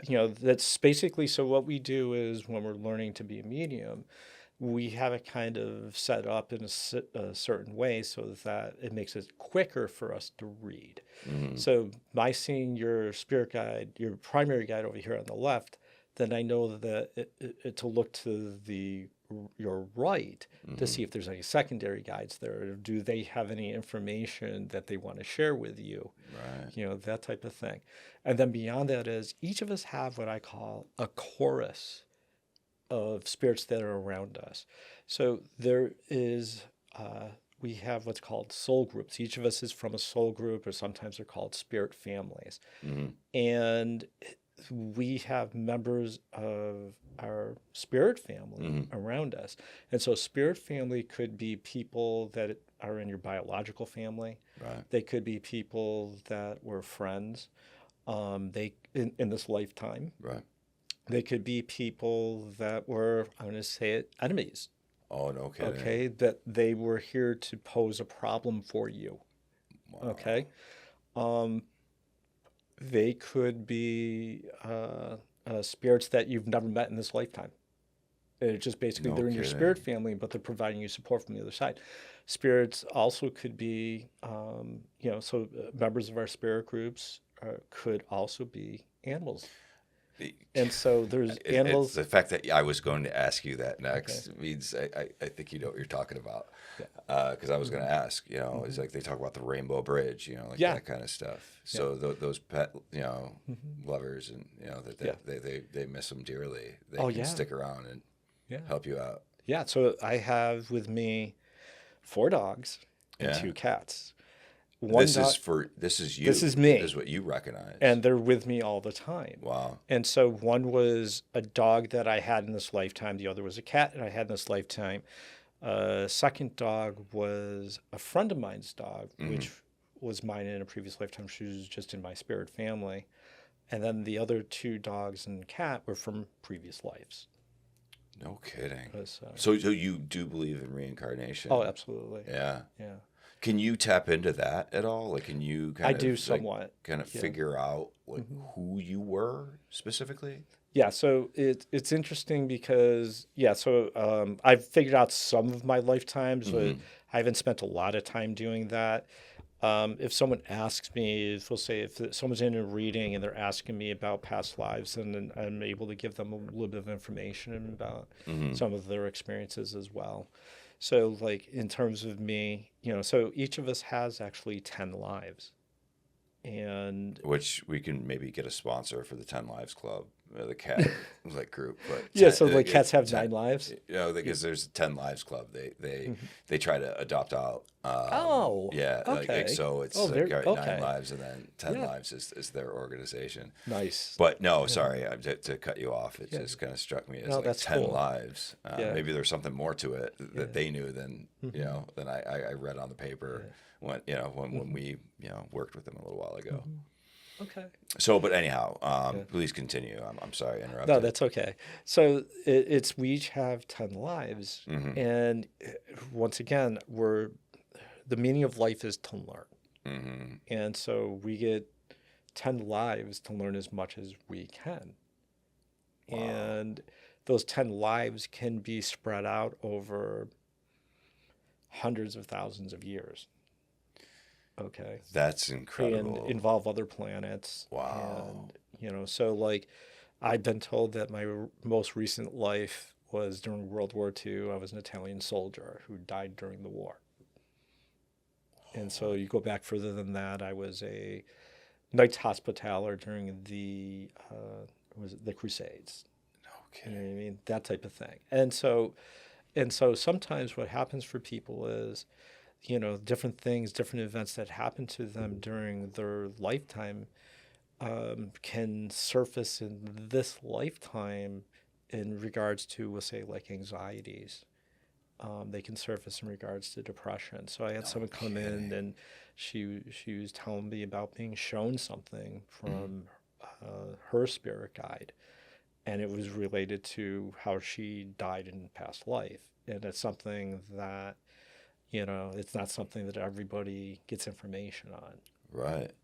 So it's pretty scary when you're being showed that stuff. Yeah, I mean, I can imagine it's scary, but it has to also be uplifting to a certain extent, right? I would have to think that with some of those scary things, there's probably also a lot of positive things that you're able to share with folks. Yes. And beyond like the fact that you're able to, like I said, toe this line that has to be very challenging in like your business. But some of those positive things, how does that feel to be able to give somebody a message? Yeah. Yeah. So oftentimes the messages that come through, when you're dealing with, doing readings, is that you're loved. Yeah. Is that the most common, you think? Yeah, I think I think that is, for me, it's the one that I think comes through the most common, is that the person is loved. That now that they've transitioned, that they're on the other side, they're whole. You know, so somebody that was in a wheelchair, you know, before they passed away is no longer in that wheelchair.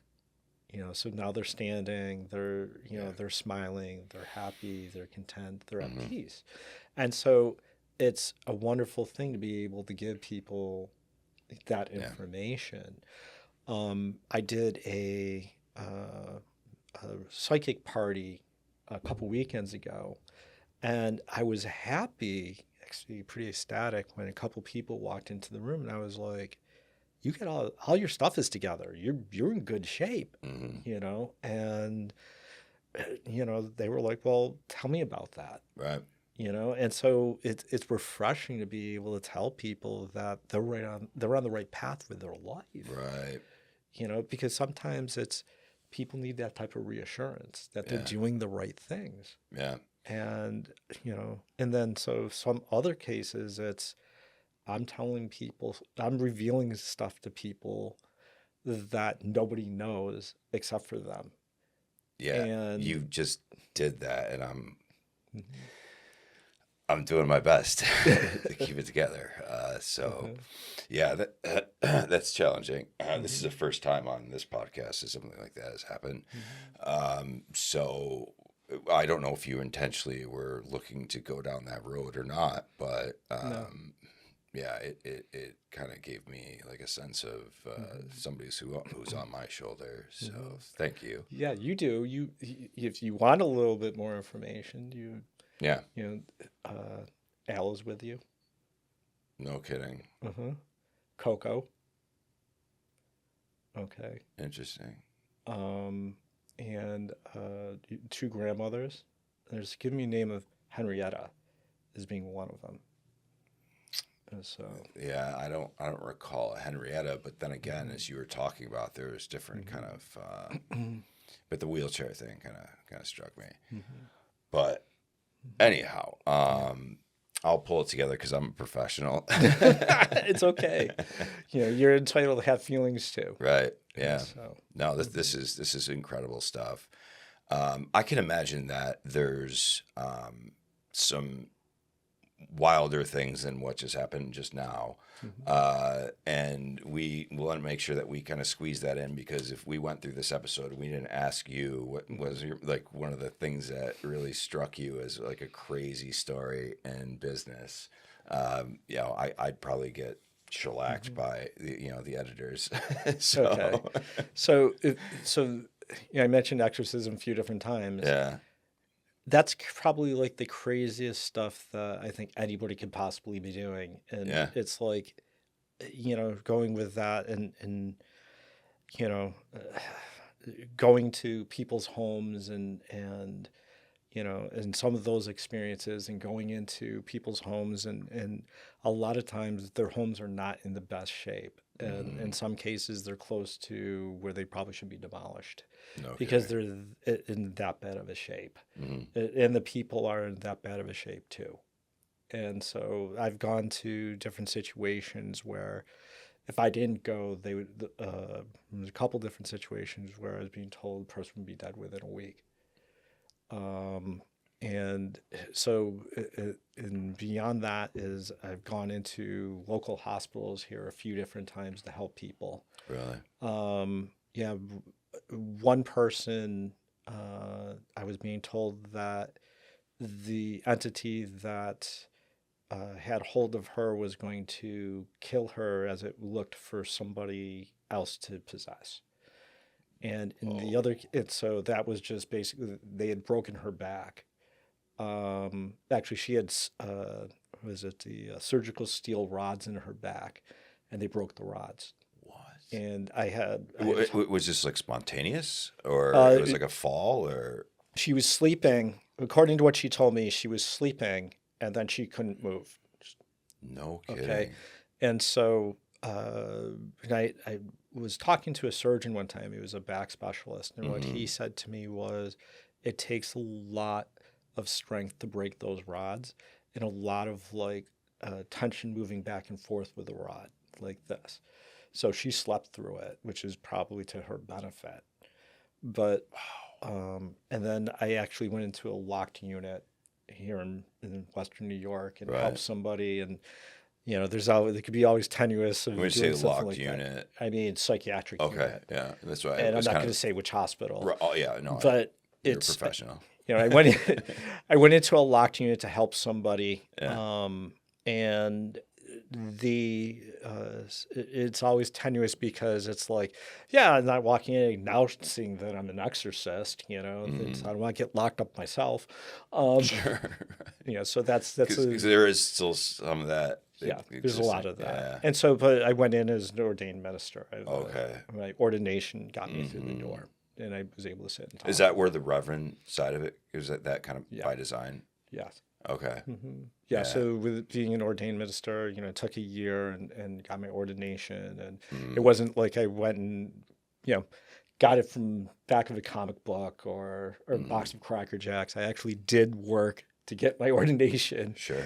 You know, so it does actually. Because I know somebody who, you know, just did the online thing so they can marry somebody during COVID, you know, like that kind of thing. Universal Life Church.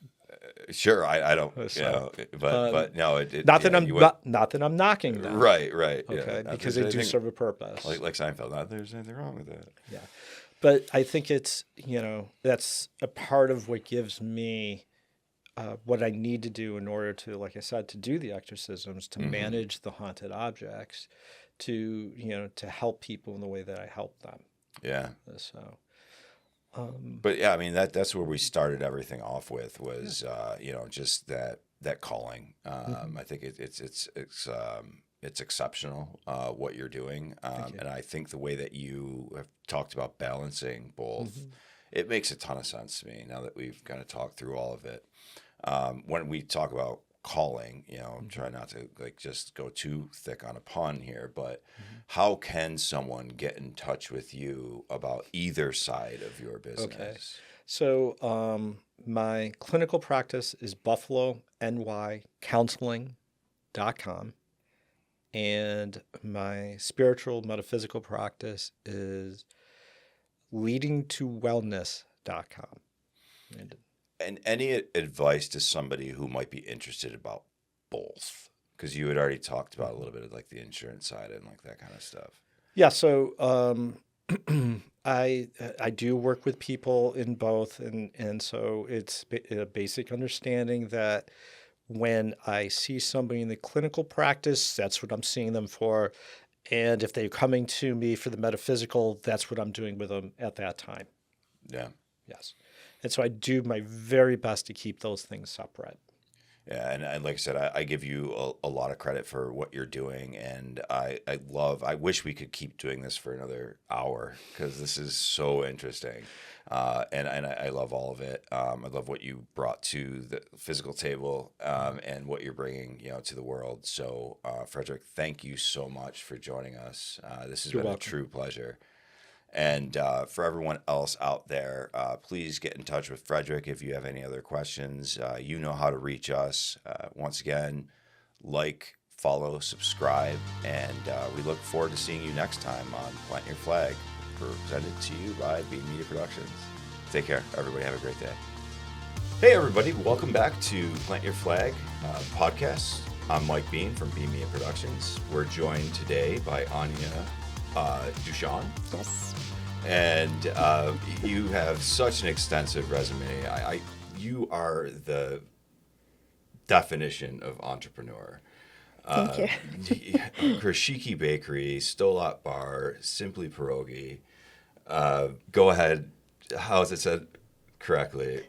Pierogi. There it is. I know, everyone loves it. Like, oh, you say it just the way it should be. It's pierogi. Right. I love to eat them, and I do my best to. My wife is Polish, so. But we really want to talk about, you know, the whole entrepreneur kind of atmosphere, the drive. Your story is extremely unique from early beginnings, from your parents traveling across the world to set up you know, a better life, and I'm not going to do it justice, so I would love for you to be able to chime in and say, what are you up to today, and what are some of the things that you're most passionate about, and tell us a little bit about yourself. Do you want me to start with a quick story? Yeah, Right let's from the do beginning. that. Okay, Yeah. we'll dive right in. Start from the Everybody loves a beginning. good story, but I always say everyone has a story. Yeah. I do love to share mine, but we all have one. Mm. So picture 1984. I'm 9 years old. My sister is 12. And my mother says, we're taking a trip, but you're not coming with us. Wow. Yeah. And see, this is where I want to cry. I mean, it triggers. It triggers, like, it's just such an emotional thing. So they said, we're taking a trip. We're not sure when we will see you again. And they left. They said, they looked at my sister Monica and said, take care of your little sister. And they left my sister and myself with my aunt, Dorothy. She was 21 years old at the time, my mom's sister. She was the youngest, and said, take care of the girls. And, I just remember them leaving, and it's such a blur, but at the same time, I remember just becoming very independent, walking to school by myself, cooking for myself. I mean, all the things that, I don't know, I don't necessarily think a 9-year-old would do these days. Yeah. Oh, yeah. Not today. No, not at all. A GPS tracker and a phone. Exactly. And a tablet. It felt really safe. I actually just came from an interview, and there was one of the questions, like, what was life like at that time? And it felt safe. I spent a lot of time outside with my friends. Yeah. We didn't watch TV. We didn't have cell phones. And with my parents, the communication was a letter once in a while. We didn't have cell phones at all, or phones, even rotary phones. Sure. So we had letters and a package that would come once in a while. And the package would be a case of oranges, case of lemons, or a box with Puma sneakers and some candy and chocolate. And I remember maybe at that point I was 10, and the Pumas came in, and they were huge. They were 3-4 sizes way too big for me. But I put them on, and I wore them, and I was so proud to have them. Right. But they're like boat shoes, So, but that was just kind of like the beginning of our story. Yeah. And, moving forward, we were reunited. Chernobyl blew up. Chernobyl was, such a big scare for us. The radiation was so crazy that we ended up getting our visas, and we were able to be reunited with our parents, Buffalo, New York, 1986. No Closer to kidding. 1987, yeah. That was December. So, yeah, that's kind of how it started. I moved from Ohio in 1987, and that was a big move for me at that point in my life. And I was 8 years old. So I can imagine, like, you had to have grown up fast. This is more than being a latchkey kid. It is, yeah. So you went through a lot, and you've got kind of two different worlds, right? You remember where you came from, but you also knew, you actually didn't know where you were going. I didn't know where I was going either when I was a little kid. That had to have been really, really scary. It was scary, but honestly, I don't know. We just played. We had fun. I think the biggest thing was once we arrived here in Buffalo, my parents had an apartment on the east side of Buffalo. I went to St. John Canty's middle school.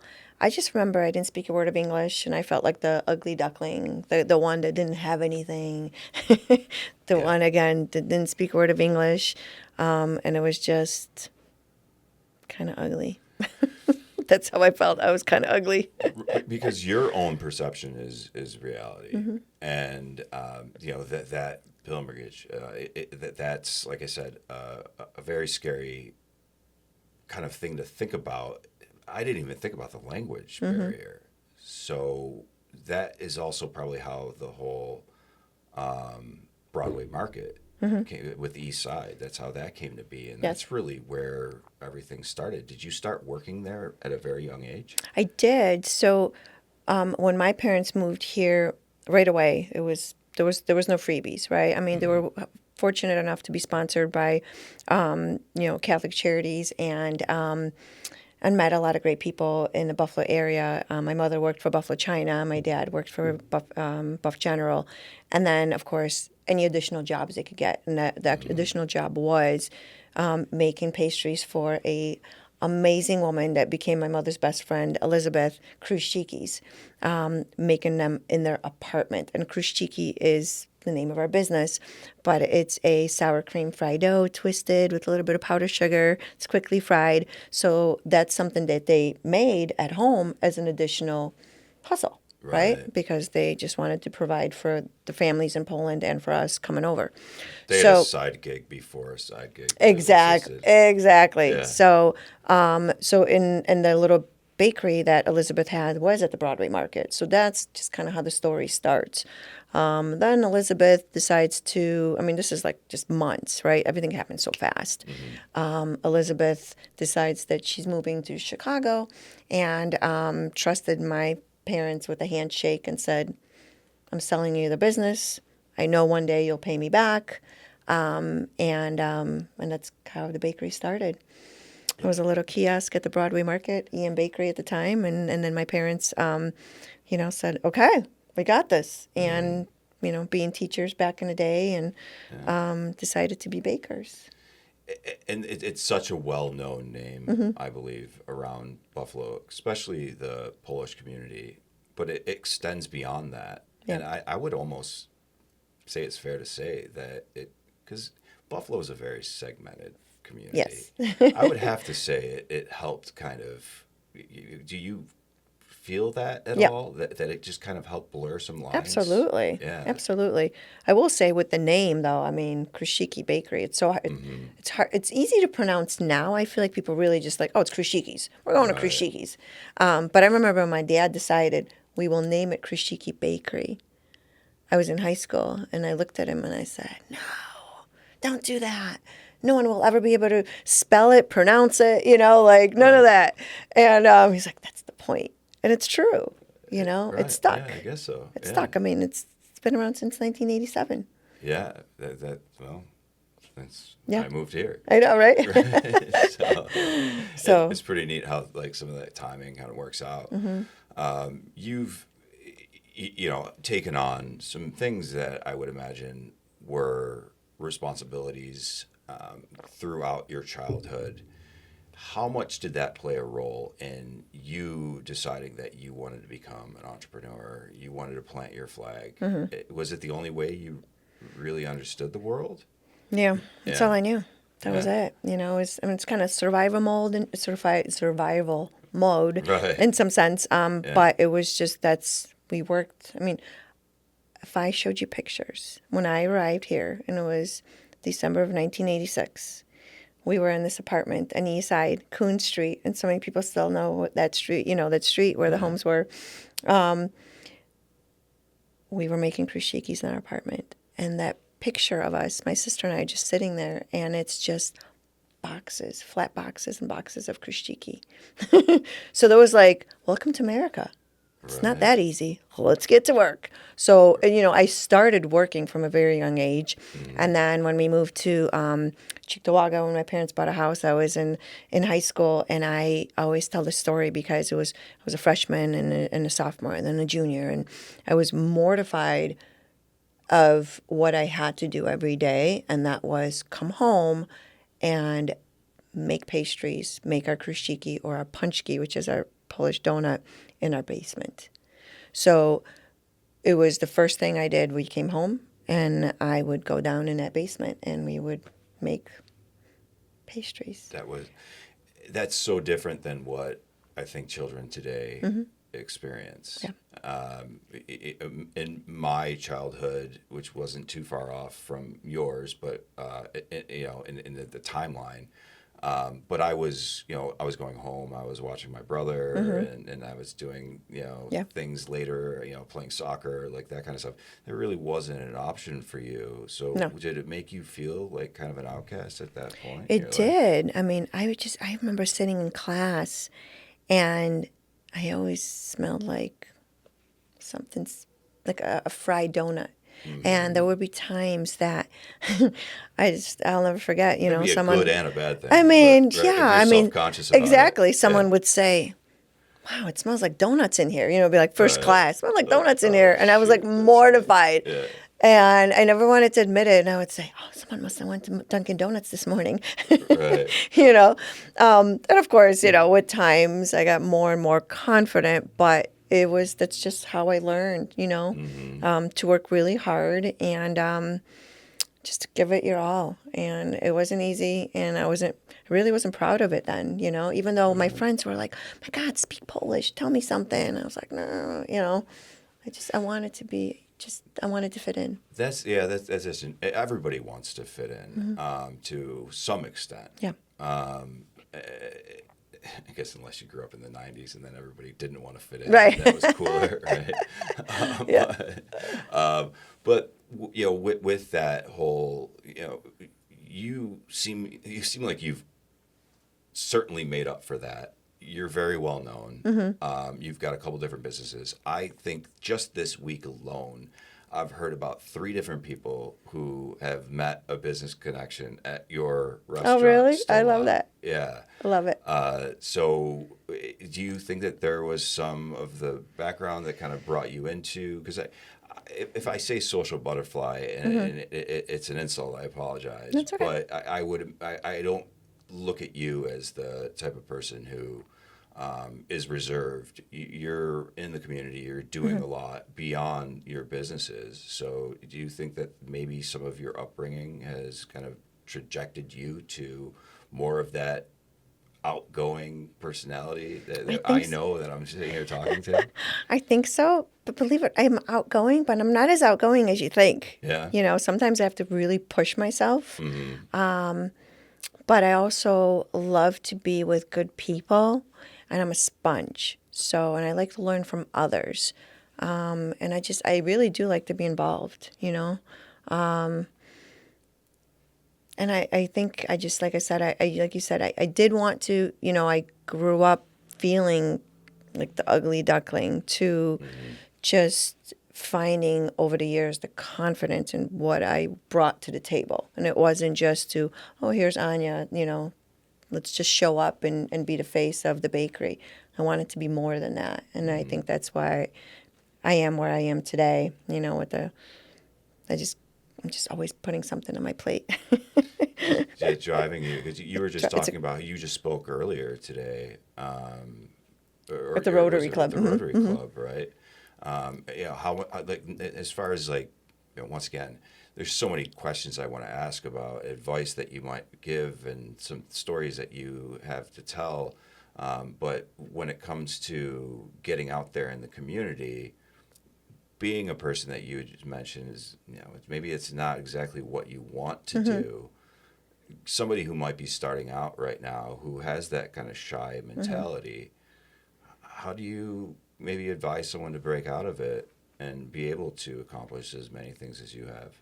I would say, you know, and I say this now, and I hate to speak age, but with age, you know, we go through a lot of different ups and downs. And, you know, when you're a business owner, you take a risk every day. I would say surround yourself with the best people. Trust, but don't trust too much. It's a difficult line. It's a very difficult line. Yeah. I mean, I've been burnt, I've been stabbed, I've been, you know, I've gone through a lot of different things. But learn from it, I would imagine. And I learn from it. But sometimes you just, you know, I do love people. So I like to, it's hard not to trust. But I just say, you know, when your gut tells you something's off, most likely it is. And that is one thing I've learned. When you feel, when you're in conversations with people, something's just not right, but you want it to be right, right? So it's like one of those things, you want it to work, it has to work, but you feel that there's something off, it will come back, and you will say, shouldn't have done it. So surround yourself with truly the best people you can, and ask the questions, you know, and just be a sponge. Be a sponge, and don't be naive, and don't just in your mind say, you know, it's kind of like a child, you know, like when we're kids and your parents tell you to do something, you're like, I'm just going to show them I can do it, right? And in the end, you're like, shoot, I shouldn't have, right? So it's kind of the same thing. If you really have, you know, you can trust someone and what they're telling you, You know, they're just being honest and trying to teach you things that I wish if I would have known 20 years ago what I know now, take that. You know, like pay attention. You don't have to do everything people tell you to do, but just take it and analyze it all. And definitely do what's best for you, but pay attention. Don't forget the bad experiences. Exactly. And it is easy to see an opportunity and chase it because you want it that bad. But if I've been there. I've been there. Been there a few times. Right. And that's okay. But that's what makes us better. You know. But if there's one or two things that you could say, you know what? Maybe I should have listened, you know? And if you can avoid some things, then why not? Right. Yeah. I want to learn a little bit more about, so Krishiki is, like I said, it's so well known. Like I can't count how many times that I've heard some of, I'm listening to WYRK in the morning, like that kind of thing. And I think one of those personalities moved over to 106.5 or something like that. And they're always singing your praises, whether it's paid for or not. I'm not sure. No, not at all. Right. And I love that. I wish I could remember the woman's name, but I hear her voice. And she does things where she like gives recipes out and she talks about like what she's doing, you know, because people are asking that of her. But so beyond that, which I think was probably helpful, or maybe I'm wrong, in the venture into the restaurant industry. So how did that come to be? Wow. Okay, so the restaurant, the bakery's been around since, you know, a long time. In 2010, when I bought my parents out, I wanted them to retire and just really enjoy life, and they are enjoying their best life in Florida. And it's amazing. And then I'm a risk taker. I like to try new things. My husband's best friend came to Buffalo from Nebraska and said, he was an executive chef, and he said, I want to help you open a restaurant. Never had a plan of opening a restaurant. It's like the biggest risk you can take, I think, right? It is. Yeah. And so we decided to open this restaurant, and it's pretty massive. It's a big space. This isn't like, you know, 3,000-4,000 square feet. I mean, we have a total of almost 18,000 square feet. It's impressive. It's big. And he had this great idea, and we thought, okay, let's take it to the next level. You know, let's show them what else we have. And it was right before COVID. Who knew COVID was going to hit? And my husband and our partner Peter and some friends, they had the build out done. The kids were so involved, painting. I mean, we walked into a blank shell, old Eastern Hills Mall, or the old Sears building at the Eastern Hills Mall. Blank shell, nothing. And we walked into it. They had it done in 3.5 months. Okay. They had the whole place, and it's beautiful.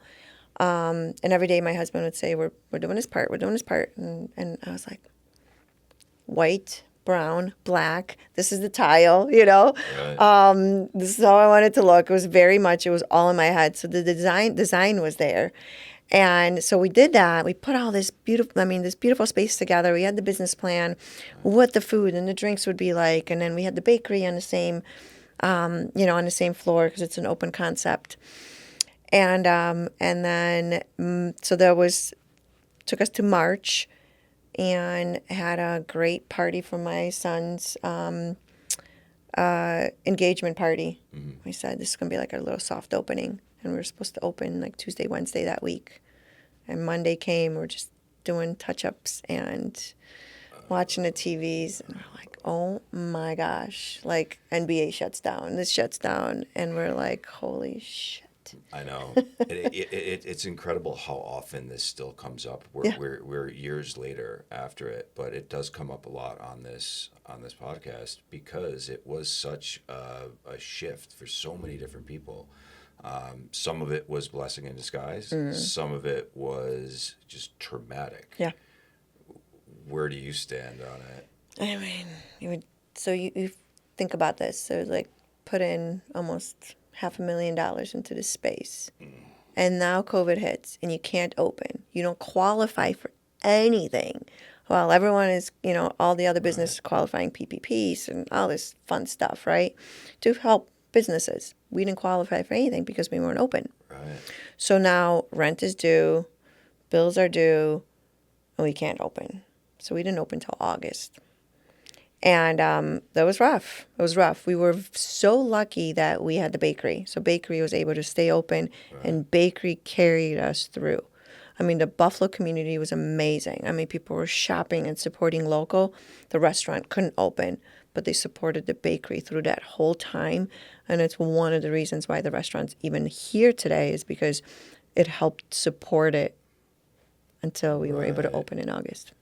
Yeah, that's an interesting story, and that's a unique one that Mm-hmm. I haven't heard, because most of the time it was either somebody was kind of conjuring something up, or they just did it right before. Mm-hmm.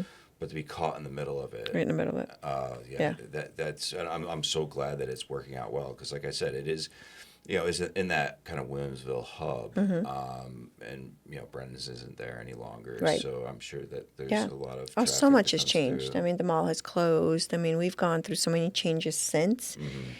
And with every change, it's kind of, it's that bump in the road, and I don't give up. And so we just keep going. I like it. Yeah. We think of other ideas, what else can we do? How else do we create, that excitement? How do we get, I always say asses in seats. It's so important, I think a lot of people have watched the Chef. Yeah. Right. Yeah. The Bear. Oh. Yes, Chef. Like that Yes, Chef. Yeah. I think people are a little bit more accustomed to some of that technology and some of that drive, or not technology, terminology rather, and that drive. But I want to back up a little bit when you were talking about working with your husband on the design. That's also something that you're passionate about, and that's something I didn't even bring up as I was introducing you. So you're involved in not only interior design but fashion design. So how fun was that to build this space out from nothing? Amazing. Yeah. Absolutely amazing. I mean, to see something come to life that was nothing was absolutely incredible. I mean, it's great to have the ideas and the vision of the colors, and it's all in here. But to actually have the guys be able to put that together is pretty incredible. I give those guys a lot of credit.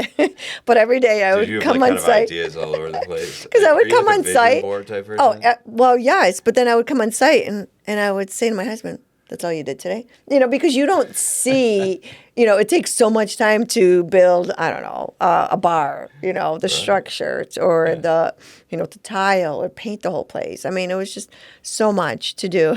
But every day he always laughs. He's like, I'd walk in. That's it. That's all you guys got done today. Yeah. But really, if you think about it, they had it accomplished in like 3.5 months, which is incredible. Yeah, that is. But I love design. I've always loved design.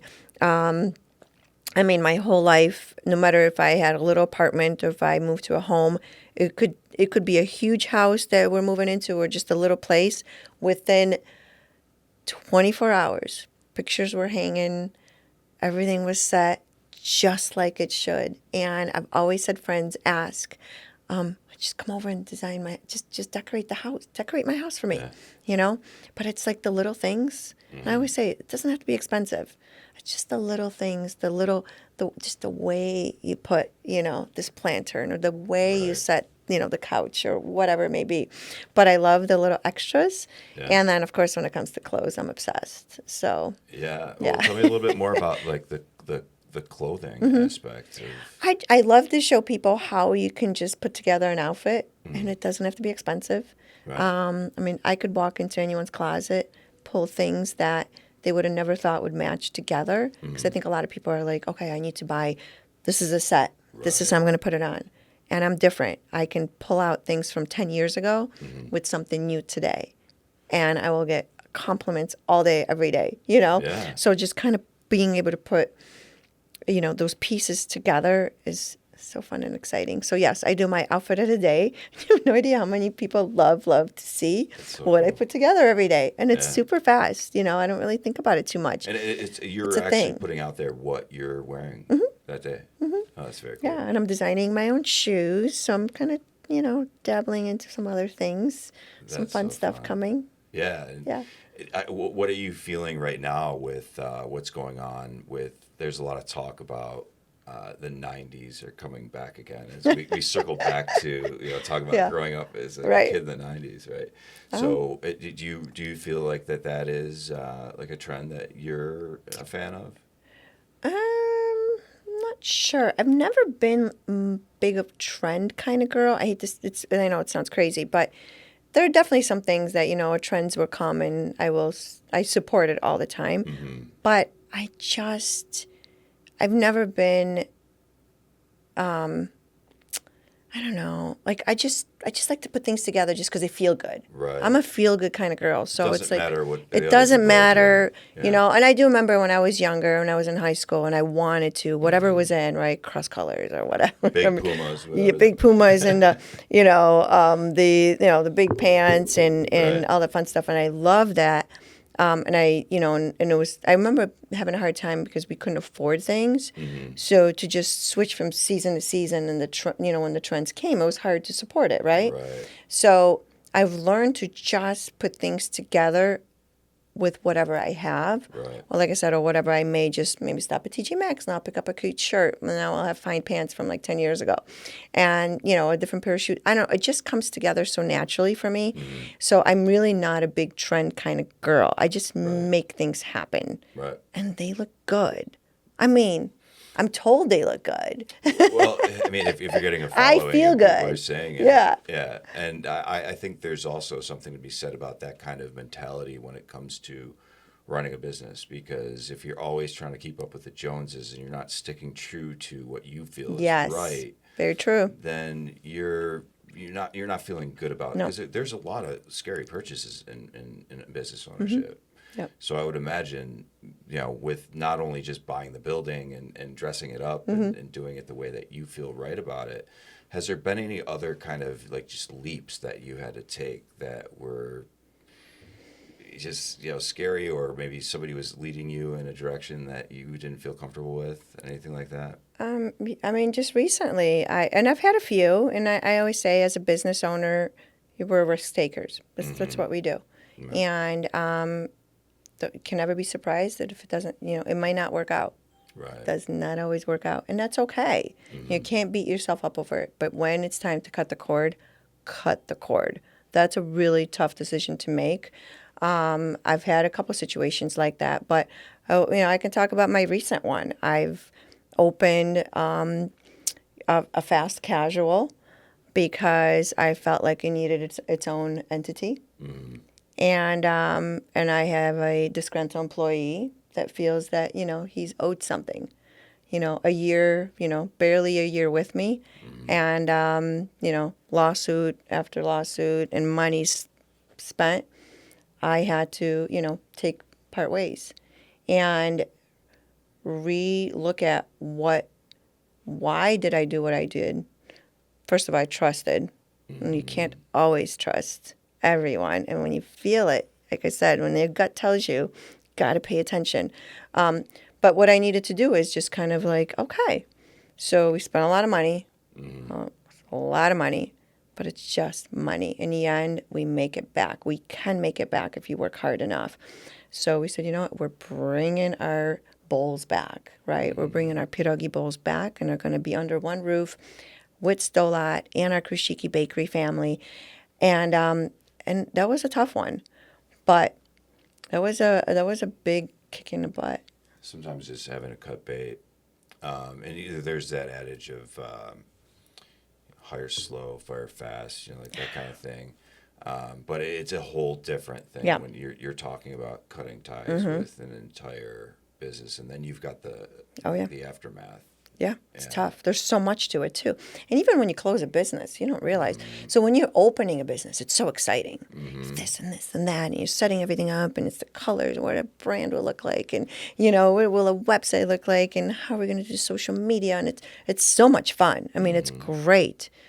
But when it comes to shutting down a business, when you finally have to part ways, and I know a lot of business owners that have had to do that, or relocate, there's a lot of different things like that.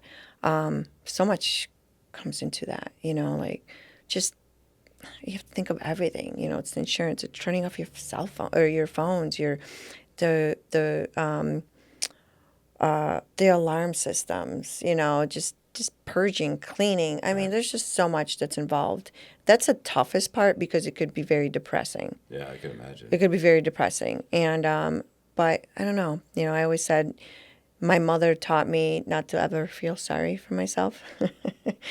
You know, I remember being a single mom and, you know, having my boys and running around and working hard. And sometimes I would say to my mom, like, can you just feel sorry for me? And she's like, no. I know inside she did. Yeah. It's like, you're tough. You got this. You can get through it. So I feel like that's what made me who I am today, you know, and because there's nothing easy about being a business owner. Nothing. But life's just hard, period. But then there's the other side of it that it feels so good when Oh my God, it's going amazing. well, right? Well, why keep doing it? I mean, I keep going back. It's like an addiction, right? Right. Like, I want more. Now, not more isn't always better. So I think focusing on what's truly in front of you, I think that was my thing too. Because at one point I said to myself, oh my God, I'm successful.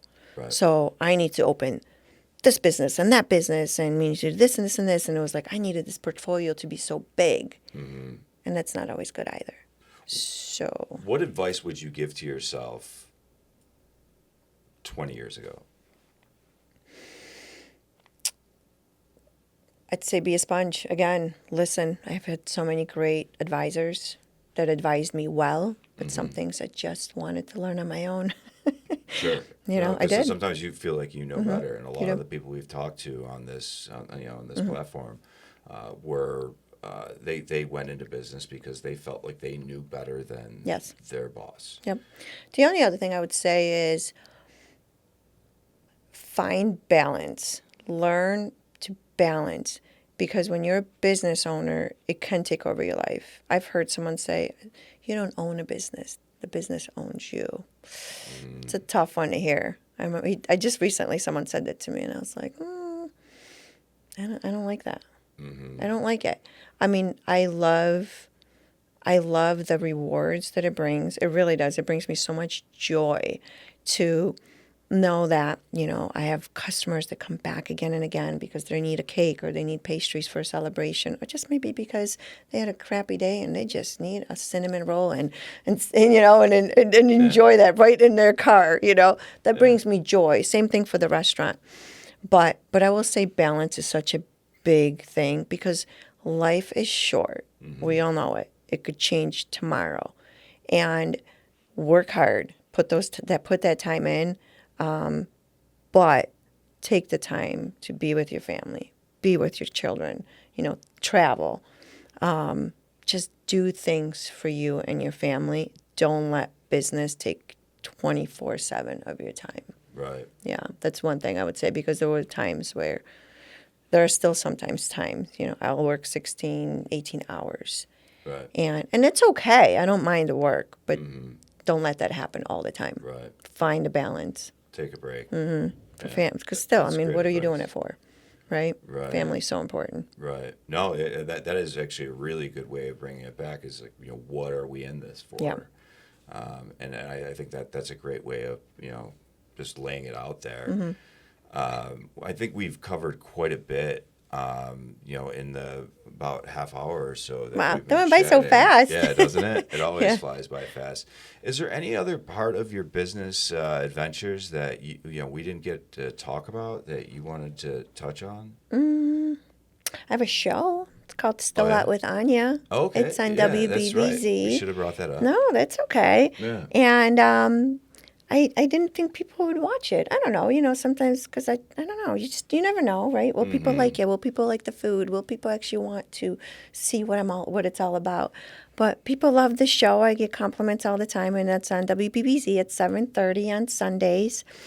And we have cocktails and conversations and cooking. Oh, and we cook, of course. Forgot the cooking part. So we cook. We have cocktails and conversations. Well, that happens first, and then yes. You know, yeah. And I bring in, you know, local chefs and just great guests that are doing great things in, you know, in our area. And I just love to share that because I always say, we're a great, great city, and we, surround yourself with great, great people.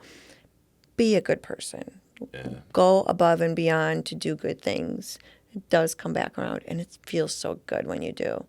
So, don't be selfish. And that's one more thing that I apologize that I didn't bring up is, and you're probably modest enough that you didn't bring it up, is your role with the American Cancer Association, right? So you are now, this is the second time that you are the local ambassador for the organization? For American Cancer Society, yes. Yeah.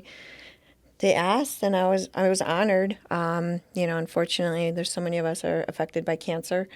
So I've definitely became very involved with many different charities, and this was a good fit for me. My son, my middle son, he lives in Spain with his wife, and he was diagnosed with cancer at 24. I know, shocking. He's doing great. So it's all about awareness. My mother had cancer twice. And it's just like how important it is to, listen to your body and just pay attention to what's going on, And I always say, get all the tests, because I'd rather know than not know, better be safe than sorry kind of thing. So many people out there who don't want to know. And that's such a... Early prevention, my very close friend has colon cancer. Lindsey's amazing, and she's doing great. But same thing, it's just like everywhere, you hear these stories, and they're heartbreaking. So for me, it was really, really important. My father-in-law has been battling cancer for 10 years. It's just like on and on and on, and you're just like, oh my gosh, life is just absolutely insane. I've heard people have a lot of losses too. And I just want to be able to help, if I could just be that extra voice, of bringing awareness to, to this horrible thing that's around us everywhere. I'm honored to be able to do that. And but other charities, I'm involved with Hope Rises. Kate Glazer does such a great job. Gosh, what she does for the community is just unbelievable. The time that she puts in and the money that's out there for the kids and families that are in need. But there's so many. Make-A-Wish. Oh my God. I mean, I could go on and on and on. There's so many different things that, I'm involved with, and I try to help. But there's so much out there that you can do anything and just continue to be involved in help, while we're working our buns off and taking care of our families. And we'll have to make sure that in the description we list all of these things, because it's a lot. It's an extensive list, and I'm impressed with what you've done, especially considering like where the conversation started, and how you got here, just to the United States, let alone Buffalo, and then everything that you just set out to do. It seems like if you set out to do it, it's going to happen. So if somebody's setting out to get in touch with you, what's the best way to get in touch with you, other than the fact that we'll list like a lot of these links? Sure. Is there one hub or one central place that's? I mean, social media is always great. I get all the messages, if it's Instagram or social or or Facebook. My email is aniaduchon@gmail.com. So anybody looking for collaboration, we do a lot of that too. So, or just anything you may need. And I love just having coffee at Stolat, and I like to learn, but I also like to be, if I can influence anybody to do great things, and just to be, just there to listen. I love to create great relationships. So they say there is some therapy and learning by teaching, right? So that may also be one of the things that probably brightens up your day. Love it. Yeah. I love it, especially the kids. Yeah. We hire so many young kids, like at the bakery and at Stolat, that are with us for a while they're going to high school and then college, nursing school, all sorts of stuff. And to know that you are making a difference and you're teaching these kids to be great humans, work hard, show up, stay off your cell phone. You get paid to do a job, all those. But really, our place, we have over 70 employees, and we're all a family. And I always say this is a safe haven. You come to work. Yes, you need to work hard. That's why you have a job. However, there's so much more to it than that. You know, we're like, I always say my doors are open. We have conversations. I don't know. They're like my kids. You know, That is they're cool. all my kids. And I look at, our business in a similar way, is that I it's kind of my legacy. I don't have children, so I look at this as like, this is what I'm doing. So no, I think everything that you brought up is super, super interesting. I wish we could do this for another I'll have to come 10, back. 20, 30, yeah.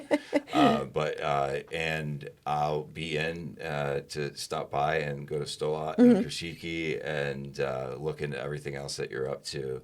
So, Ania, thank you so much and for your time and just everything that you've done for the community. It's been very, very impressive. Thank you. I appreciate that. Yeah, thank you. Okay, thank you. Thanks for all the support. It means a ton. I'm just happy to be here, to be invited. It's great. This is super fun. Awesome. And I'm excited because you're creating my website, so I can't wait to like showcase that. It's gonna be pretty cool. I'm thrilled about that, and the sooner we can get that up and rolling, the better. It's gonna be wild. And then, like I said, we can have one central place for everyone All to of figure these, out everything you're up so to. much. Yeah. I know. I feel like we missed quite a few, but Yeah. we'll do it again. All right. Sounds good. Well, everybody out there, thank you so much for tuning in to another episode of Plant Your Flag.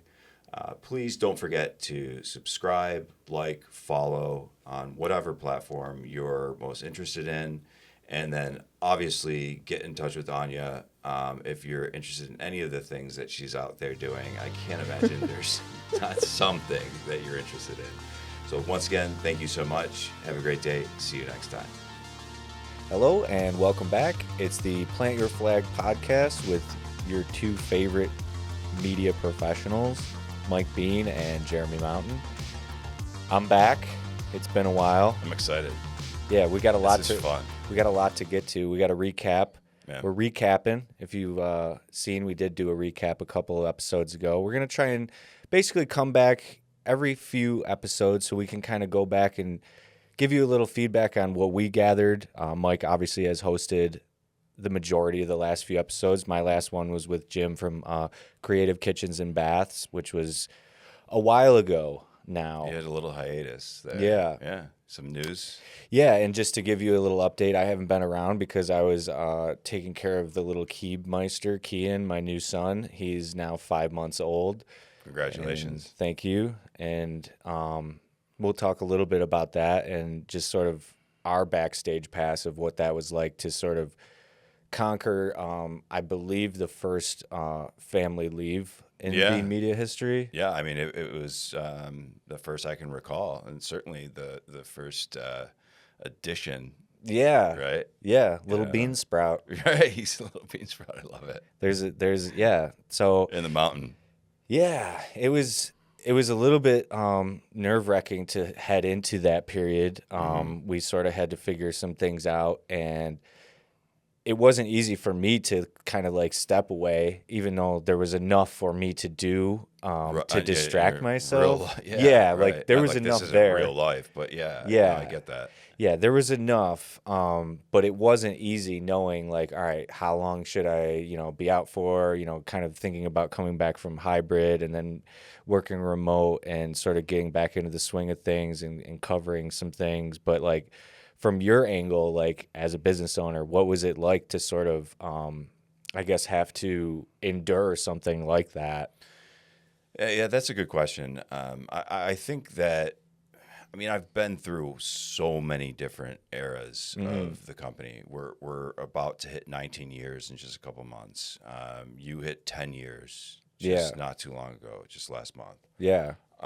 Which is the longest employee that I've ever had, and we have a certain chemistry. So I knew not having you around was going to be a huge change. Right.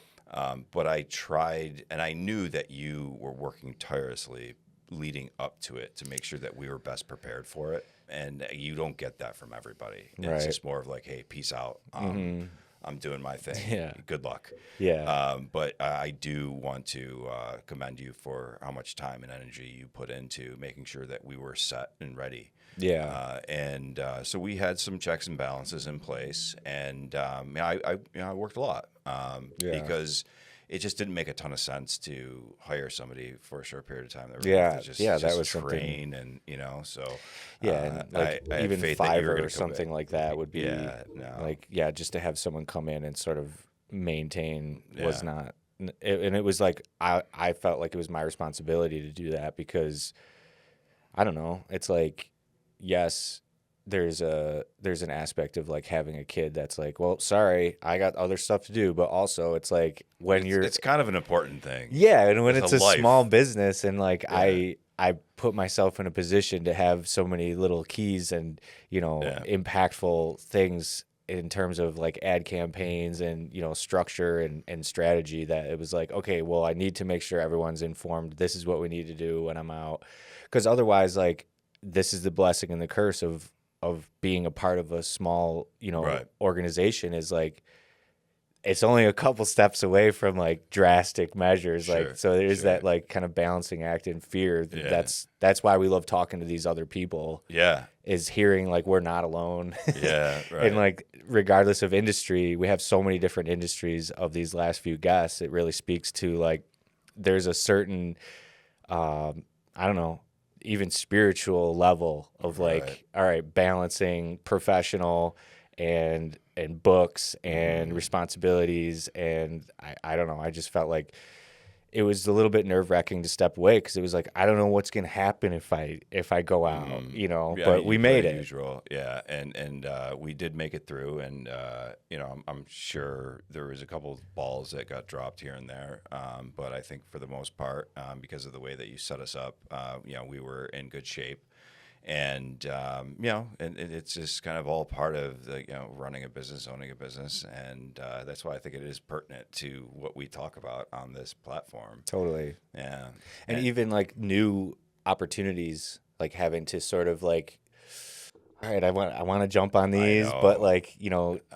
coming back, now we've got a lot of new exciting opportunities with some of our new clients. So it's been, really fulfilling to sort of get over the hump and then now sort of have a whole fresh new, not only perspective from my personal life, but a fresh ocean. Yeah. And a totally new roster of clients, some new, some old. And yeah, some came back. Yeah. Which is really, really cool. Yeah. So that's been exciting. But bottom line, we're back. Yeah. The duo is back. And we wanted to, once again, we want to go back we recommend you go and check out these episodes. But if you needed a little bit more of a push, that's why we wanted to sort of do these recaps to gather a little bit of our own understanding from, Mike hosting the majority of these, but then myself having, watched the episodes and not been in the seat hosting, but as a viewer, as you would be, just to give you a little bit of my feedback on some. So the first one here is Ania, who is obviously Ania Duchon, yeah, multifaceted. Yeah, it was incredible to be able to listen to her story. I knew a good portion of it. Krishiki Bakery, it's so well known. Everybody's been at Stolat in the last couple of years. Like you just keep everybody wild. from every walk of life has been to Stolat and said, "Well, have you been to Stolat?" Yeah, I know. And like leading up to the podcast, there was, I think I told her 3 different people who said that they met a business connection. With the span of like a week, maybe a week and a half, at Stolat. And it's a great place. I've met there for a couple different business meetings, and she did a fantastic job. And it's no shock when we got to sit down and talk about her interest in interior design and that she had such a hand in it. But what was shocking was the way that she was brought to the United States, right? From Poland. Her family, essentially her parents, they were looking for something better out of their life, and they wanted to say basically to their kids and kind of shelter them at a very young age and say, we're going to be leaving you with some family and we're going to be taking a trip without really an end game. in mind. Yeah. And now she looks back at it a little bit differently, but at that time they really didn't know what was going on. Yeah. But then like the whole like Chernobyl thing, then that was the catalyst that took them to the States, got them their visa. There was no choice; they had to leave in 1986. That was a catastrophic event. Yeah. And to have to kind of go through all of that and leave that kind of chaos to come to someplace completely new and not even know English. Yeah. To see where she is right now is truly inspiring. It's pretty wild. Yeah, and like I think it speaks to the spirit of people that aren't afraid to plant their flag. I mean, that's sort of the ultimate, transfer of culture, and to then take that and build off of it and build a new, she calls it, the Anya's empire. Yeah. I think, she's very inspiring, and we talk about like right in the beginning of the podcast, like, having a bigger purpose or knowing that your purpose is greater than just what you do for a living. That's, I think, a great example of where she took some of her experience and familial experience and has now built things that other people are able to enjoy. And she, like, one thing that I remember her mentioning was just like, just if somebody had a bad day and wants to have a cinnamon bun and sit in her car, like that's vision. Like that's that's a small aspect of a greater vision of like just wanting to make the world a better place or wanting people to have a better experience. And yeah, there's not too many times that you eat a pastry and you're maybe you're eating them to push away some negative thoughts or whatever. But most of the time there's a smile I know on my your wife face. and I do a lot of that. Yeah, a lot of that. Right. We always have to go get our little treats. We're gonna have to take a trip out there because I don't think I've actually been to Krishiki. Because they're in the place. If you walk in the door to the left, there's the bar and the restaurant, and then to the right is there's a bakery presence. Okay, yeah, we're gonna have to check it out. And she talked a lot about how it was just a shell in the old Eastern Hills Mall. And I think like that speaks to like vision, and like I'm a huge fan of malls, but it's unfortunate to see them just like disappearing right here on the boulevard. They're sort of just disappearing. But to refill that skeleton with life and with vision, some vibrancy, and create a space or an arena for just like good vibes, I think is really, really impressive. There was one thing that I did mess up on that episode, and I had mentioned there was a personality on, it was actually 107.1, The Wolf, which used to be alternative radio that we used to listen to at our office all the time. To the point that it was just like the same songs over and over. Yeah. And I think it was like you and Colin were like, we can't take this any longer. Yeah. So she left, this personality left 106.5. So I said 106.5 twice.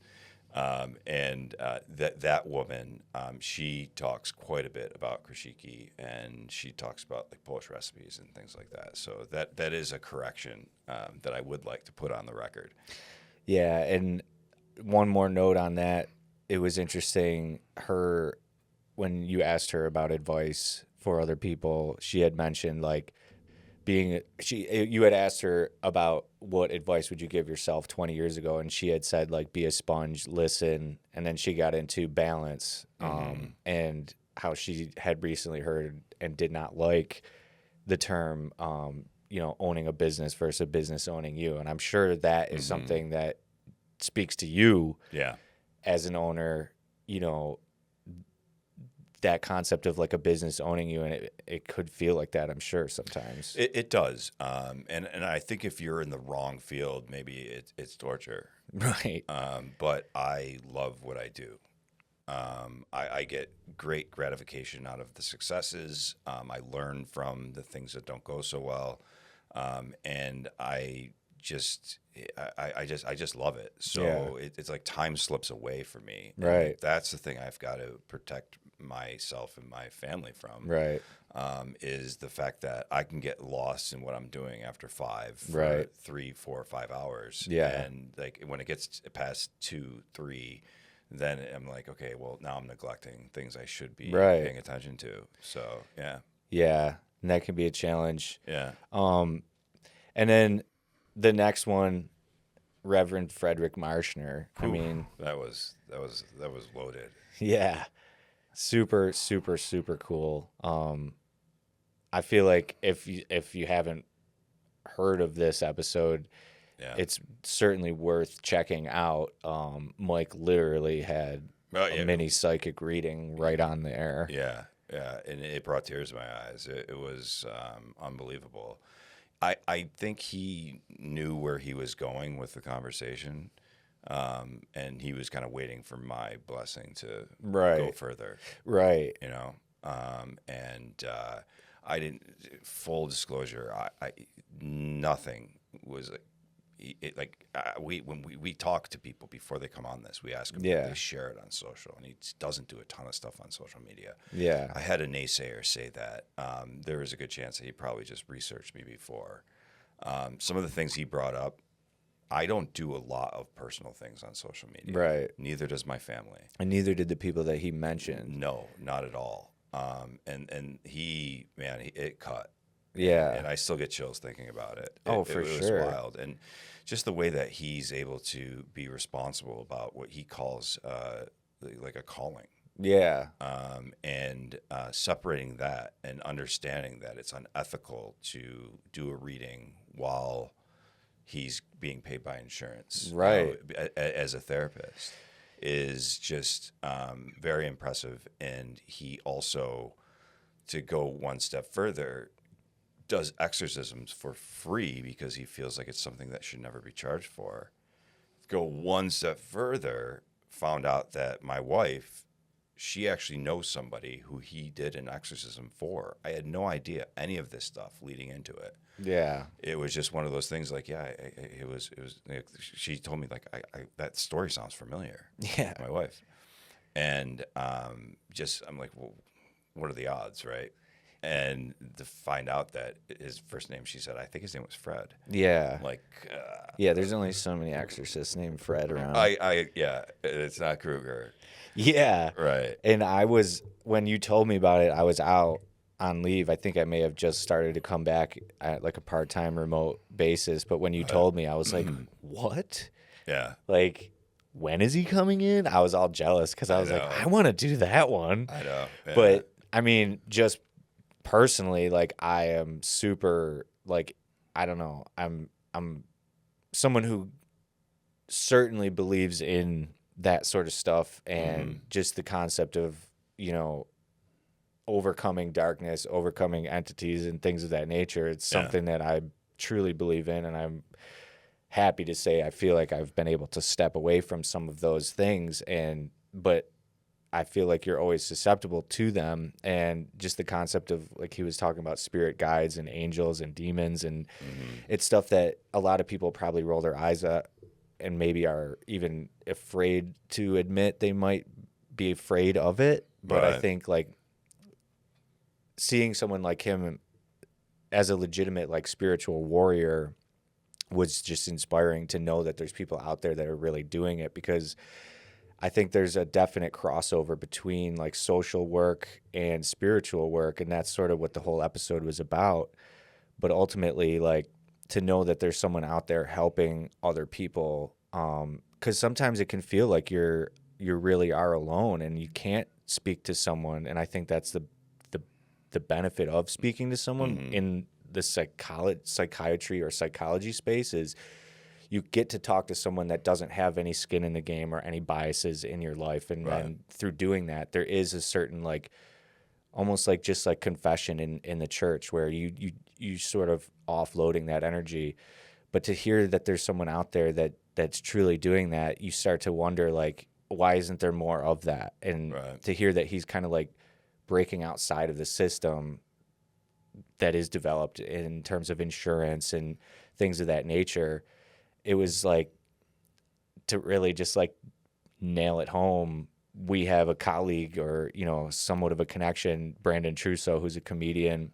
Yeah, I mean, my wife, I think she went to school with him or something like that. Both of us we both follow him. Yeah. He's funny. Yeah, we've both sort of had Comedian. like a social media connection with this Brandon Trusso, and when we posted the podcast, he commented on it, and that Brandon had gotten sober like years ago, and I had been following him on social media, and he certainly like inspired me a little bit. And to see like him speak so highly of Frederick, that he had helped change his life, it was like it was very impactful, just crazy. So I mean, that one has got to be in the top 3 of my favorites, anyways. That's in terms cool. of guests. I'm glad, and I'm sorry I didn't share it. We'll bring them back around. Yeah, it's certainly popular. That's for sure. Yeah, I mean, truly, truly remarkable, and I'm glad. Thank you, Frederick, for coming on. Yeah. I think it was really awesome. Absolutely. So Lindsey Zajac, you had a pretty good relationship with her over the years. Right.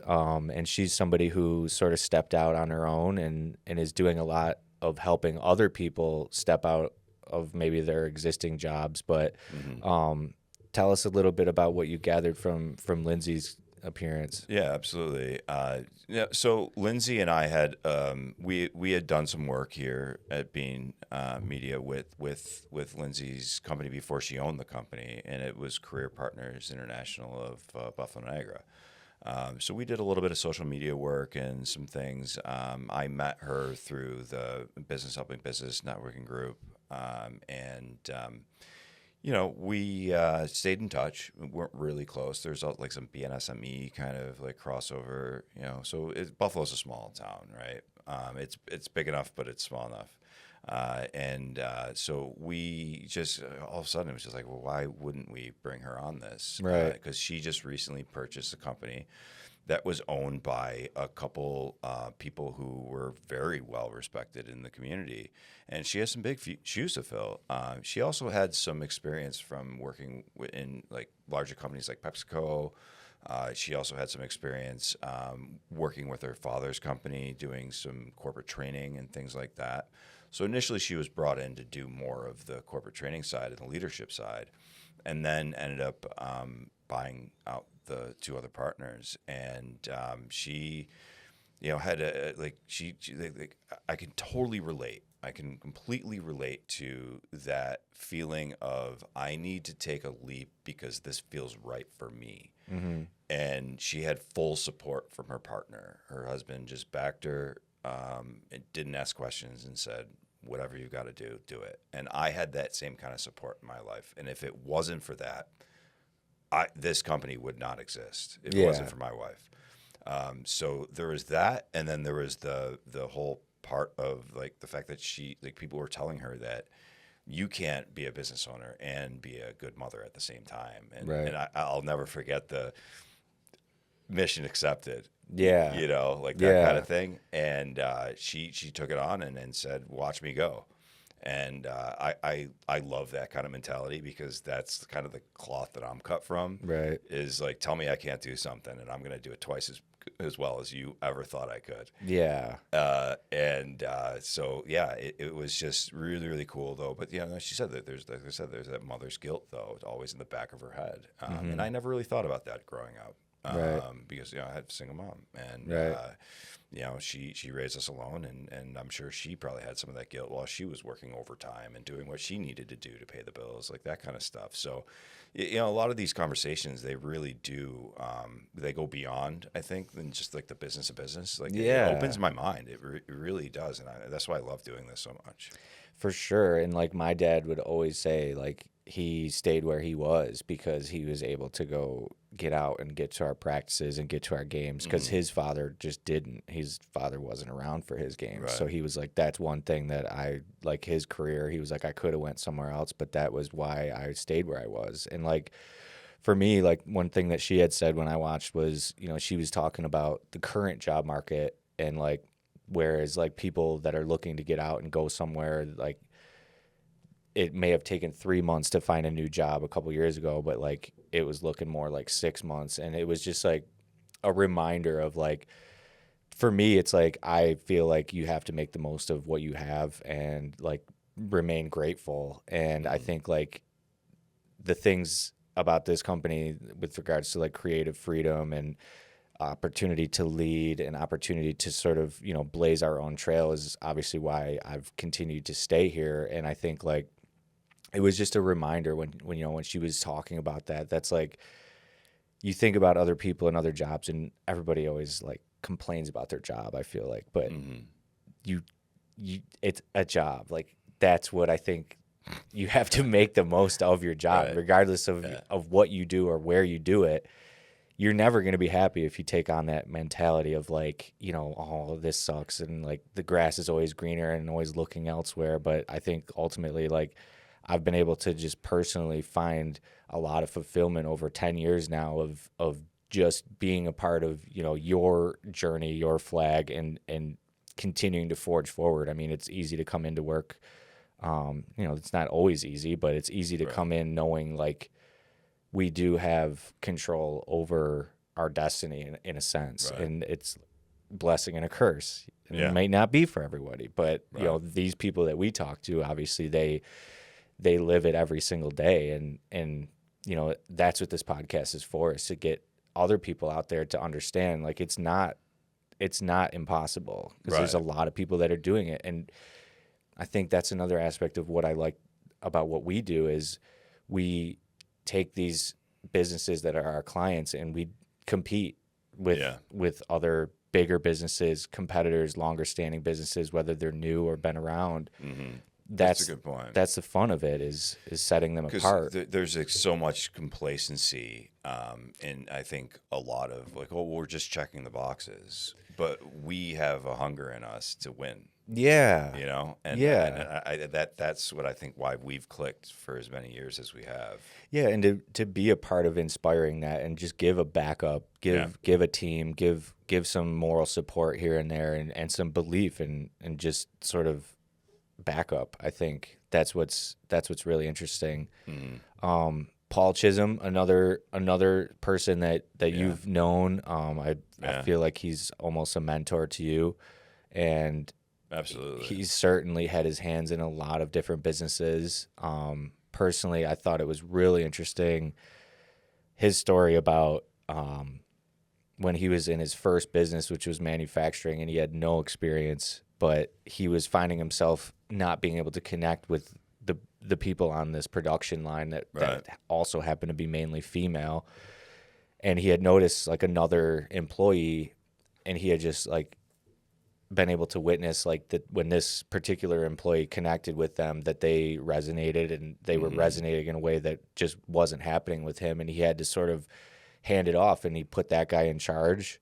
And ultimately, he said he saw production go through the roof. And I just thought that was really cool, because,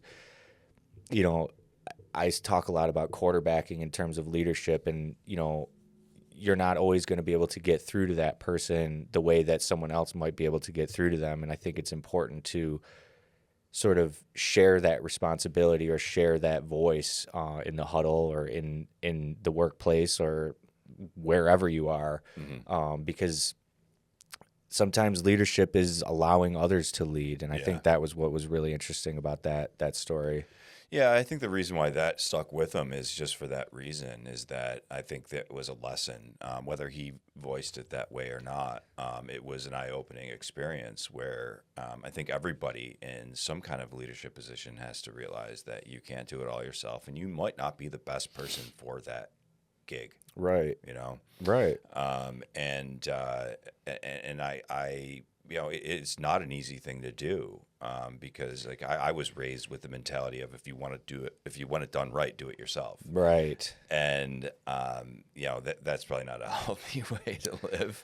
Well, but it makes sense to so many people, because it's like, well, I know I want it this way, but if you can teach somebody to do it this way, and you can have a written process, and like that's what he was talking about as well, is beyond delegation, but also documentation, and making sure the process is well documented, so that, that's why franchise do it that way. That's why the biggest corporations in the world have a document of processes. So whether you're starting on your own and make, whether it's a little, pizzeria, or whether it's a huge factory, franchise or whatever it may be, as long as you've got your system in place, then it's going to be repeatable. Yes. And also that once you have that system in place, then you're going to be able to sleep better at night, knowing that people are following said system. Yes, and I think it definitely it adds up for marketing too, because there's things that you can have automated, and there's algorithms, and there's until Google and Meta changes everything. And there's but there's certainly is like the more systemic you can make something when it comes down to processes, teams, strategies, that just makes it allows you to grow, I think, because like we talk about a lot in terms of like paid advertising. If everything is in experimentation mode, but once something is flowing, then you can scale it. And then we're going to have to experiment over here now, because just because this one's working doesn't mean that's the end of our job, because ultimately if we want to make more money, we need more investment from the client. We have to continue to prove to them that these things are working. But part of that is knowing that these systems and these algorithms, they're not going to work without human intervention and creativity. And this one is working. That means we can now start a new experiment and allow these things to work for us. Yeah, and I was told when I first started doing SEO that it's a balance between art and science. And I think the art is the experiment, and the custom writing, and the science is the structure. So it really does it does track back to what we do every day. Definitely. Yeah. We have 3 more, and the next one is Joe Nicastro. Yeah, Joe was awesome. Our history goes way back, and he. I wish I would have gotten to talk to him more. We only have such, we have 30 minutes or so, 40 minutes. Yeah, we're not the Joe Rogan of Buffalo. No. We don't have 3.5 hours. No, not yet. As a matter of fact, I'm glad you didn't bring your phone in, because it's probably rang 17 times since we've been in here. Yeah, absolutely. It's like I could almost feel it. Right? Yeah. Like, oh, where's Yeah. that thing? Yeah. But yeah, no, it's with Joe Nicastro, he very inspiring. He took a leap in during COVID. He's a very young partner of a law firm. But he got his, kind of his start before his legal profession in the music world. And I wish I could have asked him a little bit more about some of his experience in London, because I was well aware of it. I was playing a part, with them. I was making music videos with them and like that kind of stuff. Yeah. Helping them campaign for, to win that Hard Rock is Calling. And the fact that he opened for Paul McCartney and Pearl Jam in London in front of 50,000 people. Was one thing we really just touched on. So at some point, once again, like we talked about, we're going to have to get back to that at some point. Yeah. And we, we're not doing, he's got his own internal marketing team. He brought, somebody in here with him to take some pictures and take some videos. We shared some of the stuff with them. So we don't need to cross streams in that regard. We can still maintain a relationship and be close. We don't need to do business with him, but it was awesome to catch up with him and kind of hear some of those steps that he had to take. Right. As like COVID was just starting to cook, and he was about to start a business, which keeps resurfacing as well. It was 5 years ago now, pretty much to the day.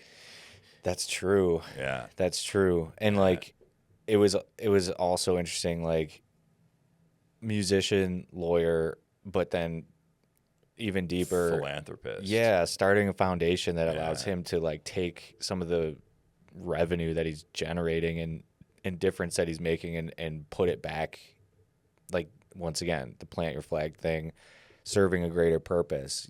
That's where like I don't know how much more multifaceted you can get, but to be a musician, I mean, I saw him. I was walking down the I don't know, whatever of the football stadium out at New Era Field, I guess, the concourse. Right. I was stumbling through there a couple years ago at halftime, and I looked up and I saw him playing with the Strictly Hip, and I'm like, hey, there's Joe Nicastro. And then I went and got another beer. But the guy is just like, everywhere. And I wasn't aware of his foundation, but to hear that was just, really interesting. And you love to see that when someone takes their own success and then, creates success for others and just balances in that way. Wants to feel good about what they're doing.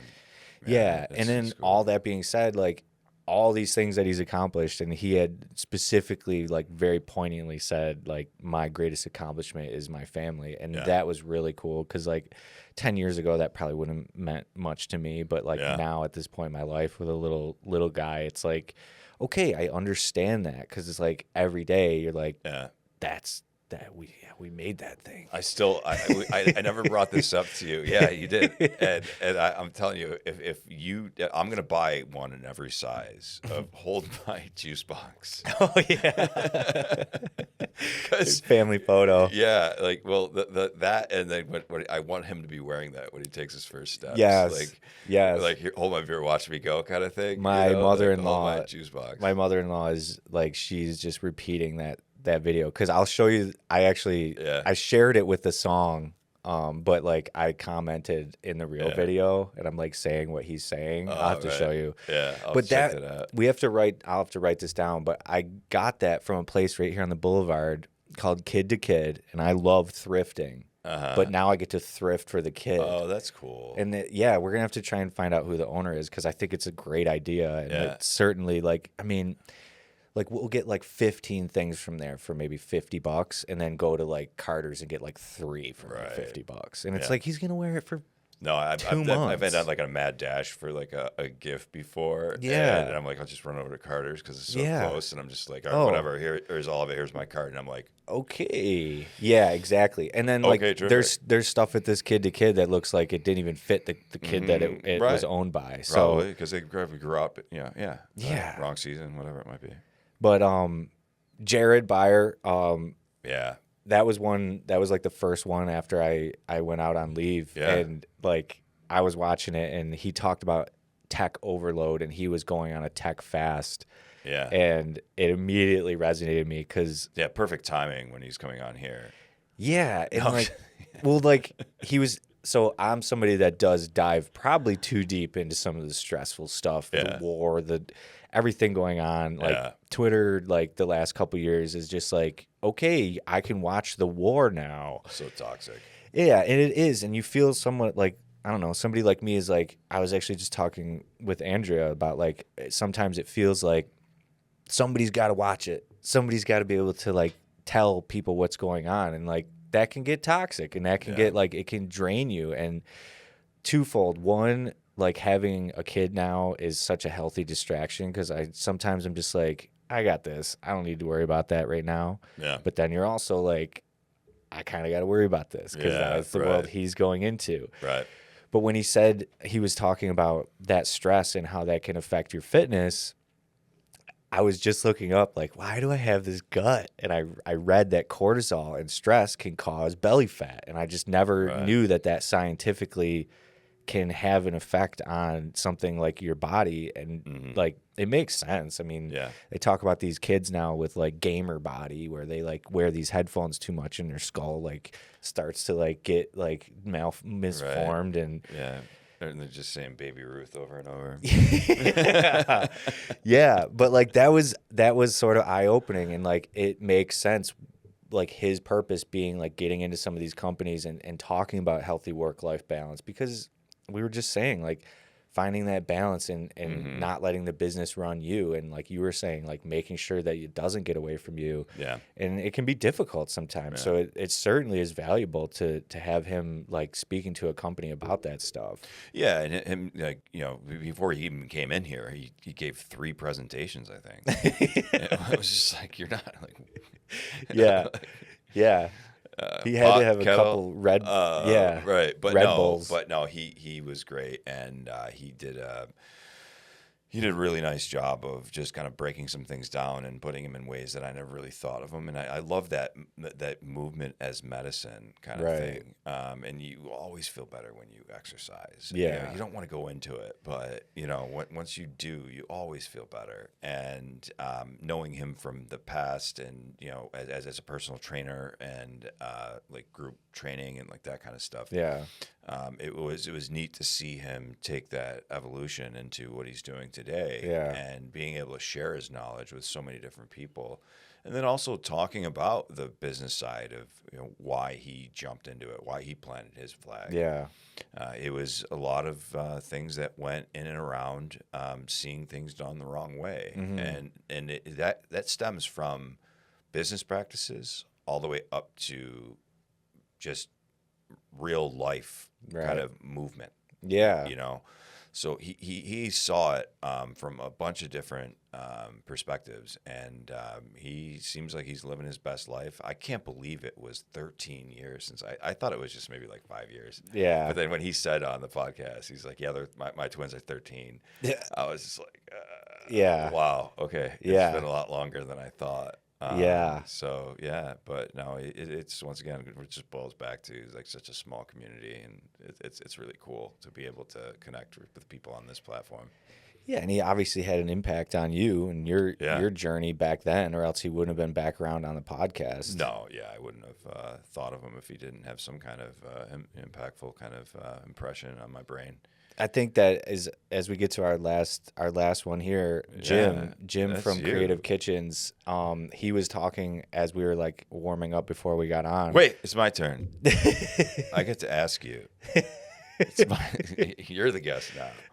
That's right. Yeah. So, Jeremy, why don't you tell me a little bit about Jim? How was that experience with you? Because it seemed pretty interesting that he had kind of taken a bit of a leap, and some past connections really helped him out. Well, like, I feel like it was like there was some connection with fantasy football that he was talking about. I think him and Steve were... Yeah, like they stayed in touch for once again. It was like 15 years or something. Like they went dormant. They really didn't do anything other than fantasy. Right. And like he knew him, but it was like a long time before there was actually like a professional connection. And that was like sort of a takeaway from that episode, is just like, whether someone is a client or a colleague or a boss or whatever, like even when we first met, like I was applying for the video job, you told me flat out, like, I need someone with After Effects. I was like, I don't know that. But later on, you needed a content writer, and I was more comfortable with that. And that led to an opportunity.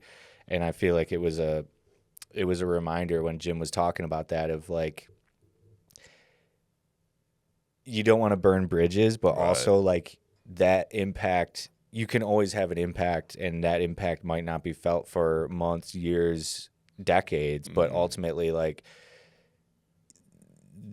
from him going from like working in another showroom as an employee to then getting an opportunity to be a business owner, that just, I feel like that is just like, you have to believe in yourself and stay true to yourself. And one of the things he was talking about was just not being afraid to take risks. And you could see it come through. Like, he's a really like interesting and animated storyteller. So I feel like I recommend that episode, because it's sort of eye-opening to see someone just be themselves and succeed as themselves, and not need to reinvent themselves or not need to trust anybody but themselves. And he really grew up into now someone who owns a business with 2 locations. The other thing that I think resonated with me and what we do as, like, once again, a business that there is no one sort of looking over our shoulder or telling us how to develop these processes. But he had said something about how I asked him like how he had changed, or what was different from the beginning till now. And he said, like, really just like wearing several different hats. And whereas he might have just been selling in the beginning, now he's selling, he's doing deliveries, he's onboarding people, he's training people, he's setting people like up with the right designer. I think that was just something that resonated with me, because like, as we said, like, you had to wear a couple of my hats when I was out. There's times where I've tried to be like, all right, Mike, I can wear that hat. You don't need to wear that hat. If we want to grow, we're all going to have to develop talent beneath, the top of the food chain or pyramid or whatever you want to look at it like. I think that you have to be multifaceted in any business or in any industry. All these people clearly developed a multifaceted approach to what they do. I mean, Ania, Frederick, Lindsey, Paul, Joe, Jared, Jim, every single one of these people they forged their own path, but they also proved that they can shift and be balanced and do different things when they needed to. Right. Yeah, and I think that's a great way to sum everything up. I wanted to make another note on Jim's thing, but I don't want to get in the way of that summary. Well, you because it knew was Steve perfect. for years. You went all the way back with. We went to Philmont, New Mexico together. You guys His did partner. the Man vs. Wild thing together. Yeah, at 13. I look back on it now and I'm like, you've got to be shitting me. Yeah, I don't know was if they'd let you do that now. 13 years old, and they basically had 2 adults with us. There was 10, I think, boys. Scouts. And they just let us off into the tail end of the Rocky Mountains in New Mexico. Like, it wasn't technically part of the Rocky, but you know what I mean? Yeah. Like, it was like New Mexico mountains. And it's like the Revenant. It was 75 miles in 10 days. Yeah. And you had to, they gave me this Fucking piece of Oregon paper. Trail. They gave me this piece of paper, and they're like, this is what you need to show every single time you show up to your ration station. Yeah. Or else your troop doesn't get food. Yeah. So I had to like hold on to this thing with my, I mean, I slept with this thing. Yeah. It went everywhere with me. It was in a Ziploc bag. And it was my job as the troop leader to do this. Yeah. And like the fact that they just allowed this to happen. I mean, obviously the adults were probably there. They probably told us like, yeah, we're in charge. Yeah. You know, Lord of the Flies kind of shit. Yeah. But yeah, no, Steve and I, we went through a lot. It wasn't easy. You know, to think about just 75, just up and down mountains. Oh yeah. 75 miles in 10 days. Yeah, that's crazy. At 13. Yeah. So, yeah, we go a while back, so we have a little bit of trust between each other. But what I was going to say more is, like, the corporate, like, him moving from, like, the corporate world. Yeah. And then kind of maybe being locked in a box. Right. And then now branching out to all the things that you were talking Yeah. about that all of these other people share. Yeah. So it's very cool to just kind of see, like, you didn't think that this kind of business life was possible. No, because you came not from when the you're corporate standing world. in JCPenney, like wondering what you're going to do with your communication degree. Yeah. And now we're hooking up cameras and hooking up podcast equipment and interviewing people, and it's like, yeah, you work hard enough and you get to do the fun stuff. I think Right.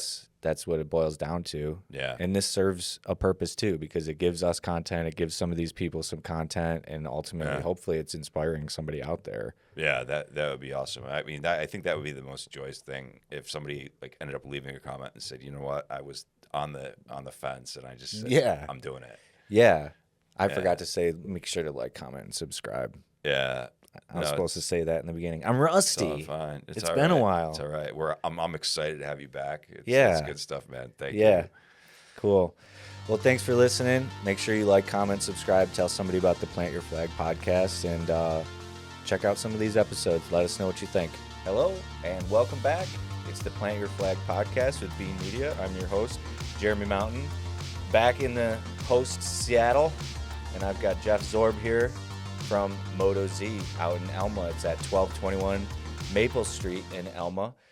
And we're going to get into a lot here today, but as you know, here on the Plant Your Flag podcast, we sort of just introduce you to some people that decided to stick their flag in the ground and you know, help people and really serve a greater purpose by leading by example. So with that, I want to introduce Jeff from Moto Z, one of the most renowned motorcycle servicemen that has now expanded into some areas that we were talking about, has entered some areas that you weren't exactly sure you would enter with some of the e-commerce and technology and things like that. No.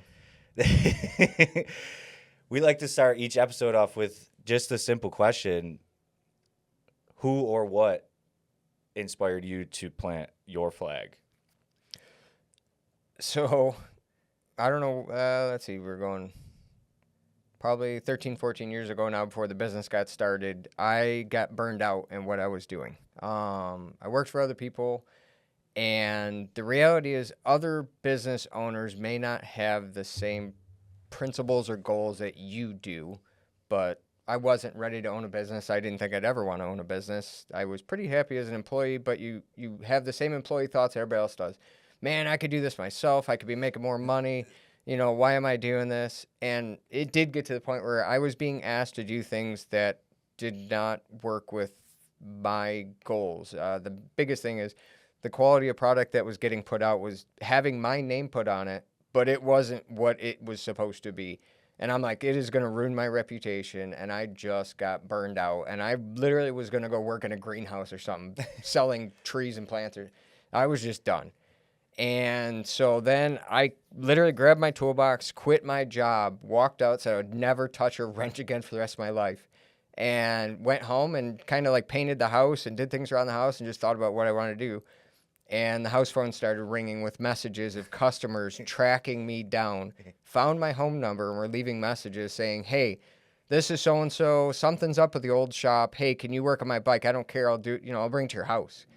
So this happened numerous times. And just one day my wife came home and I was like, hey, I think we're going to have to start 14 bikes out back. I think we're going to have to start a shop because everybody's tracking me down. Apparently what I was doing was the right direction. If I stayed there, it was going to ruin my reputation. So we actually opened a business out of the house garage. I had to get a special permit from the town of Holland to approve it because they don't usually do that. Most towns don't allow that. And so there I was for not maybe a little over a year, I think I was, from quitting my job to now starting my own business and buying equipment and buying parts, figuring out how to schedule things, dealing with a new baby. I had a 1-year-old that I was at home babysitting while at times, not every day, but right. And then we started having a babysitter stay at the house while I could continue working. My wife was at the hair salon, she was working. And that was the start of Moto Z, was out of a house garage with not a lot of tools, a good amount of know-how from working at, I think, 3 other dealerships to learn how to do things the wrong way, and just the experience you need to own and start a business. You have to do it with somebody else because there's no way you can just do this off your cuff and be like, I'm going to start a business. I'm going to be successful, and there's no way you could possibly experience all of the different things you come across unless you go work for somebody else and you rely on their knowledge of all the different things you've ever come across over the years. There is no replacement for experience. Right. How long would you say it took before that phone started to ring after you walked away? Maybe 2 to 3 months. And what do you remember? What season it was?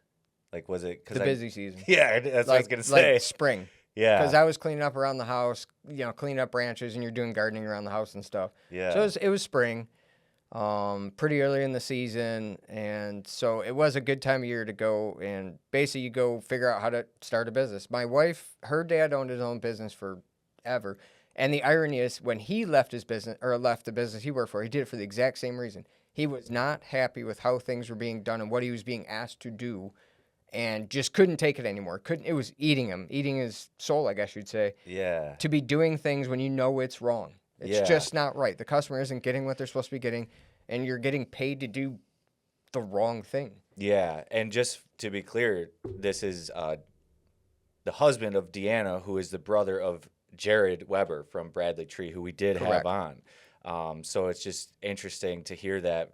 I've heard that story from Jared's perspective, but I guess I never realized that he may have had his father may have had an impact on you deciding to step away and Correct. It was. I think it depends, like, your situation, but some people can go through life and just kind of do it and not. Yeah. You get a paycheck and you're like, well, that's okay. It's not my business. I don't really care. Right. I've never really thought that way. It was always like I would start out at a job, not knowing what the heck I'm even doing, and then little by little, and I got forced to do jobs that I was like, I can't do that. I don't know how I'm gonna do that, and you just had to do it. You do it, and you're gonna make mistakes, a lot of them. Yeah. But then you realize, like, all of a sudden, it becomes to the point at which either you should be getting a pay raise for what you're doing, or you're gonna have to leave and find somewhere that actually appreciates. And sometimes that might mean you opening your own business, which is the hardest thing you could ever do. But yeah, what would you say? As you started out, you had the support of your wife, obviously. Mm-hmm. What would you say was the biggest thing that sort of helped you push over the line of that? I'm sure a lot of people that sort of plant their own flag, they might start it out, but then, there's something falls off here, something falls off there, and then they maybe go back. What do you think kind of pushed you over that first hurdle, or do you remember the first hurdle that sort of put you into the future? I would definitely say if it wasn't for my wife, and I mean, her dad basically taught her not how to do the business, but how to do the back end of the business, do the books, do the money, stuff like that. That's the stuff that most people, you think, oh, okay, I'm going to start a stereo shop for cars. You know how to install stereos. You know how to do that. You don't know how to run a business. You don't know how to do the books. You don't, like, all of a sudden you're like, oh my gosh, taxes you do. I never thought to separate taxes from the income and just do that in a separate account. But it's the stuff like that that will bite you starting a business out. Did you ever think before this all went down, did you ever think that you would own your own business? No. Growing up? Where did you grow I mean, up? I got, so I'll admit, as a young mechanic when I got out of the Air Force and basically went back to playing with toys again, dirt bikes, ATVs and stuff, which as a kid was a hobby. A lot of kids that I knew did it. You would break your dirt bike, fix it, go ride it, and then of course it would break again. You didn't know why, but you would just keep doing it. But you would do it enough that you could go ride with your buddies or whatever. And I remember being young mechanic going, I could do this. I could totally own my own business. And the reality is I wasn't even close to being able to own my own business. And you know what? I guess some of the big problems is it's like, as a business owner, you will mess up. You will break somebody's bike. You'll scratch something. You need to pay for that. You need to fix that. You need to make it right as quickly as possible and make the customer happy. If you blow that off and be like, well, there's more customers. I'm not going to take care of that. It will catch up to you. And there's a dealer who his name is being strewn through every negative post and everything right now. And I don't know how he's ever going to dig his way out of it, but it's because he wouldn't stand up for mistakes. Maybe he sold cheap, crappy products. You still have to stand up to those products because you sold them. You're responsible for them. And that business is, I don't know, it'll be surprised if he succeeds. Yeah, and in today's day and age, with things like Google reviews and social proof, like that's become a huge part of what we do, whereas a testimonial can become an ad, it can become a video, it can become social media content. But then I did write down a couple of the reviews that you guys have gotten. Only one that I will have work on my bike. Fair, honest, reliable, friendly, knowledgeable, Ducati guru. Thought that one was pretty sweet. Super cool, super great, super intelligent. So, I mean, that's what you guys have built up, and I would have to think, that comes through, like, as you were just saying, in today's world, there is no getting around that, and it will come back around but on the other side, if you do it the right way and you're authentic and you do make it right, that goes a long way too. Correct. And so with that being said, I mean, I just named a couple of what other people have said about you and your wife's business. But what do you feel were the qualities inside of you that sort of got you from, that young mechanic to maybe where you are today? I actually thought of that a bit as I was driving and thinking about as a kid, even, elementary school, middle school, whatever, whenever I did something, I always just wanted to make it perfect. There's not a kid out there that isn't happy when you get a 100% grade, when you get your report card back or whatever. So I strove for that without actually thinking about it. You just did it. If I did Lego, I wanted it to look like the picture on the box. Right. If I did a model car, I wanted it to look like the picture on the box. And that wasn't easy, those fucking model cars. Yeah. So, like, you'd get the decals, you put them in water, and you'd stick them on, and it'd be a little crooked. And if you tried to fix it, it would rip. You just want to take that thing and throw it off the wall. So weirdly, as a kid, I just wanted to make things perfect, and it would get really aggravated. You get really frustrated. You see little babies get really mad. They can't make something happen. Yeah. And it's the same thing, but it was like it consumed me a bit. I definitely wanted, like, I did a school project. It was like I wanted it perfect. I would do it a couple times and try to make it perfect. And I got really mad if I couldn't make it perfect. But you can't. You can't go through life doing everything perfect. Failing is that's another side topic of you have to be willing to fail. You got to be willing to fall and get back up and do it again. But I kept doing that throughout life, and there were certain things I didn't do to perfection, but, as much as possible, I wanted the finished product to be as perfect as it possibly could be, and you have to be willing to fail and do it over again if you need to make it right. And I had to do that for customers sometimes. You just got to make it right. I scratched that little piece. Well, then you get to either paint it or replace it. Yeah. Yeah, and I think, like, that's what's so cool about what we get to do is, like, as a marketing company, like, we have to sort of learn a lot of different industries. And obviously, when I first started with Mike, we worked together a little bit, and, fast forward to now, we're sort of getting back into some things, and like a lot has changed between the shop and some of the products that you guys offer. Some of the still the same things with like Farragon and Zero. But like when you first became a business owner, who do you think you were then compared to now? Because like to me, you're the same guy. You haven't changed at all, in my opinion. But I'm sure a lot has changed since the beginning. The way I do things and how I want to do them and stuff like that has not changed. When you start a business, it's a survival. It's not like, yes, when I started my business, I'm like, oh my gosh, I would love to be a race mechanic. You see the guys on TV, and they're out there with all this money and all this glitz and glamour and the newest tools, and yes, of course that was my goal, yes. But the reality kicks in pretty quick after a little bit when you're like, well, no, it's more survival in a business when you first started, especially. So it's like I did crappy jobs I didn't really want to do. I knew how to do them. I didn't want to do them. And so you just do it because you know that that's what you need to do to make a business succeed. So we adapted a little. It definitely put us off direction. If I had to do it again, I probably would have spent $100,000 on a website, and I'd be sitting at home living a little more comfortably probably.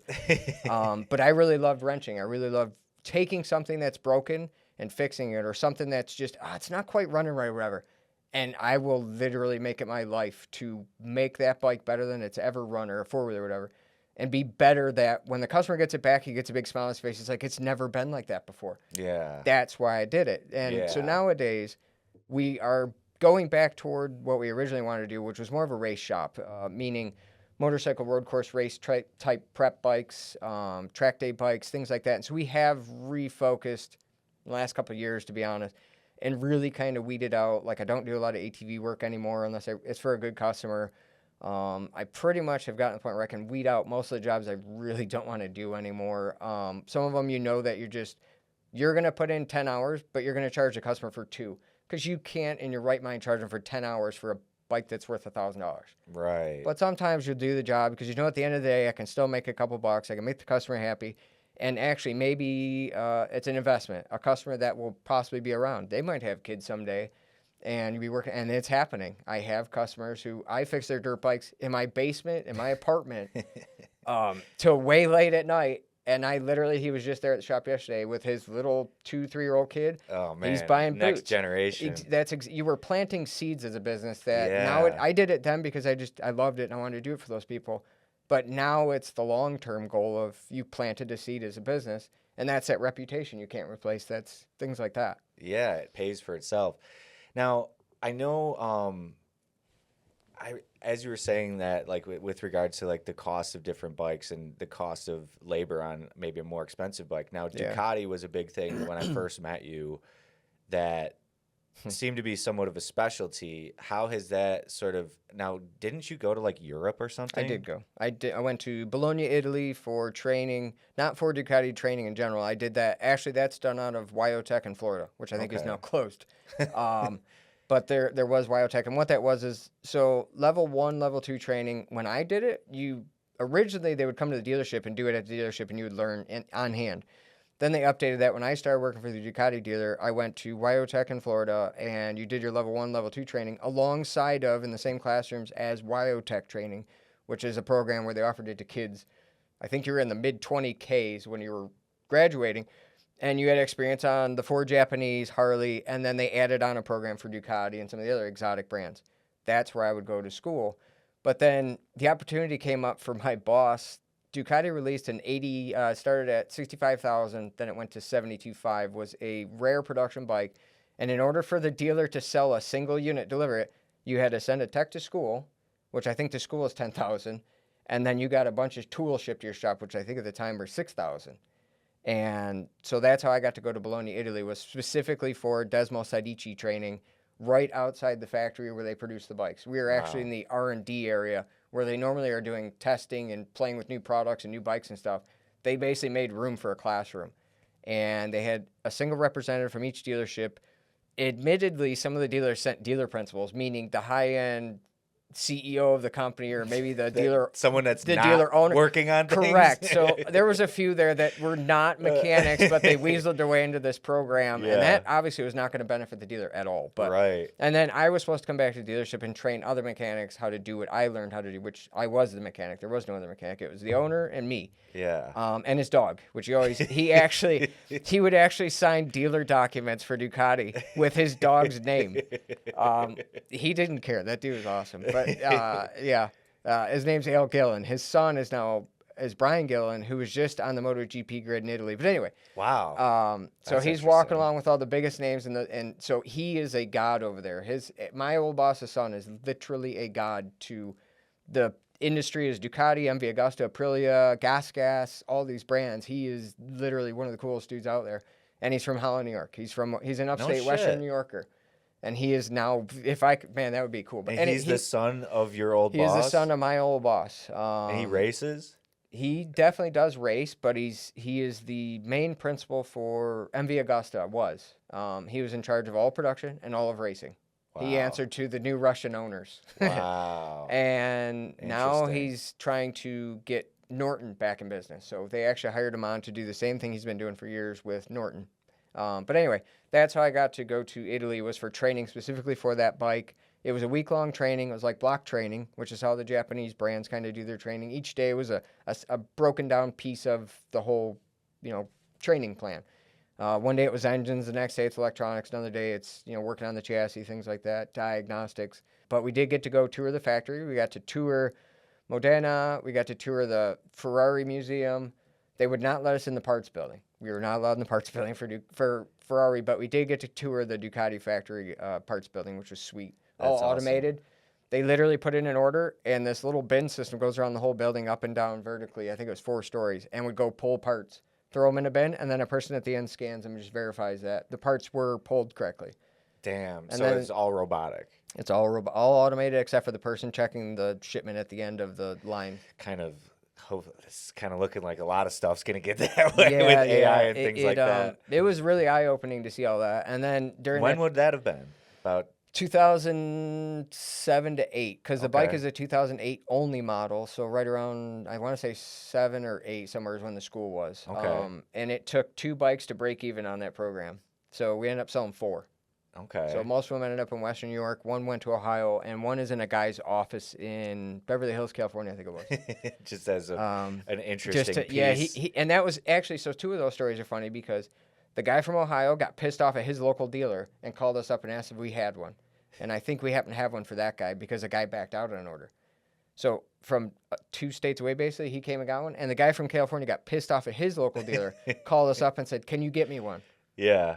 So they were rare.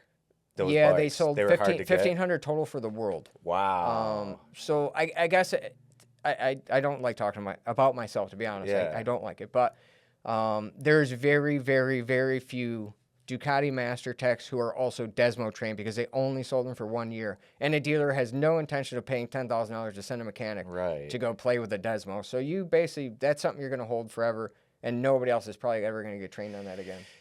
The Ducati guru. So with that being said, we were talking a little bit beforehand about the Zero electric bikes. Yes. And some of your experience where that being in that space and some of your experience needing to get beyond that learning curve because there is not people to work on those bikes, those being kind of a next generation electronic or electric motorcycle. And that being, do you think that you would have been able to sort of forge through and become almost like an expert on those Zero bikes if you hadn't been through some of that training on Ducati, even though it's a different mechanism? So I guess so to kind of summarize how I got to where I am now, like I said, in middle school and high school, or any kid, who's kind of handy, I honestly, as a little kid, I broke a lot. I took things apart. I had no idea how to. I broke radios. I broke freaking toy car. I broke stuff because I didn't know I just wanted to see how it worked. So I kept taking things apart. One time I smashed a battery open them. I think my dad was like, "What are you doing?" I was playing with the acid and stuff. I just want to see how it worked. Of course, that was stupid, but yeah. So I always want to know how things work. So I'd take things apart and try to fix them. Now I can take an engine apart, and when I'm done, you can look at it, and I guarantee you won't tell I took it apart.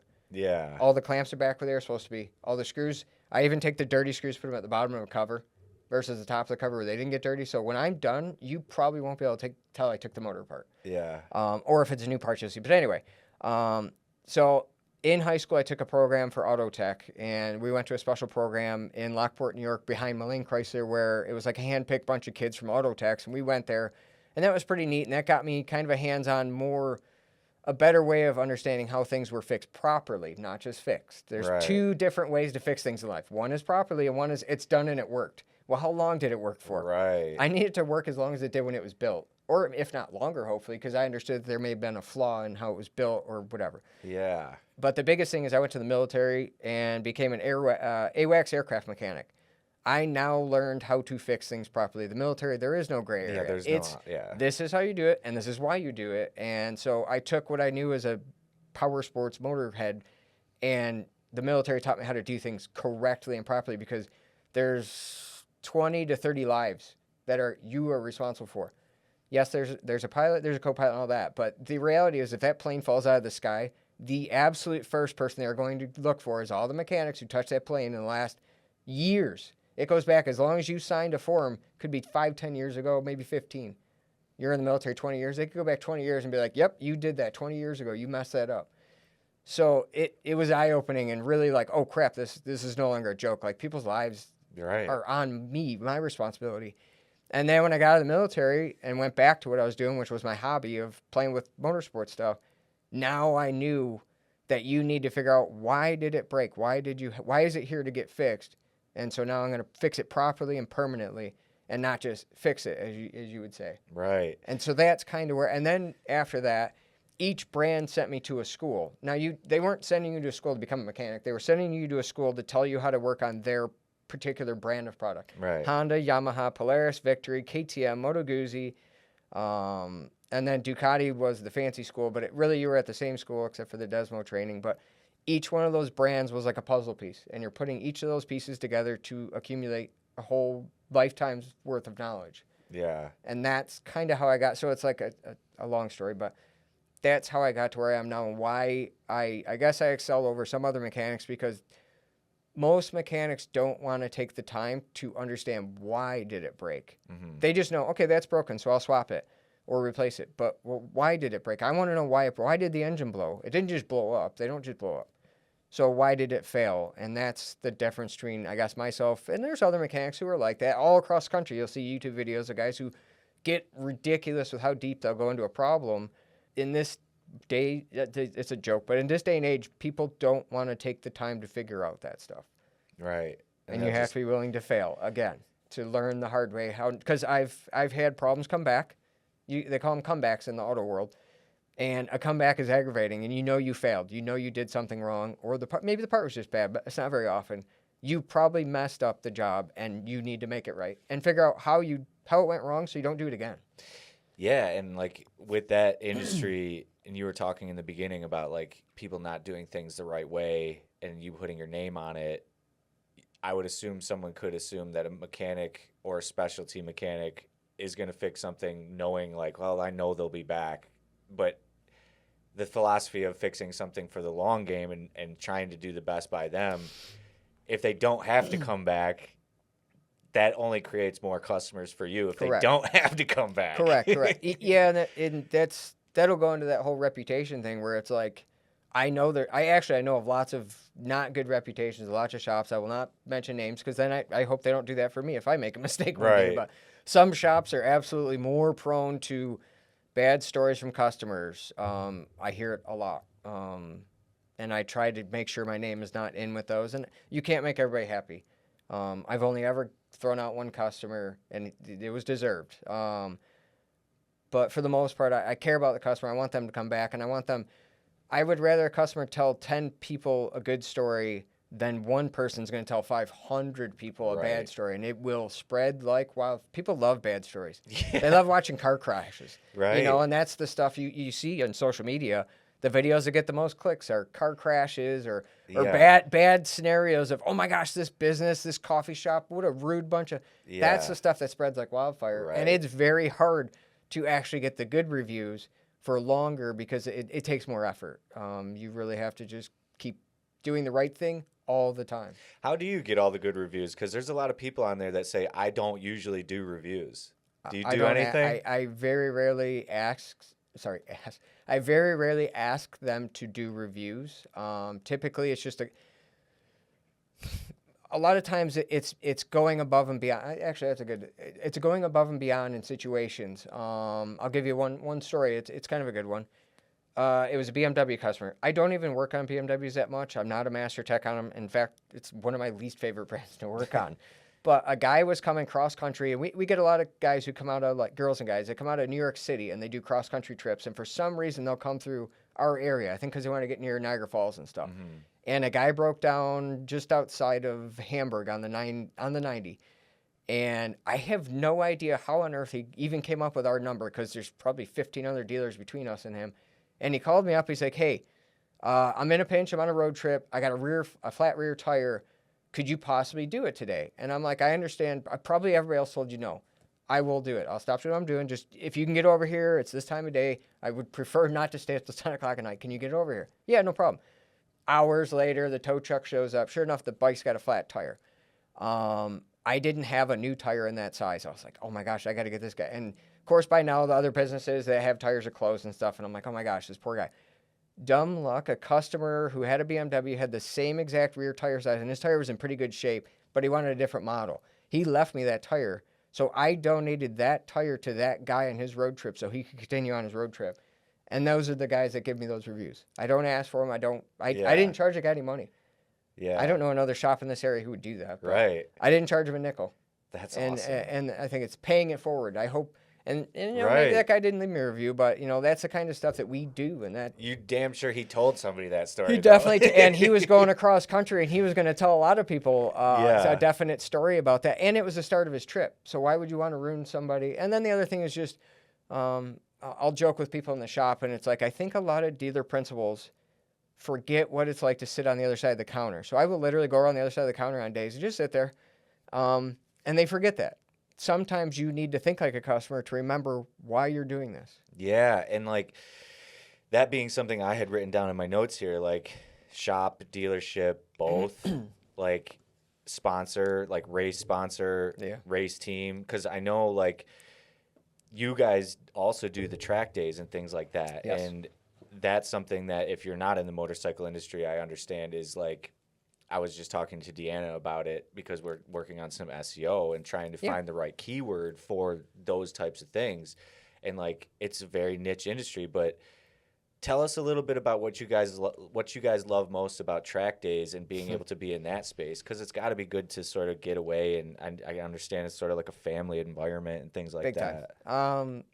So people, they ask me all the time, so, you know, like when you go riding, I'm like, I don't go riding. I Like pretty on much, the regular road. Yeah, on road riding, because they come in on a Saturday, we're like, oh yeah, we're going to go do this today, we're going to go hit this road, we're going to hit this restaurant. Letchworth. Yeah, and they're like, you coming? I'm like, no, I'm going to be here till 9, 10 o'clock at night, because if you want your bike fixed, that's what it takes for me to keep going, to get your bike ready so you can go do that.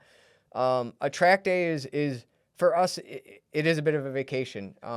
It is a bit of work. Sometimes I'll end up having to work at the track, but the reality is it's a scheduled vacation that I'm going to shut the shop down, load up all of our play toys, and go to the track with my customers and go be there with them while they're having fun. Otherwise, usually I just see them leave the shop and they go have fun. Yeah. But you're being there with the customer, and of course, sometimes they do break and you're doing a little bit of work there. But for the most part, if I did my job correctly, we're all there just to have fun, play, you know, shoot the poop, sit around at the end of the day. So usually we'll do a multi-day one, and you're just there having fun with the customers. And I think a lot of the big shops, they just stopped doing that. I know for a fact most of the big motorsport shops in this area started out racing, mostly dirt bikes, and you were there with your customers on Saturday, Friday night, Sunday, sweating, fixing things, you know, not charging money. You were there kind of helping out your buddies and stuff. And then they would see you on Monday and come back and visit and buy all the parts they need and stuff. Right. And hopefully give you business back in return. So the main thing is that you're there having fun with the customers. Same thing with the dirt bike racing we do.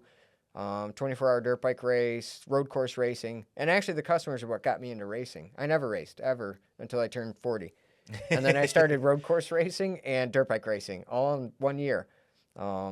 And it's a fun, and I'm actually glad I didn't do it when I was young because I would have gotten hurt really bad. I was just gonna say that's why I never got on a motorcycle because my parents were like, "You're gonna hurt yourself." Yep, I'm actually a much more responsible racer as an older person than I would have been as a young kid, like every other kid. I just had 2 customers this week; they both injured their ankles motocross riding.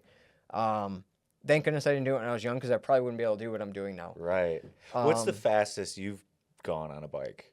Probably about 180.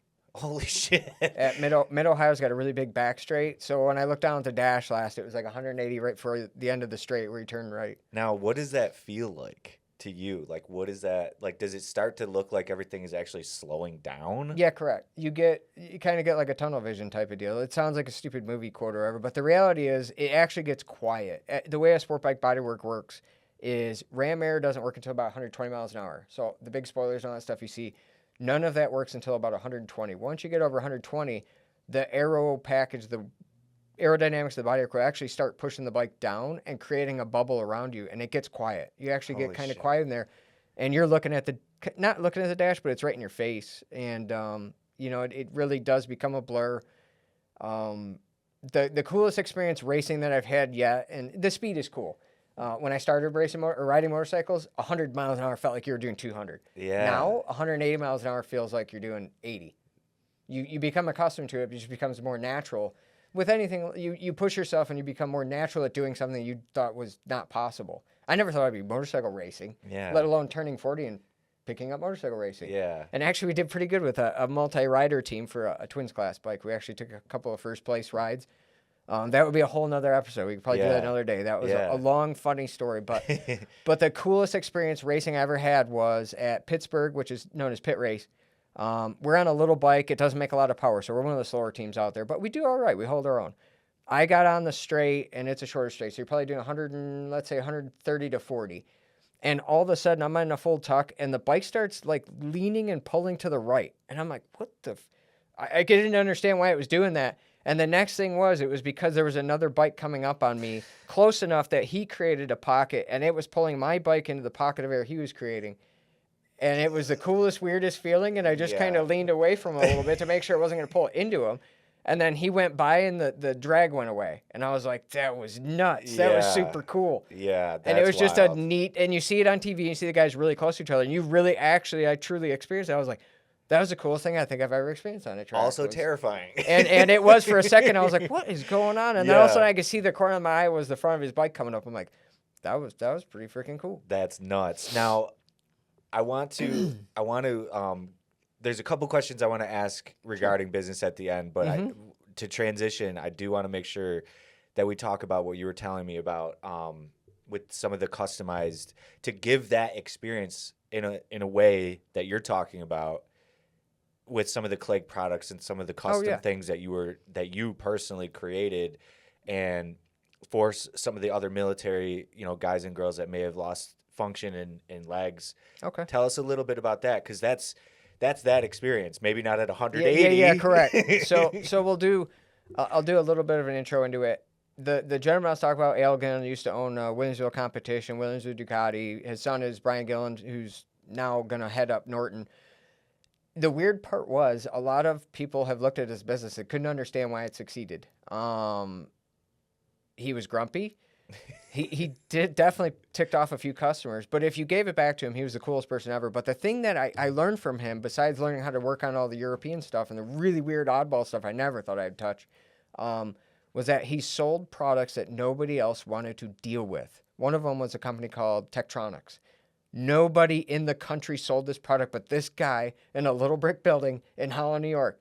And after I started understanding more and more, he was like, he did it because a customer wanted the product, but he did it inadvertently, didn't realize he was selling things that nobody else did. So even though they might have hated him, they had to call him and had to deal with him because he had a product that nobody else had. And I'm like, so I made that kind of one of my business goals, or whatever you want to call it, ambitions, was I wanted stuff that nobody else had, because then I don't have to fight with other people. Because every dealership in the area sells tires, they sell helmets, and they all sell the same brands. I'm like, you guys are shooting each other in the foot, selling the same thing, so you have to cheap sell them. Right. Because you got to sell $5 cheaper than, that dealer had it. I'm going to drive. I will literally spend $20 of gas to save $5, and they do it all the time. Yeah. But so we got into a product called Clake. Clake is a there's not a cheap product from Clake, to be honest with you. They're all kind of expensive. They start at about $400 and they end up about $1,200, I think, for a dirt bike part. Most dirt bike customers tend to be slightly on the cheaper side. So for this kind of product to succeed was nuts to me. So at first it was just a customer wanted one, and then I'm like, holy crap, that's $1,200. You sure you want that? He's like, yeah, I definitely want it. So then I'm like, wait, who else sells this in the U.S.? And I looked, and nobody sells it in the U.S. So except for there is a dealer in Hawaii that sells it, but in the main U.S. there is no other dealer. So we contacted the company. What would it take to be the importer? He wouldn't give us distribution rights, but he was like, yeah, I'll hook you up. If you guys start buying a lot of product, I'll hook you up. I order probably 3 to 4 of his products weekly now. And it's shipped in from Australia. It's hand-built. The guy engineered the product years ago in Australia. So now we deal directly with them. And so we are the #1 importer in the United States for this product. And it's just a small shop in just outside East Aurora, selling to all over the U.S. and actually all over the world. We've shipped that product to Italy, England, Dubai. We've shipped it to Hawaii, everywhere in the U.S., Canada, like all over the place. And it's just this little we call it a little shop that does really cool things or big things. We like to keep it small. I've tried going a little bit bigger, and it actually backfired on us a little bit. And the customer, the result of everything coming out of the shop just wasn't where we wanted it. So we actually realized that downsizing it again was probably the best way to keep it on track. Right. So we really have no ambition of becoming a giant big dealer. But the Clake being the product that we focused on is a very rare, niche product. And if you look at the website, it's the most confusing thing on earth. They have no idea how this stuff works. And it took me years to figure out how it worked. But the reality is it works on everything, but you just have to know how. Right. And so it took me a while, and I learned how to make it work. So now I'm getting close to knowing all the intricacies of it. And how it actually works is you have your rear brake operation at your fingertips on your left-hand handlebar. That's not normal. The only time that ever happens is mountain bikes and the new e-bikes, Suron and Telarias, where you have 2 hand controls that are brakes. Typically, you have a clutch on the left side. So this piggybacks onto the clutch master, and you now have rear brake control just on top of the clutch master cylinder. Mainly, it's used for hard enduro or extreme off-road dirt bike riding, where you would need to be able to keep your feet on the pegs, control the bike, balance the bike, and not have to monkey with your foot brake, trying to control the speed of the bike, the body position, things like that.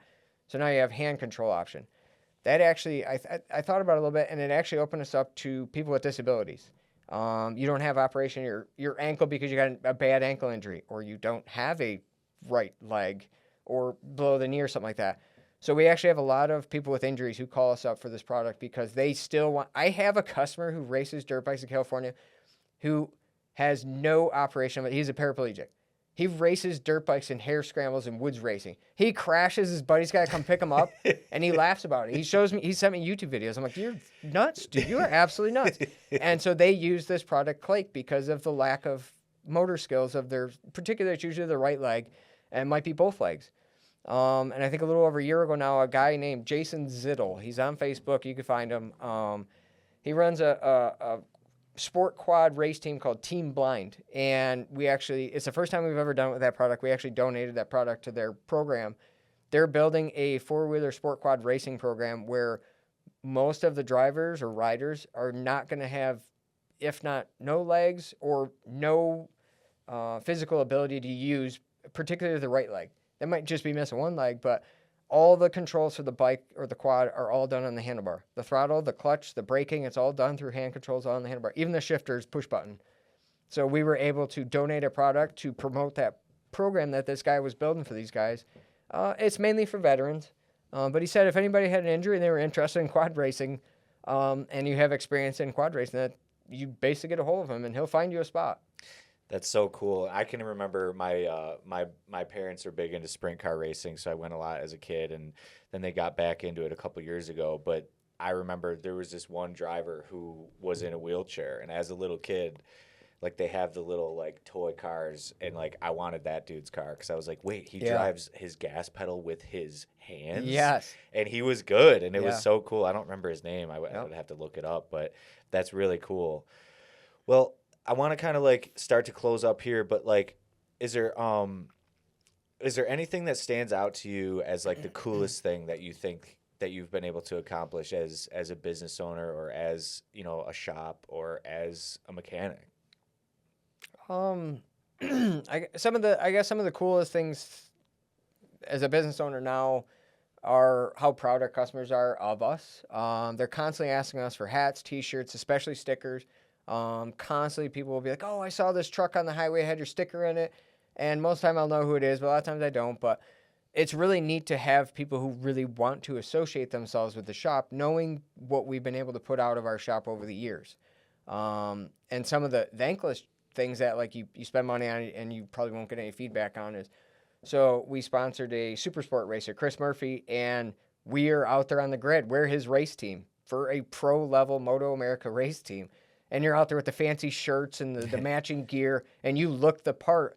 And the reality is you probably won't get anything out of it. It's just something that was just super cool. Like, I always remember going to these races, being outside the wall or you're in the stands, and you're like, what does it take to do that? Because that looks freaking cool. You walk by the pit garages, and now I'm the person in the pit garage standing there looking out, and all these people are looking in, and their little kids are with them. Yeah. And if you get a chance, you're like, hey, you can get their little kid and be like, hey, you want to come inside for a minute? And you put them on the race bike and stuff.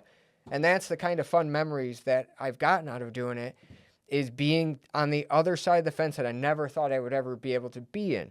And then to sit there and go to races. And so we sponsor a snow bike racer, Jesse Kirschmeyer, who's well-renowned in this area as a local big-time. He was a pretty good motocross racer, but then he became the snow bike cowboy. He is the winningest snow bike racer ever in history and will always be, because they basically discontinued it. And he won all but 1 year. He went to X Games, brought home a silver medal and a bronze medal. And the coolest part is our name was on his graphics. It's on the bike. It's on the tunnel of his snowmobile. Admittedly, we wish we could help him so much more. We wish we could pay for his whole race program. Right. We don't have that kind of money. We would love to, because we like being a small shop. We like staying that way. And it is just the neatest thing to people to be like, oh my gosh, that's your name on those people's things. I'm like, that is really cool. And you probably won't get anything out of it. But the reality is it's neat to have the association that your shop name is being broadcast out there with some of the biggest names in the industry. And I always wondered how that happens. How does things like that happen? And then as our shop, we've become a shop that specializes in everything that's weird and odd, hard to find, complicated, and it absolutely has to be high quality. I pretty much will almost refuse to sell you junk. If I know it's a crappy part, crappy helmet, crappy gear, I'm going to tell you I'm not going to sell it to you. You can go to I'll give you directions to the other shops. Yeah.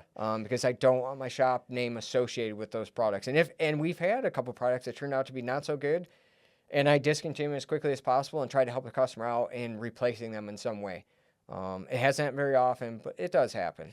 Well, it is sort of interesting, like being in branding and like the brand has evolved over the years, but like the way that you just described that and being like sort of unique, we fix the things that are very unique. The Z letter just in general is probably the most unique, maybe X, I don't know, but I would say Z is the most unique letter.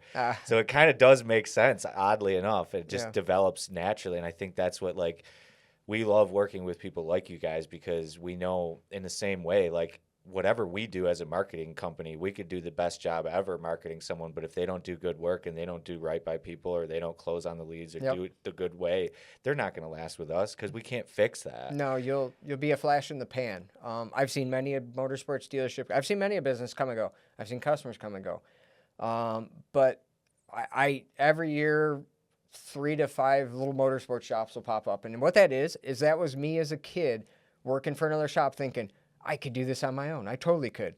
And the reality is, you're not even close to understanding where you need to be to do what the big shops do and why they are where they are.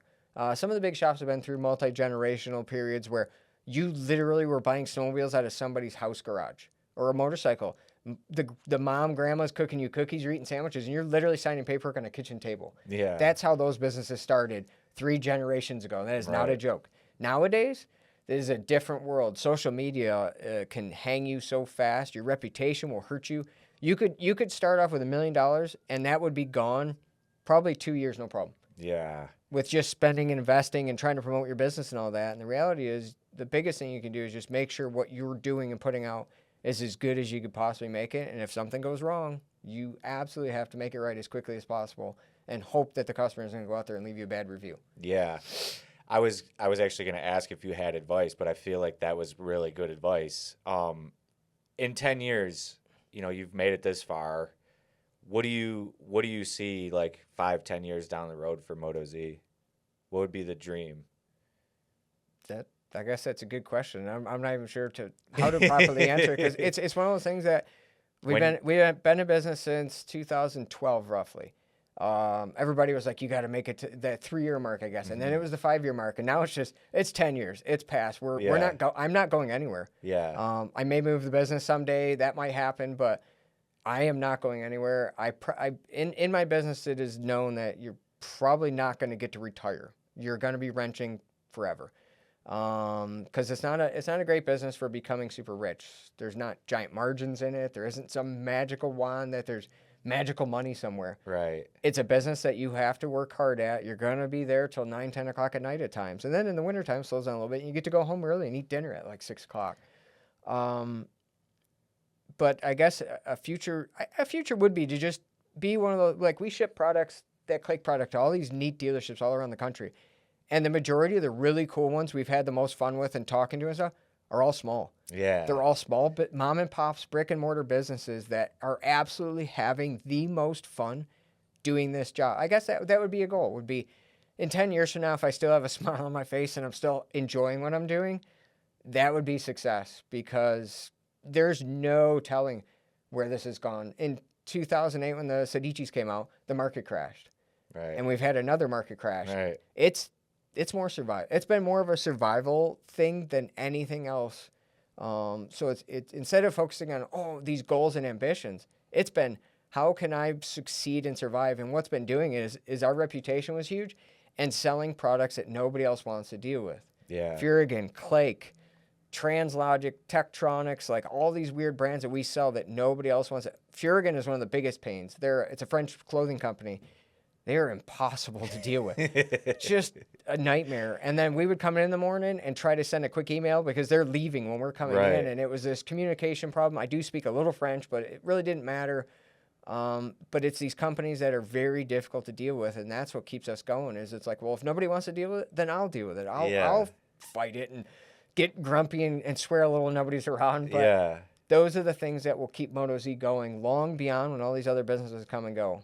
And helping those other ones that are like, they're not Moto Z, but they're their version of Moto Z around the country in the States here. Yep. Like that's really interesting to hear. Is like, once again, that's kind of like why I love what we do here, is we get to help other people that sort of, we found our niche. Like, we found people like you guys that like, once it gets too big, they need to bring things in house. They're too big for us. If they're too small, we can help them get started, but I don't know, we can only take them so far. But that's in our saying, like, be seen, be heard, grow with us. We love sort of that aspect of it. So like, what would you say is the thing that you love most about what you get to do every day? I guess it's for me, it's the simple things. It's like, at the end of the day, I mean, I've had some machines that I've been on for almost a year sometimes, just on and off, monkeying with it because I can't figure it out. And then all of a sudden you finally get it, and you're like that is one of the things that I guess makes me happy or smile. And the customer gets frustrated because they've been waiting on this machine. I've had one machine, 3 other shops worked on it. Damn. 3 other literal motorcycle dealers in our area worked on it. And the first time I touched it, I didn't get it the first time. And the customer, I go, listen, bring that right back. I want it back like now. Because it was frustrating me. I'm like, there's no way this is unfixable. And lo and behold, we figured out what it was. It was this little teeny crack that actually was caused by the owner of the bike or his buddies. And to shorten it, they basically caused a little baby crack in the engine case that no other dealer took the time to actually find. And once we found it, it was like a 5-minute fix. Yeah. That customer tells everybody. Yeah. Because we not only we didn't get it right the first time, admittedly, but we took the time to figure it out and why it was doing it. Because I'm like, there's no way this is unfixable. And we fixed it. And one of the big things that happened with Moto Z customers is, instead of customers, we end up with friends. Right. Lots of them. And they're proud to tell everybody, hey, go see Jeff at Moto Z. I can't make everybody happy. I can't sell everybody everything for $5 over cost. Things like, as a business owner, I've realized there's no way to make everybody happy, and you need to make money to own a business. Right. So when I can help you, I will help you. But some customers aren't helpable. They will literally, the customer sometimes can be your worst enemy. Yeah. And will happily put you out of business by spending $20 to save $5. Right. And that does not help your business. And I have customers who know that maybe sometimes you got to spend a couple bucks more to be the successful business and help you out. And hopefully I can help you when I can help you. I was just going to say, as we were talking, as we get here, we'll close it up here. It's busy season right now for anybody on a bike here in Buffalo, Western New York area. How do you get in touch with MotoZ if you haven't before? And I assume they should get in line because it's busy season. It's going to get, most dealerships are probably 2-3 months out already, and we're easily probably there. If it's something we can kind of squeeze in, and I do have a little bit of help around the shop for some of the smaller jobs, definitely the best bet would be to actually give the shop a phone call. 714-9708. My cell phone and my wife's cell phones are actually on our business cards. We do have Instagram, Facebook, and stuff, but the problem is when it gets crazy busy this time of year, it's probably the last place I'm going to go looking for messages. So if anything, please call the shop or call our cell phones. I do text message a lot. I'll text message customers a lot. Hey, can you order me this, or can you look this up, whatever. Absolutely. We are busy, so hopefully don't get offended that we didn't answer you right away or didn't return your phone call right away. And don't be afraid to bug us and remind us, hey, remember that I called a week ago and you were supposed to look that up. Give me a call back, bug me again. We'll get it done. We'll make it right. We'll make you happy, hopefully, at the end of the day with what you get. But probably the shop phone number. We do have email. motoz.net is our website. You can email us through that. There's all kinds of parts and things on there, too. Correct. We do have an e-store, a web store on motoz.net. Check it out. Yep. Check it out. And if you have any questions, the Ducati guru, Jeff Zoreb. If there's one thing, last question, one thing that you would want people to remember about MotoZ, what would it be? Hopefully that we're one of the most welcoming, friendliest shops and willing to go the extra mile if you have a question for us. Find the product that nobody else wants to find for you, or help you out if I can help you out. Awesome. Well, I appreciate your time today, Jeff. It's your off day today? I am technically closed today, but I'll be going to the shop again for a little bit to go deal with some parts, maybe do a couple quick repairs, and then I'm going home to help my daughter fix a tree house in the woods. Awesome. And put a roof on that today, hopefully. You can't put a price on that. No. Well, good luck. I appreciate you stopping down. And no problem. Thanks a lot. And thank you for listening, watching. Remember to like, comment, subscribe, tell a friend about Plant Your Flag. And if you've got, a longtime friend, family that wants to hop on and tell their story of planting their flag, let us know. We'll see you. Welcome back to another episode of the Plant Your Flag podcast. We're joined today by Steve Kottakis, and he's from Nickel City Property Management. And he's got an interesting twist on some things, and I'm going to just pass it off to him and let him explain a little bit more about what he's been up to, because you went from engineering to managing how many properties now? About 270 units we do now. Whew. That's a big one. Yeah. Big change. All right. Well, thanks for having me on today. Appreciate that. I'm Steve Kottakis. My family, we moved up to Buffalo in 2014. My career had all been in manufacturing operations.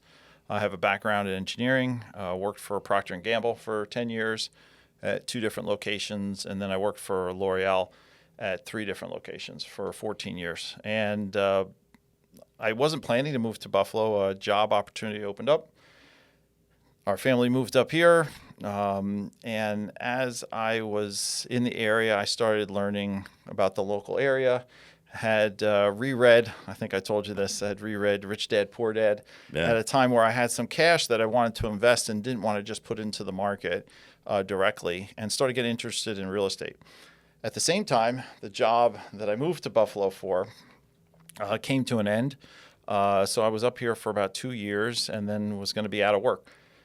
So I made the decision at that time to kind of leave corporate and start my own business in real estate. So I started buying properties. I had gotten up to 52 units total. Right. Over 16, 17, and 18. Working on my own, basically, servicing my own properties with help of contractors. I started learning more. diving into private lending. So I actually did a self-directed IRA out of my corporate earnings in the 401k, started lending money out to local flippers. So that was another interesting block. And then I started looking for a property management company to help me because my intention was to continue to grow my portfolio. And I actually interviewed I don't know, 10, 15 companies. I actually hired 5 different ones and just wasn't happy with the solutions for me. And then about halfway through 19, after the 5th failure, if you will, of a partnership with a management company, I decided to start my own. Right. So I went to the classes, got my real estate broker's license, which you need to do property management in New York, and started the Nickel City Property Management in 2020. I hear so often on this podcast that people lean towards doing it themselves because they think they can do it better. Right. Is that really, other than the book, was that the tipping point? I mean, for me, because I didn't know anything about real estate, you know, Right. a lot of folks that I've run into tend to be younger because they've had some exposure and they've gotten into real estate, you know, in their 20s. Mm-hmm. I mean, I started when I was 47. Sure. And that's just, I didn't know anything about the asset class. It just wasn't on my radar at all. So I think people, when they start, you know, I think self-management is actually a good thing. Mm-hmm. You learn what's involved. Right. And then, to be honest with you, you make a decision whether it makes sense for you to engage a partner like myself to help you, Right. or keep managing yourself. You know, and what I tell folks when I give talks, you know, that I don't have any problem with self-management. If you have the time, you have the knowledge, and you have the temperament, right, to do the work, and you want to do it, then great, you should do it. Because as good as I think we try to be, we're never going to bring the same attention as somebody to their one double or small portfolio. It's just not going to happen. I think we do a great job, and we can help people a lot when investments are part of their whole package and their Right. future. But if they, you know, again, have all those elements and they can do it, and then, you know, it's not keeping them up at night and making them crazy, Right. then they should do it. Yeah. Yeah. Those three, the time, the knowledge, and the temperament. Yeah. Right? And how often do you see, when it comes to units, that tip over towards needing somebody like you? Well, I mean, as far as a number of units, I don't know. It all depends. It just 'Cause really it depends depends. on It one of depends those on three where they variables. are. Yeah. Well, it's really the time part of it. Is, you know, how much time do you really have? What's your family situation? And that changes, right? You could say, Right. well, right now I'm newly married. I have all the time in the world. Then all of a sudden you have little kids at home, and it's like, okay, I don't have any time anymore. Life changes. Yeah, or, you know, I have other things which, you know, are making me not be able to focus. Right. The other thing I think, which is going to make it more difficult, and has been the last few years, if you ask anybody who's in the business, is really the legal environment. It's gotten so much more difficult to correctly deal with the legal sides of the business that, you know, you got to have a professional, Right. because we're in it every day. And if you're not, you're going to make a mistake that's going to cost you a lot of money. Right. Is there a lot of competition in your industry? Yeah, I think so. I don't know how many registered companies there are, but, you know, there's no, you know, you're supposed to have a broker's license to do property management. A lot of people are doing it without that. Just like you'll have a lot of people doing contracting without the proper training and permits. So there's a very low barrier to entry. So a lot of people say they're doing it. I think what we try to do to differentiate is really with the professionalism and what we try to bring as far as the technologies and really bringing the best things on the market to put them to bear for the owners. You know, not everyone who's doing quote unquote property management is going to do it. It's a lot more than maybe it was 10 or 15 years ago about like just collecting rent and being a handyman. You know, there's a lot more to it now than that. You know, and so anybody who is using a property manager should be expecting a lot more than that. Yeah. And what questions would you say those folks should be asking of someone like you? Well, I think a couple things. I think, first you want to find out what somebody's experience is. For instance, I think one thing that helps me a lot is being an owner myself. I kind of have that lens that I can put to things, whereas That's I think got to be a big benefit. I think it's huge because I can walk in somebody else's property and have the same eyes. I'm not looking at it just like, hey, let's make some profit as a property management company. I'm thinking about, hey, I'm an owner. How am I going to respond to this situation? If you don't mind, that's one of the really important things that when I started, our number one value as a company is something I call triple win. I say that we're the home of the triple win. So what the heck does that mean? Triple win means there's three parties in what we do. There's the owner, there's the resident, and then there's the management company. So when we, carry out the daily things that we have to do to manage a property, how do we benefit all three parties?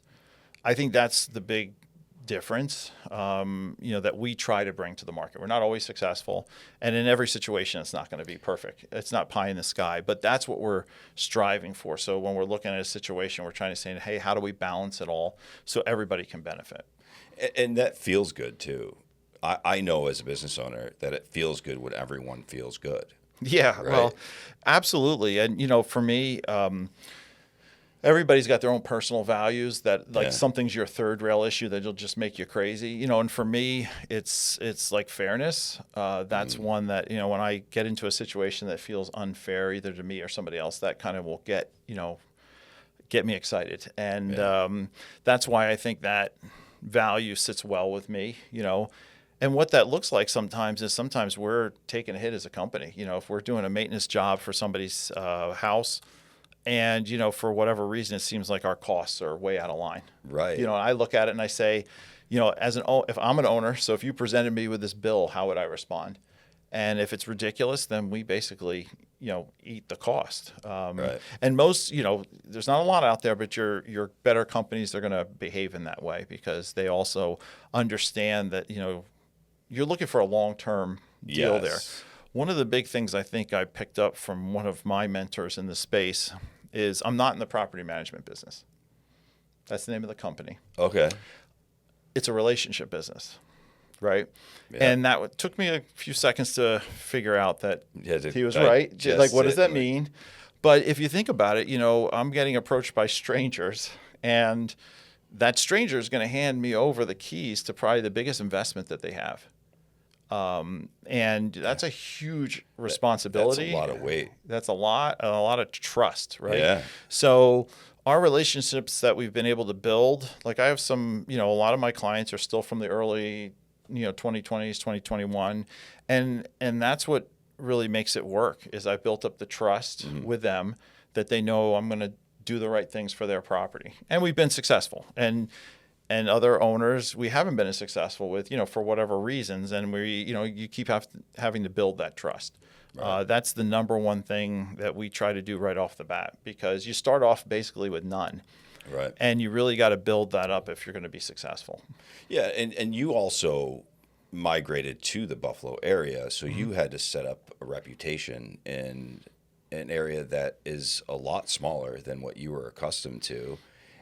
So you had a lot of different things that needed to kind of shift around to let the stars align. Yeah. I mean, the one that was real interesting to me is, I live in a suburb. I live in Clarence. Yeah. Most of our business is in the city of Buffalo. Mm-hmm. And by buying property and being in this business, I'm learning the city. I still am learning the city. Right. So, yeah, I didn't have a network.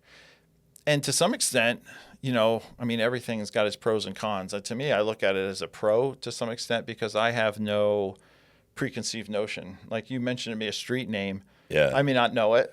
Or if I know it by property. I don't have like, when I was growing up, this area was like this or like that. So that's what allows us to service, I think, all areas. We're in every neighborhood of Buffalo. You don't have any kind of prejudice to East side, west side. No. I have properties in all of them.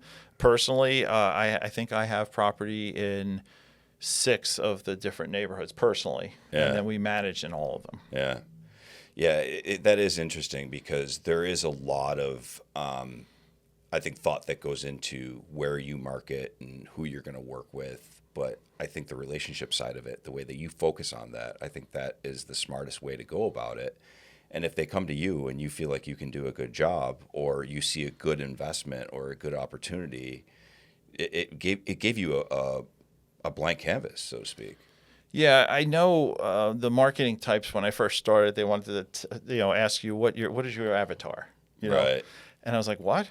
And they're like, who do you serve? And we don't have one like that. It's, as far as I'm concerned, like as far as age or male or female or this or that or the other thing. I mean, really, it's who's somebody who has a rental property, who wants some help, right, and is aligned with our kind of long-term vision of providing a triple win. Yeah. So what that does is it will cut out certain owners who are just in it all for the profit, and they don't really care the conditions or who lives there. They just want to make money. And there are people like that are out there, and I'm not faulting them for it, but they're just not a match for working with us. But you're probably also going to see that turnover within their properties. Oh, yeah. Because they don't. Yeah. Well, I'm getting better I wasn't good in the beginning, but I'm getting better now. It just filters them out right at the beginning. Like, this is not going to be a long-term relationship, and if it's not going to be a long-term relationship, then we don't want to enter it. I mean, it's a good feeling to have, is it not? To just like have that triple win and then also feel like you're working with good people. Yeah, I mean, I think one of the most rewarding times that you have, at least in this business, because the difference with this business than maybe like real estate sales is real estate sales is a culmination in a sale. There's a big payday. It's a whole different process, whereas this one's a consistent long-term with much smaller financial parts in the middle. So I think for us, when we're able to deliver that triple winner, we see a situation where everybody benefited, or you look back and you say this year, the owner made some money, the tenant loves the place, and it's a smooth situation for us. Those are fantastic. Yeah. I think the other thing that I got from my corporate experience, because I was in manufacturing, the pinnacle of what I did was managing some factories that had 500 people in them. And the people part of it, I had, not been able to do before in small business. So now as my team's growing, being able to work with great people, but seeing them achieve more than they did yesterday. Yeah. And really seeing that synergy. So what does that mean? It means like, if there's two of you working together, 1 + 1 doesn't equal 2, it equals 3, 4, 5, 6. Right. That is like very cool. And, I have some great people working with me now, and we're starting to see that. We're starting to really make the triple win happen more and more. And that's really rewarding. I'm super excited for you because it can take a while to get there. And it has. And I'm glad you also brought up the fact that you brought in some past experiences from corporate world as you transitioned into, owning your own business, planting your own flag. What kind of advice would you give to somebody who might maybe be in one of those jobs and they're like, I think I'm going to jump because I've got an idea? Well, I would tell them, the earlier the better. Yeah. I think the first inkling I had that maybe I wasn't going to have my whole career in corporate was I was probably about 35 or something like that. Yeah. And, I started thinking about doing something, where I was my own boss, right? Yeah. But at that time, I had 4 kids under the age of 8 and a stay-home wife. So financially, I just couldn't figure out, like, how do you do it, It's right? scary as heck. It was, yeah. And when you're making a lot of money, W-2 wise, it makes it worse. Right. And to be perfectly frank, I was let go of the company that I moved here for. I mean, they didn't achieve their sales goals. So 2 years after I moved here, I was the COO of this company. They replaced the whole management team. So there was a few of us out of work. Yeah. And 5 years later, they actually drove the entire 3 companies out of business. So it's probably I got an early early transfer off the Titanic. So it was probably a good thing. There's for me. that actually happened to me before. Yeah. I quit a job while I was starting this company, and they said, why, what's going on? Why are you just leaving? Because I never walked out of a company ever before, never walked out of a position. And I said, I just don't like the direction this place is heading. And 2 weeks later, it went out of business. Wow. That's, yeah, me, I had to get thrown off, so I wouldn't have figured it out myself. I think it's one of the hard things. So the advice would be, is it's hard to do it on your own. So the earlier you do it, the better. Yeah. Because, you know, if I had done it when I was 25, you know, I wouldn't have had all these other responsibilities. The paycheck and the pay difference wouldn't have been as big. Right. So it would have been easier to do. So I think for folks who are thinking about it, you know, there's a lot of barriers, you know, because being your own business person, you don't have to have a degree. You don't have to go for an interview. You know, it's easy to do, quote unquote, right? But there are barriers, you know, and some you're going to face as you're into it, starting it. I would just say, you know, what's great about this area that I found is the support is great. I mean, let's face it, whatever you want to do, there's a networking group, there's different groups with a lot of people who will support you and help you to try to get going, you know, whatever that barrier is. Like, you know, me, how did we meet? You know, we're in a networking group. Exactly. I don't know how to do marketing. Right. I know how to do operations. I know a couple things about it. I heard that, Yeah. right? So, like, here we are, right? Yeah. You know, but operations, I know a lot.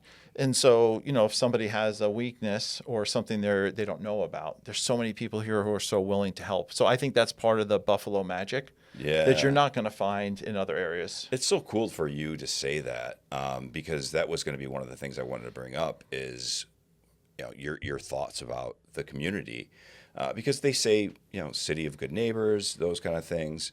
But from the outside in, you're saying that it really does feel that way. Here's how I would say it, because I think everything that has a plus has a minus, right? There's two sides to the blade, right? You know, one of the reasons that I'm here and didn't move is because we loved living in Buffalo. You know, we love the people, love the pace, love the size. You know, most recently we were living in you know, central New Jersey. Yeah. I grew up in New Jersey. My wife did too, different areas. But it's really different, you know, being here. And we like that a lot. And for business, I think it's great because the people are approachable. It's very networked, you know, so there's not a lot of BS here, you know. Sure. If you're a bad actor, you're not going to hide in Buffalo because it's not big enough to do that, right? So we liked a lot of those bad attributes. News travels fast. Yeah, right. Quick, yeah. So the downside. So in my business, for instance, the downside is that because of all those things that are great, I find that Buffalo tends to be internally focused, looking into Buffalo, right? And there's not a lot of big influences that force you to kind of raise the bar sometimes, right? So for me, you know, that's something I am trying to do is I look nationally, like, so I'm going to benchmark what I'm doing nationally and try to find the best solution and then bring that to this market. I mean, that's really, if you read our mission statement, which is, you know, we're still working on, but the idea is I think there's opportunities, not so much bigger we're looking for, but it's really better. Right. We want to be a real benchmark company that when people think about, hey, I need some help with property management, you think of us. Whether that's just for advice, I have some questions, or I need help, or maybe it's like, hey, I just have one thing I need somebody to talk to. That's want our name to be brought up. That's what we're trying to build. I've found some of my best relationships start very small. Have you found the same so far? I don't know. I mean, so like small. Some of my best why don't you define relationships. that? Yeah. So some of my best relationships, they started off as like, just maybe a little SEO project. Oh. And then they get to know you, and then it grows and it grows and it grows, and it could take years to get to, you know, them being the largest client, kind of thing. So, yeah, and that's I was thinking that's where you were going. For whatever reason, our company has grown with smaller owners. Yeah. Right. So, you know, we manage about 270 units. 50 of them are mine. So of the 220 units remaining, so to speak, they're spread around almost 80 different owners. So most of the owners, a lot of the owners that we have just own one property. Yeah. And, and some of those are buying a second, or, so it is a slow process. Yeah. But building that relationship to the point where, like now I can call them on the phone and say, we got a problem. And they'll say, whatever you think is right to do. I mean, I don't know what better compliment I can get than that, right? That's what I was going to say. It's got to feel great. Yeah. Because when you grow with a company, you help a company grow, or a business owner, or whatever it might be, when that relationship starts to bloom, and you can, at least whether they give you credit or not, that's one of the best feelings, I think, as a business owner. Well, again, from my corporate world, reading all the business books, there's a book called Speed of Trust. Okay. And that's the whole concept of that book, is like when you have a high trust environment or culture within your company or with your customers, speed goes up, right? Yeah. When trust is not there, you pay a trust tax, and then speed's much longer. And, it's very true in what we do, whether it be with the residents, the tenants, or with the owners. When the trust is really high, you can work through problems very quickly. Yeah. When the trust is low, it's a slog. Right. It's really, our business is, I call it Pareto's rule on like steroids. So Pareto's rule, the 80-20 rule. Yeah. I think our business is more like 95-5. It's Really? like 5% of your tenants, your owners, are like 95% of your problems. Right. Yeah, because the rest are really great. And it sounds like you tackle them anyway. Well, because it's part of the job. Yeah, you don't. Though I have learned, more with the owners. I've tried to identify them earlier, and we could be a bigger company today if I just kept everybody on board. Right. I've terminated contracts because it's just not a fit, and I see what it does to me personally, but also see what it does to my staff. Like if they're struggling because a client won't maintain their property, which then we end up with a disgruntled tenant. Right. And we're just in this bad cycle of, all bad. Then we just have to break it. There's something to be said about time vampires as a business owner, correct? Absolutely. Yeah. All business is not good business, right? Right. Yeah, exactly. Now, with what you do, I would have to imagine you've seen some wild things. I've seen some interesting things, yeah. Anything that stands out? Oh my gosh. That you can or willing to talk about? Well, I mean, everybody's heard the horror stories of, trashed places and things like that. And, it still happens today, whether it's my property or not. When I walk into one of these, it's a heartbreaker. Yeah. Because as an owner, like I have that reaction because it wasn't that long ago that I was doing the painting and the cleaning, and I fixed that place up myself. Right. And what you handed over, and then you come back and it's just like, wow. So I don't want to bore people with those. Those are probably a dime a dozen. I think one of the more interesting ones we had now, we had someone get evicted and then call me later that day and say, hey, could you make sure my snakes don't get out? I didn't even know she had snakes. Wait. But apparently she had these huge boa constrictors in one of the bedrooms. And she was like, can you make sure they don't get out? And we're like, what? So thankfully she told us because I didn't know they were there. And I don't know what happened with her. She didn't come back. I had to have the SPCA come and take the snakes. So no kidding. Because when you're first like, wait, snakes?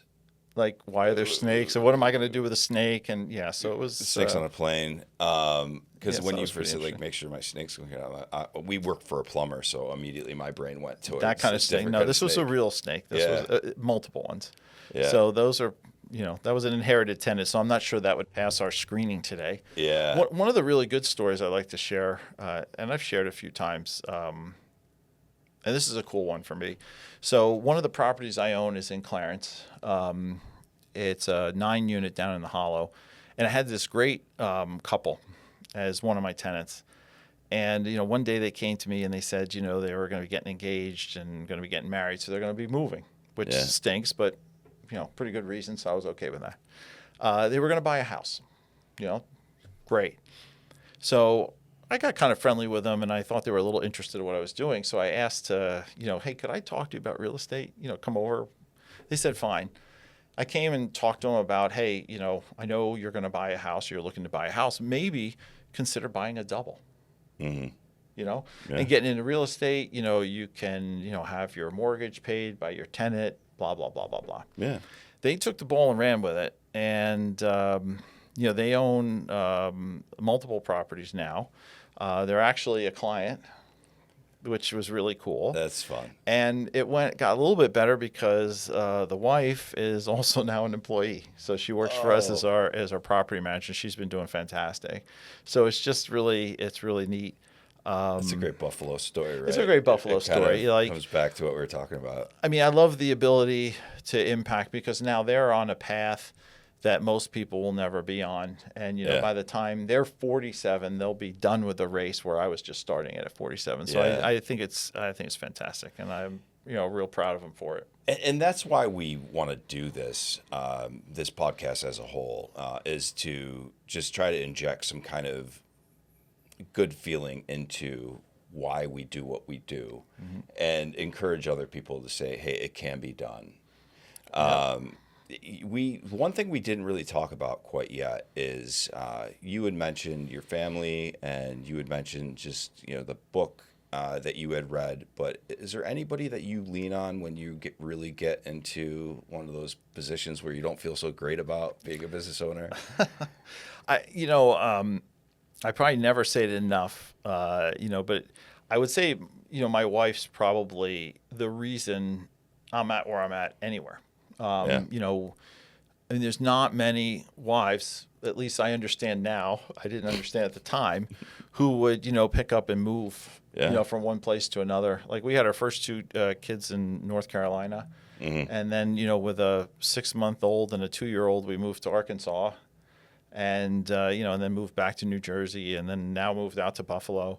And then, after being a stay-at-home housewife for 17 years, she had to go back to work when I started this business. Sure. So that was a huge, change. And without my wife, Diane, none of that would have happened. So I think she's been, super supportive and, again, quiet support. She's an introvert.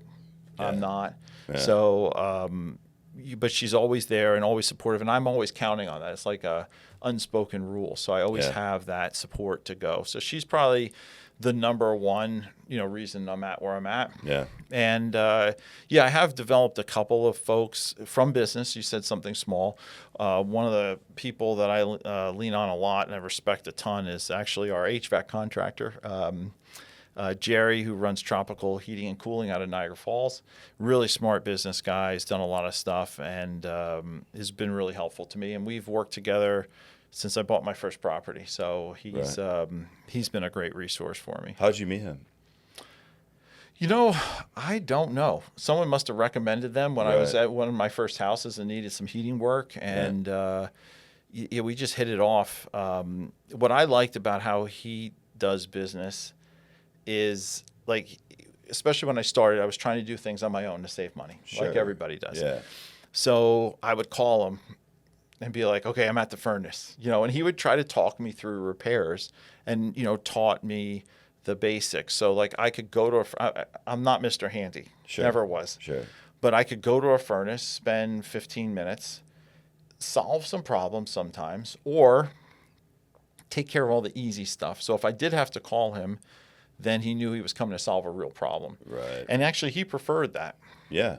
And, that relationship has really helped our business because last year I brought our whole team up there and he ran a little furnace seminar in his warehouse for 45 minutes, which I recorded. Yeah. And especially our maintenance manager, Nate, he uses that all the time. So we've been able to, fix problems that normally we would have had to call somebody for. Recreate that process. Yeah, because of the training, our guys can go and now solve some, the basic things. So we're not trying to put ourselves off as licensed HVAC guys. We still need him for the big stuff, but the little stuff. But sometimes you just have to turn something on or off. Or sometimes it's really simple. Or what it helps is, like one time my own furnace went.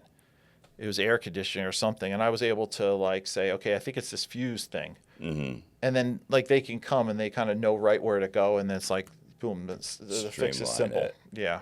So he's been a huge help. And John Pusateri from Green Genie is somebody I met early on also. Yeah. It was helping me with some staining and cleanups and things like that. He's another really knowledgeable local guy that I can call, and he's kind of always got my back. So that's been really helpful. I can imagine that those relationships are so critical to what you do. especially when you're having problems. I mean, let's face it, when everything's going well, you don't need anything, and you think you're, a big stud or everything like that. But it's when you're, having trouble that you need some help. And actually, it's probably one of my weaknesses is I don't ask for help. I'm not really good at that. So, I know you ask, sometimes a piece of advice, like, if you're worried about getting into business or you're having some struggles, don't go into a shell. That's the wrong thing to do. The right thing to do is be more open. Go ask for more help. Dive into that network because they will help you. Yeah, that is really a good thing. And we've talked about that before with other people. And I think that is one of the things that a lot of business owners struggle with because they think they can get it done quicker themselves because they know how to do it, and then it takes them 3 times longer. Yeah. And it costs more money and more time, and you can be better, positioned doing something else. Well, I've made some mistakes through my journey in property management since 2020, and it's always hindsight's perfect, right? So when I look back, I think, hey, if I hadn't tried to solve it all myself and ask for some help, I may have come up with a different path, different solution, and maybe made things easier for myself. Right. Yeah, I think like a lot of the things that you've mentioned, and especially like your path, the way that you got from where you were to where you are today is like I said, it's different. It's interesting from some of the other people we spoke with. But you've got a lot of the same, sentiments when it comes to the good, the bad.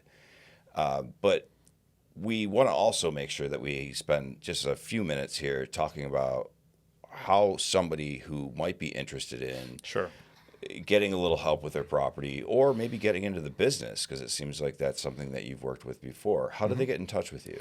So I would say, email, our website, or, call, text, whatever. So, it's Steve at Nickel City, so Nickel CITY-P as in Peter, M as in Mary, so like pmpropertymanagement.com. That's probably an easy way, or our phone number 716-565-3825. Just shoot a text to that.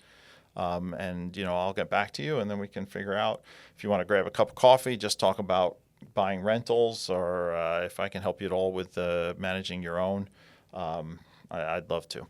Awesome. Well, thanks again, Steve, for taking time today to just chat with me and reach out to our network here at Plant Your Flag. So anybody out there who has any interest in Steve or the podcast, make sure that you get in touch with us. If you haven't followed, subscribed, or hit that little bell down on the bottom on YouTube, please do. This way you won't ever miss an update. So thanks again, and have a great day. Thanks for watching. Thanks a lot.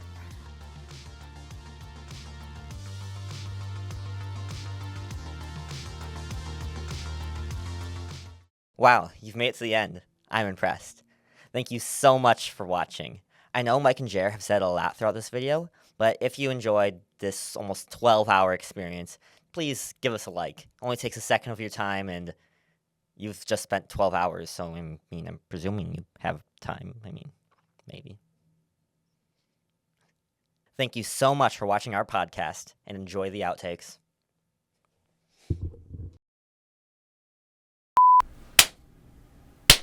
Number 3. I'm just going to get a little sip before we go. Yeah, actually. All right. Well, give me a little 5, 4, 3, 2, 1, would you? Yeah. 5, 4, 3. Room tone.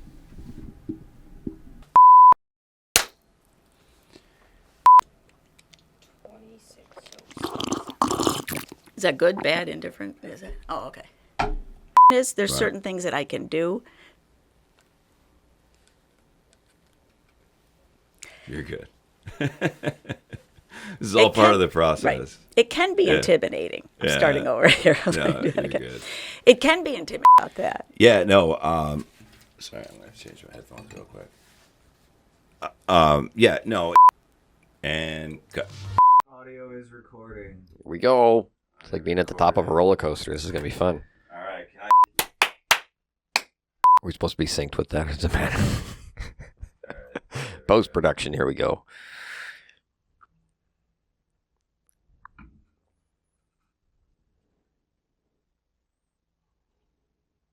Do one more for the camera. What? No, one more sip of water. You took like 4 sips of water, set it down. It's between each coffee. sip. I'm trying to get my pregame energy in. You got to get your mouth lubricated. Yeah. I'm sounding nasally now because I'm all dry Gotta up there. Do the nasal breathing exercises. How we sounding over there, Mike? Good. I'm just. Yeah. Multiple Mike Beans. Yeah, it's definitely crazy. All right. What about plumbing? That's a great way to start it. That's very funny, actually. Welcome back to Plant Your Flag. Come up from below.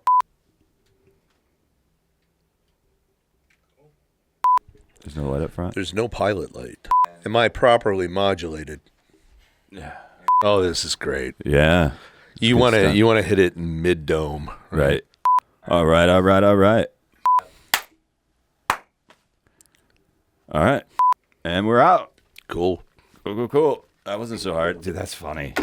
The sex dungeon? Yeah. Yeah. So, I like this chair. It's comfortable.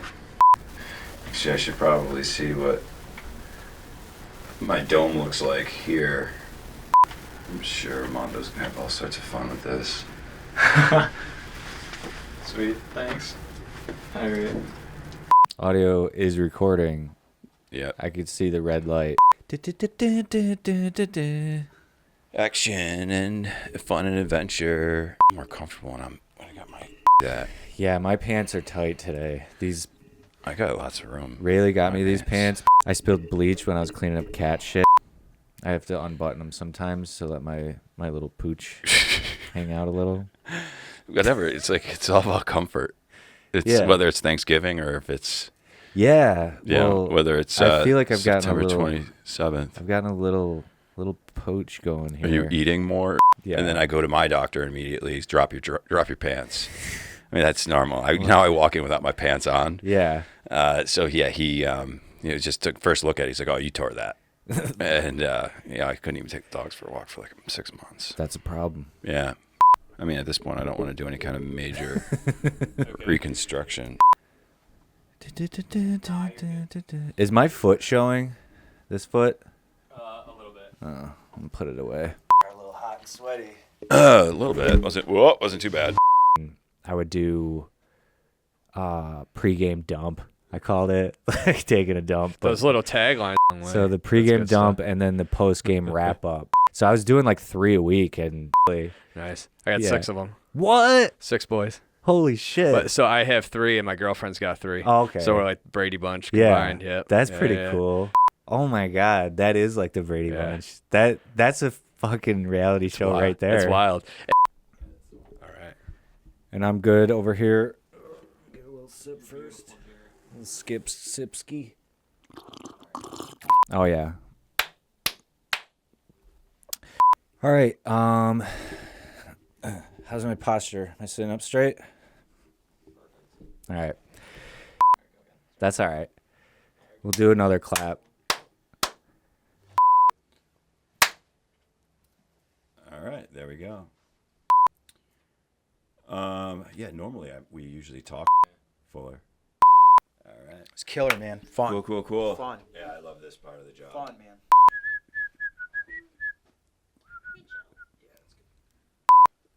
It's we have somebody is in here and they're not employed by Beat Media. We just block them. We shut their phone down. We've got a scrambler. And then when we were in high school, there was always that. Flip phones? No, it was you're in math class. Feel good. Cool. That? Right. So you're not going to have a calculator in your pocket everywhere you go. No. No, you've got a calculator, a phone, a calendar, everything you could imagine. I still use a hard calendar. Yeah, I mean, I get made fun of. I have one on my desk, but it's like 4 months behind. And we're out. Awesome job. Yeah, you too. Did you have fun? That was great. I never wrote anything down. I when I was in college, I had, I think I was taking 21 plus credits. It was interning, and I had a part-time job, but I was working like 30 hours a week, and I never wrote anything down. I don't know what I would do without my calendar on my phone. It runs my life at this point. You know? It's amazing. All right, can I get a count? Bye. Paul. What? What? I can't. So in the middle of the interview, I'm going to start just moving my lips. You probably take my gum out. I'll stick it on the table. I'll get to it later. And the other pieces are under there. That's it. That's the only one. I promise. You can take that with you when you go, too. It's clean. How come there's stuff on the bottom? There shouldn't be stuff in the bottom. If it is, I promise they're not roofies.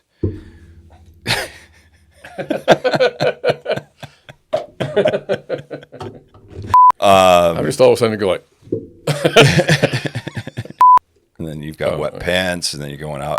Paul's from the old school mentality of walking uphill both ways in the snow, barefoot. With the wind against you. Wind in your face. 100%.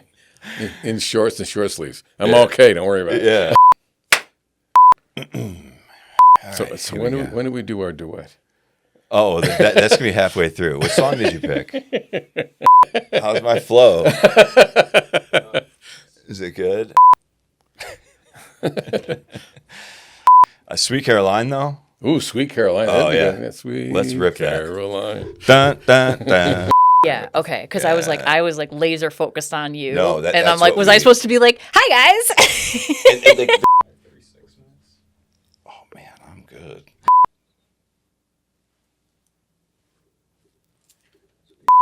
But it's like, don't hit it in the woods. Right. Whatever kind of goes. Okay. They used to have to be closer to the face. Oh, it's the building over here, so I just walked over. It's fine. Oh, it's fine. Mondo, do you need the clap? Yeah, that sounds like a really bad question to ask. Yeah, whoa. Do you need the clap? Nice. So we got that going for us.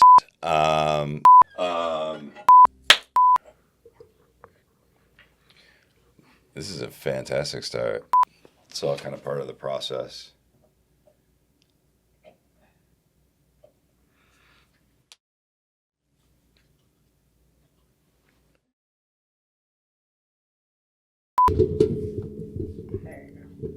So that's like a common occurrence.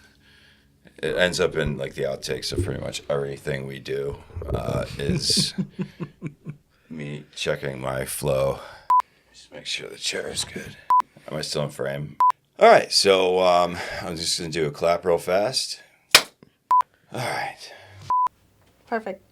Love it. Can you text it to me too? There's a couple you can switch. Great. It doesn't look like either one of us. Armando, why do you not have pants on in this picture? As long as everyone's eyes open. Right. There's been too many of them. And then that's sometimes the time, too. It's like I over smile. And I'm like, now I know. I already did it once. yeah. So what do you, are you feeling good about everything? My father-in-law always, he's like, good enough. I brought it to my mother-in-law and father-in-law, their attention. Okay. When they were putting a ceiling fan in.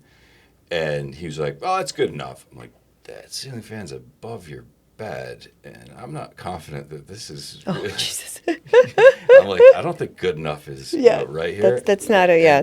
And then she, and then from there, she's like, no, think about it. He always says good enough.